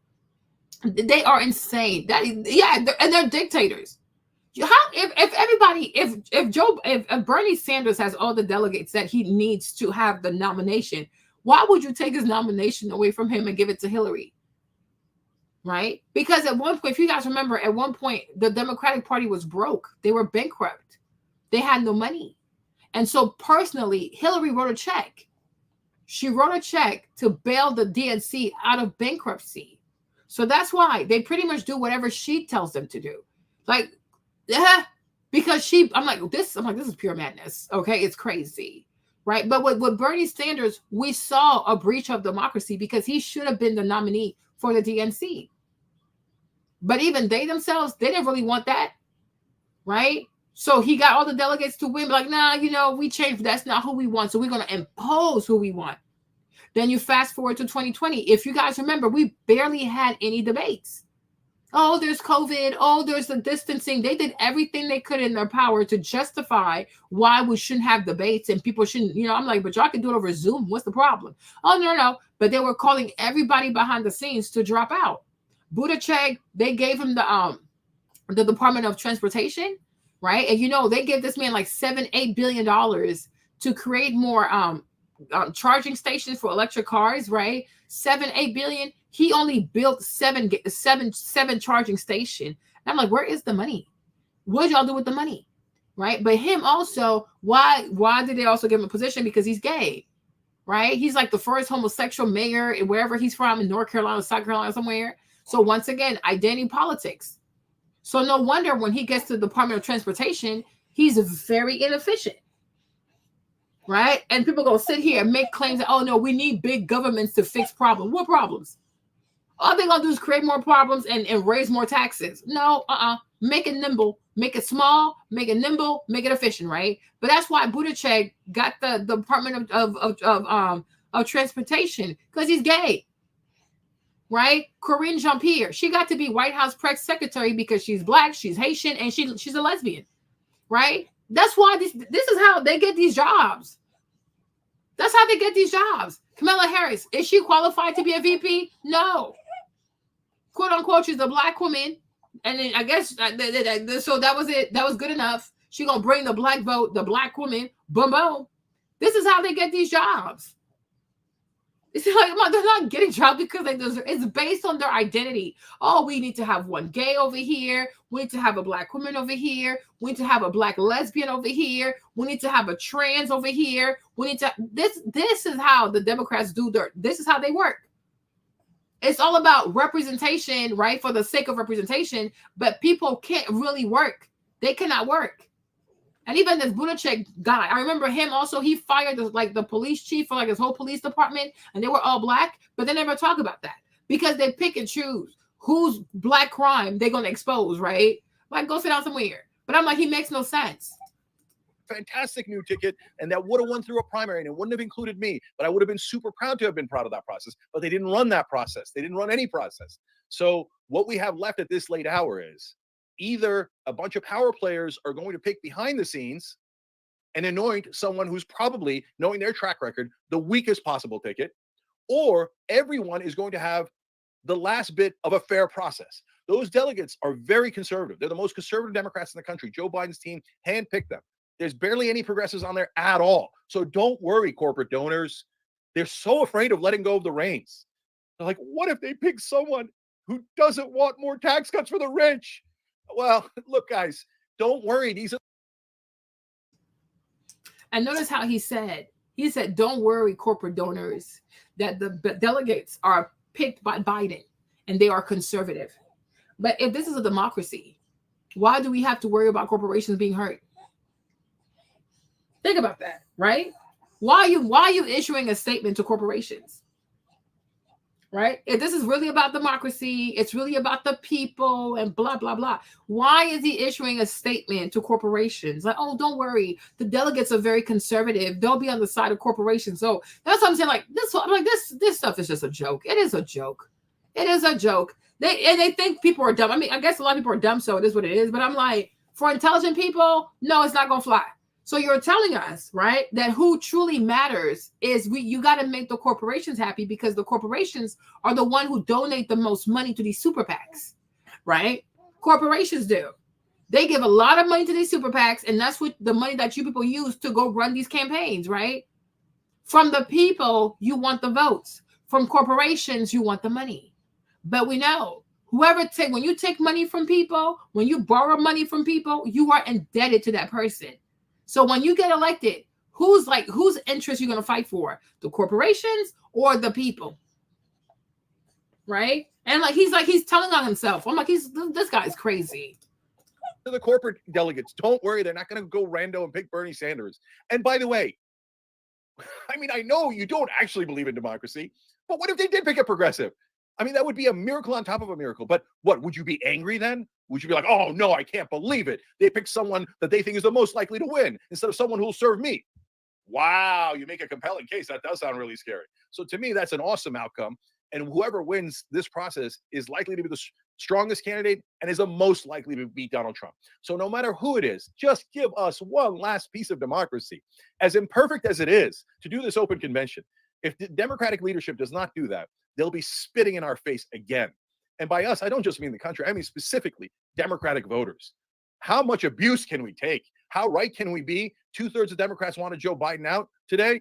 And finally, we get our wish. So we've got to do an open convention. So guys, now one more time, I want to thank all the members that made the run possible, that made questioning Biden possible, and most importantly, guys, made the truth possible. So I was just at the RNC, and universally, they almost all said the same thing, which is, we really don't agree with you, and we hate it when you insult Trump. And some of your views are the polar opposite of ours, but we respect you because you're honest. Yeah, and it shouldn't be the exception. In news, it should be the rule. But a lot of you know that it is the exception. But that exception is brought to you by the TYT members, because without the members, we literally can't exist. Another digital media company went under just last week. So you guys are keeping us in business. We're one of the very few digital media companies left, and it's because of you. And I love you for it. And look at what you did. We were brave enough to be honest because you had our back, because we're standing on your shoulders. And I think it made a difference. And I'm so proud of it for you guys. So, all right, that's why you should hit the join button, tyt.com/team to support what we're doing. We appreciate you. Of course, the link will be in this. Grateful for his years of service to the country. Thrilled to support Kamala Harris as our Democratic nominee and remain committed to working alongside her to defeat Donald Trump in November. So it was just a couple days ago that Ilhan Omar was on Twitter telling people, stop asking Biden to resign. Stop asking Biden to drop out. She was angry and mad about that, calling out Democrat politicians. But once it was announced that he endorsed Kamala, she is totally fine. Take note of this picture, because this is a sign to let you know that the squad, they are going to support Kamala Harris. And Kamala Harris is just as establishment as Joe Biden. She not to the left of Joe Biden. She just as establishment as Joe Biden. So you have squad members who are getting ready. Here it comes, folks. They're going to back and support and get behind Kamala Harris. And if you don't do so, they're going to say it's because you are against women or you don't like Kamala because you're racist. Get ready. It's coming for it. Now, here's the thing. They can't say that to me. I'm a female. I'm Black. Are they going to call me misogynist and racist too? Get ready for the squad to come through for Kamala Harris. Hold on, wait a minute. And if you notice carefully, what I tell you, the majority of people who support this foolishness, the majority of people who are those Democrats are like, oh, even if he was in the grave, even if he was one, I still vote for Joe Biden. Okay. The people who stand by, what's that girl, Kamala Harris, right, are what? Immigrants. And like her, Ilhan Omar, sometimes she has questionable positions that I'm like, yo, girl, you're like anti-American, because she's like pro-Somalia. Like, child, is giving foreign agent at this point. Okay. So I'm like, look at the people, look at her stances, the stuff she said, the remarks she's made, the speeches she's made. I don't think this lady is pro-America. She's definitely pro-Somalia. Okay. She definitely is pro-Somalia. So I'm like, I want you to see the people. You'll see Roland Martin. He gonna show up with the suck by say he'll go show up over here too. It's like, look at all the people who are saying we're Democrats, we stand by Kamala, or we'll go vote for Joe Biden, even if he's in a diaper, even if he poops on himself, even like Whoopi Goldberg. I really want to know if she's really FBA. Cause it's giving Caribbean. You know, I'm gonna look her up. I'm gonna look her ancestry up, because Whoopi Goldberg, she said some wild stuff. Now, all of this is a little bit interesting, considering that AOC did make an announcement recently. She decided to spill some tea about what was happening among Democrat politicians behind the scenes. And I want you to hear this, because what she said in this video, this is the opposite of what happened today, because they are endorsing Kamala Harris, but not everybody. We'll get there in just a second. Listen to this. I'm going to say what a lot of these folks aren't saying. I'm just going to say it. If you think that there is consensus among the people who want Joe Biden to leave, that they will support Kamala, Vice President Harris, you would be mistaken. And I'm going to say that because if they're going to come out and say all their little things on background off the record, but they're not going to be fully honest, I'm going to be honest for them. I'm in these rooms. I see what they say in conversations. A lot of them are not just interested in removing the president. They are interested in removing the whole ticket. So that brought me to this question. AOC coming out vehemently and supporting Joe Biden. Bernie Sanders too. By the way, they're getting hell on Twitter right now. Was it really about them trying to protect Joe Biden? Or were they really trying to protect Kamala Harris? What was it really about? I know they're trying to protect their political career, don't get me wrong. But after she made that statement, it made me wonder, was it really about Biden or was it about protecting Kamala Harris? Well, not everyone has decided to endorse Kamala Harris. And let me also say this, right? If you notice carefully, you see, one thing I thank the Lord. I really do thank God, because he exposes everything being done in the dark. The reason why they were fighting so hard to make people think that they're not seeing what they're seeing when it comes to Joe Biden and his degrading, diminishing cognitive abilities, right? Because they wanted him to be reelected so that he would die in office, and then Kamala would de facto be the U.S. president. That's how much of a coward she is, right? Because she knew on a ticket by her as a woman, as a Indian, West Indian, right? Indo-West Indian and whatever, and like also being very low performance, okay? She knew that by herself, leading the ticket, she cannot win the U.S. presidency, right? That's why I say this whole feminist, we don't need men. No, they always need a man. They lying, okay? For her to get into the White House, she had to lean on, for even being a DA, she got to lean on a man, okay? No pun intended. To become vice president, she had to lean on this white man. For her to have a second term, she was again hoping to lean on this white man again, right? And for her to potentially become the first female president, the first Indian president, the first Indian Jamaican president, she was hoping that Joe Biden was going to run.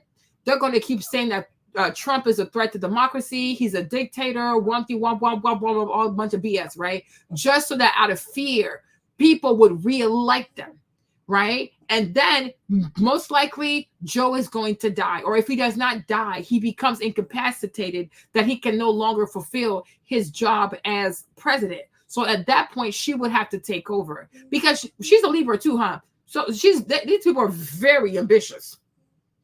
Kevin, I love you. But these Libra people, they are seriously ambitious. They are ambitious. Don't sleep with them, right? She's very ambitious. But she knows that the stuff she wants, she cannot attain it by herself because she's not competent. She's not eloquent. She's not charismatic. I don't even think that America could not vote for a woman president. It's just that she's not that person. Hillary Clinton is not that person. Michelle Obama could be that person. But Hillary, Kamala Harris, people just don't gravitate toward. Like, people just don't like them. It happens. Okay? It happens. But it's like she wants what she wants without competing for what she wants. Like most women, just give me stuff. Okay? Give me. Right? That's why I don't buy into this whole feminism thing. We don't need a man. You always need a man some way, somehow. Especially when it comes to high positions of power. A woman always needs a man to usher her in. The majority of women who are CEOs of these Fortune 100, 500 companies in the U.S., a man opened the door. A man appointed them. I showed you the lady who was CEO of Facebook, right? Because she's Jewish too. Okay? And that's why Mark picked her. Okay? So it's a bunch of BS. Oh, teaching y'all to hate men. You don't need men. Yes, you do. Okay? And there you go with Camilla. Because if she felt like she didn't need Joe, she would have pushed this man and said, move out the way. I got this. But she can't. She's been in hiding the whole time. And I promise you, they're not going to have this open competition with the delegates, right? They're going to anoint her behind the scene because she's weak. She can't compete. She's a coward. She's lazy. She has nothing to offer people. So she's going to rely on her gender, her quote unquote adoptive race, because suddenly she's black. She's never been black before, but now that it involves being in the White House, she black. So she black, she a woman, she a this. She's going to weaponize that. If you don't support me, you're racist. If you don't support me, you're misogynist, right? We need to give her the presidency, because if we don't, we're racist. I'll be racist then. I'll be a misogynist. Girl, it's not gonna be you, sis. Okay, it ain't gonna be you. You had it good enough. Get out the way, right? But I'm like, this is what they truly wanted. They were really hoping that the court cases would stick, that Trump would be, I guess, locked up somewhere. They were hoping it was going to stick. People were going to elect Joe Biden again. Oh, well, you're doing it to save democracy. No, you're not. You're doing it to elect Kamala Harris. She's a coward. And that's what God will expose everything. The Bible said what's done in the dark shall come to light. This was their goal. And now, with the way things are going, the Lord God has forced them to come out in the public with their real intention. And this is it. The whole time it was to get, because I'm like, are these people acting dumb or acting stupid, right? They knew Joe couldn't do it. But make the people believe, make the American people believe long enough, right? That Joe Biden can do it. He has the right team. At 82, 83, like maybe 1 to 2 years within the new term, he will become an invalid, maybe within 6 months. And then at that point, she would take over and there's nothing people can do. It's very dishonest. It is criminal. It is so criminal. And how people can even support people like that is so disgusting to me. But then again, people don't have integrity. People scream, oh, I'm black, I'm pro-black, I'm black, I want to fight for democracy. No, you know nothing about democracy. And one thing this whole process has revealed to me is that a lot of people are politically unsophisticated. A lot of people don't know nothing about politics. They know nothing about the branches of government. They know nothing about human motivation. They don't understand what greed is. They don't understand manipulation. They just don't get it. All you got to give into that little one talking point, racism, and they cling on to that because when it comes to the extreme fear of politics, they're not proficient. They're not proficient because anybody with some sense should have seen something was wrong with Joe Biden. It didn't take the debate for people to be like, oh my gosh, he's doing really bad. He's been doing bad. We have seen Joe Biden fall out of escalators. We've seen Joe fall out the stairs. We have seen Joe fall from his bike. We've seen him just drift. He just walks off the stage. In the middle of a speech, he walks off the stage. We have seen him claim that he talks to dead people, like all kinds of weird things. And that's what we saw. Imagine what they see behind the scenes. They probably see something way worse. So for the mainstream media and all these political pundits to act like, oh my gosh, it was so bad. It was then I knew it was that bad. No, y'all, you have known this. But you were hoping to conceal it long enough to keep all the focus on Trump. Trump is the criminal. Trump is the felon. Trump has 34 convictions. Trump is a con artist. Trump is a woke. But the whole time you are planning to deceive the American people. Right? And this is when I want to use the stuff when the Bible said, do not judge unless ye be judged. Everything you said about that man is coming out to be you. If you know you ain't clean, don't talk about the people because it makes no sense, right? But this was the plan all along. They wanted Kamala Harris to be the first woman president of America, okay? They wanted Kamala Harris to be the first quote-unquote black woman president of America. But since people don't control time, you don't control circumstances, you can't control the outcome of life. And now they have to come out openly and reveal their hands to people because this is what they had in store all along. And if you think that the way America is set up, they're going to bypass a U.S. born citizen, or even if he's a white man, a U.S. born white man to go vote for some foreigner to be at the head of the White House, a place called the White House, you're crazy. And that's what Cenk said. And Cenk understand there are racist undertones in the Republican Party and even the Democratic Party too, because the Democratic Party is the party of the Dixiecrat. They never left. The KKK never left them Democrats, right? So it's all over the place, right? Vivek tried to play that game like, oh, our founding fathers. They let him know real quick, you're Indian, right? A lot of people wanted Trump to take Vivek as his VP. And I'm like, he's not going to hire no Indian as his VP. Y'all did say he's racist, right? So I'm sure Vivek should know that. He's not going to give that to you. If you want to have access to the White House in that capacity, you're going to have to make it happen for yourself. And I respect that. He's not going to give it to you. And I feel like even if and that's why even when you look at his stuff, he even had the black guy, what's his name? Tim something. He had the black guy as a potential vice president pick. He didn't put Vivek up there. And I was like, even for that too, I respect Trump. Even if I know he's not going to pick the black man, he's going to pick a white man. But I do respect the fact that he put a black African-American up there as a potential pick. Because I'm not going to have a potential Indian pick before I have a black American pick. That don't make no sense. So that part, I respect that part. Even though I knew he's going to pick a white person. Right? But I'm like, this is crazy. And this is what they want to do. Because this is what the Democratic Party is. And now when you see that Omar chick stand next to Kamala Harris, you already know what time it is. They do not, these people want to they want to redefine what America is, who Americans are, what the American culture is. They want to redo the entire DNA, where people who are actually born here, who are from here, will not even recognize themselves. Right? Because just because people have the same complexion does not mean that we have the same alliance to America. It does not mean that we have the same alliance to the institution, the Constitution. It doesn't mean that. We can all be black and have diverging interests.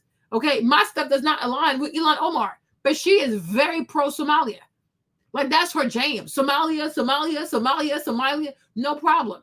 They even said that she married her brother to bring him to America. Child, it's some weird green card business over there, right? But it seems like, from what I know, I can't say for a fact though, but from her story and how her husband is her brother, is giving green card fraud, if you ask me, right? But nobody's investigating that because everybody's focused on Trump the racist. You could have somebody in the U.S. Congress right now who is partaking in green card fraud.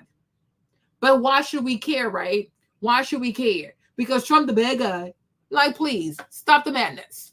That includes Barack Obama. Barack Obama has not endorsed Kamala Harris. Obama endorses an open nominating process while the Clintons endorsed Harris. So there is fracturing in the Democratic Party. Former President Barack Obama endorsed an open Democratic primary process at the convention next month, less than an hour after President Bill Clinton endorsed Kamala Harris for president. So this is Obama going against Bill Clinton. This is interesting. I have extraordinary confidence that the leaders of our party will be able to create a process from which an outstanding nominee emerges. This is coming from Obama. This did not mention Harris. I believe that Joe Biden's vision of a generous, prosperous, and united America that provides opportunity for everyone will be on full display at the Democratic convention. There is the same Obama that black people are so obsessed with. Oh, he black, that's my president, that's my president. Lying ass, he's a lying person. He's a lying person. Look at the statement. I believe that Joe's vision of a generous where? Prosperous where? Okay? That man sent all this money to Ukraine. He has prioritized Ukraine and Israel under his presidency, right? So even for Obama to write this, it's bunch of baloney. Okay. Provides opportunities for everyone. No. People who got opportunities are people who live and do everything based on their race, their gender, and their sexual orientation, and especially if you are from a foreign country. Okay? These are the people that he has prioritized. Are you black and queer? Are you black and gay? Are you white and gay? Are you trans? Are you this? These are the people that he has prioritized. Because you cannot say that you want a country that is generous and prosperous, right? And you're not prioritizing merit. You're not prioritizing people who are competent. You are simply prioritizing people. You hire people. You put people in cabinet position just based on their race, their gender, and their sexual orientation or their gender identity. How does that help? How does that help? Right? Because think about it. If you're black and you're straight, you're not getting a job. And this is where we're going now. We're heading into, if you allow these people to continue, these Democrats and these liberals, you allow them to continue, we are moving towards a future in America that if you are any person, black, white, whatever, and you are straight, you're heterosexual, and you are a Christian, oh no, you can't work here. Okay? This is where we're headed. You either have to be on some type of LGBTQ program, right? But it's like that's the main requirement. Some type of LGBTQ stuff, then you probably be a woman, right? So it's like it does create discrimination. Okay? Because it's a minority, it's a small minority. And somehow they get all the big positions, they get all the jobs, they get all the funding based on their race, their gender, their sexual orientation, and their sexual identity. Like, no, that is not okay. That is not okay. That's not how you go about building a prosperous nation, where you teach other people. We're going to go from one type of discrimination to another type of discrimination. It is very divisive. It is seriously divisive. That is not how you create a prosperous nation. People need to have jobs because they deserve it. People have to believe that if I apply for this and I'm the most qualified person for this job, I stand a higher chance of getting hired. That's how people need to think. Not to say, oh, you know what? I don't have what it takes, but I can definitely milk my gender, my race, my sexual orientation, and my gender, and then boom, boom, I'm gonna get the job because they need diversity. No, we need competent people on the job. Like, please, this is ridiculous. In August. So what is happening here? I'll tell you what I think. I don't believe that Obama. I'm going to say it this way. I know for a fact that Barack Obama doesn't believe that Kamala Harris can beat Donald Trump. Barack Obama does not believe that Kamala Harris can beat Donald Trump. That's what this comes down to, just like he didn't believe that Joe Biden could beat Donald Trump. But again, the Democratic Party put themselves in this mess, and now they're struggling to dig their way out of it. I also don't believe that Kamala Harris can beat Donald Trump. I don't. We'll get into as to why. We'll get into as to why and what I think the Trump campaign is going to do. First and foremost, they're already responding. They already got plans to attack Kamala Harris. Here it goes. To our executive editorial producer, John Santucci. John, for months now, you have had this rematch between President Biden and former President Donald Trump. All that now changing. How is the Trump campaign responding to this? So the Trump campaign, we've already seen those initial statements, Rachel, of course, Donald Trump attacking Joe Biden and Kamala Harris. We know from our sources that the Trump team has been building a book to take on Kamala Harris, attack her for some of her past statements, and do everything they can to tie her to Joe Biden. Now, look, the Trump team is going to have to very quickly, Rachel, take the money and pivot to attack Kamala Harris. I can tell you from my sources, MAGA Inc., that's Make America Great Again, Inc., that is a super PAC aligned with Donald Trump. They've already taken, Rachel, a $5 million ad buy for next week, and they are now turning that on Kamala Harris, an ad that they have already put across social media. And that buy, Rachel, going to target states like Georgia, Pennsylvania, and Arizona. Now, one source high up in the super PAC told me that they're not only going to take that buy, they're going to keep expanding it to other states, and telling me, quote, there's going to be tremendous chaos within the Democratic Party, and our job now is to seize on that. The source goes on to tell me, Rachel, that the whole goal of their efforts is going to say that Kamala Harris was in on the cover-up of Joe Biden's health and start attacking her and her record, adding that our job now is to start prosecuting the case against her, Rachel. And no. So there you go. They already ready with the campaign ads and everything. And yes, Kamala Harris did know. All of them knew. They knew what was going on with Joe Biden. They've known for quite some time. Now, another way that I believe the Trump campaign is going to attack Kamala Harris, some people feel as though, well, she's not the incumbent, so she has the upper hand. She doesn't have a record that they can go off of. That would be false. She does have a record that they can go off of. They can go off of her record as a prosecutor in California. And if anything, if I were thinking and if I was trying to, defeat someone politically, I would just go back to this conversation, this debate here between Tulsi Gabbard and Kamala Harris, where Tulsi Gabbard knew exactly what to do. Tulsi Gabbard went after Kamala Harris with one shot. She took one punch at Kamala Harris and knocked her ass down. Now, Tulsi Gabbard has obviously revealed herself to be more of an opportunist. She all over the place. 1 minute you say you agree with these leftist policies, then all of a sudden you abandon all that, and then you say you want to get behind Donald Trump. Tulsi is just going where the money go, okay? I tried to tell people back then Tulsi Gabbard wasn't anti-war. People tried to argue me down. Then Israel and Gaza happens, and people are like, oh my God, Tulsi, I can't believe. She's always been kind of cringe, particularly when you're talking about the Muslim community. She's always had cringe takes on that. I don't think people were listening to what she was really saying.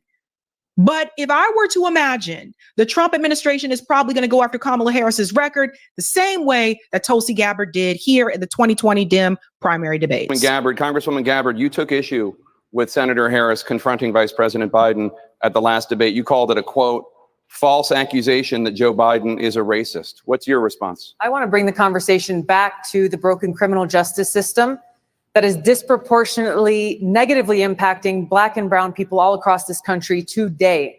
Now, Senator Harris says she's proud of her record as a prosecutor and that she'll be a prosecutor president, but I'm deeply concerned about this record. There are too many examples to cite, but she put over 1,500 people in jail for marijuana violations and then laughed about it when she was asked if she ever smoked marijuana. She blocked evidence. She blocked evidence that would have freed an innocent man from death row until the courts forced her to do so. She kept people in prison beyond their sentences to use them as cheap labor for the state of California. And she fought to keep cash bail system in place that impacts poor people in the worst kind of way. Thank you, Congresswoman. Senator Harris, your response. As the elected Attorney General of California, I did the work of significantly reforming the criminal justice system of a state of 40 million people, which became a national model for the work that needs to be done. And I am. No, you locked up she locked up Black people. She targeted particularly single parents, like Black single parents. She locked up Black people and she slept her way to the top. Let's stop this. Stop this foolishness, okay? When I told y'all she slept her way to the top, y'all got real quiet, right? I know what y'all getting your feelings, but now you heard Sabrina say it. Okay? That's how she gets ahead. She lays on her back. I'm not trying to be mean. It is the truth. If you didn't know, I'm sorry. I guess you know, this girl right here, her woman empowerment is on her back. Okay? I hope she uses therapeutic beds when she lays down. Okay? She don't get nothing by working hard. She a lazy bum. She's a lazy bum. A whole lazy bum. My goodness. Hey, somebody contact Willie Brown. Somebody contact Willie Brown. And mind you, when she was smashing Willie Brown at the DA's office in Francisco, the man was married. He had a wife. It was a married man. She ain't no different than Fannie Willis. She ain't no different. And if I remember correctly, but don't quote me on that, because Mr. Willis, that's a fact. Her smashing Mr. Willis and them having an agreement that he was going to step down and make her DA, just like Joe Biden. She attaches herself to these old, decrepit men who are almost on their way out, and that's how she gets put up.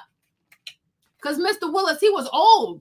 And if I'm not mistaken, don't quote me though, because I could be wrong though. I could be wrong, but I think he helped her pay for law school or something like that. I can't remember. But child, she sure was. Then they want to brand this heifer as some type of woman empowerment and a woman boss. Boss where? It's giving mattress. Okay? It's giving Carisha. She a city girl. She a city girl prosecutor. She get flued out and laid out. Okay? Okay. Sabrina will tell you everything. Okay? But I also knew that because you can look it up. If you type Camilla and Mr. Willie, you'll see his face. He's short with a little round face like this. The whole creep. Kamala Harris knew how to do what she felt was the fastest way to rise to the top. And she did that by making somebody else rise to the occasion. And he wasn't the only one. It wasn't just Willie Brown. She was also with Montel Williams. I don't know if everybody remembers this, but go back, Google it. You'll see the pictures. You'll see the videos when she was dating Montel Williams. Kamala Harris slept her way to the top. That is what it is. Don't nobody come for me and say, how dare you say that about her? She's a Black woman. Barely. She's barely a Black woman. And two, I can say it because it's true. She did it. Contact Willie Brown. That's how she got to be where she is, okay? It's not just because she was smart. And I'll tell you something. I've had supervisors tell me many years ago, nobody's just going to give you a promotion just because you're doing a good job. You make yourself stand out. There's different ways of doing that. And there's honorable ways of doing that. She took a way that was not honorable. Let me let her finish. I'm proud of that work. And I am proud of making a decision to not just give fancy speeches or be in a legislative body and give speeches on the floor, but actually doing the work of being in the position to use the power that I had to reform a system that is badly in need of reform. That is why we created initiatives that were about reentering former offenders and getting them counseling. It is why, and because I know that criminal justice system is so broken, that I am an advocate for what we need to do to not only decriminalize, but legalize marijuana in the United States. I want to bring Congresswoman Gabbard back in. You're responsible. The bottom line is, Senator Harris, when you are in a position to make a difference and an impact in these people's lives, you did not. And worse yet, in the case of those who were on death row, innocent people, you actually blocked evidence from being revealed that would have freed them until you were forced to do so. There is no excuse for that. And the people who suffered under your reign as prosecutor, you owe them an apology. Senator Harris. My entire career, I have been personally opposed to the death penalty, and that has never changed. And I dare anybody who is in a position to make that decision, to face the people I have faced, to say, I will not seek the death penalty. That is my background. That is my work. I am proud of it. I think you can judge people by when they are under fire, and it's not about some fancy opinion on a stage, but when they're in the position to actually make a decision, what do they do? When I was in the position of having to decide whether or not to seek a death penalty on cases I prosecuted, I made a very difficult decision that was not popular to not seek the death penalty. History shows that, and I am proud of those decisions. Senator Harris, thank You didn't seek the death penalty because you wanted the prison labor. Of course, you don't want them to die. You want the labor. Let's get out of here with all that noise. Let's get out of here with all that noise. And we're going to keep it real. Because at the end of the day, Kamala Harris has just been repeating herself, and Che pointed this out. Same talking points over and over. Now, we got to mention this is partisan, so everybody keep that in mind. You see the elephant down there, so that is a partisan thing. That is coming from the Republican Party. I got to say that. I got to say that. But that doesn't change what's said in the video. Listen to Kamala's talking points. I can imagine what can be and be unburdened by what has been.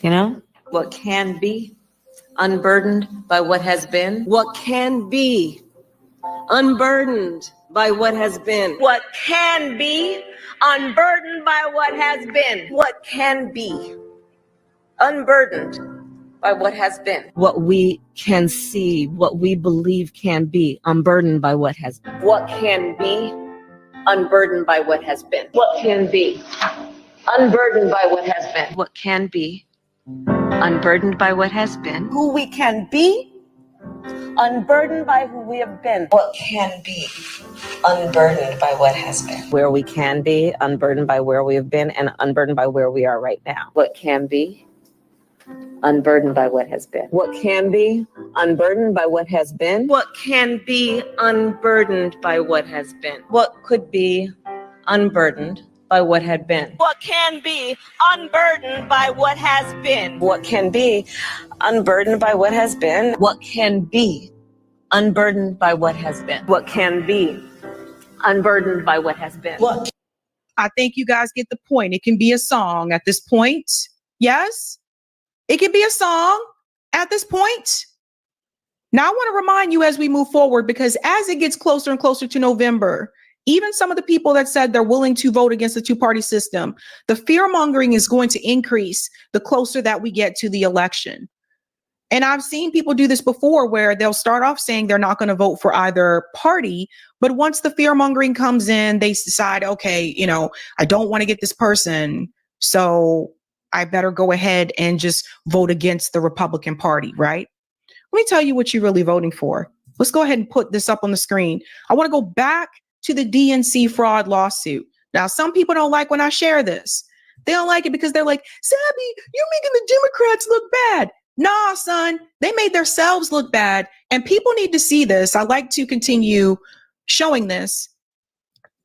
I interviewed the attorneys that started the DNC fraud lawsuit. And I don't think the Becks are doing interviews anymore, but I did interview them at that point in time. Listen to this. The DNC attorney, Bruce Spiva. Everybody needs to hear this. There is no, let me see if I can make this bigger. I'm sorry. I just want to make sure people can, oh, it does that. Can I go to it here? Oh, okay, that's better. Yeah. What happens if I click on this? Oh, okay, that's better. Everybody can see this? Let me stop sharing and then share. I want you to see it from the Twitter because I want you to be able to read this because this is what was determined from the DNC fraud lawsuit. And we cannot forget this, peeps. Okay. DNC attorney Bruce Spiva, because I'm trying to tell you, you think you got decisions, but you don't. You're not really doing this. There is no such thing as a Democrat. The DNC just encourages people to vote for the Democratic Party. 2, no one has any right of an expectation of a fair election. Let me hear this again. According to what was founded at the DNC fraud lawsuit, no one has any right to an expectation of a fair election. If the DNC wishes to select a candidate in the primaries instead of a free election process, that is their right. Everybody get that? It's a corporation. 3, donating money to Bernie Sanders doesn't mean you thought that money was going to assist him to win the primary. You have no right to think the DNC was obligated to follow their own charter and internal policies about elections. 4, discussion of or any disputes with the DNC do not belong in a transparent process in a court of law. The DNC is a private association, which should never be asked to engage in the discovery process or have to reveal any of its internal workings or strategies should they decide to select a candidate rather than allow a fair election of a candidate. Everybody see it now. Everybody see it. Not enough people talk about this. They legally can select the candidate. And there's nothing we can do about that because it's a corporation. So it just kills me when I see people fighting, back and forth over this. Oh, so-and-so said this and da-da-da. And it's just like, no, you really don't. You don't get it. Now, one more thing that I want to show you as well, because we just, I see it happening. I wasn't here last week. I was on vacation, so I missed a lot.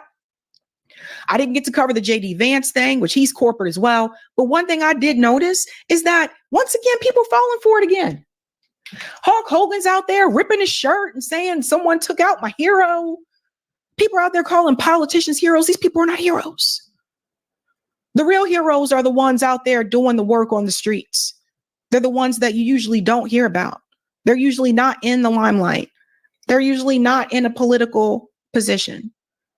They're out there feeding people. They're out there helping people. And even a lot of those people don't want you to call them heroes. But I saw it all over again. I was like, wow, it's happening again, where people really believe that one politician is going to save you. And I'm here to tell you over and over again, no one person is coming to save you. There is no Superman coming to hover over the United States and to save you from all that's happening. That is not going to happen. We have to save ourselves. Are there certain things that politicians can do? Yes, especially when it comes to legislation. But you should never look at them as a savior. And that's what I saw happening again. And yet you have people like Jamie Harrison, who is the chair of the DNC. I had to call him out because he's full of it. Look at this. So Jamie Harrison said, as chair of this party, we have had 57 caucuses and primaries in which Joe Biden received 14 million votes and over 3,900 delegates. The last time I looked, there are no mini primaries in our rules. So I actually responded and I said, as chair of the party, you're omitting, you denied any primary debate. This is what you wanted. This is what you got. You deserve exactly what you're left with. Boo this man. Boo this man. This is Jamie Harrison, chair of the DNC. Let's call him rigger in chief. Because the reality is he prevented any type of debate happening where you, the American people, could have seen early on that Joe Biden did not have it all together. And that brings up another question. If Joe Biden has decided that he is not fit to serve for re-election, how is Joe Biden fit to continue on as president right now? Shouldn't Joe Biden have to step down right now? Are people asking this question? Now, we're going to go to another thing here. This mess from Joy Reid, because I'm getting really tired of this, and people can say whatever they want about me and my life and the people in my life, but I do not tolerate people attacking and smearing, in particular, Black men. I'm getting really tired of it, and I'm getting tired of it coming from other Black people. And that's what Joy Reid does here. Listen to this. People who don't want to support the Democratic Party. And then in Argentina, that's how that went, which is that you had this coalition of, and not to be cruel, but, it was described as sort of an incel election. It was the young, angry men of Argentina who, they wanted a macho candidate, and it went along with policy. And then in Argentina, that's how that went, which is that you had this coalition of, and not to be cruel, but, it was described as sort of an incel election. It was the young, angry men of Argentina who, they wanted a macho candidate. And it went along with policies like banning abortion, banning birth control, and, the idea of no fault. It all kind of goes together, that you've seen this kind of election before. You see the same thing in Hungary. The Orbanism of the party it's rooted in returning white Christian men, but also white men, white adjacent men, Black men, brown men who are Pause. Now, here is Joy Reid referring to Black men as white adjacent, because some Black men may choose to vote for Donald Trump. So that makes them white adjacent. Black people are not white adjacent. And Joy Reid says this, and this fool, he just nods along. Nobody else on the panel pushes back. And I'm getting tired of this. I'm getting tired of people like Joy Reid, people like Roland Martin, all these people, people like Charlemagne the God. I'm tired of it. I'm tired of them criticizing, and they're heavily targeting Black men, criticizing Black men who choose not to go along with the cult of the Democratic Party. I'm tired of it. Stop saying that Black men are white adjacent. Stop saying that Black men are the reason that Democrats are losing. It's all their fault. These Black men are falling for Donald Trump and da-da-da. Maybe they're just tired of not getting anything from the Democratic Party. Did everybody ever stop and think about that? Anybody? Now, I don't think you should go over to the Republicans. I don't think you should go over there. They're corporate too. They're corrupt too. They're a little bit more vocal about it. The Democrats pretend that they're not, and they are. You should leave the system altogether. But I'm getting tired of this. I'm tired of it. And it's always coming from people like Joy Reid. And this fool, but Michael Steele, he sits there nodding like, There's no uh-huh. What are you talking about? Then Joy Reid is Congolese. So they use people that look like us to put us down. They use people that look like us to talk crap about us. Y'all, and it's funny that, see, me, I know I'm West African, right? And I'm okay with that, right? Sabrina is African American. Now, she's a socialist, though, but it's okay. I love her, right? I forgive her, right? But you see, we don't talk. I don't know this woman. We're not friends. I don't talk. We never talk. We never had this conversation. I told y'all this. Now we're coming back, and she's saying the same thing. Confirmation, right? And this is why someone like Joy Reid, for example, because her dad is Congolese. Now, if you guys know, let me tell you this. I'm going to give you a quick little history, because once I found out she was Congolese, I had to go. I'm outside. So I had to go find my other friend, my other sister. She's Congolese, right? And I told her, she's like, oh, and she told me what ethnicity her dad was. And she's like, oh, these are Patrice Lumumba. If you guys ever heard of Patrice Lumumba, okay, he was like he was prime minister of Congo. before he became Zaire, and he was like murdered, okay, before Mobutu take over. So Patrice Lumumba, her and him are from the same ethnicity, and she was like Marlene. That ethnicity, they really love politics, but they love evil politics. Like they're evil genius. Like they have one man right now, like she told me all about him all.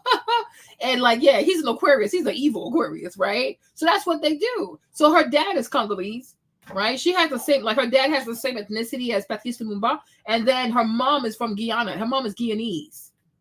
So her and what's your girl's name? What's your girl's name? The light one. Oh, it's screaming. Amanda Seal, right? Her and Amanda Seal's, their mama from the same place. Okay? So she's Guyanese. You see? Amanda Seal always doing the most to be divisive too, right? So it makes sense why people like her wouldn't have an issue with Joe Biden. I mean, you could say the same thing. I think Joy Reid, maybe her husband is American, I don't know. But it would make sense why she wouldn't be bothered by Joe Biden writing the crime bill. It makes a lot of sense. Because it didn't affect them, like it didn't affect them directly. You know what I'm saying? And so it's sad for this man, the Michael guy, because he's American, right? He's Black American, he's African American. For him not to push back a little bit and let this crazy Congolese, Guyanese woman say all kinds of foolishness and be divisive like that, it's embarrassing. And you can tell he's uncomfortable. But since everybody came on one accord that only Trump is the bad guy, you know, there you have it. You know? But I'm like, if you look at the landscape in politics today in America, right? From the people who are involved in politics, the people who comment on politics, it's usually not Black Americans. It's Black immigrants. Right? Obama, mama white, daddy from Kenya. This one over here, Kamala Harris, mama Indian, daddy Jamaican, right? This one over here, Joy Reid, daddy Congolese, the mama from Guyana, right? Roland Martin, he's full Haitian, right? Who else is out there? Like, look, the majority of Black people in America who comment on politics, who talk politics, who serve in politics, and have that Black skin on the outside, many of them are not from here. They're not from here. And that's why I told y'all it's very dangerous when you trust people or you feel like, oh, that's my people just based on the color of somebody's skin. That weird religion, okay? The religion of Blackness, that paganism, right? Because somebody could be Black and work against you. Bakari Sellers, I don't know where he's from. Even Candace Owens. Candace Owens, her people are from St. Croix or something like that. Candace is West Indian. On her mother's side, her mother's people are like from the West Indies. Right? So it's like, there's a reason why some people have certain point of views and they do the things that they do. And I'm like, Whoopi Goldberg, I'm going to research Whoopi Goldberg because I don't know. I need to see if she's really like, if she's FB or ADOS because the stuff she says, I don't know. I'm like, are you really from here? I find it hard to believe. The baby's always in my arm because he doesn't want to be put down. Like, see, this is my life. I got to hold him all the time. If you put him down, he's going to start screaming. So I got to hold him. I got to hold him or somebody has to hold him. Yeah. This is not okay. He's spoiled. Now I was on vacation. I was gone last week. I'm back, boo. I had so much seeing all this stuff going across social media. And I just thought to myself, I said, I cannot believe that this is allowed. I can't believe people are falling for this. Joy Reid should get pushback from everyone in the Black community for this comment. And I don't want to hear it. Don't criticize her. Don't criticize her, Sabby. She's a Black woman. Don't criticize her. She's wrong. He sits there and nods along. Candidate, and it went along with policies like banning abortion, banning birth control, and the idea of no fault divorce. It all kind of goes together. That you've seen this kind of election before. You see the same thing in Hungary. Like the Orbanism of the party it's rooted in returning white Christian men, but also white men, white adjacent men, Right. Black men, brown men who are like white adjacent in terms of trying to also be in that dominant position in society. And then you have women who are willing to go along with that, right? There are a certain number of women who are also willing, the trad wife sort of thing. And so what you've seen on the stage, but what's interesting though, is it J.D. Vance who promotes this kind of thing? He says there shouldn't be no fault divorce. He says women in violent situations should stay. He didn't say that in his speech yesterday. No, there was no talk of abortion. No. There was no culture war stuff regarding men and women because they know it's deeply unpopular. Well, there you go. Here he is. That is, it's all a mess. And I saw this foolishness too. And it's just,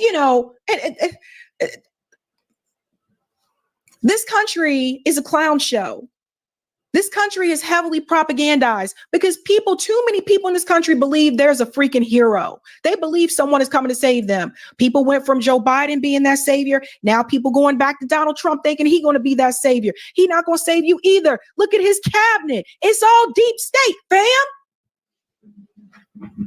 I don't get this. I don't get it at all. But how did we get here? This is how we got here. When you look at the Biden administration, first it started with the failed promises, minimum wage increase, canceling student loan debt for HBCU students that made under $125,000 a year. That did not happen. Yes, he canceled some student loan debt, but he reneged on that promise that he made to those students at HBCUs. That's the problem. The healthcare issue. Joe Biden kicked people off of Medicaid, and not enough people talk about that. So we got to talk about some of these failed promises. Then we move forward to Genocide Joe. Now it appears it just moves to the stage of embarrassment. Because now Joe Biden is embarrassing the Democratic Party. Because you got the president of the United States, which Barack Obama heavily supported. So two people in a row that mofo supported are not doing too well. And you know how Obama feels about his legacy, right? Supported Hillary Clinton, she lost to Trump. Oof. Supported Biden, he won, but now you got people walking around calling him Genocide Joe. And rightfully so. A wave of embarrassment for the Democratic Party. Joe Biden walking down the street, going to different events, crowds of people protesting for the Palestinian people and calling him Genocide Joe, and rightfully so. The Democratic Party went from, yes, we can hope and change Obama, who was just as corporate as the rest, but Obama didn't have this type of embarrassment. They went from that to Genocide Joe, where heavily the majority of the younger voters did not support this man anymore. Then you had other crowds calling him to step down, fam. What an embarrassment. Think about what Joe Biden's legacy is going to be.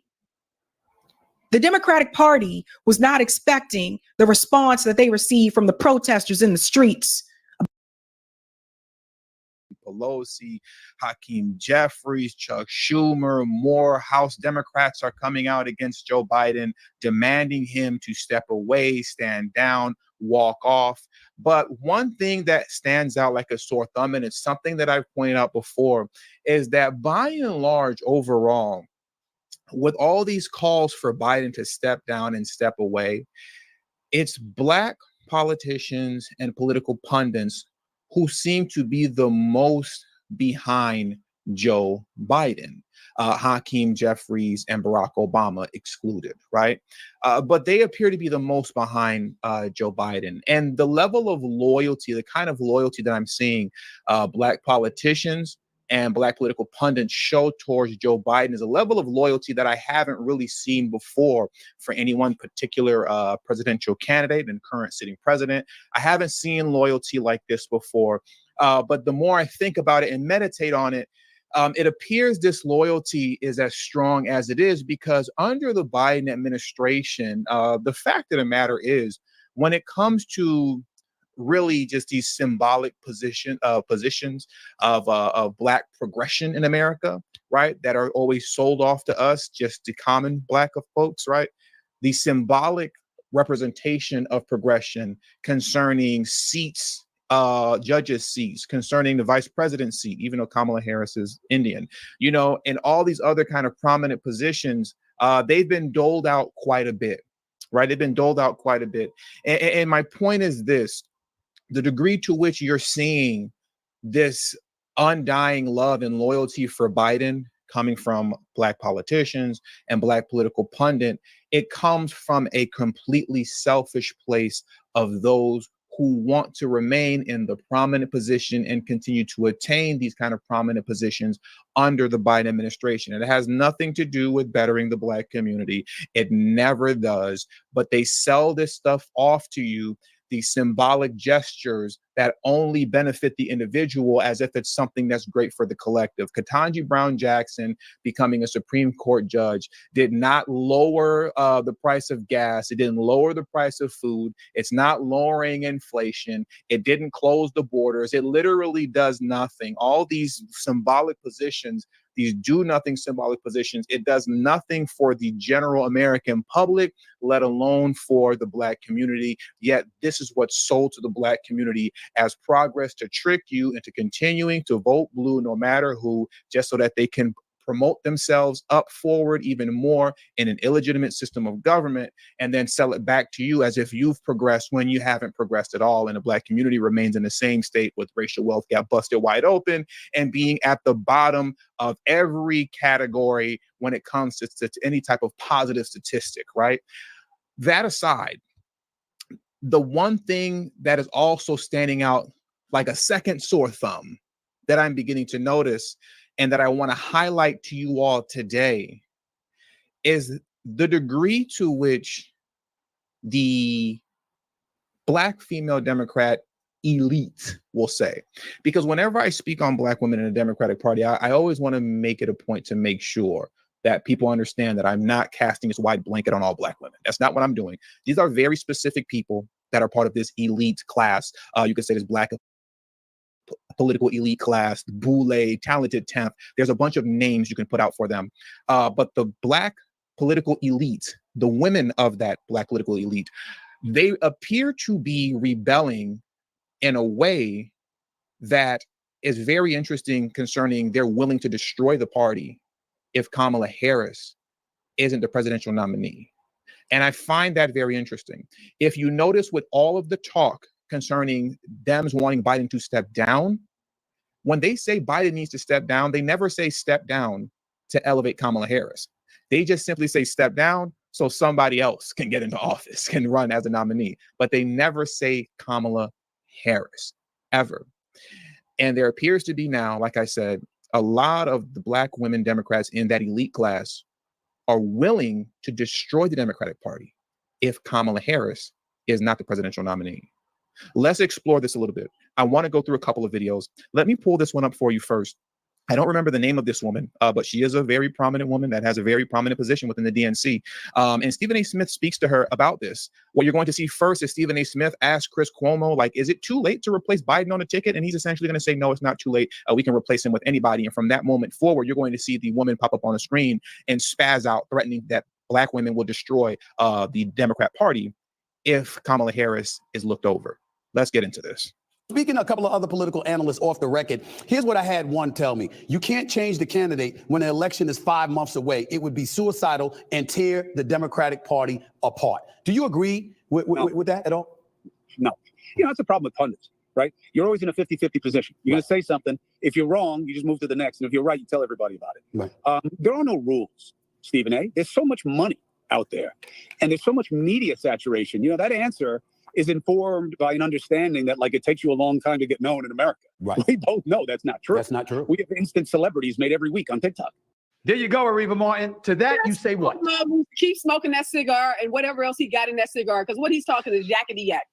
She about to go crazy. Watch this. You cannot change the top of the party in 5 months. My brother, Chris, I love you. I have a lot of respect for you, but you are dead wrong. And this notion that there's all that money. First of all, Stephen, who are we agreeing? There's a long list of Democrats. Kamala Harris, Gavin Newsom, Gretchen Whitmer. The list goes on and on and on. You've named 4 or 5 people. Where is there consensus? You got to build consensus. And there is not consensus right now. If you pick a white man over Kamala Harris, Black women, I can tell you this, we're going to walk away. We're going to blow the party up. Whew. Let's hear it again. She said if you pick a white man over Kamala Harris, an Indian woman who was raised by her Indian family and her Indian culture, Black women are going to blow the Democratic Party up. If you select a white man over an Indian woman, Black women will blow the Democratic Party up. Let's hear that again. Wow. Wow. And once again, she's not a nobody. This is a woman with a very prominent position. She's going to explain to you who she is in a moment. Whitmer. And my thing is, with what he said, right? With what she said, like, if y'all, you know, my thing is, do you ever foresee a day in America where Indian women will say that, like, oh yeah, we'll destroy things if you don't make a way for a black person. When have you ever seen Indian people fight for black people? I'm like, it's like, this is just, I don't know what this obsession is, where it's like you're so obsessed for you'll do everything for everybody else. You'll put people before you. You'll sacrifice your left leg, your right arm for other people. Do you really think if the shoe was on the other foot and we were looking at an Indian delegate, that she would say, oh, if y'all don't pick a black woman, or if you don't pick a black man, we're going to walk out, we're going to walk away, we're going to burn this up. They would never. They would never. Never, ever, ever. Never. Oh my goodness. The list goes on and on and on. You've named 4 or 5 people. Where is their consensus? You've got to build consensus. And there is not consensus right now. If you pick a white man over Kamala Harris, black women, I can tell you this, we're going to walk away. We're going to blow the party up. If you pick the black woman. Where you going to walk away to, Ariba? Where you going to walk away to? Stephen A. couldn't help himself. He was like, you knock it off. Stephen A. said, look at Stephen A. Smith's face. Stephen A. Smith, he couldn't even hold it together. He said, oh, you bluffing like crazy. Where you finna go? Because one thing you're not going to do, you're not going to come over here with me on TD Media Group, where I push misinformation to trick black people into voting for Trump. You're not going to come over here with me. That's what she's not going to do. You all know me. I'm just over here pushing misinformation. I'm trying to trick black folks into voting for Trump. She's not going to come over here with me, right? So Stephen A. Smith got a good point. Walk away. You ain't going to walk away to Trump. I don't put chemicals on my face. Hi, I'm Jasmine Butler, a seasoned herbalist who's journeyed across the globe to uncover nature's secrets. Over Kamala Harris. So where are we getting agreement from on who this ideal Democratic candidate should be? Tell me that. Nobody's told me who it should be. And then tell me how you're going to get the 4,000 delegates, which I am one of them. I'm a delegate coming from California. So who's going to step out? One, tell Joe Biden you got to step aside. Because everybody's not being mature about this process. Joe Biden is not just the president. There's a whole team of people. There's an administration. So if Joe Biden, when he gets reelected, which my prediction is that he will, he brings with him Kamala Harris, the most diverse administration in the history of this country. Y'all need to just stay the course. We got more black judges appointed under Joe Biden than anyone, even. You see what this is all about? Like I said in my long-winded introduction, these people are selfish. They are about themselves. All these black judges and black this and black that, black faces in high places do absolutely nothing for the black community, but they sell it to you as if it's some sort of black progress. Meanwhile, you struggle to live while they maintain these high and prominent positions. She's selling you BS. These folks are selfish. They are about themselves. They are not about the American people, and they are definitely not about the black community. President Barack Obama. That is not the point, because we're not, once again, hold on, Ariba. We are not. I don't know anything about it, but I know you don't give up on your star player in the middle of a game. Okay. So there's that with this woman, okay? They're going to blow the party.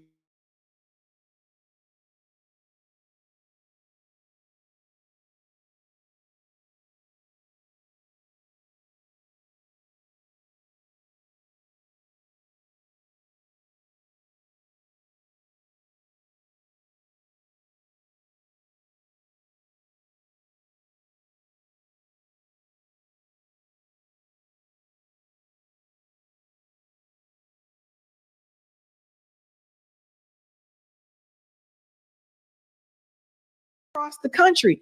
Barack Obama behind the scenes had to been like just like clenching like this, thinking to himself like, what are you doing to my legacy, Joe?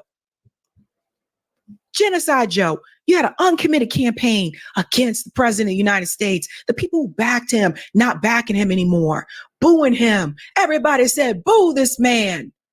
Then you have the debate performance with Biden and Donald Trump, where it was very apparent that Biden was not with it, didn't really know what was going on, did not really have it together, and it was time for Joe to go. I told you back then that debate was a move, I believe, by the Democratic Party to push him out in the front, to get him out of there. Get him out of there. Those poll numbers are dropping. The kids calling him Genocide Joe. The poll numbers are dropping. He's losing to Trump in the swing states. Then there's the interview with George Stephanopoulos, where he just lets people know, well, you know, if I can't beat him, then I just can't beat him.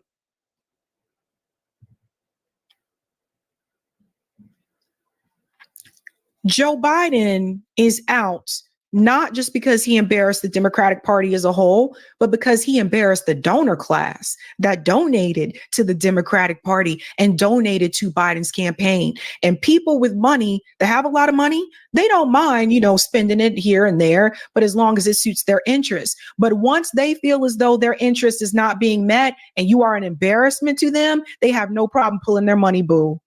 No problem. And I'm going to end it with this. That brings me to third parties. If this holds with Kamala Harris, if she holds as the nominee, if they do not go forward with an open convention, this is the time for Claudia De La Cruz, Jill Stein, and Cornel West. All of these people should come together and form a coalition the same way that different left organizations did in France. And those organizations won. Whether you like either one of those candidates or not, it does not make any sense to me. I've been saying this for quite some time. All three of them pretty much have very similar platforms. And they're splitting the vote, right? So why not all of them just come together as a united front to really make a dent? RFK Jr. just made an announcement before I went live, and RFK Jr. said, right now there is a poll that shows that he's the one that can beat Donald Trump, and RFK is running on that.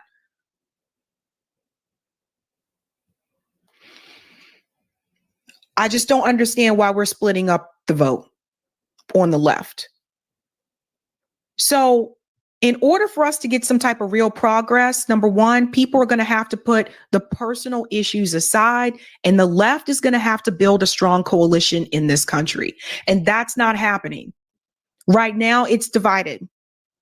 And when you look at someone like Bernie Sanders, for example, the way all of us came together and got behind Bernie Sanders, I haven't seen that happen again behind another candidate. We need to start asking these questions, ladies and gentlemen. What happens comes November? Why is everybody splitting up support when they have basically the same platforms? I don't get it. But all of those people, their platforms are to the left of Kamala Harris. Imagine the type of coalition they could build if they all came together. Think about that. Otherwise, you'll be left with this. And I don't know if this is what you want, but it's not what I want. Oh, Deb. I'm Kamala. Okay. Happy 50th birthday to hip hop. When people think of me, okay, they think hip hop. I grew up in Oakland. I'm wearing this shirt. I scream hip hop. Hip hop. So yeah, I'm into hip hop. I want to give it up, okay, to all the greats. So Missy, TLC, ODB, DMX, okay, ABC, and LGBT, okay, Q, Lil Nas X. Giving it up. We here at the residence. It's lit. That's a word I have said before. A wise, okay, man once said, to the window, to the wall, okay, to the sweat, drop down my balls. Skeet, skeet, motherfucker. Skeet, skeet, goddamn. Those words are poetry, okay? I mean, it rhymes. So technically, that's poems. Happy birthday, hip hop. Kamala out. And I don't want to be left with that. So, yeah, I'm back. We got a lot to talk about this week. Let's go to some of the comments here. Thank you for the super sticker, Cosmic Beat. Thank you. Thank you, Roger Meadows. You just couldn't stay away. Guys, I don't know what to say. I guess nobody's allowed to have a weekend anymore. Everybody's cancel all your plans until the election because it just seems, I can't look at my phone anymore. It's explosion. Something's happening. It is unbelievable. This political cycle has been unbelievable. When I say unbelievable, I mean, you should not believe it. The things that are happening right now, they're like, oh my, Biden dropped out. And yeah, that's a really big announcement, but also there's a little piece of you that knows that all of this is a little fake and gay, right? Like we know that we are not being told the truth. We've been talking about his mental faculties for 4 years now. And the Democrats now, oh, we saw the debate performance and now we realize it's performative. We're going to cover what's happened and then we're going to talk about what's actually happened and then what will happen, what people think is going to happen, and what's going on, of course, behind the scenes, because there are people that are maneuvering all of this, which we have been covering on the show, again, extensively for a very long time. So yes, Biden made a statement. He tweeted this. And by he tweeted this, I mean somebody else tweeted this. Obviously, Biden has not been with us. He has not been conscious for 4 years. Okay, so he's not writing any of this. They used to call it a gaffe. Another Biden gaffe. That's so funny. Oh, he's just so cute. Isn't it so likable? He's eating ice cream. He's a lost grandpa. It's a gaffe. Nope. It's a senior citizen who has been on the mental decline. It's why we have said that Jill Biden, his doctor wife, non-doctor wife, is arguably the most hideous first lady to have ever existed in American politics. I actually believe that. And I would say the world, but Brigitte Macron is still a thing. And that is also not a lady. But let's get into Biden's statement. Tweeted this. My fellow Democrats, I have decided not to accept the nomination and to focus all my energies on my duties as president for the remainder of my term. LOL. My very first decision as the party nominee in 2020 was to pick Kamala Harris as my vice president, and it's been the best decision I've made.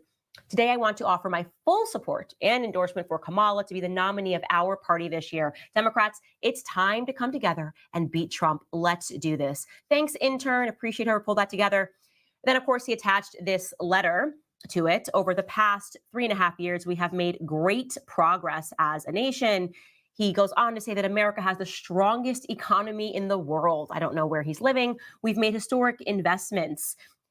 We've lowered prescription drug costs for seniors and in expanding affordable health care to a record number of Americans. We've provided critically needed care to 1 million veterans exposed to toxic substances, passed the first gun safety law in 30 years. Yeah, we don't want, like, we understand our government is a threat. Like, being excited about the fact that we're coming after your guns doesn't make me feel particularly good. We've appointed the first African-American woman to the Supreme Court. Yay! And she doesn't even know what a woman is. And passed the most significant climate legislation in the history of the world, also known as we're stealing your tax dollars and convincing you that we can impact the planet. He's on to write, America has never been better positioned to lead than we are today. And what he means is we're going to need a world war real quick because things are getting real bad. And so we need a reset button. And what better way to reset than war with Iran and Russia, both if we're lucky. Second paragraph reads, I know none of this could have been done without you, the American people. Together, we overcame a once-in-a-century pandemic, which was created by us, the government.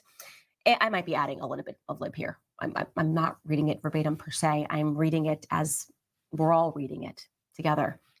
And the worst economic crisis since the Great Depression, which we likely caused too.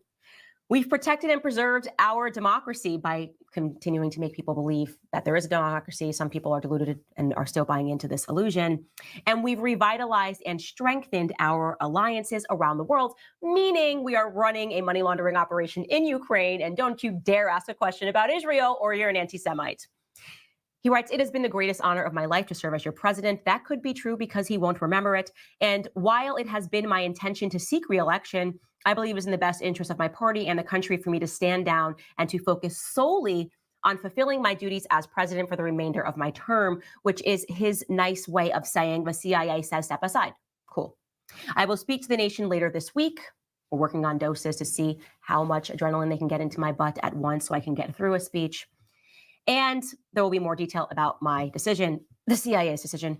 For now, let me express my deepest gratitude to all those who have worked so hard to see me reelected. I want to thank Vice President Kamala Harris, who I secretly hate, and she hates me too, for being an extraordinary partner in all this work. And let me express my heartfelt appreciation to the American people for the faith and trust you have placed in me.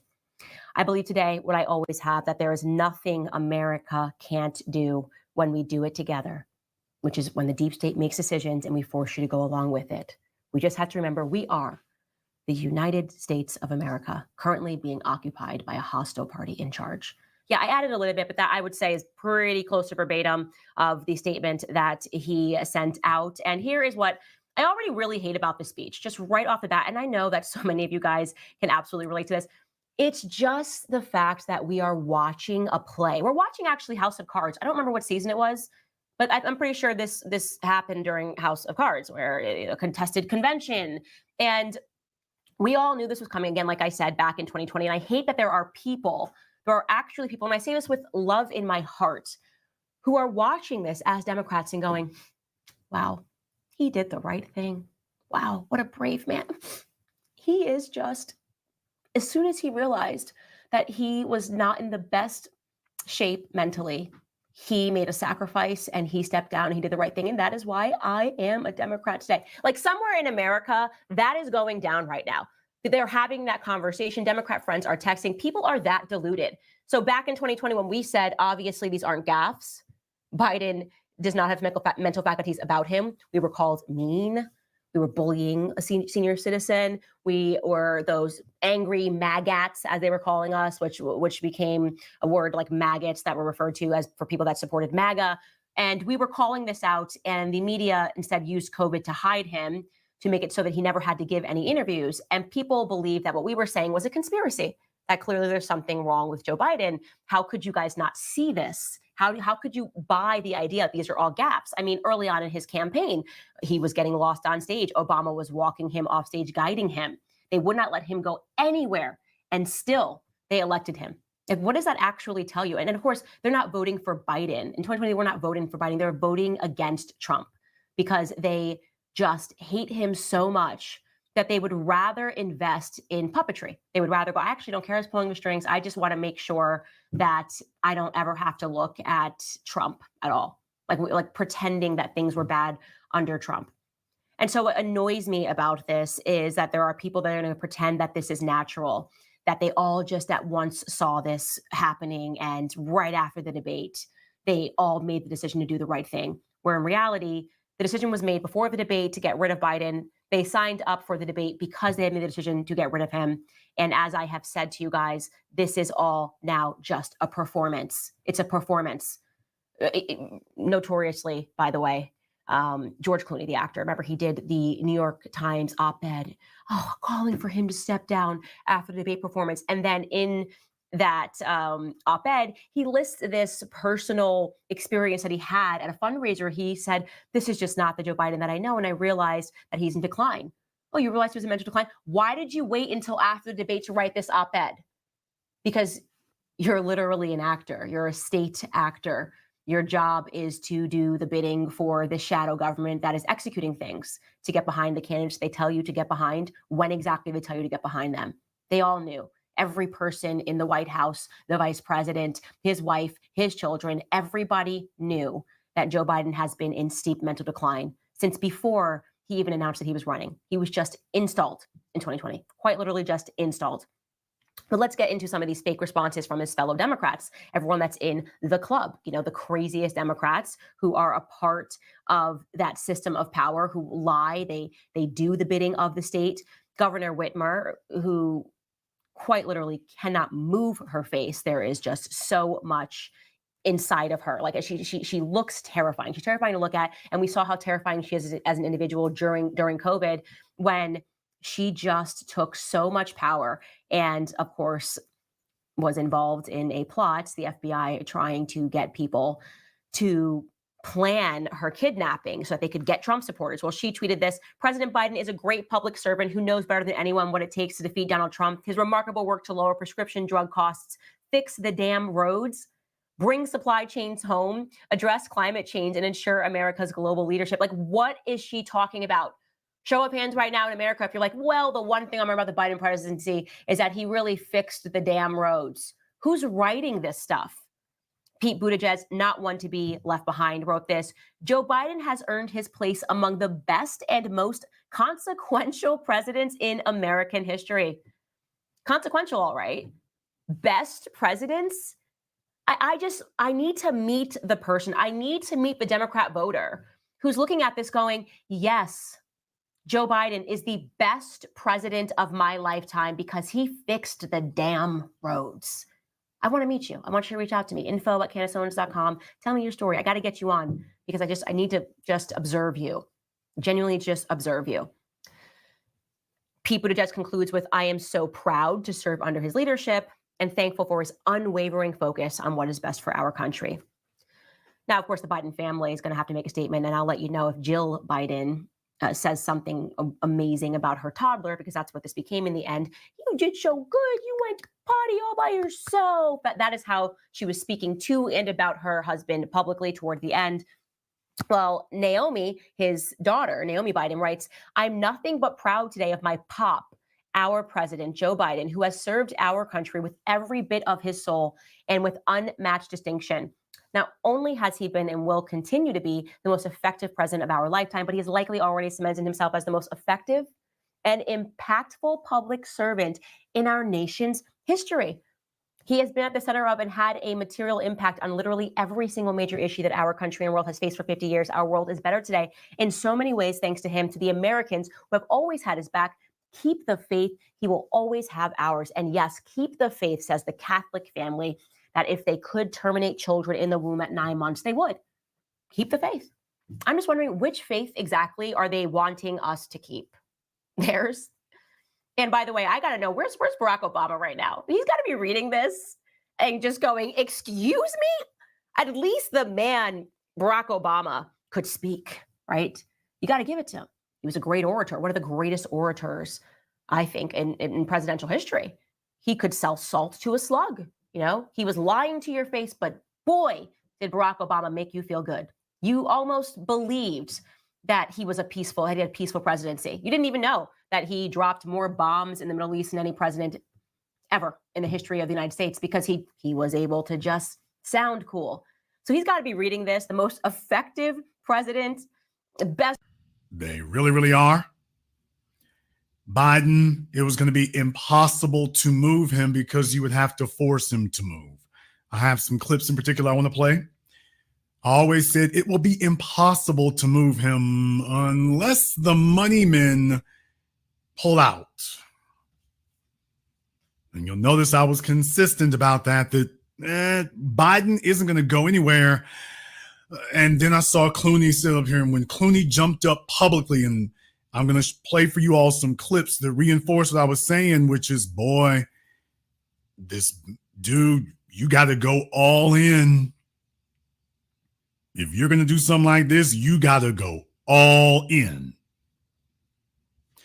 So, first of all, I'm not even sure where to begin with this, but we can start, I guess. Let me go ahead and start with what I said. Let's go ahead and start there. All right, the first clip I want to play for you here is explaining to folks the difference. It's not like in Black society when you're hearing about celebrities and things. It's not like that. It's different outside Black society. So what we're going to do, I'm going to play for you some of the clips here, some sound clips, what I said just the last couple of weeks to help tie this together for you here. And you think you're going to bother him now? You think you're going to bother him now? Now let me introduce to you all another more frightening specter. No, you shouldn't be giving the celebrities a chance to speak. But over there in white society, it's a little different. The reason why it's a little different over there is because, you see, these celebrities become specialists at passing the hat. These celebrities become specialists at gaining funds. These celebrities become specialists at getting money together, passing the bag. They don't do like your Black celebrities and just show up for an award show, take a few photos and go home. These people are talking to folk 24 hours a day, all day, every day, all year. And by the time election season rolls around, they basically gather together all their rich friends, their celebrity friends, their resourceful friends. They get all of them together, and then they go ahead and get the money moving. That's not, you can't just get any old body to do that, folks. Makes a big difference. Makes a huge difference. These are people that you're not going to be able to ignore. Makes a tremendous difference. Tremendous difference.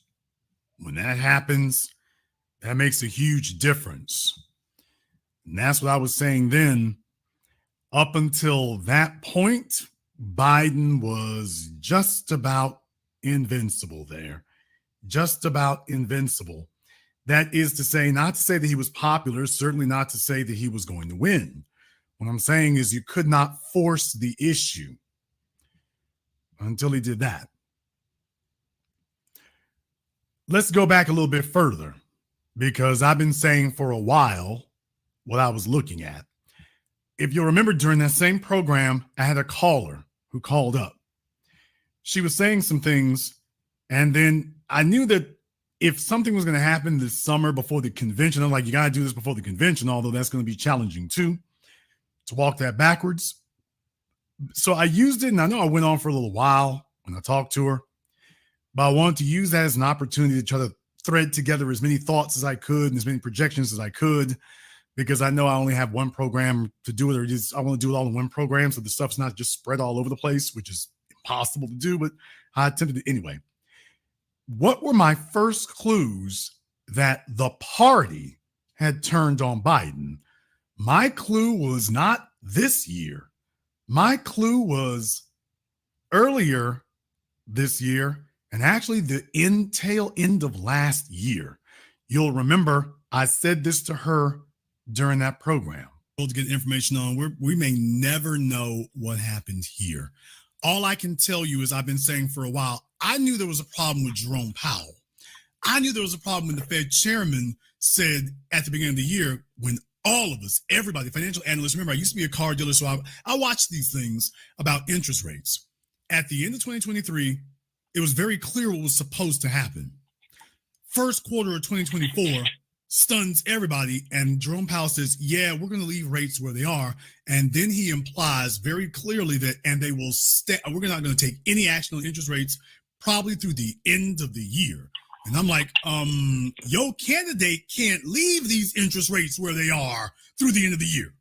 He needs you to start lowering them, because what you're telling him is that prices will remain exactly where they are. Folks are already unhappy with him primarily because of that. So his own federal chairman is saying, we're going to. So his chairman, I'm going to go back and reload that. His chairman of his Federal Reserve was sitting up here saying, yeah, not so sure we're going to make that. Not so sure. When you have your chairman of your reserve sitting up here saying, by the way, I'm going to leave the interest rates where they are. You're talking about a member of the cabinet who is not subject to any type of intimidation because you can't get rid of him. So he's not subject to anything. He's unelected and he's put in this position, and you just got to live with him until he's done doing whatever he's going to do. And if he decides to leave those interest rates where they are, in a time and point and place where the people are unhappy about this, you're the president, and he's going to just leave the interest rates where they are. He's making the decision, but you are going to be the one who catches hell. When all of us, everybody, financial analysts, remember, I used to be a car dealer, so I watched these things about interest rates. At the end of 2023, it was very clear what was supposed to happen. First quarter of 2024 stuns everybody, and Jerome Powell says, yeah, we're going to leave rates where they are. And then he implies very clearly that, and they will we're not going to take any action on interest rates probably through the end of the year. And I'm like, your candidate can't leave these interest rates where they are through the end of the year. He needs you to start lowering them, because what you're telling him is that prices will remain exactly where they are. Folks are already unhappy with him primarily because of that. So his own federal chairman is saying, we're going to leave interest rates where they are.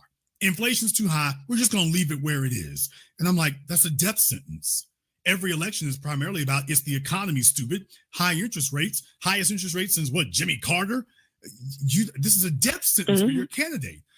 And he's supposed to have the inside track to Powell to tell him, yeah, you need to ease off on them rates. First quarter of 2024, start backing off them rates. Just like I did with the pandemic, tell everybody that everything's fine. Doesn't matter what the prices are. Tell them everything's fine. And then I can go ahead and coast to re-election. And that's not what his federal chairman has done. Now, we all know who really runs things. The folks with the money, the folks with the banks, the folks with the financial institutions, the big money movers. And if they've made a decision, yeah, oh boy, you bad for business. You bad for business, you got to go. Next thing you know, your Federal Reserve chairman is doing things that are very disadvantageous for your presidency. That's the kind of thing that made me think there's folks behind the scenes like, yeah, he got to go. And we're not going to replace him with Harris. I've been saying that for months. And I've been saying, wow, that the biggest sign that I saw was that the Federal Reserve chairman is supposed to do things that help the president who put him where he is. And yet now you have a chairman who does something absolutely against his candidate's interests. I'm like, are you trying to get him kicked out of office? Are you trying to prevent him from getting reelected? And that's what I said before. Wow, there's folks behind the scenes. They are undermining him. Whether they'll succeed or not, time will tell, but you can't mistake what they're doing. It's not like he can speak against his chairman. He can't speak against him. So folks behind the scenes, people who are not elected, but particularly the money men, they started going at him, and yeah, there it goes. So the concrete signs were not pointing in positive directions. That's for certain. Well, Jason, if things were looking bad for him there, you know what? Let me not play that one. Let's go to last night. Let's go to last night's program. I want to play for you all what I said on last night's program. I want to thread all these together because there are going to be some other clips that I'll play for you here in a minute. Remember what I was reading to you, the article I chose these articles deliberately, and I chose a specific article that I read to you all last night.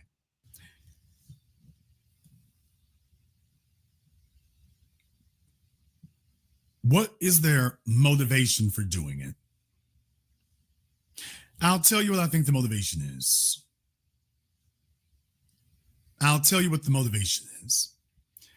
There are folks in the party who see an opportunity for life after Biden, and they are staking out their claims now. You take a look at that California constituency.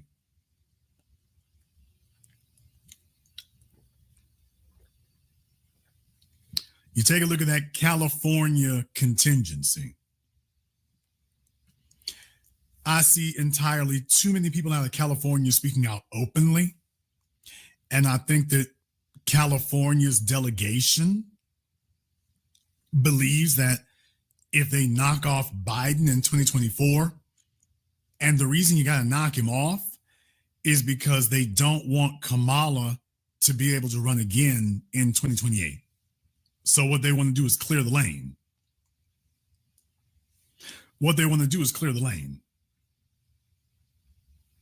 So that's what I see happening now. They want to clear the lane for California. Mark my words, we'll see if I'm correct about it. If they succeed, if they do remove Biden, then they're trying to clear the lane for Gavin Newsom. But Gavin can't do it by himself. So if he's recruited the rest of the California flunkies to come help him, that's what it'll be. Okay. That's Jason Black talking. That's me speaking. Could go any old kind of way from there. It certainly could do that. So let's go ahead and hop on over here to some of your career people. Megyn Kelly was on here earlier today.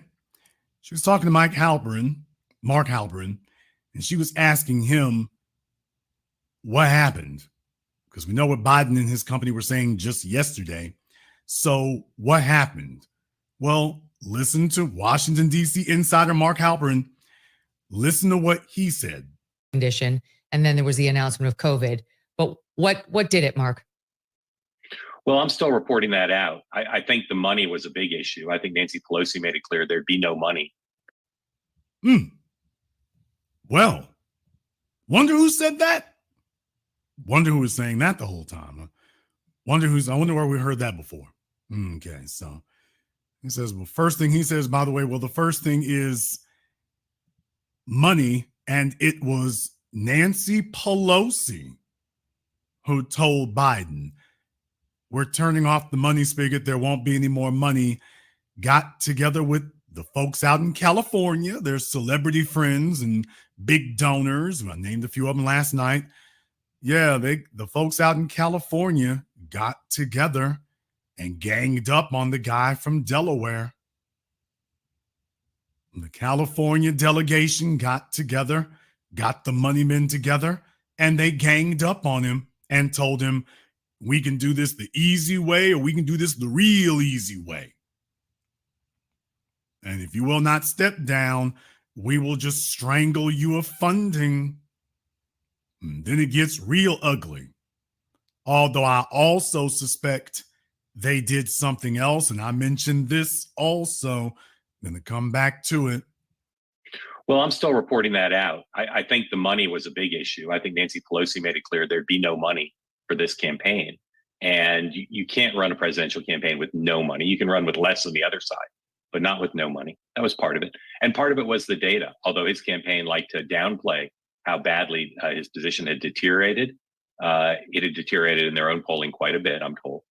And then the Democrats, he was going to potentially drag down an electoral college wipeout. And remember. And all of that is really just spin. The bottom line is California has gotten together and decided that in the Republican Party today is basically being run out of New York and, well, Trump, I guess you can call it Trump, New York, but Texas. Texas is essentially running the Republican Party today. And California is now saying that they want to run the Democrat Party now. That they're not waiting. Of course, you would obviously say, well, Jason, Kamala is from California. So what does that mean there? Because, by the way, isn't Kamala also from California? Well, yeah, she is. The only question is she the right kind of candidate from California? Because they don't really want another non-white person sitting in that seat. The only reason they put Obama there was so they could say, see, you can't call us racist. Now give us white folk the keys back. And away we go.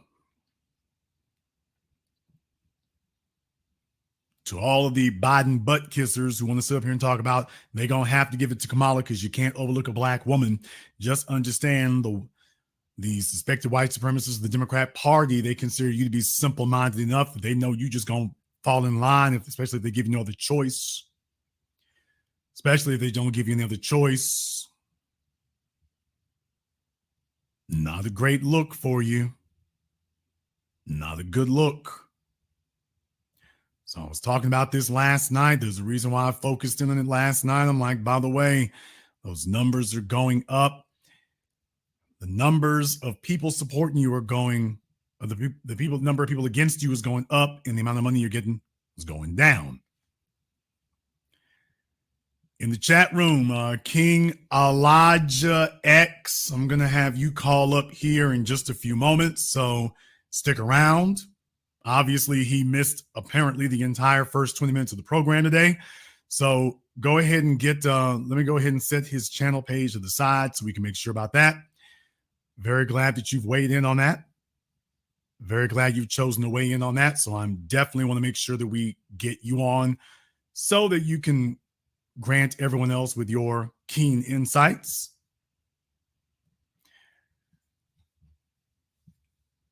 Among the other things that we observed there, Among the other things that we observed, Nancy Pelosi pulling the money. Then there was also the next shoe that would drop. And here was the next shoe that was coming to drop down on them. Because now when you take a look at that, it's like, okay, if they're going to slide the knife between his ribs, who's going to be holding it?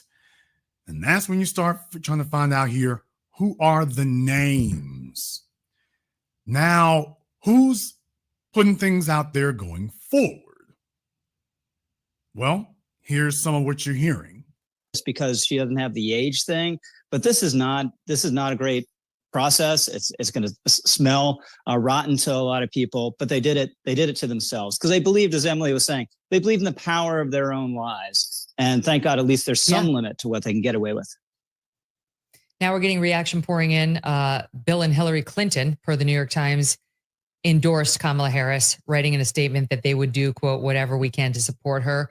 President Obama not going that far, praising Biden, his former VP, in a statement, but does not endorse Harris, appears to endorse, quote, a process for picking someone. Quote, I have extraordinary confidence that the leaders of our party will be able to create a process from which an outstanding nominee emerges. But here's the question.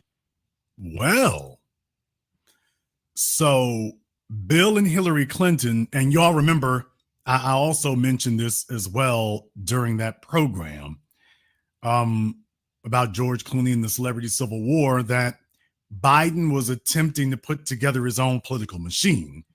In the 90s, the Democrat political machine was run by the Clintons. Obama comes along in the mid-2000s and defeats the Clinton political machine and builds his own. And he's essentially been the kingmaker and the puppeteer behind the scenes, the major power broker ever since. But now it's become clear that there's always been some friction between Biden and Obama. Politically, they work well together, but Biden really wants to run things, and Obama's running things from behind the scenes. He's really the one pulling the strings. And if Biden wants to run the thing, you're going to have to be able to defeat Obama, and that's going to be very, very difficult. So the Clintons, who lost to Obama, what do you know? They're backing Kamala Harris. However, the person who said that Biden needs to step down, Nancy Pelosi, and the California delegation, well, Obama seems to have thrown in his hat with them to the extent of telling Biden he needs to get out of the race. Okay. Nancy Pelosi seems to have put some support behind Kamala Harris. She seems to have done that. However, I would advise people not to jump to any conclusions in that regard, because with that being the case right there, that could be difficult. That could be difficult. That could be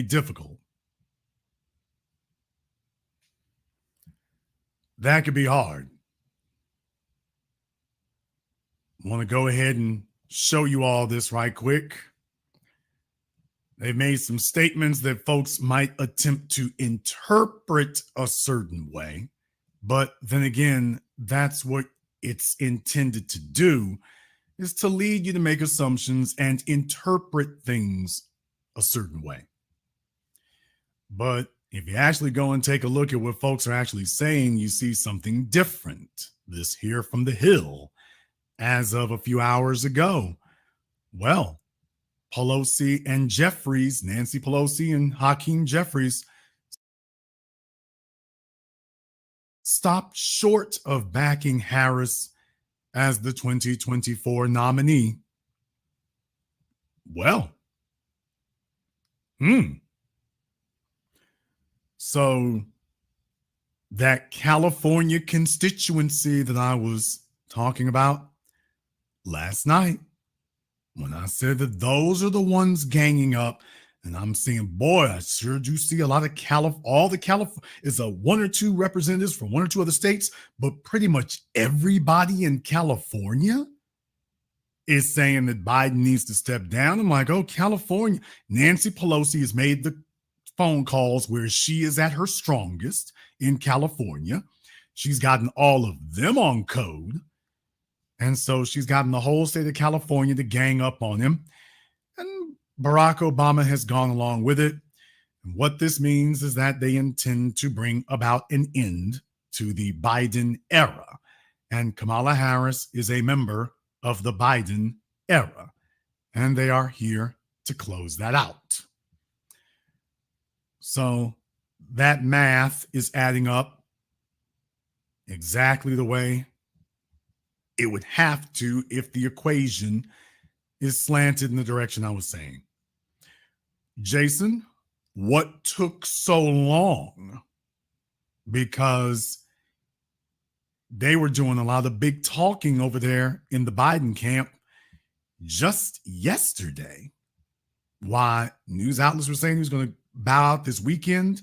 And just yesterday, he was saying, I will see you on the campaign trail next week. So what happened? What went wrong? It's not that anything went wrong. It was all part of the plan. Well, Jason, if you're saying that, then how long have you known that? Well, if you remember the program I talked about, this celebrity civil war, remember I said this? Take that sit down for Barack to run that year, and he came up with some, my son died, but now you got Parkinson's, you don't want to sit down, or dementia, whatever. So I believe he just is making a play because he really don't have nothing to lose, everything to gain. So just your there's a third category there. There's a third. I mean, you're absolutely correct. He has nothing to lose. If he gets out, he loses all of his leverage. There is a third train of thought among people that Biden is really holding out because basically this is a stick up. He's sticking up the Democratic Party and all the donors and everybody. So they're going to have to cake him off and him and his family be set because he knows his son is too much of a screw up to make it on his own. So y'all going to have to give us a big ass bag to get me out of here. So there's a third train of thought among people. That's what this is also about.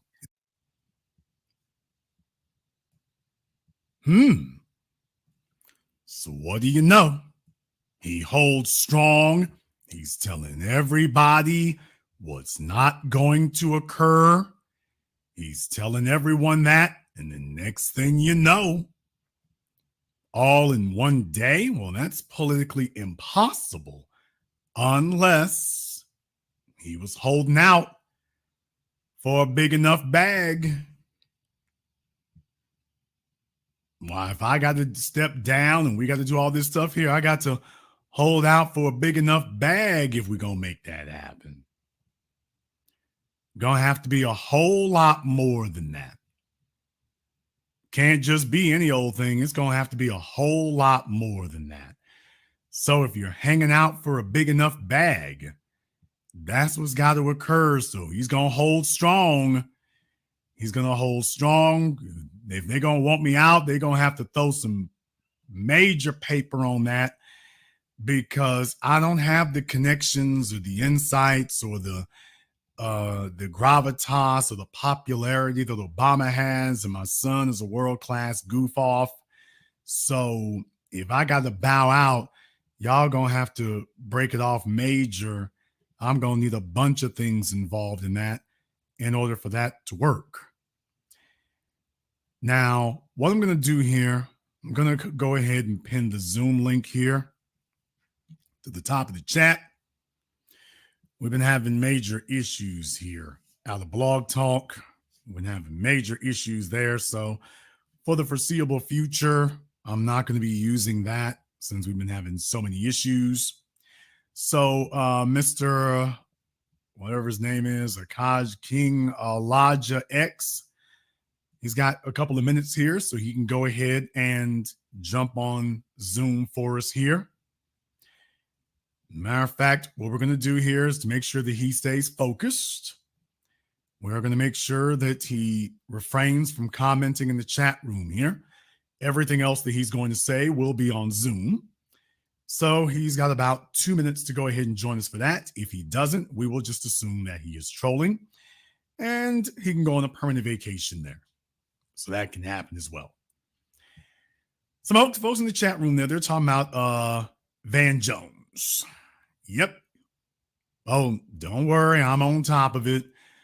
And we're talking, CNN got there with Van Jones. See Van Jones' emotional reaction to Biden's withdrawal. So he actually said some interesting things in here. Van Jones actually says some interesting things in here that perfectly encapsulate why it is that these political party Negroes cannot, for any reason whatsoever, be trusted. He actually says some things in there that make that real, real clear. By the way, fair use, CNN, fair use on your ass. Democratic Party is a family. At the end of the day, this is a family matter. You know, Joe Biden's body may not be as strong as it used to be. His language skills may not be as sharp as it used to be. His heart is as big as ever. His heart is as big and as true and as strong. And this is the difference between a politician and a leader. He made a selfless decision, and people are heartbroken. Even people who are pushing for this to happen. It's kind of like when your grandpa, you got to take the keys, and everybody, you got to take his keys, you got to take his keys, you got to, and he's fighting, and everybody's so frustrated, and then you finally get the keys back, and then you just cry. Because this is somebody that you love. This is somebody that you care about. This is somebody who was there for you. This is somebody you wouldn't be here without him. And you have to take something from him. Now, this is not, look, this politics is politics.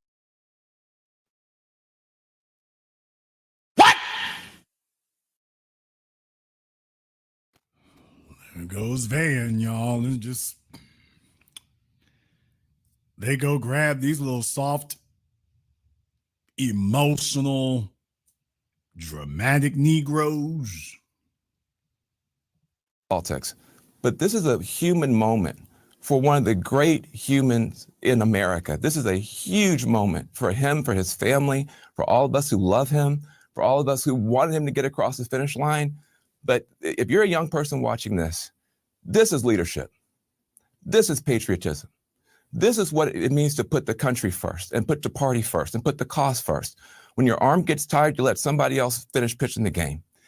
That's what Joe Biden has done, and he's done that for all of us. And so I just want to say, I don't know who's going to be the VP, the non-VP. I don't know anything about politics. I just know that I love this man. I care about this man. It was painful every day to sit up here and talk about him like he's just some problem for the party.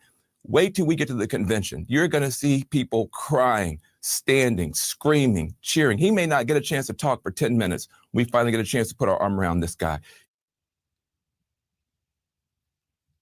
Boy, Van, I'm trying to remember the last pro-black person that Van Jones ever spoke like this about. Do y'all think, can you find the fella here who's their favorite?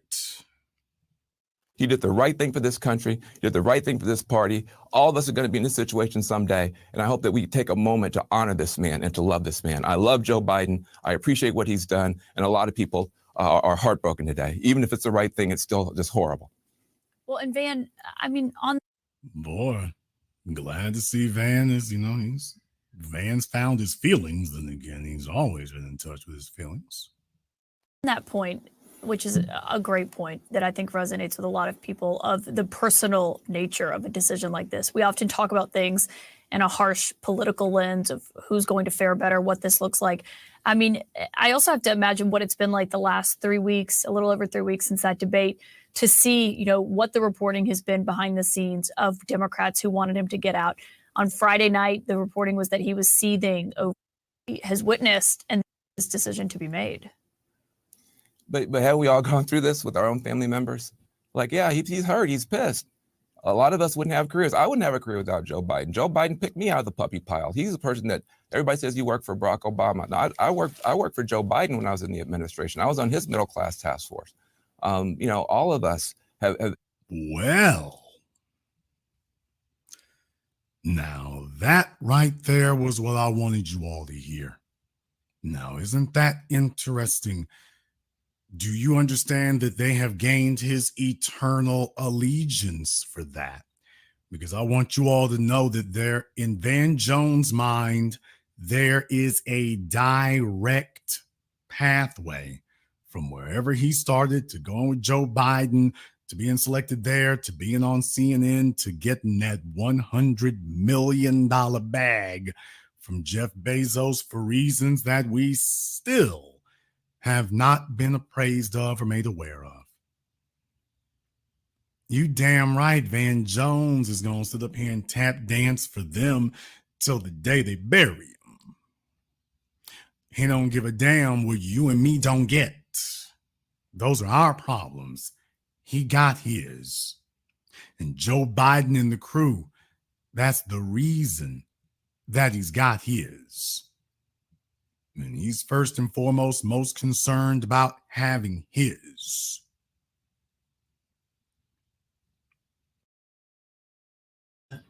This is why I say, like, all these talks about the black community, we're doing it for the black community, we're doing this for the save democracy.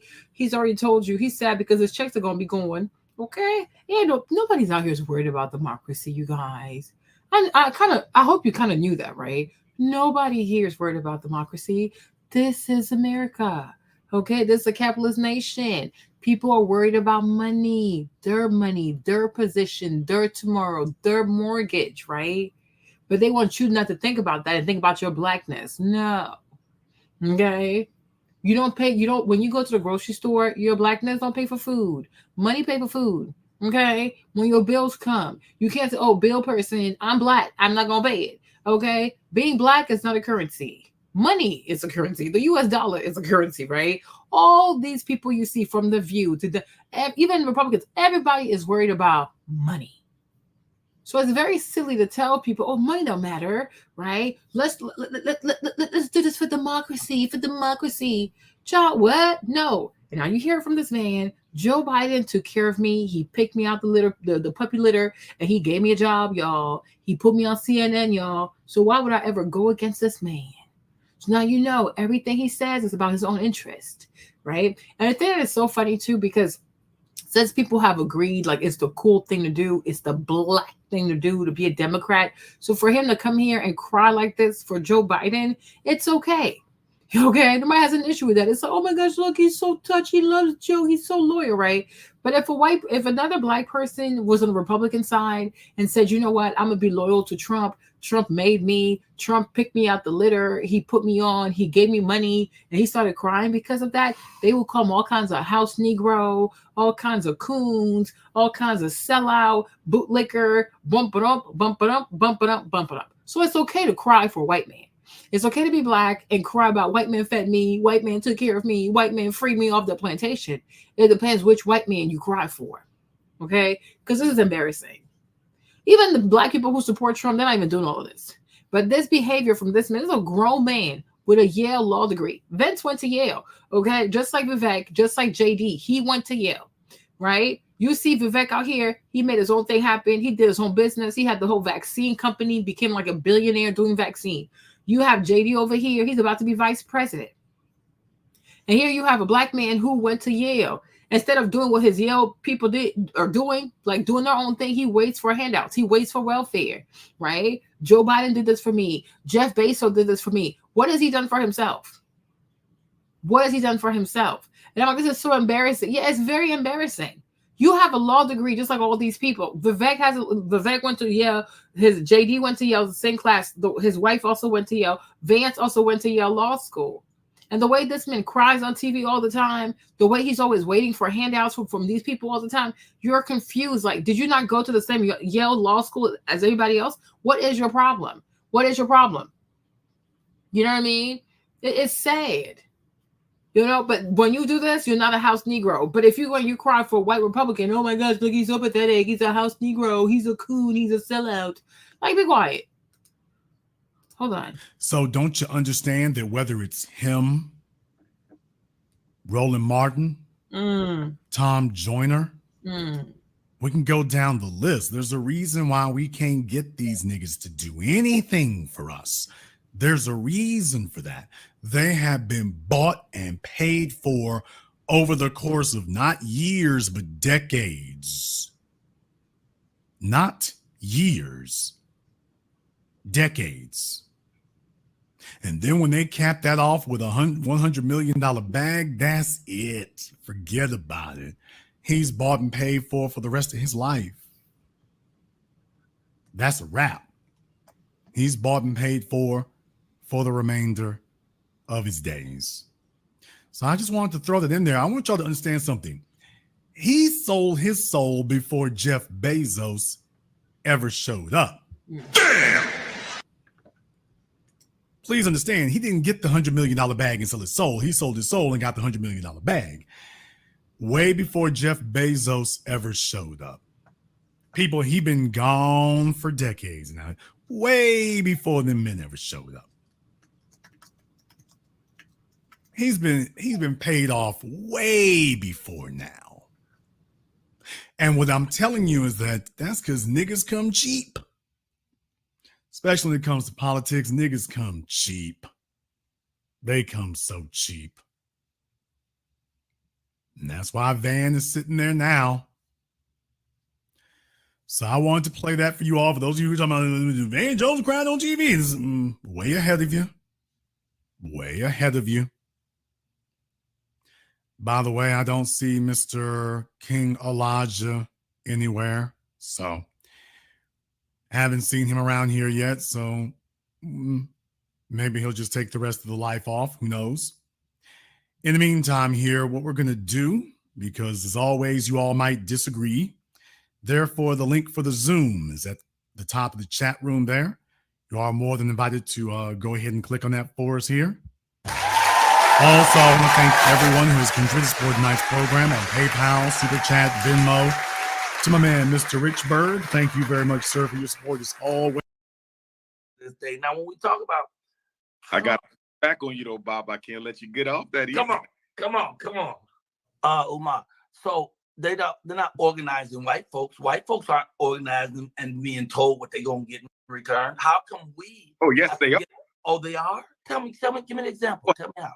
But my question is, are we going to learn from this? Because this ain't the first presidential election, and it ain't the last one either. So the question is, are we going to learn from this so we can do something different? It could be the last, though. I mean, the way Trump is moving, he's turning it into a dictatorship. When you break our three, Trump is doing what? Face. He's the face.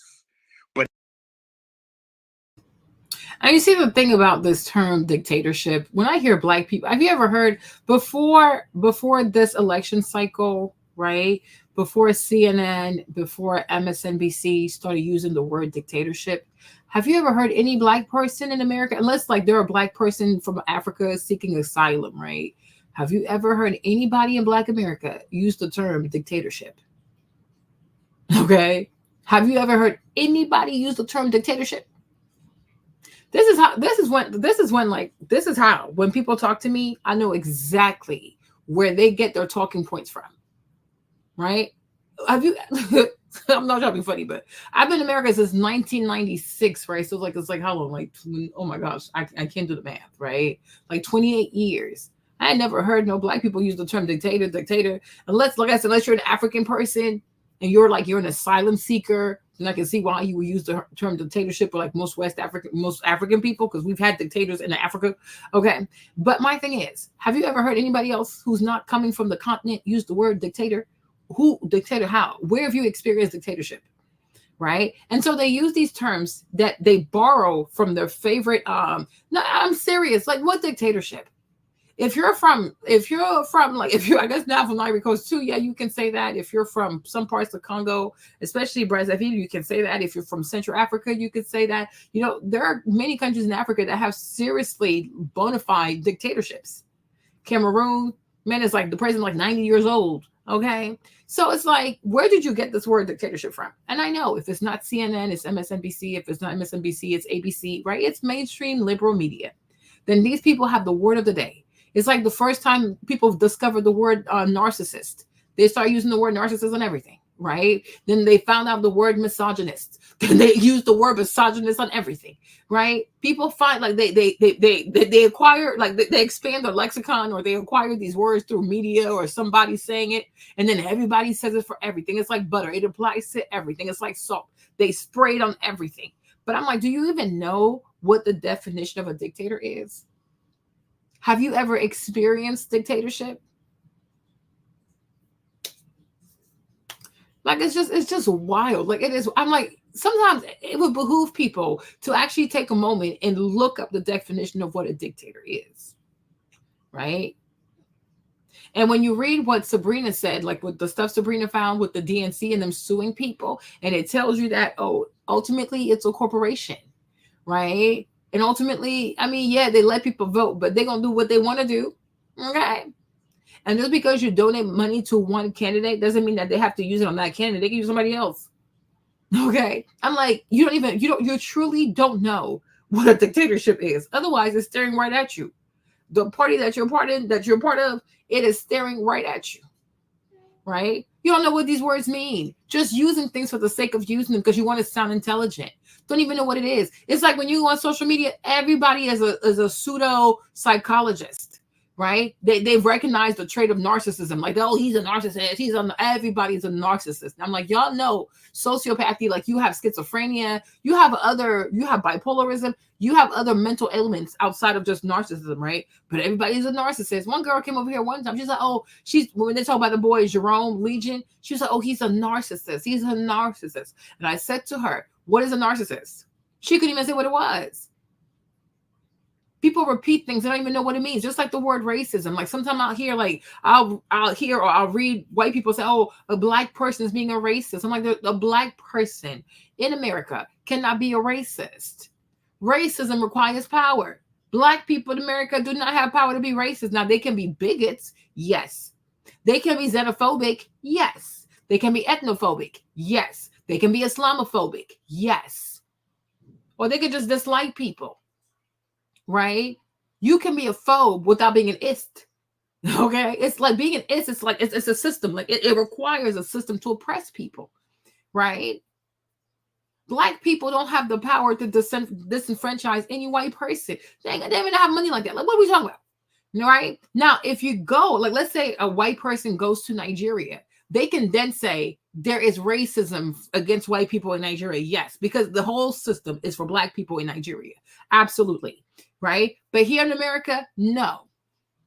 Right? But you can say a black person is being a bigot. Absolutely. They can practice bigotry. They can be a bigot, they can be a xenophobe, an ethnophobe, an Islamophobe, homophobe, transphobe, whatever but the stuff but racism is a system, right? It's an actual system.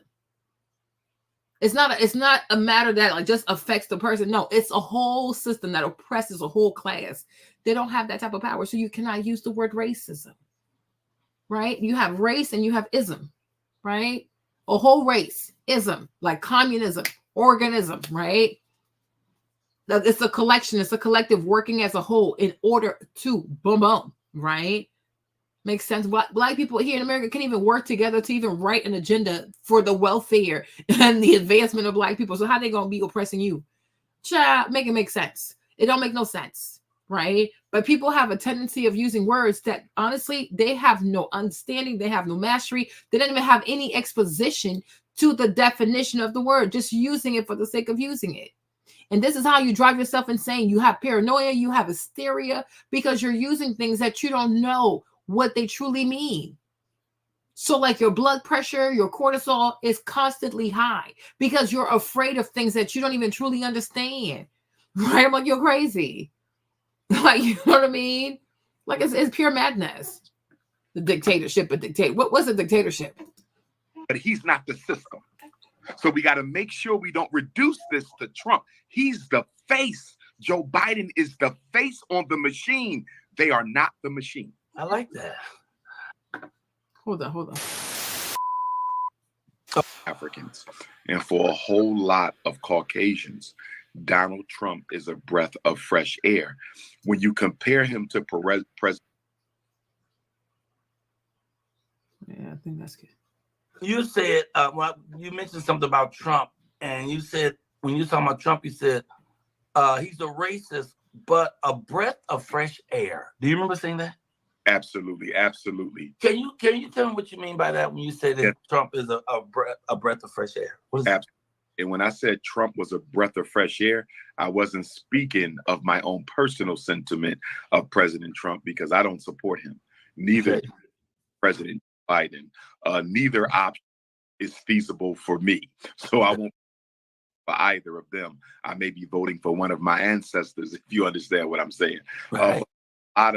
For a lot of American Africans and for a whole lot of Caucasians, Donald Trump is a breath of fresh air. When you compare him to President Barack Obama was very calculated with everything he said. He rarely off the cuff. He often seemed as if he rehearsed everything he said publicly. He was extremely careful with his words. Be very, very conscious of what he said, which is a good thing. But take far, people may think that you're not being genuine. Even though Donald Trump came off, in many people's opinions, like an idiot, he spoke from.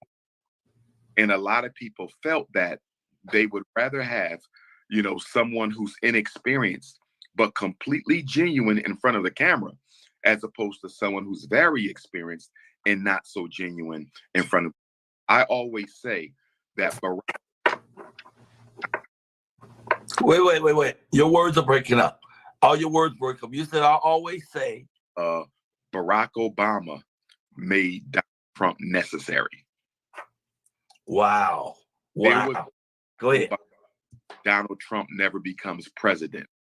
Donald Trump was part of the backlash against Black president in the first place, and Donald Trump was an untitled voice that a lot of Americans had craved to have after years of Obama carefully worded public positions.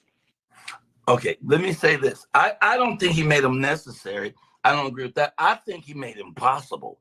In fact, I think when he whooped his ass at that correspondence dinner, the president's correspondence dinner, I think that was the key that kicked it all off. I think he made that man so mad when he put up all this stuff about him being a birther and made fun of him like that, that the people who have the powers, the people who pull the strings for this marionette puppet was like, oh, this will be the perfect stooge to put up as our front, because he will battle all these things that we believe in. And Trump being, I think, the perfect fool, he saw an opening. Anytime he saw an opening, because I don't think he never got the respect that he always wanted, that his daddy never gave him and the industry never gave him. He was always just a puppet boy who daddy gave him the money, and so he could, boast that he's doing this and that, but never had been accepted into.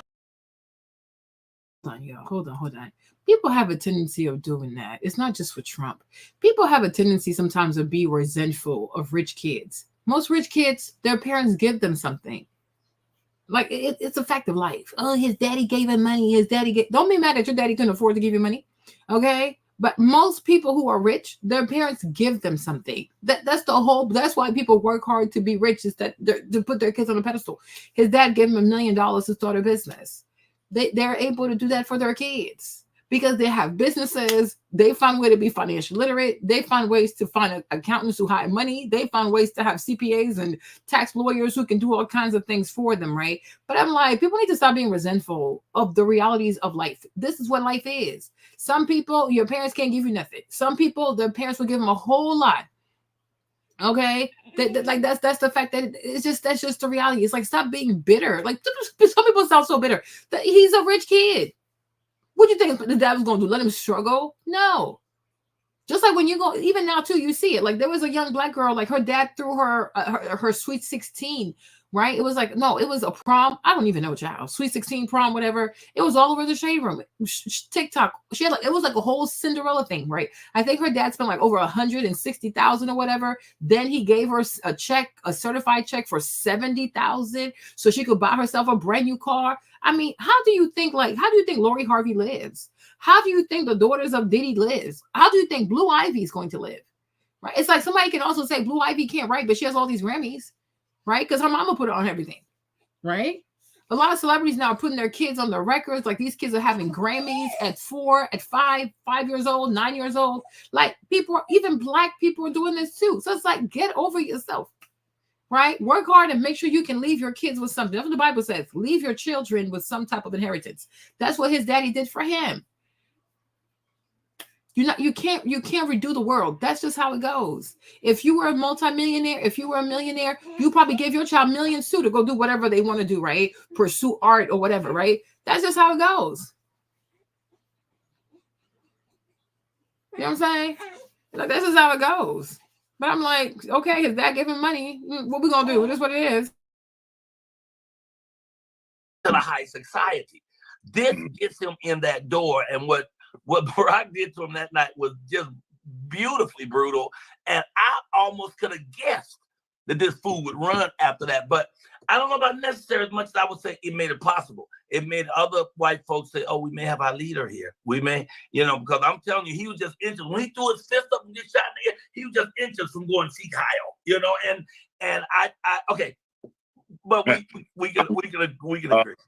Add to Barack Obama was as popular as the media made him, and Donald is not as unpopular as the media attempted to make him. President Obama's victory over Senator McCain during the first race. It may have been a little wider during the second, but during the popular vote, he only him by about 3 million popular votes, which would be the size of a small American state. The victory of people was not as wide as the media made it appear.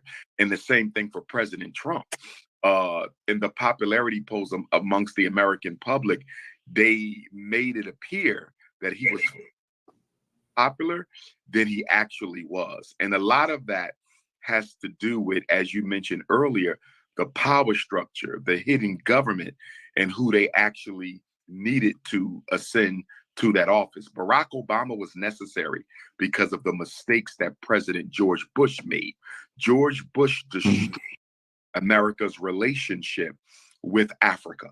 George Bush destroyed that relationship. Barack Obama was necessary because they needed someone who could go back into the continent and heal those relationships with African leaders to make African resources safe for exploitation from America again. Keep in mind, the United States government, although it is the United States people, the American people, although a small percentage of the global population, consumes no less than 25% of the resources that come out of Africa. So America is extremely dependent on African resources, and that is why Barack Obama had to be made president.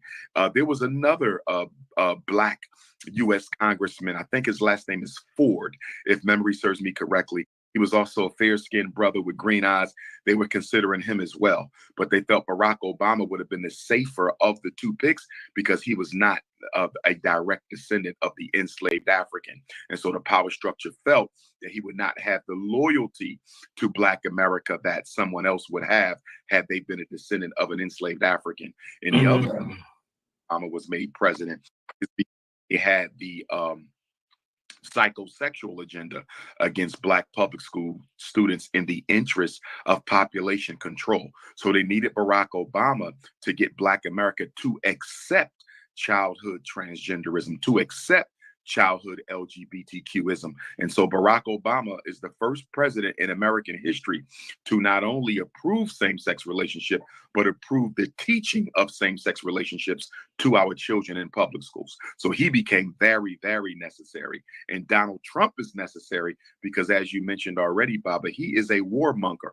Donald Trump is willing to go to war. And as a business, he is very much about money over the best interests of the American people. So Donald Trump became necessary for corporate reasons and for military reasons. Presidents are always chosen for a domestic. This part I'm going to disagree with him on them because I'm like, what war? Donald Trump was president in 2020. What war did he go into? Like, what war? Like, I'm like, people swear this man was not elected president before. What war was America involved in 2020? From 2020, when did he leave? 2016, 2020, from 2016 to 2020, what war was Donald Trump involved in? Like, seriously, like warmonger how? You have Joe Biden, he has a war with Russia. He has a war with Who else is at war with? The Hamas. He has a war in Yemen. He's trying to start a war with Iran, right? So I'm like, I don't think that's a fair assessment to call Trump a warmonger, because he was in office 4 years. We were not in no wars. We weren't in a war. Trump likes money. He don't like wars. He likes money. Okay. Yeah. Like Obama. I mean, you would have thought Obama was a Republican. The way he's going to war. Even now, you would think the Democratic Party was Republican. Like the way they're so pro-war, like during all these wars, the Democratic Party used to not be like that, like so into wars. They were usually the ones like, no, don't go to war. Is it really necessary? Republicans used to be warmongers back in the day, right? But now you look at the Democratic Party, it does feel like they're the warmongers. Like they're obsessed with war. It feels like the Democratic Party wants to start World War III. For what reason? I don't know. But I guess Candace said they want to do a world reset or something. I don't know. But I don't agree with that part. Reason and an international reason. All right. I want you to try and see if your Wi-Fi will work. Okay. Only because My name is Tyler Devereaux. I'm inviting you to attend my brand new 2-hour live masterclass. And I'm about to show you what I'm losing some of your words. And while you're working on that, here's what I'm going to have you think about. Black Trumpers and Black Uncle Toms in general. Hey, man, we'll go back to the Raggedy Farm because we want you here. So I love me some Barack Obama, and I still do to this day. Now, when we talk about I got back on you, though, Bob. I can't. And you see, this is where you've met another adherent to the Black church. He's another pagan, right? The woman don't told him. Barack Obama ushered this, he ushered that, he ushered that. And it's true about the children and the trans, the whatever, right? It is very true. No, that doesn't bother him, right? Like you see how obsessed people are with color, complexion. So if you have the same color as me, doesn't matter what you do, I'm gonna like you regardless, right? But what if his grandbaby or his granddaughter or anybody in his family, a young person, wanted to do the cutting of the memories, the being on hormone and all that kind of stuff? How would he feel? How would he feel?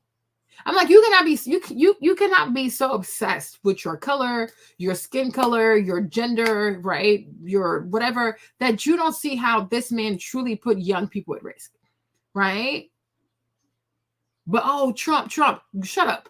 Okay, the stuff that Obama has done and the way those things have affected your community is way more despicable. Like sometimes when I hear some people talk, you would think like Trump came to their neighborhood personally and he did something personal to them, like something that directly affects them, like in a nefarious way, right? Ask anybody who's Black and who hates Trump, what has he done to you specifically? What law has he passed? What bill, like not law he's passed, what bill has he signed, right? What kind of fiscal policy he put in place? Did he even come to your house? I don't know, right? What has Donald Trump done that directly negatively impacts your life directly, that nefariously impacts your life, where you can be like, oh my gosh, right? Like, yeah, you can't say anything. But because people told you white people bad, Black people good, that's how your brain is wired, right? So Barack Obama, it doesn't matter what he does, it doesn't matter what he didn't do, because he's Black, right? Because he's Black, because he has a Black wife. He's actually biracial, but let's say he's Black, his wife is Black. So therefore, you don't put enough scrutiny on this man because he shares your complexion, right? Perspective bias. This is what we do. But yet, if a white person treats another white person the way you treat Barack Obama, oh my gosh, you're so racist. Oh, you're being so racist. Oh, you're only doing this because he's white. White people support white people, but you do the same thing. When I see, like, when I look at MAGA country and their obsession with Trump and how they ride hard for Trump, I'm like, it's no different than the way Black people wrote for Barack Obama. The majority of Black people who voted for Obama did not even vote because they knew his policies. They don't know his policies. They don't even know what his legacy is. Ask a lot of people, what did he do for Black people? Because they can't answer that. Like, oh, but he couldn't do nothing. He didn't have the House of the Senate in 8 years. 8 years. You would think that under the executive office, you don't have powers of the executive office, which are you can write executive orders, right? But they can't tell you because they simply voted because he was Black. He had a Black wife with Black daughters. It was a cute little Black family, and it was a way to stick it to white people. And I said, that's that, right? When you look at MAGA country too, a lot of them are obsessed with Trump just because he's white. That's a fact. Many white people who support Trump support him just because he's white. And they want America to go back to white people. That's true. So it's like, you see, there's tribalism on both sides. But when you do something, you don't see it for what it is, right? But when somebody else does the same thing that you do, you're like, oh my gosh, that's so racist. They're only doing this because he's white, right? But you do the same thing too. Because honestly, why are you obsessed with a person? And the same thing goes for the white people, like Sabrina said. You don't have any heroes in politics.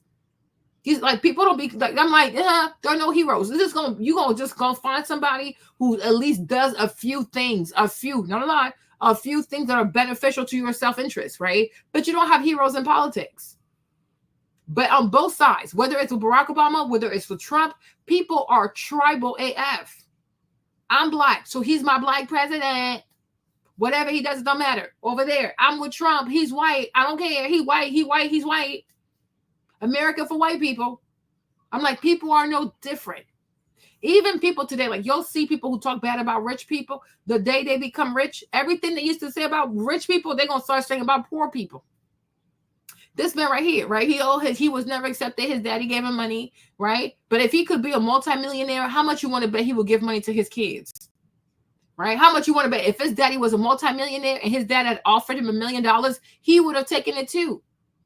People have a tendency to spit on things they don't have because they're bitter about not having it. But if somebody had offered that to him, if it was at their disposal, if they could have it, they would easily take it, because who's not going to take it? Right? It would actually even be bizarre if a father was a multimillionaire and he gave nothing to his children. We often see a lot of billionaires talk about when they die, they're not leaving anything to their kids. And people are shocked. What do you mean? What do you mean? Your children deserve something, right? But when we don't like somebody, we're upset because they got a heads up in life. That's how it goes. It goes for a lot of people. Look at Lori Harvey. What does she do? But her daddy's Steve Harvey, so she lives her best life. Right? But there are young people who are going to have to bust their behinds. If they ever want to have that type of life, they're going to have to make that happen for themselves. But Lori Harvey, her stepdad is worth $150 million. So there you go. These are the perks. It's just life. Like, it's just life. Whether Diddy goes to prison or not, I'm sure he's going to leave some money for his girls. And most likely the twins, they'll never be broke. They'll never be poor. That's just how it goes. Same thing goes for Blue Ivy. Right? She's not even like 12. She has like 4 Grammys already. Bummo. But there are people out there who are way more deserving than Blue Ivy. If they want to earn a Grammy, good luck. Even Nicki Minaj does not have a Grammy, but Blue Ivy has a Grammy. Well, what body of work? What body of work? What has she done? Her mom just put her on. Right? That is how it goes.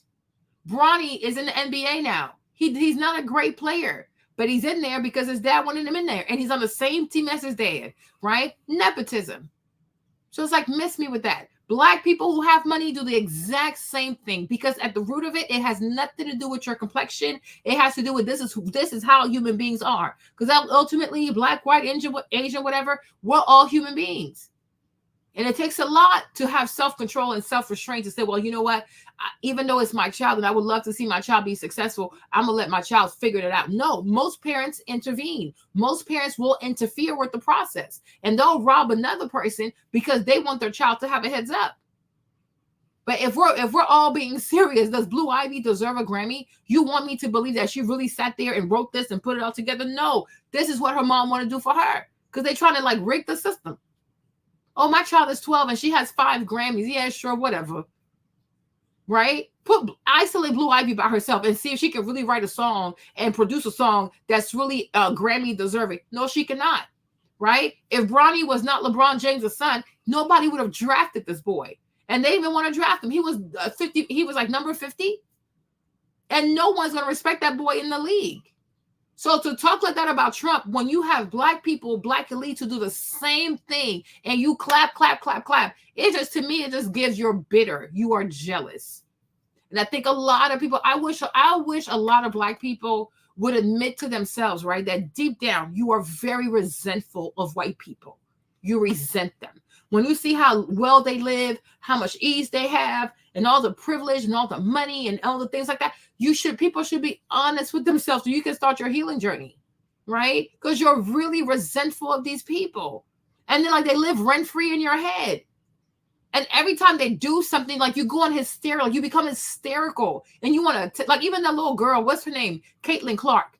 Yeah, that little girl, Caitlin Clark, they go crazy in that little girl. For what purpose? For what purpose? Every day of the week, they go attack that little girl. Is it her fault? Like, I could understand there are certain instances where you can really say, yeah, you only got in here because you're white. I agree with you. There are instances where you can say, yeah, because she's white, because of nepotism, that's fact. I agree with you on that. But when it comes to sports, you don't acquire this ability to throw these threes from anywhere on the court. The girl can shoot threes from halfway on the court. So it's like at some point we have to also be honest. When it comes to sport, nobody can give you a win, right? You have to earn that. I'm like, if Caitlin Clark is as good as she is, you have to be honest and say the girl, she practiced hard. Because the way she shoots them threes, I mean, it's giving Ray Allen, it's giving Stephon Curry, it's giving Peja Stojakovic. I mean, it is insane. I have never seen somebody throw them threes. I'm like, it's like pew, pew, pew. And I'm like, it's not because she's white. Right? She actually worked like to have this type of mastery. You got to give the girl credit, but it hurts people because she's white. And I'm like, that's bigotry to me. What you say you don't want white people to do, you do it to innocent white people. I'm like, she's 22 years old. They have so much hatred for that little girl. It's so disgusting. It is so disgusting. And it reeks of jealousy and it reeks of envy. What has she done? Anybody can practice. But at the end of the day, the way she throws them threes is because she practiced for it. She earned it. And this is what we've been talking all along. We don't want white people to get stuff just because they're white. And I also don't want black people to get stuff because they're black. That's not how you seek justice. You're out here rewarding mediocrity. You put in place mediocre black people because you want to get back at black people. You look silly as hell. At least if you want to get back at white people, put the best black people in the position. Right? It's embarrassing as hell. I'm like, to see grown people, all kinds of people, just go after that little girl. For what? Because she's good? She is good. And a lot of people come out to see her. She's white. White people support more than black people. Why people can't accept the truth? Look at most black businesses towards most white businesses. Who has more money? White people. Because white people truly support. They don't even have to promote to black people because black people will find their way there anyways, because black people like to go where they're not welcome. If you have a business and you really want to have black buyers, don't even cater to them because they can't stand being left out. No matter what the price, they will find a way to come back. They will find a way to come to you because they can't stand being left out. The more you promote to black people, the more they don't want to buy your product. Let's be honest. Okay? She's white. White people are known for tailgating. They are known for sleeping outside for 10 days, 20 days because they want something. You've seen it here. Look at Jackman Hill. Look at Jeffree Star. Look at James Charles. Like, these people are ridiculously wealthy. But who's their base? White people. Because white people don't have the spirit of jealousy that we do as black people. The only time black people support black people is because they want to backlash against a white person. They only support that girl, Angel Reese, because they want to be against Caitlin Clark, the white girl. If there was never a white opposition, like a white nemesis, they would never care about Angel Clark. Like, their support always comes from a place of hatred. Because I hate this person, I'm going to go support this person to hurt this person. How can you prosper when you think like that? And very soon you will start to see black people in America will be labeled as bigots because that's a pure display of bigotry. You're like insane bigots. Even when a white girl is right, you can't say that she's right because she's white. I mean, are you sick? Are you sick? And that's why I say like the Church of Blackness is nothing than paganism. They're a bunch of pagans. You cannot do stuff like this. Like even me, I know I don't work out. I know I'm fat. And I know my whole life I was never into sports like that. So when I see people who it's like Coco Buff, right? Imagine if white people did to Coco Buff what black people are doing to that girl, Angel Reese. How would you feel? When Tiger Woods was playing golf, he was abused because he was black. He was half black, half Asian. That golf is a very white sport. They bullied this man. It was disgusting. And now you have a white girl who's really good at quote unquote a black sport. I don't know, basketball, right? And she's being treated like a fucking animal because she's white and she's really good. But she practiced. She practices hard. Angel Reese, she's good, but she's not a technical player. You know what I'm saying? She passes the ball, but she's not a technical player. She needs to go practice more. But no, you want to go to the Met Gala? No problem. Okay? But it's like you don't do these kids any favor. Oh, we're gonna bash this white girl and make you feel good. She's not. She don't have the stuff. She don't have the stats that what's it called? That little Caitlyn girl she got. We have videos. You see the girl. She does 3-pointers half court. She could be all the way in the back of the court. That thing, it goes in like, what the heck? How do you do stuff like that? And with an honest heart, you have to say, because she worked hard, she practiced. She's not one of these goofy white people who was just given something just because she's white. You can say that about like people on TikTok, for example. You can say that. I get you. Oh, because she's white, she got 100 billion views. I get what you're saying, right? But sports is not the same. You have to earn this. If you run track and your time is your time, it's not, oh, you're white because she's white. They took minutes off. They took seconds off. No, it is what it is, right? But the girl is good. She is freaking good. And on top of that, she is white. And white people will support their own. They've always been that way. It's nothing new. You look at all players, anybody. If a black person has jerseys and a white person has jersey, the white person will sell the jersey more. Black people don't like to support black people. That's not like, oh my gosh, it's so brand new. Right? Even here on YouTube, for them to support a black influencer because she was going after a white racist. But before that, where was the support? It's sick to me. And I'm like, people need to stop being called bigots. I stand besides that because it's disgusting. Like, who freaking raised you? And since when does your complexion give you the platform to treat another human being like this? It is disgusting. It's disgusting, right? My own son, he came behind some other kids. I was like, okay, it is what it is. I'm not going to bash these kids because they're really good. They are truly good. And I told them they're good. They're not just good. They're consistent. I'm not going to go bash this Indian kid or bash the little Korean kid. No, they're really good. But I'm like, some people are just so freaking hateful. It's disgusting. It is so disgusting. Like even the girl, Fanita, the way she was going after Alex, I'm like, girl, what is your problem? What is your problem? Okay? Her life is her life. Her destiny is her destiny. And guess what? Those people who are paying that money, is white companies. White companies can give more money to white people if they want to. They don't owe you shit. It's their business. Because you black people, you're not used to supporting your own people. And you're not used to putting big money behind your own people. Because people like you. You lack that. You like that type of culture. You don't have that culture. White people have that culture. They want to put all their people up.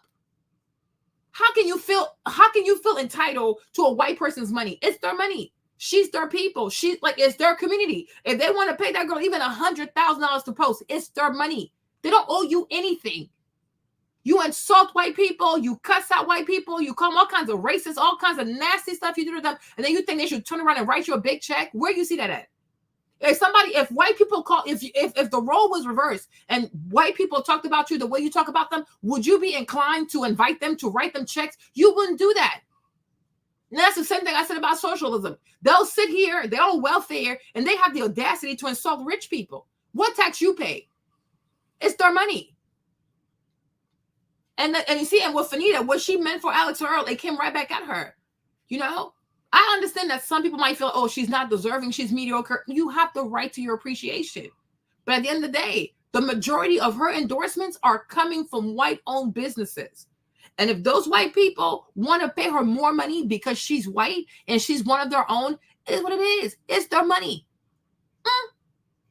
Why would you police somebody else's pockets? When we tell y'all that these black celebrities or these black rich people should do more for black people, y'all say, oh, why y'all always counting somebody's coins? But you're always counting the coins of white people. They don't owe you anything. It's their money. It is their money. It's messed up that some people had to be enslaved, but at the same time, what was stopping the ancestors from being the colonizers? That's the real conversation also, right? Slavery is messed up. And that's why when you're a king or you're whatever, maybe you should be a colonizer before you get colonized, right? So it's not okay that white people came to Africa and enslaved all these people, but ultimately, where was the leadership at? Where was the vision of the leadership? Where was the military? Why didn't they go to China and get gunpowder before the white man went and got some gunpowder? Okay? So we also got to look at ourselves and take accountability. Exactly, right? And it's not, and the thing about it too, like even when they scream that they want to make more money and be paid more as Black content creators or Black people, it's never because they're doing something for the Black community. They just want to make more money so they can go buy more stuff from white people. Because this money they scream for, oh look, they're treating us bad because we're Black people, right? But once they find a way to make that money, they never come back and show you how to make the money. They don't come back and spread the money and spread the love like, yo, we got paid, y'all, we got paid. No, they keep the money to themselves. You know what I'm saying? But I don't see how I can it's like if you have an Arab like Huda Beauty, the majority of the people who followed her, who supported her when she first started, are Middle Eastern women. Her people supported her because they're Middle Eastern, she Middle Eastern, or they're Arab, they're Muslim. They saw themselves in Huda and they wanted her to win. So if Huda wants to give more business or she wants to pay more money to the Muslim people, the Arab people, the Persian people, Iraqi people, I get it. These are her people. And that's what a gracious queen does. You take care of your people. These are her people, right? Y'all never take care of your own. You always let your own go to shit. You don't forgive. You don't forget. You don't try to, every time there's a new business, you try to destroy it. No problem. And then you have nothing of your own, but then you want to start insulting people, shaming people, being a bigot to coerce people to give you more money. You're not entitled to anybody's money. And let's be all the way honest. Why does a white business have to promote to a Black business, to Black people? Make your own stuff and sell to yourselves. Nobody owes you nothing. Like, I'm so sick and tired of people who always feel like somebody owes them something. People who owe you stuff are your elected official because you voted for them, right? Your parents also, maybe they owe you something. It depends on your age. Okay? If you're a minor, I guess. If you're grown, they don't owe you nothing. If they want to do it, it's out the kindness of their heart. Nobody owes you nothing. I am so sick of people feeling like everybody owes them something. And the people who have that type of mindset, they look a certain way. It's getting disgusting. Nobody owes you anything. It is your life. Fix it. If you want things, make it happen for yourself. But stop shaming people into giving you stuff. It is weird. It is so weird and it's pathetic. It's so pathetic.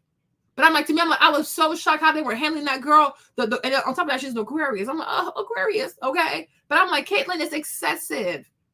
It's not her fault. She worked hard, and now she's here. And not just that, she's an Aquarius. Right now, it's Pluto in Aquarius. She was born January 22nd, 2002. She's 22 years old. Her jersey's number 22. It is her year. This is her season. Pluto is in Aquarius. It is her season. Just like Michael Jordan. Michael Jordan's also an Aquarius. So guess what? She's going to be successful, and she will be the face of the team, like it or not. You don't like it, you big mad, work out. Outwork her, outscore her. Don't have to run up on that girl and hit her. Like these Black girls run on her, they hit her for no reason. The girl is just standing still, and they just walk into her, they bump her, they hit her. What are you doing? What are you doing? It's assault, and you do that because you know she ain't going to fight back. Because you wouldn't do that stuff with nobody else. Because you know, most of these white girls, they're non-confrontational. And you know they're not going to fight back. So you do some goofy shit like that. I'm like, what is this? You know what I'm saying? What is this? But if everything else was reversed, you would lose your mind. They're like, oh, but Aja was here before Caitlyn. Okay, why didn't y'all make her big? Why didn't y'all make her big? What was stopping y'all from making her big? And now she's coming out with a shoe with Nike. I want to see the numbers. I want to see how many shoes she sells. That's why I'm saying all this stuff is fugazi. It is so fake. It is fake. Every time y'all show love to a Black person, it's always reactionary. It's never from the heart. Like, you know what? I'm so proud of you. I'm going to support you. I'm going to be there for you. It is so reactionary. Even going to these WNBA games now, because now there's press, now there's clout to be had. So you want to go to the NBA game, sit front row so you can have your pictures taken. You're not even there for the players. Don't even know nothing about the game because you don't care. You don't care. It's so embarrassing. Oh, my goodness. Hold on, you guys. To let you get off that. Come on. Respectfully, Baba. Here's my Barack Obama supporters. Okay. Take the emotionality out. And when Black symbolism out of the Obama administration. Give one solid achievement or advancement that Barack Obama championed for the American African people. I can give you 3 laws he passed. I can give you laws he passed for immigrants. I can give you laws he passed for women. Can you give me one thing he did for the American African people? Nothing. Barack Obama did nothing. I wish I was more stacked up with my knowledge on that, but that's absolutely that's. And you see, and this is how you know he is a zealot, he is a pagan of the Black church, right? Because he said, oh, I love my president. I love my president. You love him so much, you don't know off the top of your head what he did for you. You see what I'm saying? So you just love it because he's Black. You see, while you see, because Umar is in his head, right? While Umar is talking, he has a little phone on the side, and he had to go Google, oh, what did Obama do for Black people?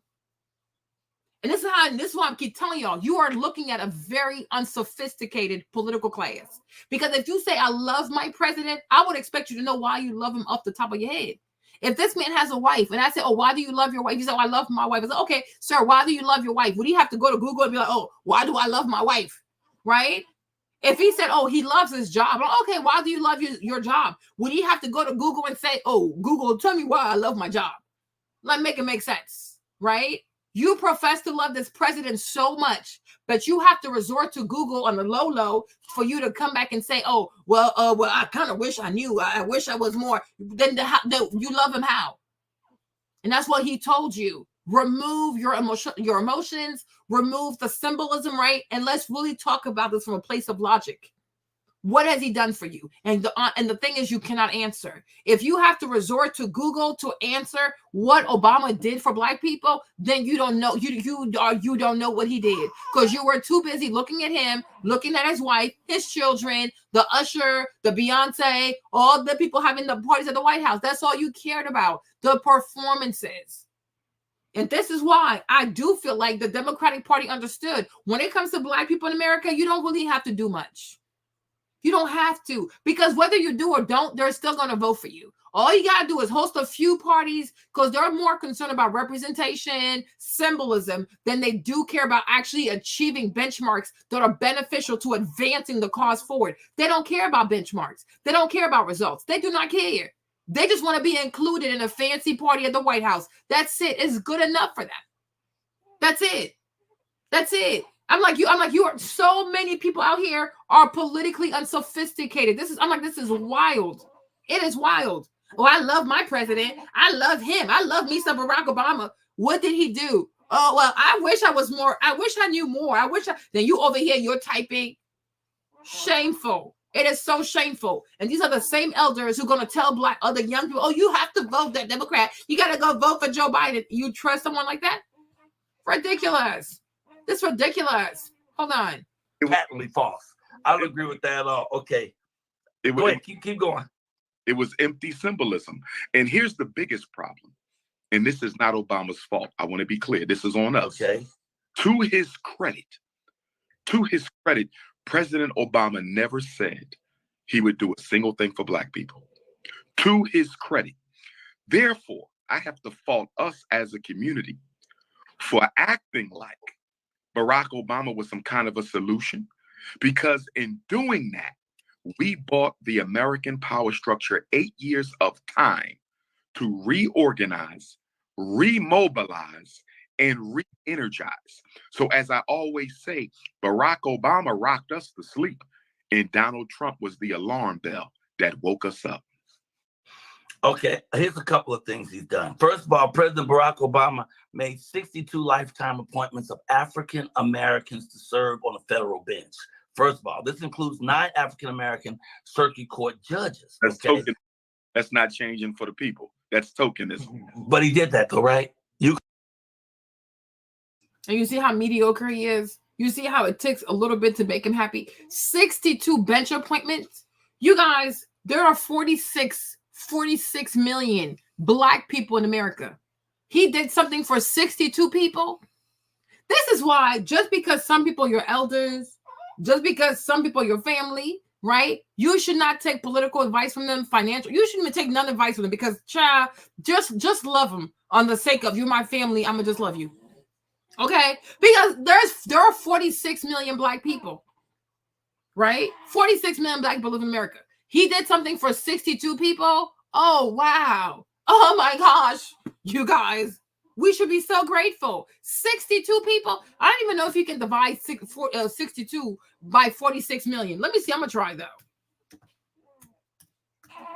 I will try 46. Right?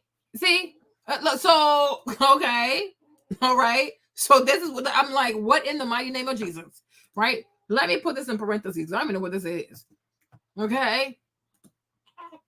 Turn that into a percentage. I'm up about 100, right? Okay, cool. All right, whatever this is. So this is the percentage. So it's 0.0001.3%. Okay. So he did something for 0.0001.3% of the population. Oh my gosh. Oh, he's so amazing. I love my president. People sound so stupid. And it's embarrassing. But that's why I'm telling you, that's how you know a lot of people are uneducated. A lot of people don't read. I tell my friends all the time, I say, you don't read. And then you have the audacity to try to come at me, a heavyweight, to try to talk politics. I will mollywipe your ass every single chance I get. You're not up to this. You can't take me on, sis. You need to ask me to give you lessons, actually, when it comes to politics, right? You make no sense. And I told her, stop sending me stuff from the shade room. Stop sending stuff from freaking Twitter. I need you to know what you think for yourself. Sit your ass down and come up with your own ideas and then hit me up with your own ideas. Marlene, this is how I feel because this, and that. Boom. I might not agree with you. I'm probably going to knock you out, but still, I have more respect for you because at least it came out of your mind. Nobody wants to sit here and pontificate on their own ideas. Think for yourself. Think for yourself. Stop being somebody who follows everybody. Oh, but the dictator. Shut up. What's a dictator? Can't even tell me. What's a narcissist? Don't even know definition. Just repeating stuff. Just repeat. Are you a bird? Are you a parrot? Okay? Like people walking around here like they're not sentient beings. Use your mind. Use your brain. Think for yourself. Think critically. Does it actually make sense to you? There are 46 million black people in America. He did something for 62 people? And that's good enough for you? That's your benchmark? Not even 100? 62? And you're already happy? That makes no sense. But then you have the audacity to call other people who are becoming Republicans or trying to be over there with Trump, you have the audacity to call them coons? And you're not a coon? You're in love with the man, and you can't even tell. You can't even just off the strength of your own memory tell us what he's done for you. You have to use Google to tell people what Barack Obama's done for you, but you profess how much you love this man. You love someone who hasn't done nothing for you, but somehow you're not a coon, and you have the audacity to call other people coons because they're trying to fetch their own bread somewhere else. Make it make sense. It makes no sense. 62 people, good for them and good for their family. It don't trickle down to me. It don't help me much. And I don't think it helps him also. He can barely remember. So obviously he got no benefits from it because I'm sure if his daughter, his niece, any female in his bloodline, if they had been appointed, I promise you he wouldn't have forgotten. So it doesn't trickle down to you. All these federal appointments, appointing black women here, a black man here, good for them, good for their family. But it does nothing to even like change the condition of the majority at all. Like, no. And I'm happy for them. More power to them, right? But that's not enough. That's not transformative change. That is not enough to create transformative. There's no transformation by giving something to 1.3% of the population. It makes no sense. They are so lost. They are so lost because there are a bunch of people who are just hysterical. They're paranoid. They're full of fear. And they don't conduct themselves like human beings who can actually think for themselves. Okay? You can even do this to a gorilla. No joke. But I'm like, us, what makes us human is our ability to like think critically, not just go off of trauma. You can do that with any mammal. You're supposed to be a human being. People are supposed to talk to you and be able to see someone or feel like I'm talking to someone who can actually think critically, who can come up with their own ideas. I keep telling y'all, she's afraid to come outside. She does everything from inside the house. I'm telling you, she's afraid to accost people because she knows she's dumb. She can't talk. She has no charisma. She hasn't done anything, right? And she hides behind these Black women because they know the sisterhood never holds a Black woman accountable. With the sisterhood, all you gotta do is, oh, Black man did me wrong. Black man did me wrong. And then they will completely wash your sins away. Doesn't matter what you did. Doesn't matter what you didn't do. All you gotta say is a Black man did me wrong, and the sisterhood is on your side. Because there's no accountability in the sisterhood. None of these Black people will be like, girl, you've been in there for 4 years. How come you don't come outside? What have you done for us? No. There's no account. I'm telling you, it's a church of Blackness. They practice paganism. They're a bunch of pagans. Listen to me. So that she knows. I'm going to pretend to be a Black woman. Whoa, they're against me because I'm Black. They're racist. That's all you got to do. You either blame the Black man, or you blame the white man for being a racist. Ultimately, blame the man, right? Blame the man, and they wash away all your transgressions. Girl, we get it, girl. We get it, girl. It's not you. It's these men. It's these men. It's like, no, it's not these men. Shut up. You signed up for this job. Deliver for this job. If you knew you couldn't do it, you shouldn't have taken the position. But she did. Like, she never comes outside. She's always hiding in her house. She's always hiding in her house. Coward, but you want to run the free world. Girl, please. Go somewhere. Hold on.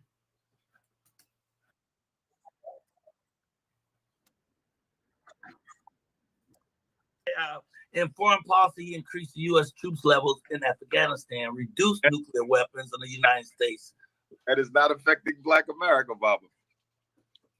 So when we go to war, you think they just gonna kill the white people, or they gonna kill the niggas too? When we go to war, you know the first people to go in is gonna be the minorities. We're the first ones. There ain't no politicians' kids going. So if we're staying out of war, that doesn't help the Black people. Oh my goodness. You're giving me at best, Baba, secondary, indirect issues that could impact Black America. But my challenge to that would be homosexuals didn't have to receive secondary gain. Immigrants didn't have to receive secondary gain. White women didn't receive secondary gain. President Obama targeted them directly, just like President Biden. And we can even zero out of President Obama alone, because I know a lot of your viewers, because of their emotional attachment to him, can't really participate in a non-emotional political assessment of Barack Obama's lack of support for Black America. But if we just look at the Democratic Party, let's just go from Clinton's 8 years and Obama's 8 years and Biden's 4 years. We struggled more, and I am no Republican supporter. Okay. Very clear. I don't support either plantation, but we struggled. And you see one thing about, because I don't know, is Umar, I think he's a psychologist or something like that, because he understands the psychology of Black people. He knows he has to make these disclaimers. Oh, I'm not a Trump supporter. Oh, I'm not a Republican. Because if you do say that you are a Republican, they're going to tune you out because they're emotionally compromised. People are so, that's one thing I'm like, yo, I was doing my hair yesterday, and I was like, I think the perfect term for what I'm witnessing here is emotionally compromised. Like, people are so corrupt. Like, you know, let's say like they had some hardware in their heads, right? Like with the code and everything. It is so corrupt. The hardware is so corrupt. The internal code, like, you know, like there are so many viruses because people don't read. They don't educate themselves. They just go off what the media tells them. Because people do not want to assume personal responsibility.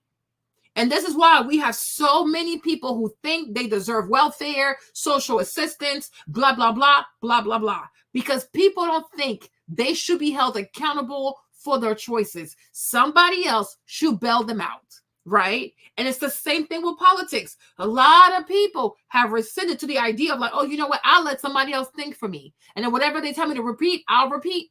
Whatever I'm told to regurgitate, I will regurgitate. Just like the word dictator. If you ever hear a Black person say dictator, ask them, what is the meaning of a dictator?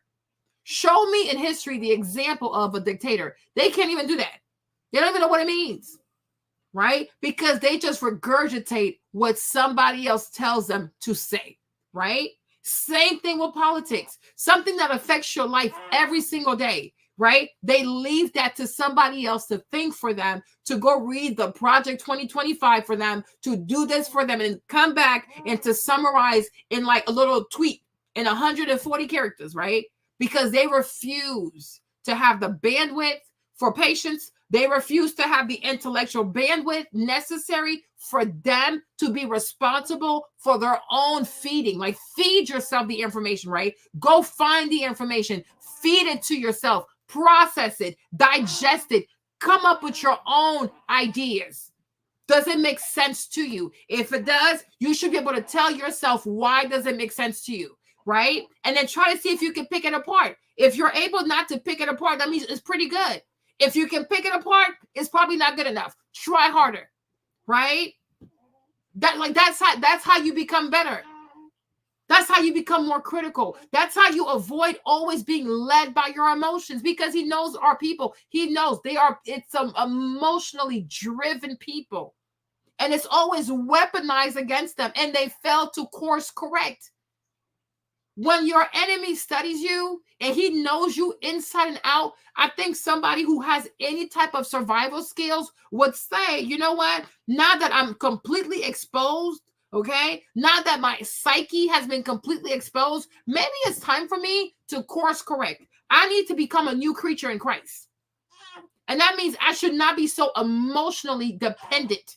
My actions, my behavior, my identity should not always be so intertwined with my emotions, but instead use the logos, use your mind. You have a mind. Why are you afraid to use it? And that's why I say get rid of the Department of Education or revamp the Department of Education. Because to me, I do feel like our public school system, it does not motivate children to be curious. It does not motivate children to go above and beyond. It doesn't motivate kids to think critically. They want the teachers to do everything for them, down to the quiz, the questions of the quiz, the answer on the quiz. And even when you give them everything, they're still too lazy to try to read it and memorize it. And that's embarrassing. And to see people in their 40s and their 50s and in their grown people act the same way. I understand why children today have no respect for education. And I do say parents need to be charged for their kids' education to some extent. And you'll see people be like, well, I'm investing in my child's education. Now I want more because they're paying for it. It got to cost people something. It truly does. It got to cost people something. Otherwise, they don't take it seriously. Under the Democrats than we did under the Republicans. It was the Democrats who criminalized child support. It was the Democrats who kicked millions of Black women with children off of welfare. It was the Democrats who gave us the crime bill. It was the Democrats who took Black people's civil rights gains that our ancestors fought for and gave them to the homosexuals and immigrants. It was the Democrats who gave us the anti-Asian hate crime bill and anti-transgender crime bill and gave Black people absolutely nothing. All of this took place under the Democrats. We struggled more under the blue than we have under the red. Well, I don't know about the blue or the red. I know I've always voted Democratic, but are you telling me that It's an old fool. Don't know about the blue or the red, but you always vote blue. Like, you make no sense. And you see all the stuff Umar is saying, he can't even have a comeback because he knows it's right? But the thing is, when it comes to politics, so many people are afraid to lose their Black cards. People are afraid to be called a coon. Well, it's like, technically you are a coon. You're just a coon for a different party, right? This is where you see how, like, you see the part in the Bible where Jesus said he came to separate the daughter from the mother. Yeah, you know what I'm saying? Like, you know what I'm trying to say? Like, it's going to be what it is, right? So many people make poor choices because they don't want to offend their families, right? You got people who go into debt because they want to impress family members. Oh, this is what we do, right? Yet they even have the money, right? You see how family can be so toxic. You're not allowed to be yourself. You're not allowed to be an individual. You're not allowed to have your own journey. You're not allowed to have your boundaries. You're not allowed. You are a subject. You are a subject. You see what I'm trying to say? That's why I say, when you really think about what this means, yeah, you're not allowed. Because a lot of Black people know this ain't right. A lot of Black, even if they can't express it, they know something is wrong. They know something is off. They know there could be something better out there. But I'm afraid of my family turning its back on me. I'm afraid of the Black community not liking me, right? But who cares? Because they're lost. And I get it. You love them. They look like you, sure, whatever. But they're lost. And you don't do yourself any favor by following people who can't take you nowhere but down just because they Black. How many Black children today are in prison because they want to be outside with their Black friends? And it's your Black friend who got you behind bars. We bring the worst out of our own people. And it's sad to say, but it's true. If you usually notice, once a white person comes, an Asian person comes, and South Asian person comes, then we want to be competitive. We bring the worst out of our own people. We tell our friends, hey, get in the car. We'll go to the store real quick. And then you go, you rob the people, you get back in the car. Next thing you know, your friend is not seen as an accessory to murder, accessory to armed robbery, blah, blah, blah, blah, blah, blah. We drag people down. And that is a fact. Accept it, don't accept, I don't care. You know what I'm saying? You will never see any other community who encourages other women to be sex workers as much as we do over here. Be promiscuous. That is the brand. Sleep with as many men as you want. That is the brand. Have babies with as many men as you want. No dad, no fathers. That's the brand. Right? Drop out of school and do God knows what. That's the brand. Chase money. Put money above everything else. That's how it goes. Vote blue no matter what. That's how it goes. Bring the worst out of people. And you see it with our young people. They're so loyal to Blackness. They're so loyal to their Black friend. Next thing you know, clink, clink, prison. You know what I'm saying? Instead of saying, like, you got to do what's best for you. And the best way to know what's best for you is in here. Got to think. You got to think. Right? No, we don't do that. But I got to stay over there. I got to be around Black people. I got to be for what? You've been Black all these years. What has it done for you? I'm asking on this question. Because if you really think about it, being Black, you're always angry anyways. Every day you wake up, you're mad. So I'm like, what has it done for you? What door has it opened for you? What Black friend you know came and reached out to you like, yo, apply for this job real quick and pay 6-figure, I got you. Who? Like, I'm serious. I told y'all. I said, look at Kevin on stage. He had to make a video to ask people to bail out his business. Meanwhile, he has a bunch of rich friends. But when it comes to going to Mexico for a wedding, oh, now they got money. They got money. They got money for hotel, for shoes, for bags, for this, for that, for this, for that, for that. What does it do for you? Like, I'm like, seriously, you've been Black for however many years. What has it done for you? Okay, there's great music. Sure, whatever. It's a vibe. Sure. Okay, sure. But besides that, what else? What else? Look at other people's communities. I'm like, I'm being really serious, right? What has it done for you? Look at the way, even the way you think, the way you reason, the way your emotions are set up. How does it benefit you? You know what I'm saying? So I'm like, why are people afraid to walk alone? Why are you afraid to get to know yourself? Why are you afraid to walk away from the noise, right? And go out there and see who you truly are. And carve your own path and see what works for you by yourself. And if they turn their back on you, so be it. They never liked you anyways because it's a freaking plantation. You can't be yourself. You know what I mean? And that's why it's like, that's why in a weird way, I mean, he is a Gemini, but that's why in a weird way, I do kind of like Kanye in a bit, right? Because Kanye, he gonna do what Kanye wants to do, not what Black people expect out of Kanye. He gonna do his own thing. You know what I'm saying? He like when he was doing the whole fashion stuff, even me, I was like, Kanye, you're crazy. $50 million he lost. I mean, all kinds of crazy stuff trying to start a fashion brand. I'm like, this man is insane. Just do music. People told Kanye initially, just be a producer. They're like, oh no, just be a rapper. Leave fashion alone. But Kanye, he saw things and he believed in his thing, right? Then he came up with the Yeezy. He went with Nike first, then worked out, went to Adidas. Then all the Black people want to go to Adidas. Everybody wants to make shoes. Because he saw it. He thinks for himself. The pornography stuff, yeah, he needs to work on that. That's excessive, right? But I'm like, when it comes to his life, Kanye gonna live his life to his own terms. He doesn't live his life as a black person for black people. I mean, if you dig it, you dig it. But if you don't, oh well, right? And I'm like, for me, I'm like, that's the type of freedom like I'm really jealous of. Like, live your own life, be your own person. Do not be confined by whatever you think blackness is. Don't let anybody tell you what blackness is and what blackness should be. Define that for yourself.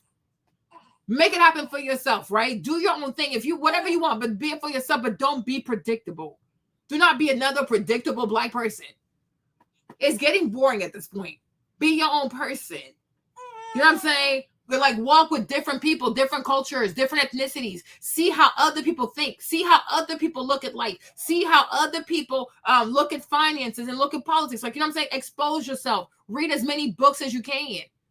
Listen to as many voices as you can. And in the midst of that, I hope you find your own voice. And don't ever be afraid to have your own voice. And when people don't respect your voice, they got to go. They have to go.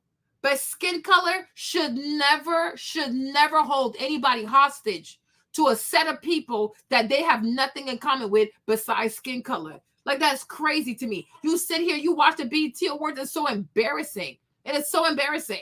And they want you to be, oh, you got to be down for this. I don't have to be down for nothing. I don't have to identify with that. I don't have to see myself in it. And when you realize that the majority of those people vote Democrat, I definitely don't want to be amongst you guys. Okay? Because I don't want to be around people who don't think for themselves. Like, it really does trigger me. It really does trigger me. Like, why are you like this? Why are you this way? Why you can't think for yourself? Why don't you have a mind of your own? Yeah, it is so bizarre. Yeah, destroy themselves. Try to be down with the black community. Okay? We don't even recognize. And the thing about Chloe and Haley, too, you guys, the thing about Chloe and Haley, why people like them so much, people love them so much, because they were so different. They weren't over-sexualized. They had the dreads. They were quiet. They had these beautiful voices. They had these beautiful harmonies. They were different. It was a breath of fresh air. And now Chloe, just like everybody else. Haley, baby mama, 22 years old. This is what the culture does to you.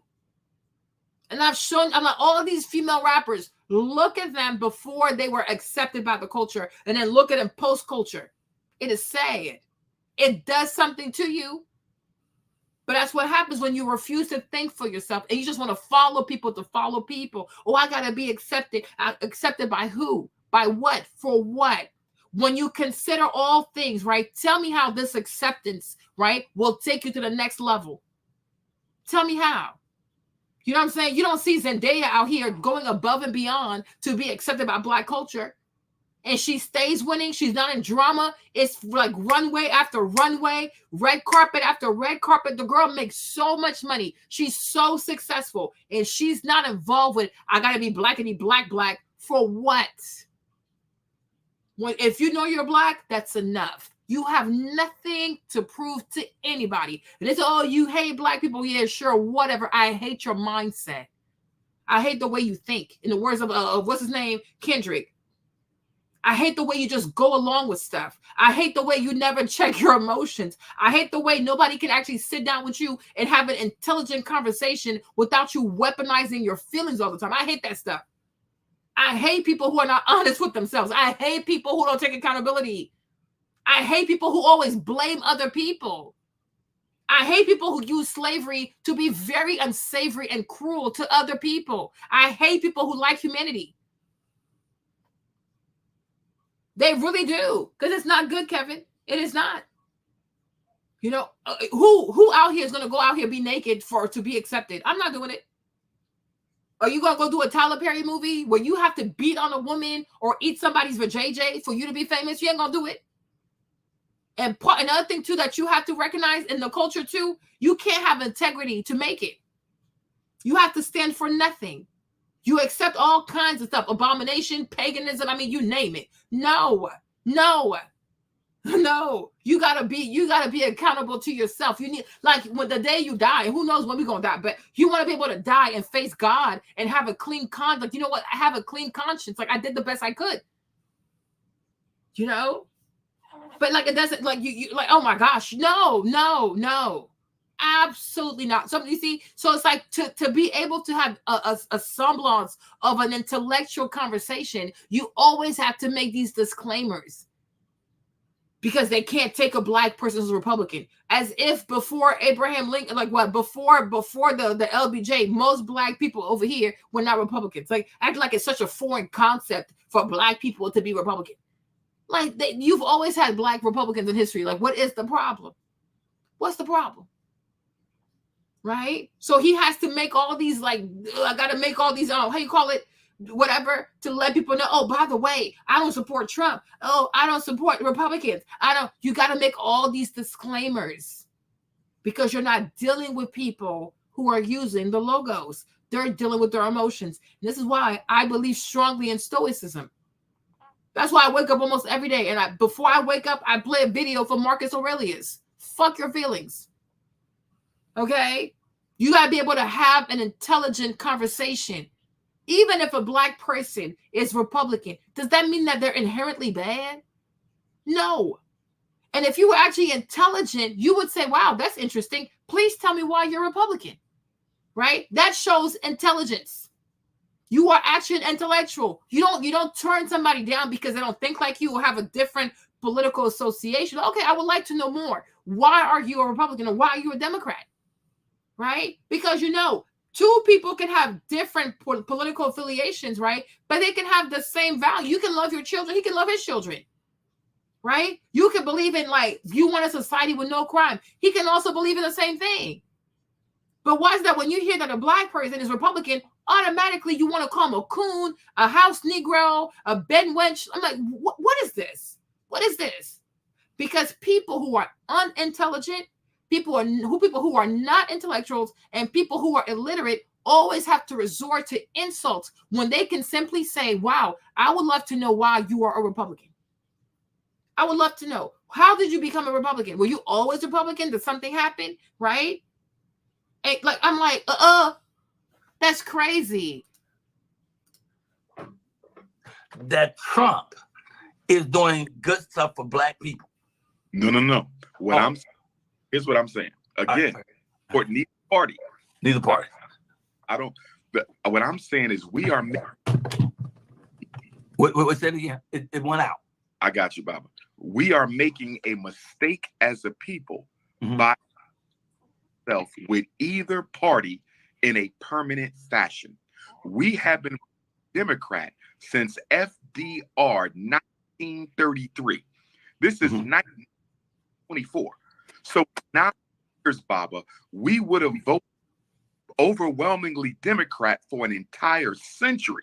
And my question is, what has the Democratic Party done for the American African people to justify 100 years of loyalty? When you align yourself with people who don't do anything, you're asking for exploitation and abuse. And when you don't have a with the people, and because he can't handle a conversation, he's acting like he's distracted, right? But my thing is, right, if you've been voting for a party for 100 years, nothing came out of it. You are being abused, exploited, disregarded.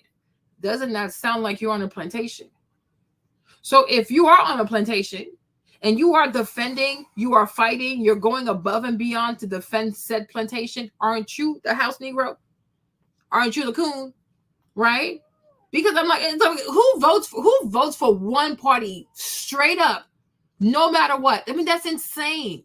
That's how you know people are going with quote unquote their feelings or what the community wants to do, as opposed to say, what does my mind tell me to do? Right? Does this make sense? Is this safe? Right? Is this what I should be doing? Does it really make sense to vote 100? So you mean to tell me for 100 years, only the Democratic Party has had your best interests? For 100 years, only the Democratic has offered you something, right? Like, that's insane. That is insane. So then to turn around and tell other people, like, you know what, deuces, I'm out of here because actually I'm free. I don't have to be here. To call these people coons and house Negroes when you're the one that's in captivity, that's insane. When you could gladly walk off the plantation, you are willingly staying on the plantation. Because every 4 years they throw a little bit of some type of party or whatever they do, right? You are the coon. You are the coon. By definition, that's you.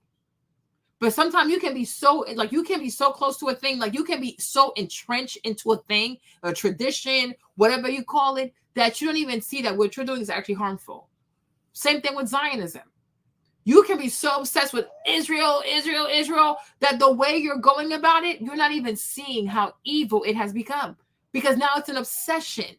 It's an obsession. And when you become obsessed, you become destructive to yourself, and you also become destructive to people who are near you, in your vicinity. You become harmful to all people because you're no longer looking at this from a healthy point. You are corrupt. You are corrupted. You are compromised. Gotta take a few steps back. And there are some people who have realized, like, you know what? This is actually really toxic. It does not serve me. So I'm out of here. And one thing I don't like about what Umar is doing right here, too, is like, oh, don't trust this, don't trust that. But like, you should tell people based on what's good, what's needed for Black people, where should they go? He should say that. Should they go independent? Should they like third party? I don't know. What would you recommend, right?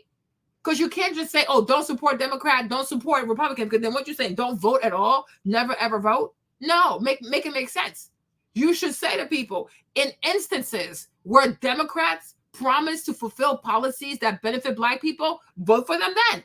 In instances where Republicans promise to fulfill an agenda for Black people, then vote for them at that point, right? In instances where independent people promise to fulfill an agenda for Black people, then they should be your people, right? But you can't just say, oh, no, I don't support both parties. I don't, because then what are you saying? Because you cannot tell people to completely remove themselves from the electoral process, because that's what you're saying. And this is where he lacks in courage also, right? Because he's so obsessed with keeping the Black woman base, and he knows they're like pro-crazy ass Democrat. He doesn't want to say what needs to be said, but you have to. Then the Black queens, they're going to be mad, but they're going to come back. Dr. Umar Christian, I think most people who know Dr. Umar should know, like, he doesn't have an evil heart. He doesn't hate Black people. I think he's a solid dude. He's just not good with money, okay? But if you're Black, and after everything you've done, all these videos, all these talks, if Black people can't even give you a bit, like a little bit of room for you to be your true self, and they're going to cancel you, then so be it. It's exhausting, okay? It's not even like you're getting rich off of this. They give way more money to Rihanna. And Rihanna does nothing for the Black community. I was even thinking the other day, I was like, yo, has Rihanna ever gone to an HBCU for a concert? Has Rihanna ever donated money to an HBCU? No. Rihanna does nothing for the Black community in America besides sells them product, and they never cancel her. So if you say that you're Republican, after everything you've done for Black America and they want to cancel you, they can go. It's cool. Because are you even making money from this? No, you're not. You make just enough. You do this out of love. And if that's not good enough for them, if they don't know your heart, if by now, like we're in 2024, right? If by now people don't know Dr. Umar's heart and knows that he means well, he might not say things the way you want him to say. He might not do that, but his heart is in the right place. He's not an evil person. And he does have love for Black people. If that's not enough for you to give him mercy, the same way you give a lot of these white people mercy, Joe Biden mercy, then F you. F you. Like me, that's one thing I've made up my mind. I will never kill myself. I will never break my back, bend over backward to please Black people. No, they need to learn to love themselves, because people who don't love themselves, they're always extremely critical of everybody else because they're not at peace with themselves. No, I am not. You want to be with me? Sure. You want to leave? Go. I don't care. I do not, like, Blackness don't mean nothing to me. Okay, even my own children don't have my complexion because my complexion is completely irrelevant. Okay, so it's like, please go somewhere. Nobody's gonna hold me hostage. I'm gonna be myself. If you're mad today, be mad. You're happy tomorrow, sure. You want to talk to me today, good. You don't want to talk to me tomorrow, that is fine. I don't care. I was not born to constantly wake up and worry about other people's feelings. Figure your feelings out. It's getting crazy. Like, figure your mind out. Okay? You're insane. In the other party, sitting across the hall, they won't take it seriously either, because everybody knows Black America is going to vote Democrat because the Black Z has brainwashed them into thinking. So I'll show you exactly how. Damn, is this a Lamborghini? Yeah. Is this your car? Yeah.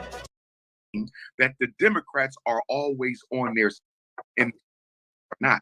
We have to get out the dichotomy, Baba Mike.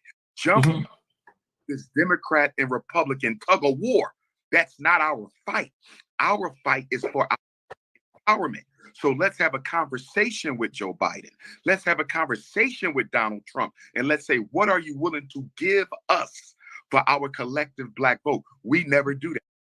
We never sit down with them to discuss our concerns before we run out with no promises, no pledges, no concessions, and we wonder why we get nothing in return. You don't. Thing is, why is it that people don't sit with the other side, right? Why is it that Black people don't sit with the other side and say, okay, what you got to offer?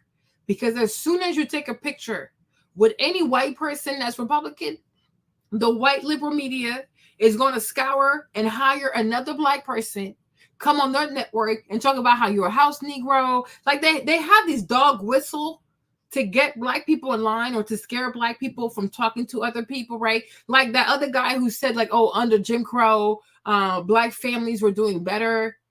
And then here comes Joy Reid, oh gosh, going crazy. Like, what do you mean? Jim Crow was bad. I'm like, he never said Jim Crow was bad, okay?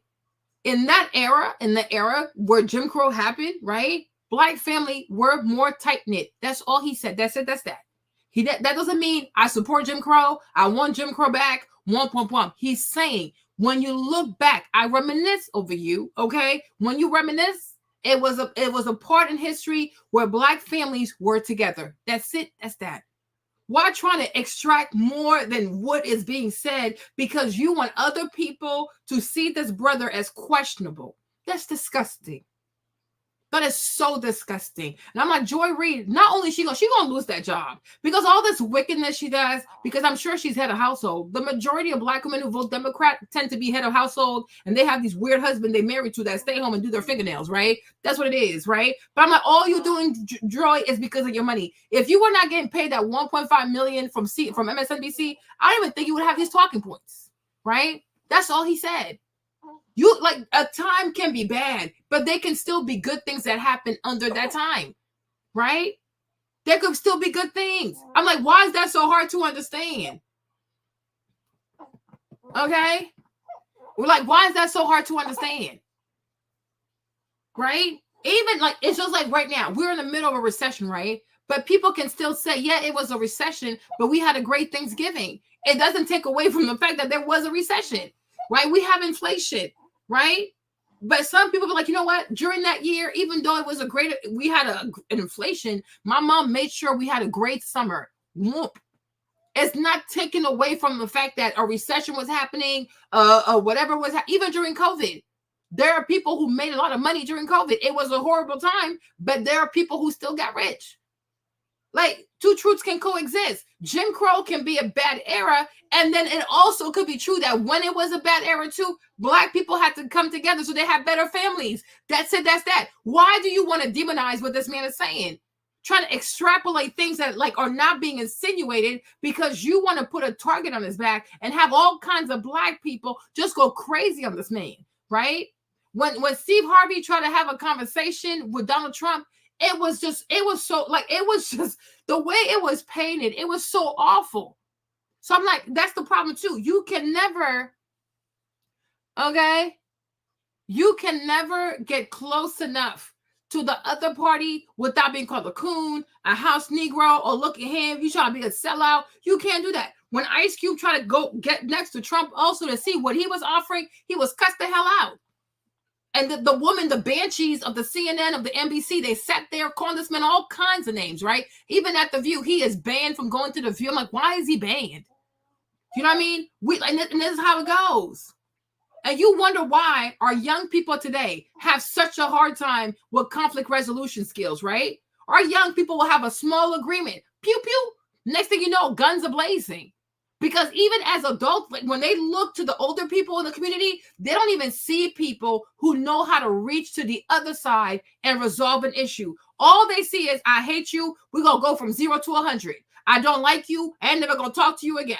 Right? Because nobody is modeling what diplomacy looks like, what reaching to the other sides look like, what it looks like to listen to other people, and most importantly, what it looks like to forgive. Nobody models forgiveness for young Black people to see, like, you know what? It's not always the end all be all. I can be mad with another brother. You can be mad with the boy down the street. Of course, you're young people. It happens. Okay? But just because you don't like him today, 5 years from now, he could be your best friend. I have seen people who used to be great enemies turn into best friends, because sometimes you got to test somebody's gangster to realize, you know, you ain't a punk, I'm not a punk, so let's be friends. Right? It happens like that. You don't have to end somebody's life because you're upset in the moment. Calm your ass down. But I'm like, I understand why for them having beef, it's like, oh, if we have beef, it's over. Somebody has to die. You have a grown ass woman like Remy Ma who makes a song to say, oh, yeah, I shot a girl over like 7 stacks, and if I could, I'll do it again. I'll shoot her again. Who says stuff like that? Right?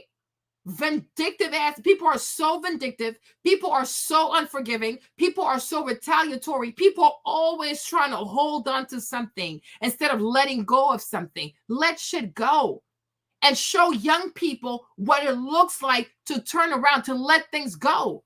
Let it go. Everything is not end all be all. People make mistakes, right? People make mistakes. And sometimes it's good for people to see what it looks like to reach on the other side. Like, you know what? Let's have a conversation, because this is not healthy.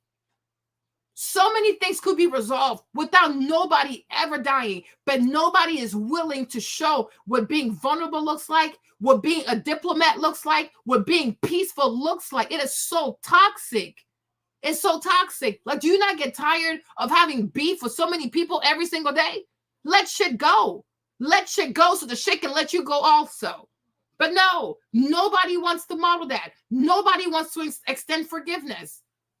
You know what I mean? And every time, and that's the thing I noticed too, right? Notice, like when you look at most Black churches today, how often do you hear any of these pastor quote, and they really are motivational speakers, right? How often do you hear any of these pastors preach on forgiveness? They don't preach on that because nobody wants to hear that, because God forbid you tell somebody, forgive your neighbor, forgive somebody. What you mean forgive? Do you know what they did to me? So are you trying to say I should stay in a bad relationship? Are you trying to say, like they swear they've never done nothing wrong? So do you see none of them pastors preach on forgiveness? Oh, have a car. You're going to have a car. You're going to make some money. You're going to be birthing. You're going to birth a business. And God going to give you a business. And you're going to birth them pregnant. I feel it in my spirit. You are pregnant. You are pregnant. But God don't bless people who don't know how to forgive. I don't know what Bible you'll read or what kind of, but I guess like it's like all of this it's all paganism, because all these churches too, they're full of liars. Show me where in the Bible God gonna bless somebody when your heart is full of evil. You know what I mean? And if you think money is a blessing, you're crazy. Evil people make money, but they don't have peace. So it's not just the blessing, it's not just to say God gonna make me rich. The blessing is to say God is not only gonna make me rich, but there is peace that is gonna come with this wealth, right? And that's what the Bible said. The blessings of the Lord, they're not followed by sorrow. Drug dealers make a lot of money. They can't sleep at night. There are a lot of business people who make a lot of money. They can't sleep at night because they're doing something bad. And they know one day a shoe gonna drop and it's gonna be clink, clink, prison, right? So it's like, most importantly, we have to preach to people that forgiveness matters. There are so many people out here who are sick. They have all these ailments. They have all these sicknesses. Nobody can help them. Why? Because they don't want to forgive. And the moment they forgive, everything is going to start getting better. Everything going to start getting better. Nobody wants to preach forgiveness. Forgive. Because even sometimes you can look at a situation, it could feel like you're being betrayed because of your perspective, right? But just because it looks like you're being betrayed, it doesn't mean that you're being betrayed. Calm your ass down. Shit. Right? Calm down. But it's like, no, you seldom see people preaching forgiveness. Instead, we're so happy to have pastors who are divorced once, divorced twice, because we're also divorced. So you people think it's cute. You don't forgive, he don't forgive. So, oh, well, you divorced, I divorced too. But he's not God. Your pastor is not God. And just because he did something like that and he's still walking and he looks happy, does not mean God approves of him, right? A lot of these so-called churches are cursed. They are cursed. And I'm very, very skeptical. I am very leery of any man of God or woman of God in a whole year. I never hear you preach on forgiveness. In this society, the stuff we see, the murder rates we see, the violence we see, the thievery we see, the scamming, the cheating, okay, destruction of family, a lot of people have a lot to forgive. And a lot of people need to go ask for forgiveness also. Let's talk about that part. Oh, I'm going to make money. I'm going to make money. God going to give me a car. God going to give me a business. Where in the Bible is it God give people businesses? It's nowhere in the Bible. But forgiveness is in the Bible. You have to forgive people. And the word is clear. The same way you want to be forgiven, forgive. You have to learn to forgive. Forgive them and forgive yourself. And show young people we have to forgive each other. And we have to give each other another chance. Just because you're mad at a young person, you don't have to kill him. Just because you're a part of different gangs, does that mean that y'all gotta be enemies? Young people do fight. Y'all got a lot of hormones. You're very young, so you need something to do. But it doesn't mean you take a life away. That is too finite of a decision. It is way too extreme. Because when you get life in prison and you're 40, when you got locked up at 20, you'll be 40, 60 years old behind bars. And you'll say to yourself, why did I even do this? It was never that serious. It's never that serious. But once again, when you are in a culture that legitimizes, that justifies going from 0 to 100 in 2 seconds, people making think, oh, papa, me and my blinky, thinking it's cute to have guns, to wear guns, designer guns, price a gun, right? Everybody thinks it's a joke. We make a mockery out of killing people.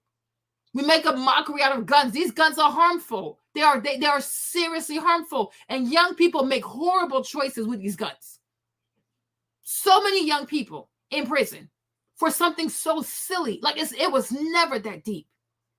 Somebody killed somebody. You also say, oh, well, I'm mad, I'm gonna go kill the person. Then they come back and they kill the person. It never ends because nobody wants to say, I refuse to be like you. You took my family. It was awful, but I refuse to give into hatred. But it's so crazy how some people are so easily seduced by hatred. It really confuses me. Like, why are people so easily seduced and sneered by hatred?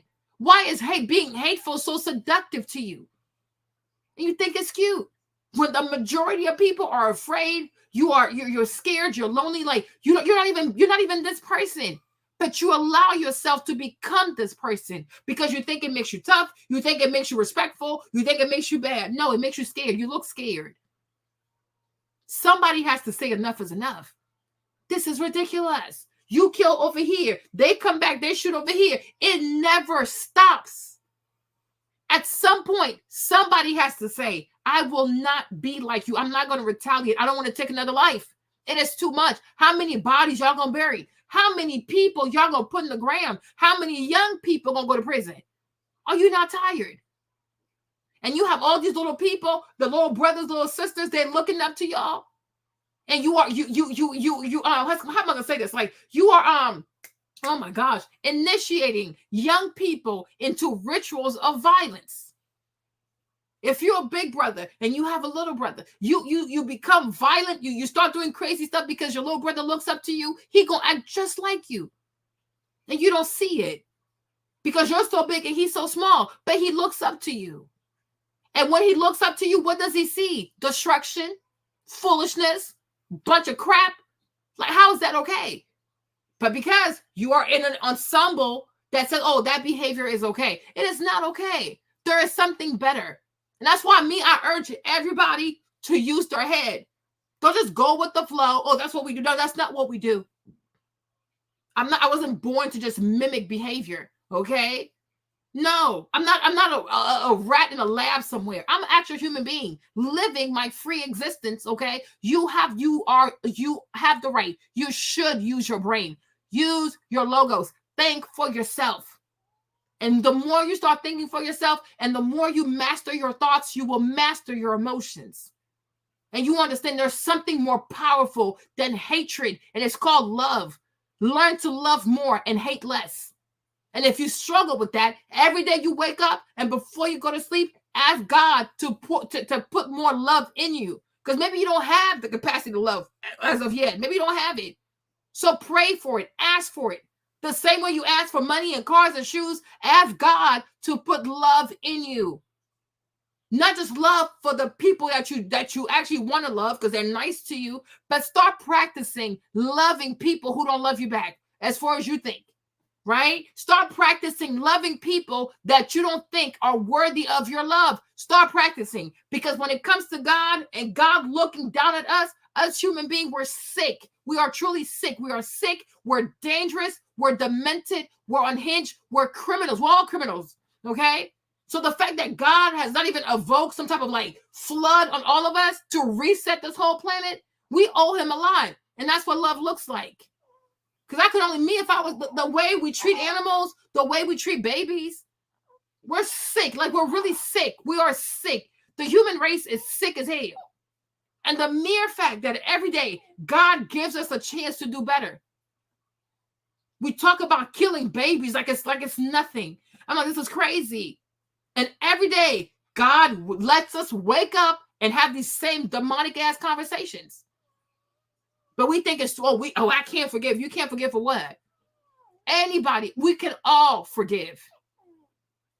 We can all forgive because we also need somebody's forgiveness. There is not a single person on this planet that has not wronged another person, myself included. So we all need forgiveness. And that's why we should also extend forgiveness to other people, because we all need it. We all need it. So what you need, don't withhold that from another person.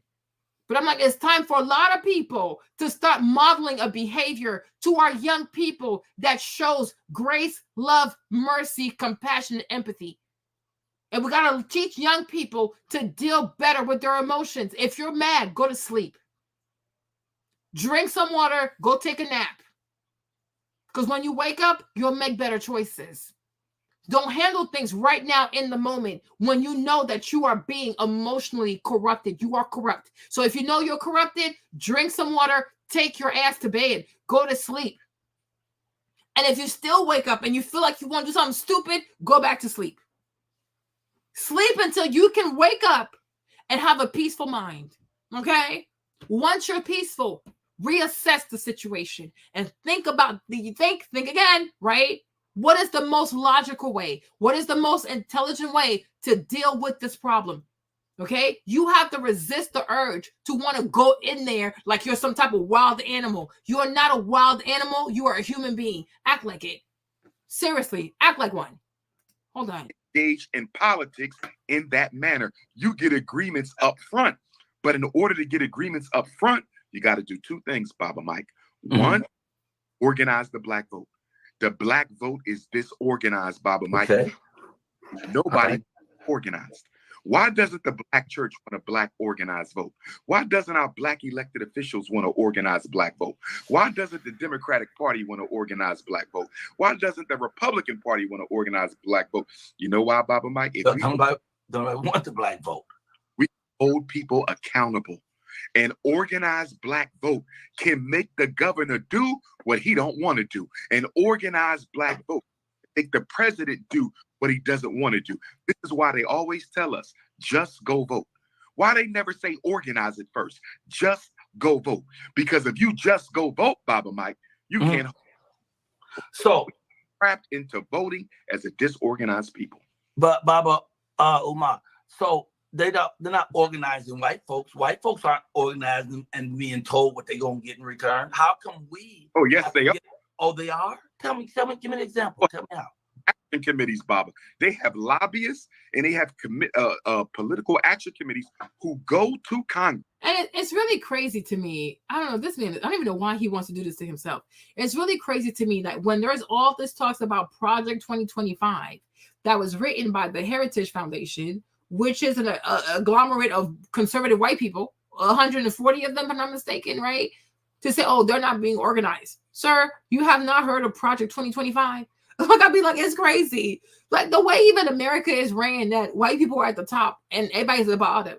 You don't think that it took some type of being strategic and some type of organizational skills for them to have power for this long? I'm like, why you have, I don't know why these people want to have these conversations, right?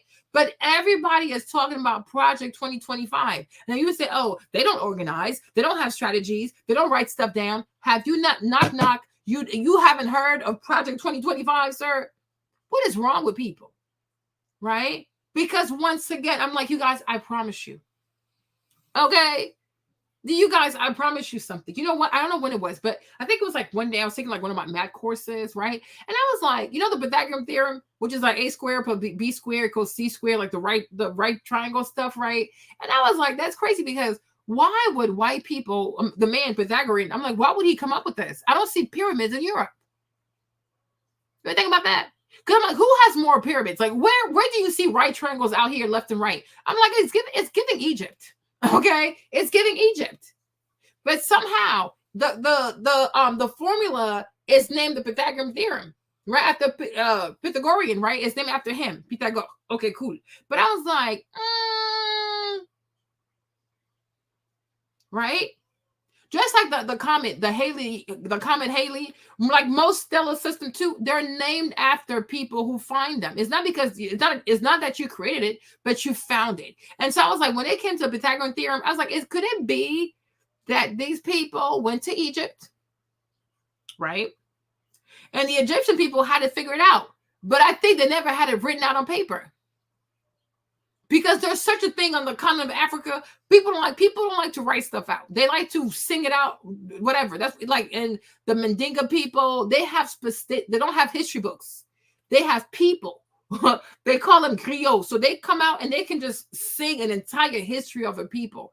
They don't want to write nothing out, right? So I'm like, that's the thing I know about Africa. Like, people don't like to write stuff out. So I was thinking to myself, could it be that this white man went to Egypt? Right? He was made aware because there's an actual formula, but they probably know it by hand, it's probably by memory, but they never bothered to write it out. So when he goes back to Europe, he's like, you know what? I'm gonna write it out and I'm gonna put my name on it.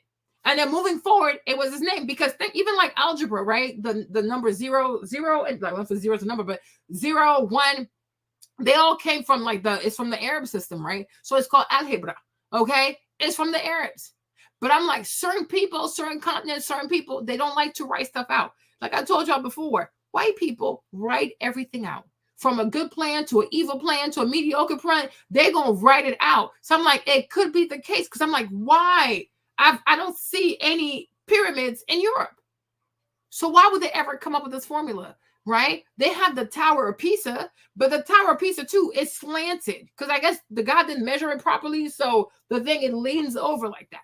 But those pyramids, they do stand up right. I don't know if they're equilateral triangles, they're right triangle, but I'm like, child. But I'm like, I see these triangles in Africa. I see them in Egypt, right? And what I've come to recognize is even if you know something by heart or you know something by memory, if you don't put it on paper and somebody else does before you, they will get credit for that, right? Because they were the first to put it on paper. It is not enough to have something in your head.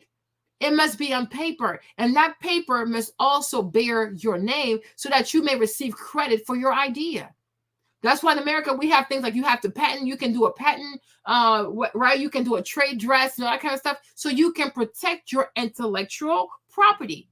Because if you don't protect it and somebody else takes it, they will have, or the Nubians, right? But I do feel like it's coming from somewhere in Africa, child. Okay, right? But I'm like, he went there. He probably heard what the formula was. Because even the pulley system, I think, if I'm not mistaken, the pulley system comes out of Egypt also, right? But these were some very smart people. Yeah, these are some very smart people. They just don't write stuff out. Yeah, like Kevin said, something with music, right? It's like there are people who can play wonderful music, but they can't write it out. The white man gonna hear it and he gonna write all the notes. Do, re, mi, fa, sol, la, ti, do. And then anybody who plays it can produce the same sound, right? But I'm like, one thing I have learned when it comes to blackness overall, like black diaspora, is that black people, okay, people who are originally from the continent of Africa, they have a tendency to not value their intellectual property. They know things by heart, they know things by memorization, right? But they never bother to actually sit down and write it out. And I'm like, and this has followed people across the Atlantic, right? So now here we are. You have people who feel like, well, if I just say what I want, if I just complain about what I want, if I cry about what I want, I'll get what I want. No, it's a start. But okay, but the meat of the matter is you have to sit down and actually write it out in a cohesive form. Then you pitch it like a business plan. Then you pitch it and you see who your investor going to be, aka a political party, right? But like nobody actually wants to sit there and actually do that. Let's just have the conversation. And that's why you notice most of the time when there's an issue on the floor with most black people, right? There's never a solution. You know what I'm saying? There's never a solution. You can have a conversation today, come back 3 years from now, they'll talk about the same thing. It's the same thing with these relationship podcasts over here. Every day you go on, they talk about the same issues. They have yet to resolve the issue between the black woman and the black man because nobody actually wants to sit down and write what the proper solution is going to be. Or let's just keep talking about it. They're going to beat a dead horse. It's enough, right? Because serious people, they sit down and they actually write things out. That's the best way to do it. That's the best way to do it. Otherwise, we're going to talk about the same thing over and over and over and over. And I'm like, oh my gosh. And I'm like, yo, and I've come to recognize you people, you are truly agents of chaos. You are a chaotic people because you don't really want a solution. Because if we solve this problem, all your little podcasts have to go away, huh? Right? So let's just keep talking about the issue. Let's just keep talking about the issue because talking about the issue keeps you relevant, right? And that's the same thing with the black political class. If nothing is written out, these people will keep being needed because that's how they pay their bills. That's how they have proximity. That's how they have these powerful positions. That's how they get $100 million from Jeff Bezos, right? Because there is a need for them. But is it a real need? Or is it a synthetic need? Because nobody actually wants to write things out and be done with it, right? Said the same thing about politicians, right? If we get to a place in society where people can just self-govern, right, and be nice to their neighbors and know how to talk and forgive their neighbors, whatever, are you actually going to need politicians? No. Because people will take charge for themselves, right? So politicians constantly need problems. It's like an injury lawyer, right? If there are no injuries, how are you going to make money, right? A divorce attorney, if there are no divorces, how are you going to make money? So I'm sure most divorce attorneys probably pray for infidelity because if there's infidelity, you have business, right? And the more the wife is mad, the longer she's going to keep retaining you because she's upset, right? So I'm like, God, think about that, right? But I'm like, y'all crazy with these podcasts. It is not that hard to get to the bottom of this. Like, it really is not. Hold on. And go to the Democratic National Committee and the Republican National Committee with money. And they say, how you think the homosexuals got so much power? They went with their lobbyists and their political This is what the pharmaceutical industry does. This is what the agricultural industry does. This is what the European Jews do. It's what Latinos do. It's what feminists do. They organize their votes and they organize their money and they send their lobbyists and their political action committees to Washington, D.C. Baba Mike, where is our political action committee to improve the schools? Where is our committee passing immigration? Where is our action committee against gentrification? Where's our political action committee against police genocide? Where's our political action committee against economic apartheid? Baba Mike, all the money we have. We are a $2 trillion people, Baba Mike. It makes no sense for us to be politically disorganized. We should be leveraging our money and weaponizing our influence to make change in Washington, D.C. that all Black people can benefit from, not just the Black bourgeoisie. So, but is that possible? Yes. Oh my God. How do we go about that? Because we've been here all this time and no one's put that together. How do we go about it? This dude, this old man kills me. Is that possible? Then the gay people ultimately get same-sex marriage approved? I don't have to. Some people I just don't get it, right? Is that yes, sir? It's possible. Oh my gosh, like Umar, exactly. He also needs people to help him. He's not good with money. For that school to come to life, Dr. Umar gonna have to hire professionals. He has the idea. He cannot make it happen. And I think he needs to be honest with himself, okay? Dr. Umar needs to hire people who can actually make it come true, okay? Because by himself, he cannot. That is a gargantuan task. That's too much. Like, what? And he travels all the time. He's doing this stuff all the time. So how can he focus on the school, okay? He needs to hire people. Put a team together, like 10, 20 people. Then I guess it's going to be done. But by himself, no, it's not going to happen. I've made peace with that, you know. Here's a big issue we have, Baba Mike, and I'm sure you know. Okay. Wait, say that again, because we losing your sound a lot. So say it again. Let me try that Wi-Fi one more time. Try that Wi-Fi one more time. Let me try that one more time. Let me try that one more time. I can still speak though, Baba, if you can hear me. I can still hear you. And I'm gonna bring folks in about 5 minutes. So, but no problem, Baba Mike. Let me say this, Baba Mike. We approach our politics the same way that we approach our religion. And what I mean by that, Baba Mike, we vote for people because we like them. We don't vote for people based on policy. We vote for people on how they talk. That's what you do. And you know, one thing I'm going to say too over here, one thing I have to say, we do the same thing with our money. We do the same thing with our money. We buy stuff from people because we like them, not because the thing is actually good or it actually answers a need that we have in life. Like, I'm serious. Like, especially with all these like hair care brands, the Beyonce hair care line, the Fenty hair care line. I'm like, a lot of these ladies, you read the ingredients, you're like, you don't need this. This is not for you, right? Or like, this is not going to do nothing for you. There's nothing special over here. There's nothing happening with this product, right? But I like Beyonce. I like Rihanna. I like the so-and-so. I like so-and-so, right? People do the same thing with their religion. They do the same thing with the way they vote. They do the same thing with their money. And that's why so many celebrities and so many influencers have mastered the art of manipulation, because they know if I can sell them an image of me that is likable, they're going to give me their money. You understand? If I say little, hey girl, okay, they don't give me their money. And people wonder why they don't have money. Right? And what people fail to recognize is that when you give people money, you're not just giving them money. You're giving them power. Right?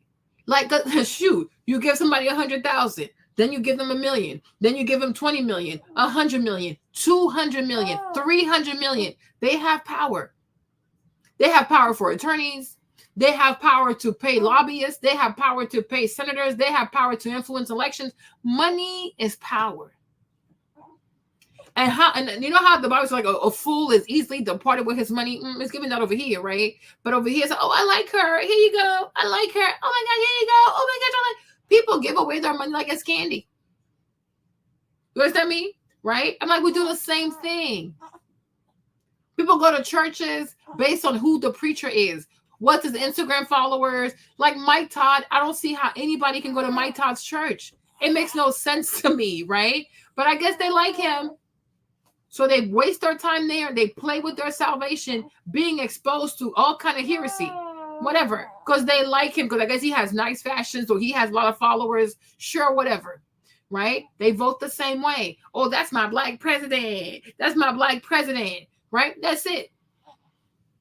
That's it. People give away stuff that is so valuable based on, oh, I have a feeling. I like him. I like her, right? Next thing you know, something bad happens. do in church. You choose your church because you like the pastor. You choose your church because you like the sermons that the pastor gives. You like the way he presents and the way he articulates. That's okay for religion, Baba Mike. It's not okay for politics. We on Wi-Fi now. How am I sounding now, Elder? Am I better? I'm hearing you clear right now. I'm hearing you clear right now, but doesn't everybody choose that way? No, sir. Serious people, when the Asians decide who they're going to vote for, they looking at X's and O's. What am I getting? When the homosexual community decides who they're going to vote for, they're looking at X's and O's. What am I going to get for my vote? When European Jews, when Arabs, when Italians, when Irish. But I still remember that, though, when I was coming up, the Democrats, but that's all I knew because we were Black. And they always had all these different layers of people who would get the vote out. So they had the aldermen, they had the local people who had groups of people. All they did all day long was figure out how to get the Black vote. All that's gone. Committee, though, Baba Mike. That's the Democratic committee. I'm speaking of how ethnic groups use their money and their power on election day. We're the only ethnic group who does not organize, fight, and politically to make sure they gain something from their vote. That's why our vote is taken for granted, Baba Mike. That's why we have done worse under Black elected officials since Dr. King's assassination than it's not because every Black is a sellout. It's because they can only fight for us if we leverage our money and our votes to protect them, which we never do. So the average Black elected official is out there by themselves because although we voted them into office, we didn't leverage our money to keep them economically in. The ancient Egyptians understood that they could use sound to reduce their weight.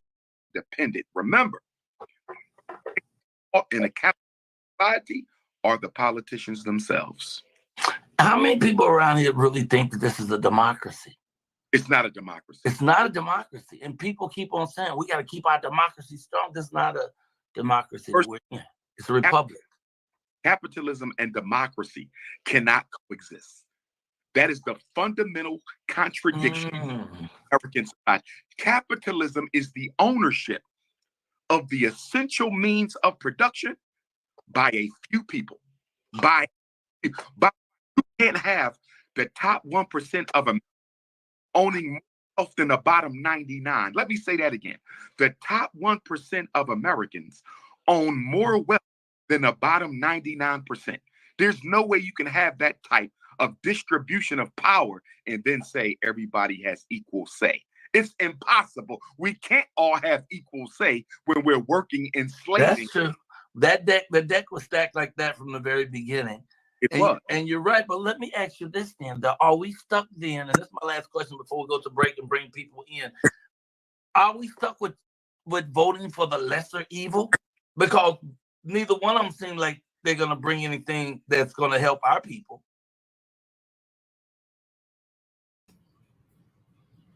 This is when people want to start playing these weird games I don't like, right? The lesser of two evil. First and foremost, I feel like this is like reverse psychology BS. My thing is, what is evil? What like because his definition of evil might not be my definition of evil. Like y'all, this is how to say it online, but I have like a person told me, oh, Marlene, he's like he's the next H word, right? I'm gonna say the man's name. And I'm like, okay, that's supposed to scare me. I know it sounds crazy, right? But I'm like, I'm supposed to be scared basically. Like, the way you study World War II, right? You can get something out of it that I don't get something out of it. You know, when people talk about the H-man, right? They talk about the H-man based on the education or the indoctrination they received in middle school and high school, you know, reading Anne Frank's diary, et cetera, you know? But me, I've told you a long time ago, I have decided to question everything I've ever been told. Because I don't even think history is a proper account of things that have happened. I think it's the person who won telling you what they want you to think about what truly happened. Because honestly, I wasn't there. Okay, I was not there. What truly happened, we might never know, right? Maybe he is, maybe he isn't. I don't know. I don't even know what he does. I don't know what Umar is, okay? But for me, I have decided to do my own research and to think for myself. I think for myself about everything because a lot of things to me that don't make sense, right? And even with this, the recent conflict between the Israel and the Hamas, whatever is going on over there, right? The things I have found out, I was like, but why were we never told this about World War II? Right? Why were we never taught about the Haganah? Right? Why were we never taught about the Zionist movement happening in Germany? Why were we never told that when the people left the Germany or however they were able to escape Germany and they tried to go to the Middle East, right? That they were detained in concentration camps. When you study World War II, you're made to believe that the only people who had, well, they're somewhat honest, but they'll tell you the only man who had concentration camps in Europe was Hitler. But then Loki Heike, they had concentration camps here in America too. They locked up Japanese people.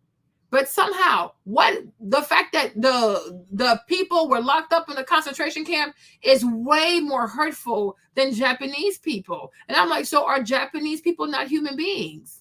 I'm confused, right? They'll tell you that, oh, the H-man had gas chambers and the H-man had the concentration camp. But FDR was working on the Manhattan Project. He funded the atomic bomb. The H-man never used a nuclear, and he never used a nuclear agent, right? They never tell you about Truman and the fact that Truman is responsible for dropping 2 bombs on Japan, Hiroshima and Nagasaki. But nobody cries for them. So my thing is, right? Is it so that our Japanese lives, they don't matter? Right? What the Japanese people endured, it doesn't matter? Why is that also not considered a Holocaust? I am very confused.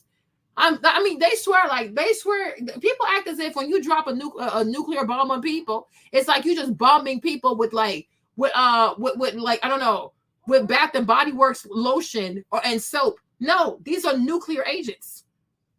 They stay in the air. They stay in the water. They stay in the soil.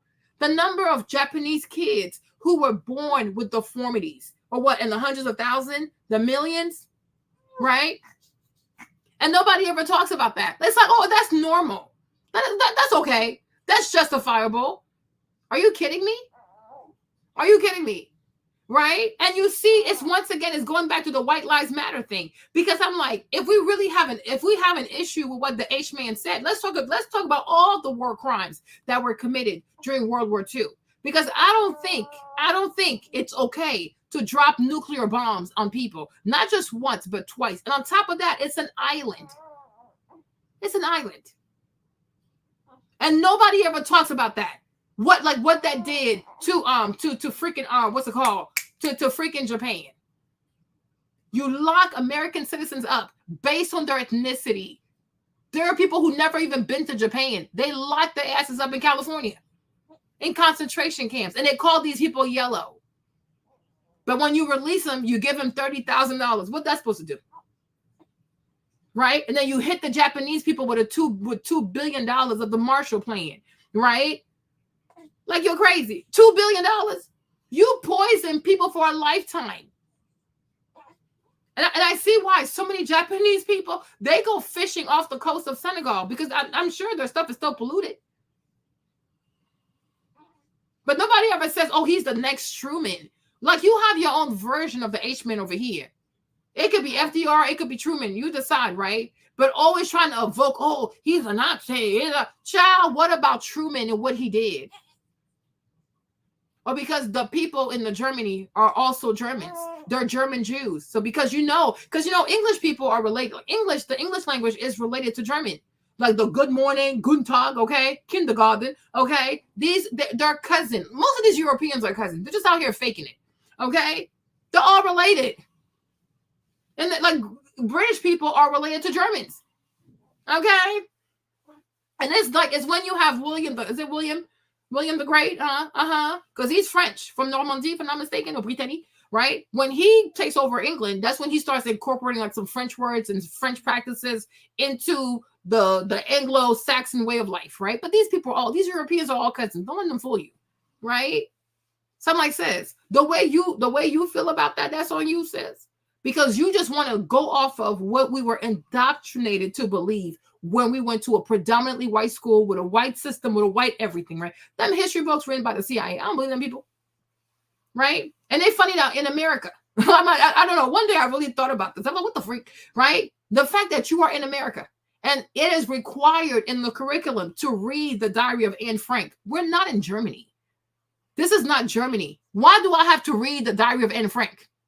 How's that my problem, right? It happened all the way in Germany. She's Jewish. She's German Jewish. I'm not. Why do I have to read this? I'm in America, right? If you grew up here and you went to elementary school, middle school, high school, did you ever have any book that was required reading by the state about a little Indian girl who had to experience John Smith out here? No, because you're not supposed to have empathy for Native American people. But yet they also went through concentration camps. They went through a Holocaust. The Trail of Tears. And the Holocaust also? I don't know. Make it make sense, right? When you grew up in America, a country built off of slavery. Have you ever read any book about a poor African child who was stolen from Ghana, from the Ivory Coast, from Senegal, and had to travel in the ship all by himself, shackles on his feet, shackles on his leg, to also see the humanity of the enslaved Africans who came here? No. The only people whose humanity you're supposed to feel in a time of war, in a time of a Holocaust, are white German Jews, the Ashkenazis. Why is that? Why is that? And then you're supposed to oh, it's my job to fight for them. Why? Do they fight for me? Do they also say, wow, we want to learn about poor African kids who were stolen? They stole children too.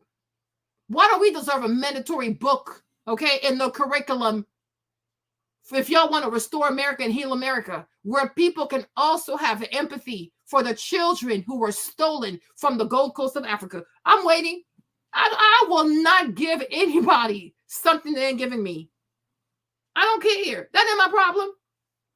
Because do you go to bed? Do you lose sleep over what happened to my people? No, you don't. Even the story of Pocahontas, Disney and their sick ass minds, making it seem like Pocahontas was so happy to fall in love with a colonizer. Like, get the F out of here. Like the way them people came over here, the way these Anglo-Saxons came over here, guns are blazing, muskets are blazing. You really think Pocahontas was happy to smash this white boy? Get out of here with this goofy stuff. And these people are so goofy. They are so goofy, and it's insulting. So you kill her people, but she twerking on you. Well, yeah, right. Yeah, right. You killing her people, but she giving you pipe. If y'all don't go sit down somewhere, right? But they're gonna make you read the Diary of Anne Frank, and I'm like, you start crying and stuff. Oh my gosh, child, you start crying when they come and snatch her family up. You're crying. But one day I was like, yo, how come we never read a book about a little boy named Kofi who was stolen from the Ashanti Kingdom? Okay. Why don't we read about Native American girls also who had to suffer the trail? First of all, let the story start when her family received these blankets, okay, with the chicken pox on it. Let's start there, or the measles. Let's start there. Let's talk about the desolation, their confusion, because they have never seen these pathogens before in their lives. Let's start there. No, because they don't want you to have empathy for people who are non-European. But I'm supposed to be like, oh my gosh, she's the next Hitler. If you say so. Like, if you say so. Me, I'm from Africa. I'm from the Ivory Coast. The people who came and colonized my country, it was France, right after they, quote unquote, escaped the Hitler man. Charles de Gaulle came to Africa. He came to the Ivory Coast, the Burkina Faso, Guinea, Mali, Senegal, Cameroon, right? And he enslaved all of us. He did to us what that man did to him. My beef is not with that man. I'm sorry to tell you that. My beef ain't with him. Child. My beef ain't with that man. I'm from West Africa. And the reason why West African countries are behind is either France or Great Britain. Right? So Churchill, he could be a hero to some. You ask Nigerian people how they feel about Churchill, it's giving genocide. Okay? We have our own villains to worry about. You are, and I'm like, you are more than welcome to see Hitler as a villain.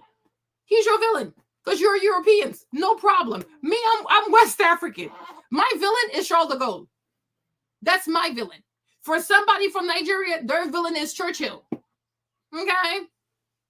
All right. If people are Native American, they'll tell you their version is, right? If you're Japanese, I'm sure your villain is Truman, right? But I don't have to inherit other people's hatred. It's not for me. It's not my burden.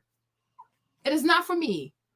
I can't say if it happened, didn't happen. I was not born. I don't know. I wasn't born then. But these are not my villains to inherit. These are not my villains to fear. They're your villains. More power to you. Just like the way white Americans are obsessed with Russia. They're obsessed with Vladimir Putin. They hate this man. Me, Marlene, I still want to know, what did this man do? What did he do? I am so confused. You know what I'm saying? I'm like, what American can say I was personally injured? Okay. What American can say I was personally injured by Vladimir Putin? I know him personally. He did something to my mama. I don't know. They have this weird obsession with a man they never met because he's from a foreign country. He speaks a different language and he refuses to be a coward. Okay. If you want to make this man into a villain, more power to him. More power to you. Do what you want. But I don't have to hate this man. You hate him. And I'm like, it's a thing. It's a European thing. It's a white people thing. Just hating random ass people just because. I'm like, okay, sure, whatever. You hate everybody. You hate Muslims. You hate Arabs. You hate Russians. You hate the Chinese. You have beef with everybody. Like, I can't follow you, fam. You're crazy. You are seriously crazy. I'm like, has Vladimir Putin ever did anything bad in America? Has he ever started a terrorist attack in America? Does he impede on American people? I'm like, I don't know. This weird obsession with Putin, Russia and Russia. What has Russia done to y'all? Somebody please tell me. What have they done? Sputnik? They went to space before you did? What's the big beef? Because in Rocky, he beat Apollo. Like, I'm like, what is the problem? What's the problem? You just wake up one day, just start hating people, and then you want everybody to hate the person. No. He's doing what he thinks is best for his country. He does not. Not everybody has to bend the knee to America. Some people have the right to hold their balls in their hands. It's their balls. Why do you want to hold another man's balls? Make it make sense, right? So I'm like, girl, you crazy.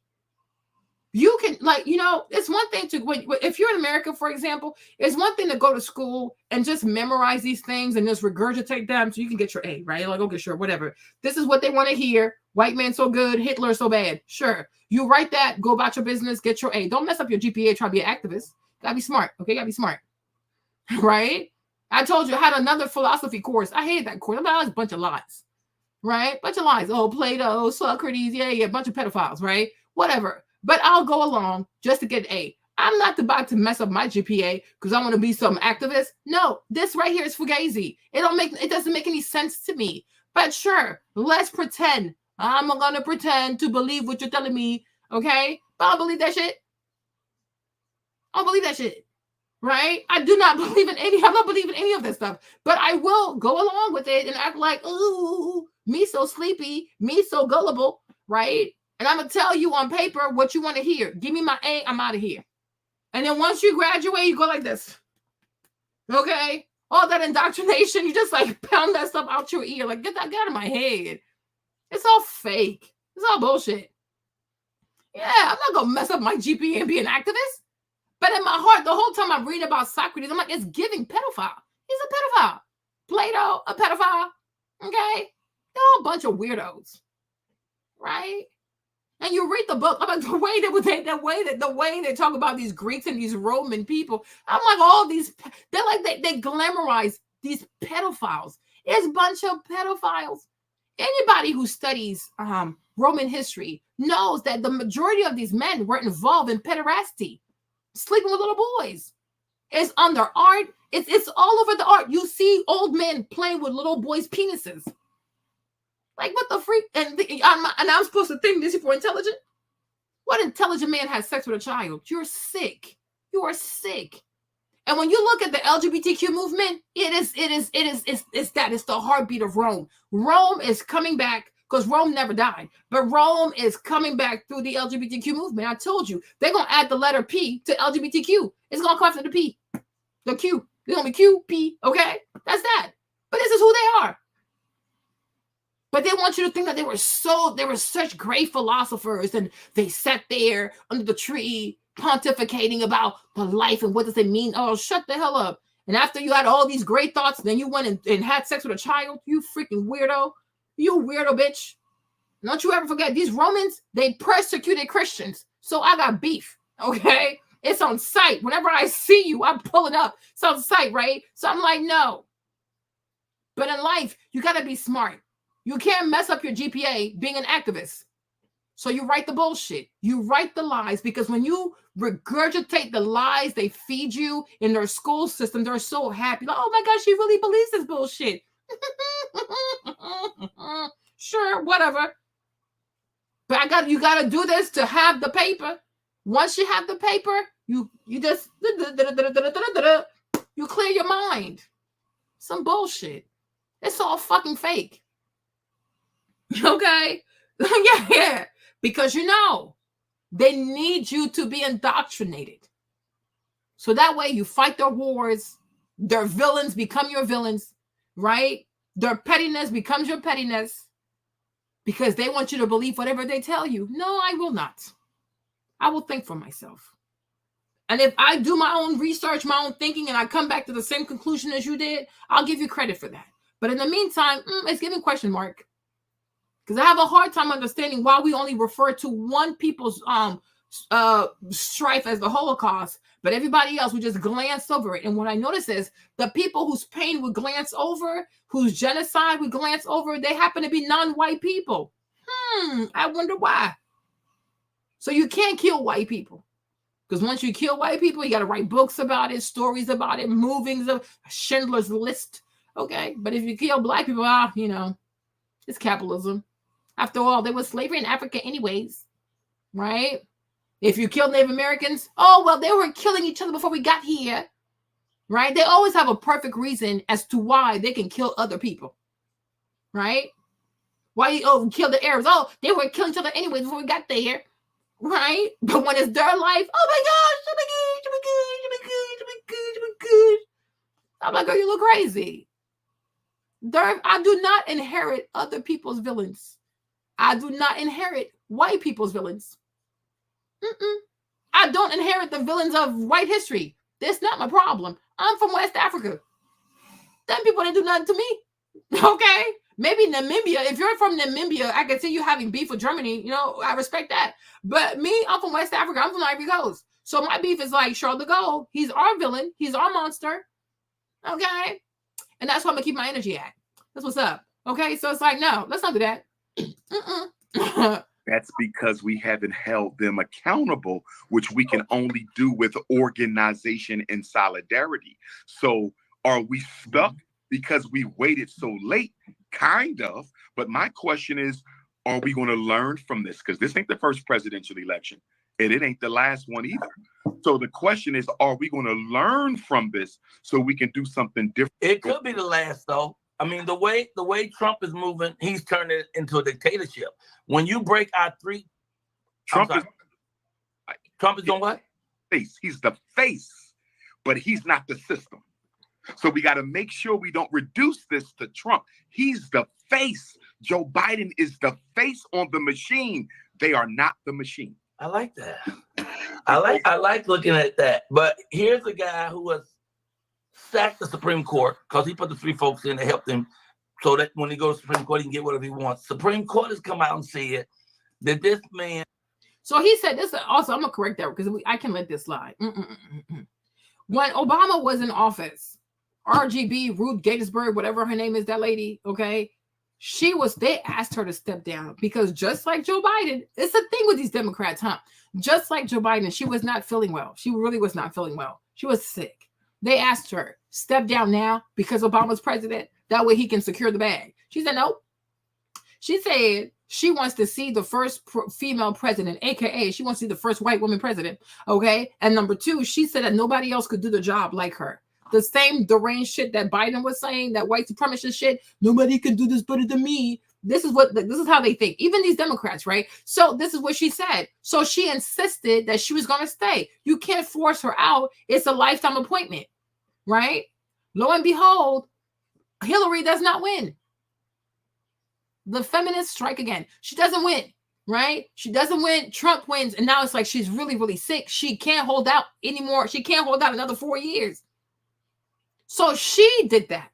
It's like, oh, Trump is, they act as if Trump just went in there and removed somebody so he could place his own people. No. Had this woman stepped down, Because I think like on the short list, like, oh, Biden appointed a first black woman. Shut up. Ketanji Brown was already on Obama's short list.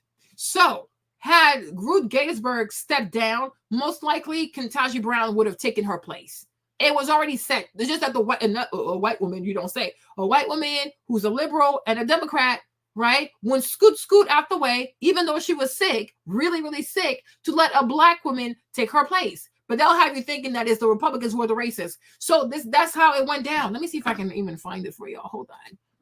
Right? So she got really sick. Ruth Bader Ginsburg. Okay, that is her name, right? Hold on.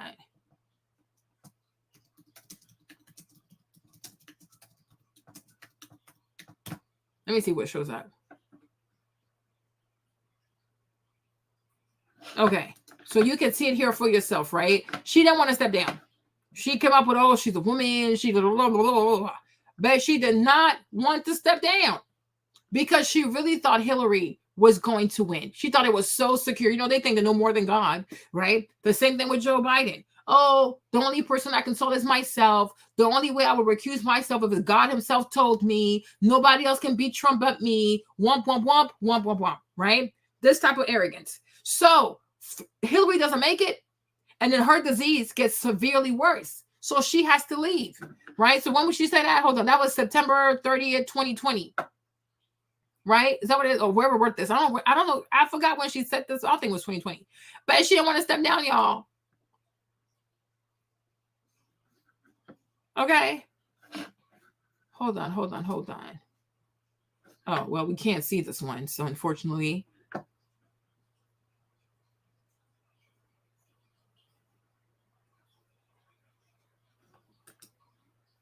You see?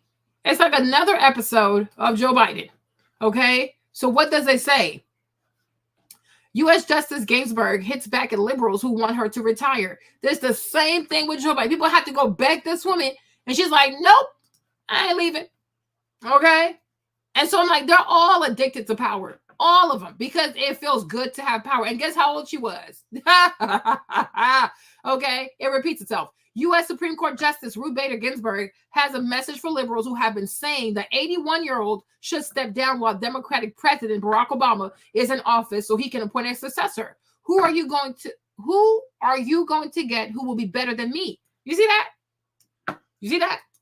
And do you think you really think this white woman, they want to tell her, I mean, she's Jewish, but she's white, okay? Do you really think this white woman did not know who was supposed to replace her? She did. They gave her a list.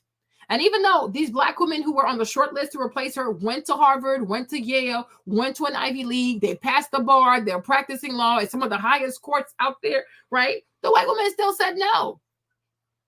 So that's why I'm like, I'm so against this notion, like, to make people believe that the only racist white people are on the Republican side. There are many of them who are Democrats.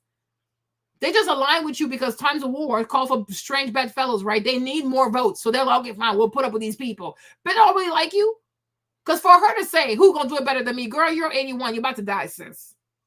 Okay? Anybody with a steady pulse can do this job better than you. So she don't want to step down. And it's funny how throughout, like every time they talk about these Supreme Court appointments, they never want to hold this woman accountable. Why is that? Why is that? Right? So she didn't do it. Sure. So then you fast forward, she got really sick. Okay? She got really, really sick. And so she had to step down.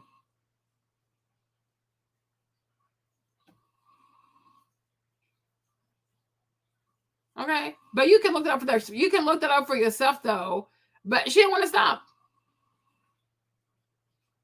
So that's how it played out. So there it is. But I'm like, people need to start being a little bit honest over here. Hold on, let me turn some of these things off.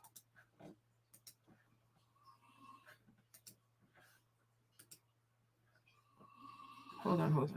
What's happening?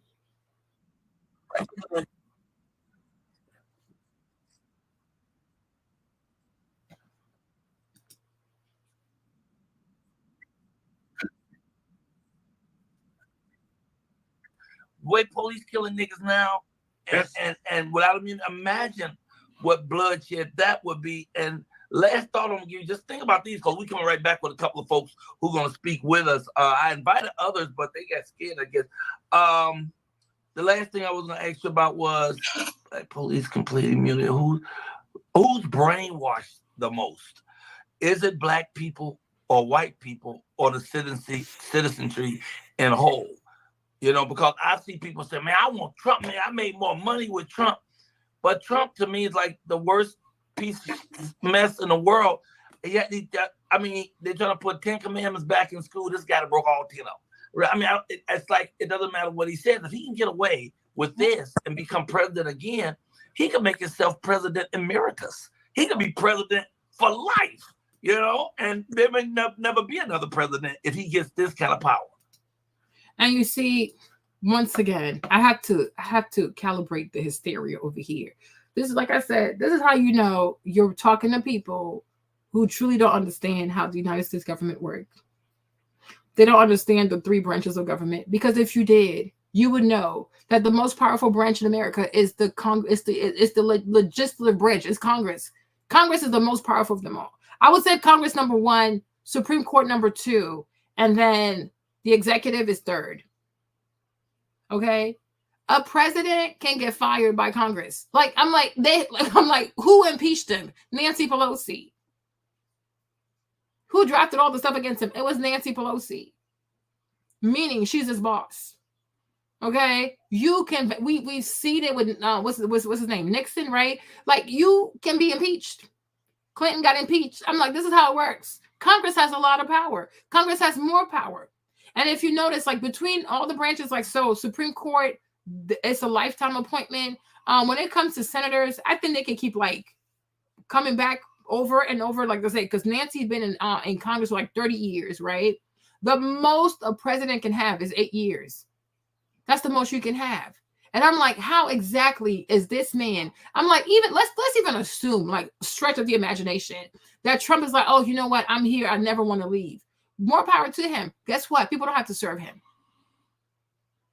People don't have to serve him. People don't have, how he gonna? I'm like, people really think that people in the military, in the entire army, you think those people are gonna be like, oh yeah, this man is staying and we're still gonna obey him? No. Everybody, for him to be a dictator, for him to be able to say, I'm gonna stay here forever, it will mean that everybody would have to obey what he wants to do. He cannot compel people to do that. He cannot. Okay? It doesn't work like that. America's been here for 400 years. Yeah, Trump might have a cute little crowd, cute little MAGA country with him, but nobody, including MAGA country, cannot keep this man in there for more than 4 years. Impossible. It will never happen. This is America. Okay? Trump contested the election, which is his right to do. He has the right to contest the election, and he has the right to believe that people cheated. But you really need to sit your ass down sometimes and study the 3 branches of government, from legislative to what's it called, the executive branch, right, to the judicial branch. Some people need to really sit down and understand how it works, because a lot of people don't know how it works, right? Congress, they write our laws.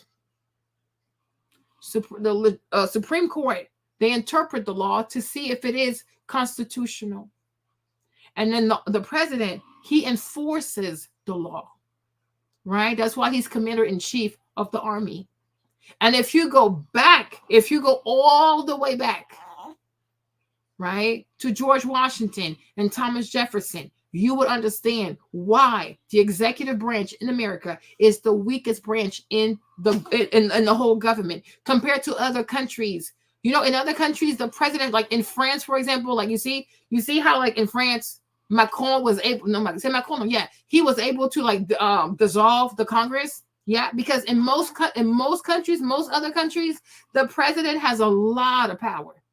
He has a lot of power. Like in El Salvador, like, I will call Bukele a dictator. I sure would. Okay, but that's not how America works, and it's intentional.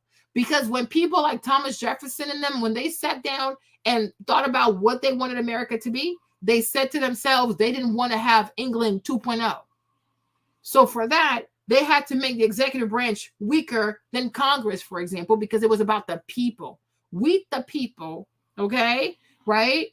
And even if my memory serves me correct, George Washington too agreed to it because he also didn't want to be like a king, et cetera, et cetera. So out of respect for him leading the troops during the war against England, right? That's how he becomes commander in chief. So when you look at the executive branch being the position that puts you as commander in chief of the military, of the army, et cetera, is more so a relic of George Washington and the role that he played in the what's called the Revolutionary War, whatever it's called. That's what it is. But out of the three branches of government, the executive one is actually the weakest. Even executive orders, they can be deemed unconstitutional, right? Congress also has power, like a lot of people, that's why they call it checks and balances in a way, right? But honestly, Congress and the Supreme Court, they can do a lot. They can do a lot to curtail the powers of the executive branch because the founders intentionally did not want to have such a powerful office for the quote unquote president, because otherwise it was going to be giving king. So they put more power towards Congress because that way you put the power in the hands of the people. And that's why the Senate goes to the House is the way that it is based on how many representatives that you get. And then when it comes to the Senate, it's like every state gets 2 people besides DC, if I'm not mistaken, right? But the House is based on your population size. And then when it comes to the Senate, everybody has the same number of senators. All states have the same number of senators, but all states do not have the same number of representatives, right? So they did put a lot of thoughts into that. But they were really intentional on making sure that the executive branch was not the most powerful branch out of all three. Because they didn't want to have George V, whatever he was, they didn't want to have a repeat of that happening here, right? So people need to really sit down a little bit sometimes and really understand what these branches actually do. And if you actually study that, you realize that you people should care more about who's in the Senate than who becomes president. Because Congress passes the laws. Your daily life is more so affected by the laws that come out of Congress than executive orders from the White House or appointments. Like the president also, he makes appointments to the Treasury. He has those types of appointments like the Treasury, Housing Development, Secretary of State. He has a cabinet. He makes those appointments, right? But the laws that govern us day to day, they truly come out of Congress. So if you really care, you should care more so about who your people are in Congress, from the House all the way to the Senate. But most people don't. And I wonder why. And usually the dates that you can vote for these people is usually not advertised, right? But I'm like, the fact that Nancy Pelosi been there for 30 plus years, that's a lot. So when you think about it, who has more power, right? Oh gosh, this is crazy. And I agree with you there, Baba, but we also got to keep in mind, okay, change faces all they want, but they will never change policy. And we have to make sure we don't get face and the personality. Focus on the policy. What is policy? Policy is more important than personalities. Personalities change. Policies can stay the same forever. Well, listen, I want you to we're going to take a 2-minute break. Hold on, it stopped right here. And the thing about this, like you said, policy is important. But the problem with policy is when you're dealing with a certain type of people, they can never really focus on policy because they want to like the person. So I think that's why I feel like democracy, unless you have people who are equally yoked, I think there should be a test for people to have the right to vote. I really think people have to really think. I think democracy, on paper, in the classroom, it sounds really good. It sounds ideal. Oh, give everybody a vote, right? But when you hear a lot of people talk politics, some people should not have the right to vote because they're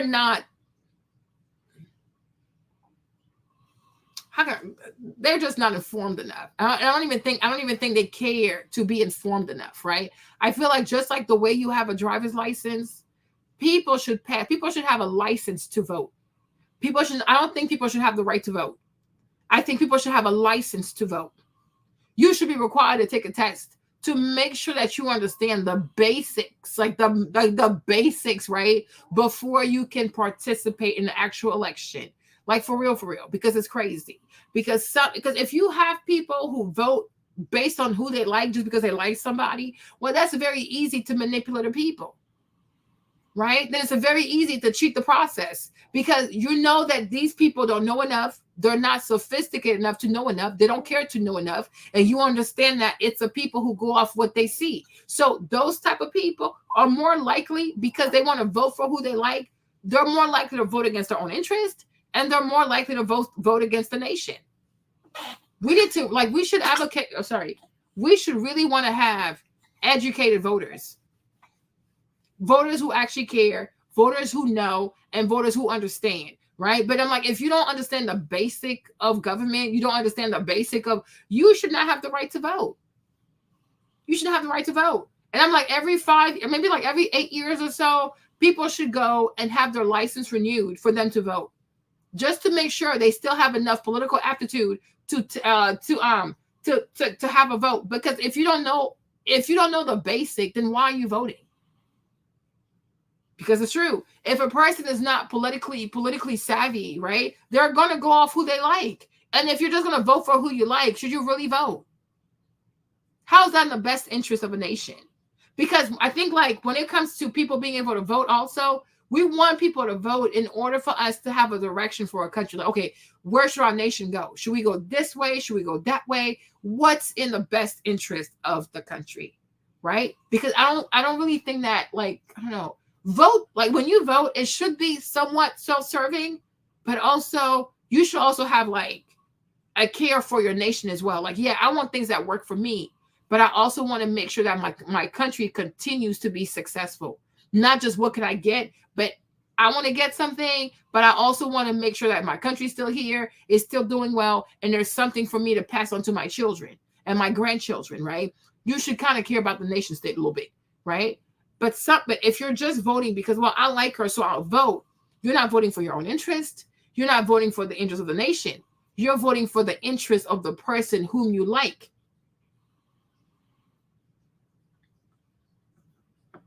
Yeah, does that make sense, Val? Yeah, Val gets what I'm trying to say. She said it's okay to say they're not competent enough.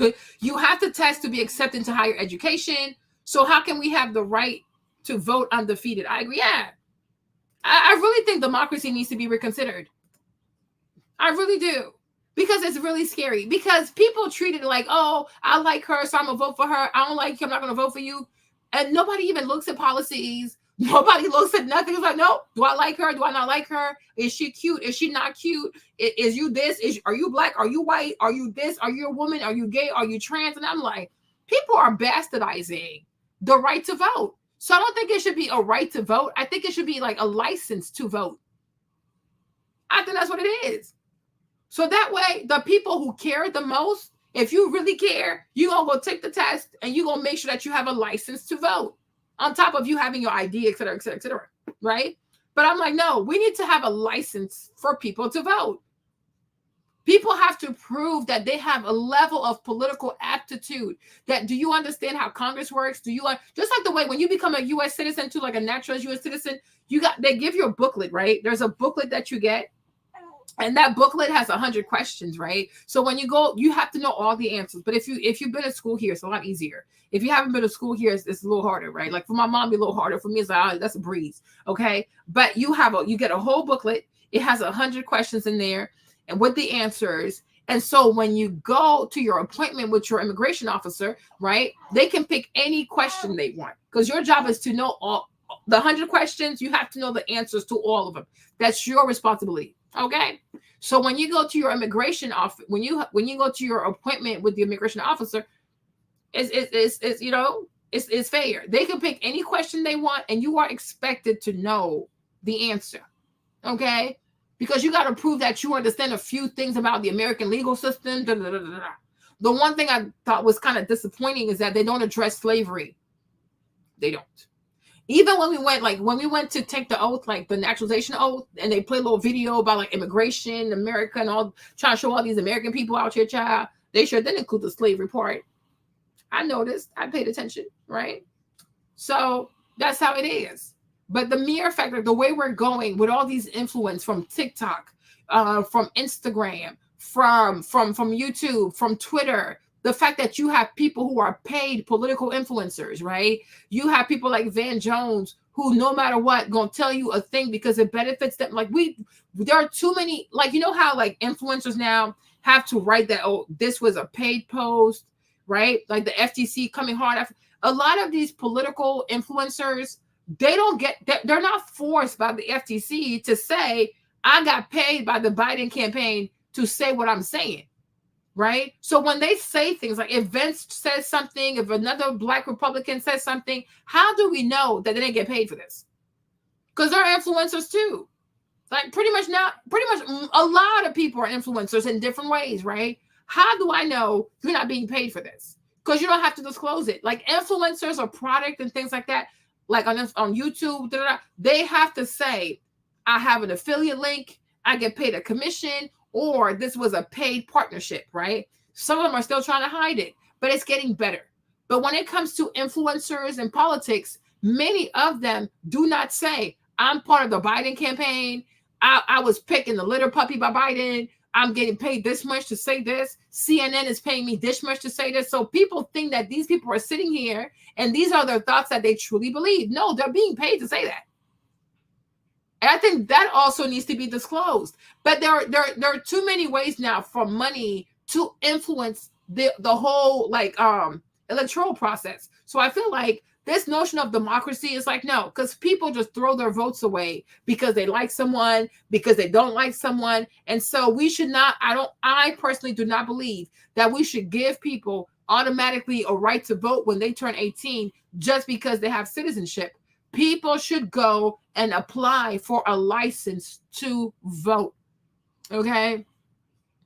If I ever become a U.S. Senator, that's going to be one of the bills that I push forward. Okay.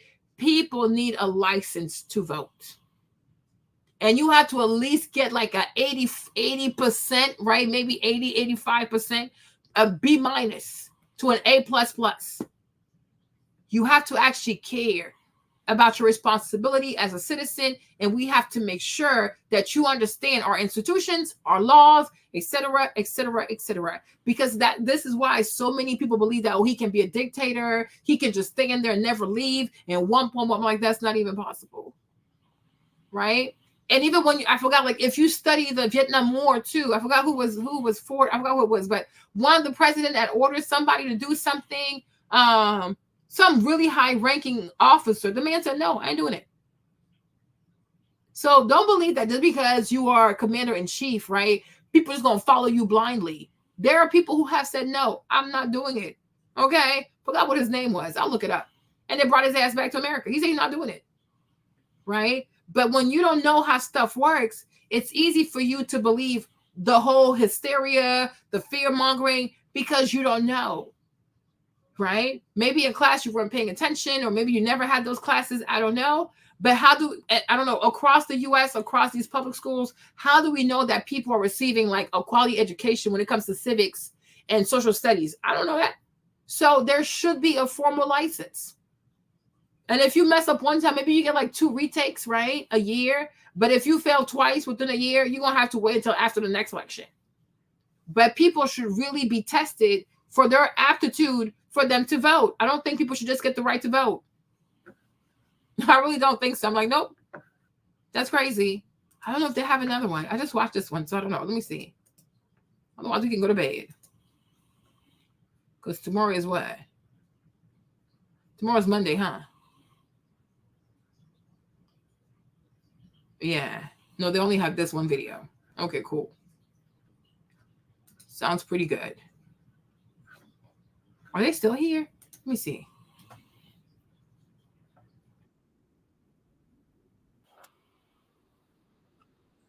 Okay, no, hold on, you guys. Let me see something. Yeah.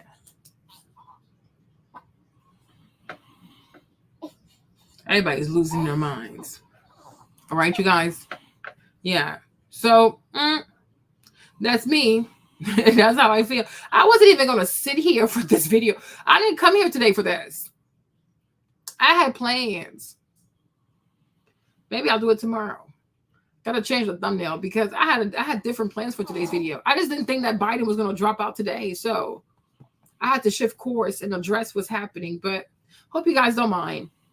Maybe tomorrow I'll do it tomorrow, hopefully, with this little man, if he lets me. I got to hold him all the time. But I'm like, my video today, I was going to address entrepreneurship to socialism. Okay? You guys, pray for me. Pray for me and my crazy little mouth, right? Pray for me and my mind. But you guys, I really, part of me, like Marlene, you have too many ideas. But part of me wants to make movies. Like, I want to make movies. Like, I guess movies or like mini series like that. Oh, thank you, Jay. Like, I want to do like a series or like a movie-ish, right? Because I do feel like there are stories that need to be told. You know, for example, years ago, I was really into power. I know it's so messed up, but I really was into power. I mean, it was James St. Patrick. Okay, what really got me hooked was James St. Patrick because he looked good. Okay, but and then you had Empire, etc., you know. But once James, they got a part where like before Ghost got killed and Tariq became a drug dealer. I'm like, boy, you go to an Ivy League, you gonna sell drugs too? I was like, that's enough. I can't do this no more. Okay, and ever since when Ghost got killed, when he got murdered, I stopped watching the whole show. And I'm like, I'm not watching this stuff, right? But and like then you had Empire. Cookie went to prison because she sold drugs, and then she got pulled over, and then she got to do the prison time, and then she left Lucius with the money so he could follow his dream. I'm like, child, I am tired of these movies where Black people have to sell drugs to start a business. This is ridiculous. Okay, it's a lie. Now some people do, but it's not that many people, right? So it's like I was telling you, I would love. I don't know how, but I would love to make movies or like mini series talking about Black entrepreneurship where people didn't sell drugs and they were very successful. You know, and I think we need content. We need a lot of content that shows people who with integrity, who started their businesses with what they had, you know, grew their businesses slowly, surely, whatever, with their faith, but they didn't lack integrity, right? And I want to make those into like little movies or like mini series. So today, I was supposed to talk about the people on the thumbnail, but I didn't get to it. So I'll try to come back tomorrow, and tomorrow I'll be focused. Hopefully I don't do politics tomorrow, but if it is the case, then it is the case. But I want to talk about that because I'm like, it needs to be studied. Okay? It really needs to be studied. But there are so many people like that. And a lot of people don't even know they existed. Nobody knows their story. I'm like, yeah, that needs to be told. Their stories need to be told. And it needs to be like either in a movie or like a bunch of mini series throughout the decades. I don't know, maybe like 1700s all the way to like recent time. And like every decade you have one person and you keep making the movies and like it just keeps going like that. I don't know, something like that. But I don't know how you would do that. I don't know. I never wrote a script in my life. I don't know. Pray for me. Maybe one day, 5 years from now, 10 years from now, but one day before I die, I need to do that. That needs to be like, that needs to be something I do before I die, before the Lord calls me. I got to make these movies or these mini series or something. I got to do it. But I love y'all so much. Let's go to bed. It's almost midnight. I got to go sleep. Yeah. You're so cute. Got to go to bed, y'all. I love y'all. Have a great Monday. I'll catch you guys tomorrow. Bye, Val. Bye, Mary. Erica, you were here the whole time. You were so silent. Some of y'all, you are so quiet. I've been doing all the talking. Hey, Bruna. Yeah, hopefully I'll be outside tomorrow. I told this little baby, I was like, we got to be outside. Mommy has to work. Mommy has to do what she did. I was on a roll. Kevin, good night. Anna, good night. Bruna, good night. Val, good night. Jay, good night. Oh, you were working and listening to me? Okay, I hope I kept you good company, boo-boo. I hope you're like, yes, Marlene, yes. Yes, girl, yes. But I think you're not supposed to sit and like listen to me. I'm like your radio. I'm like your podcast. Do something while I talk. But I'll be back tomorrow, you guys. I hope the house is clean, Val. I hope we got a good cleaning. Because I talked for 9 hours. That is giving deep clean. Okay. I love y'all.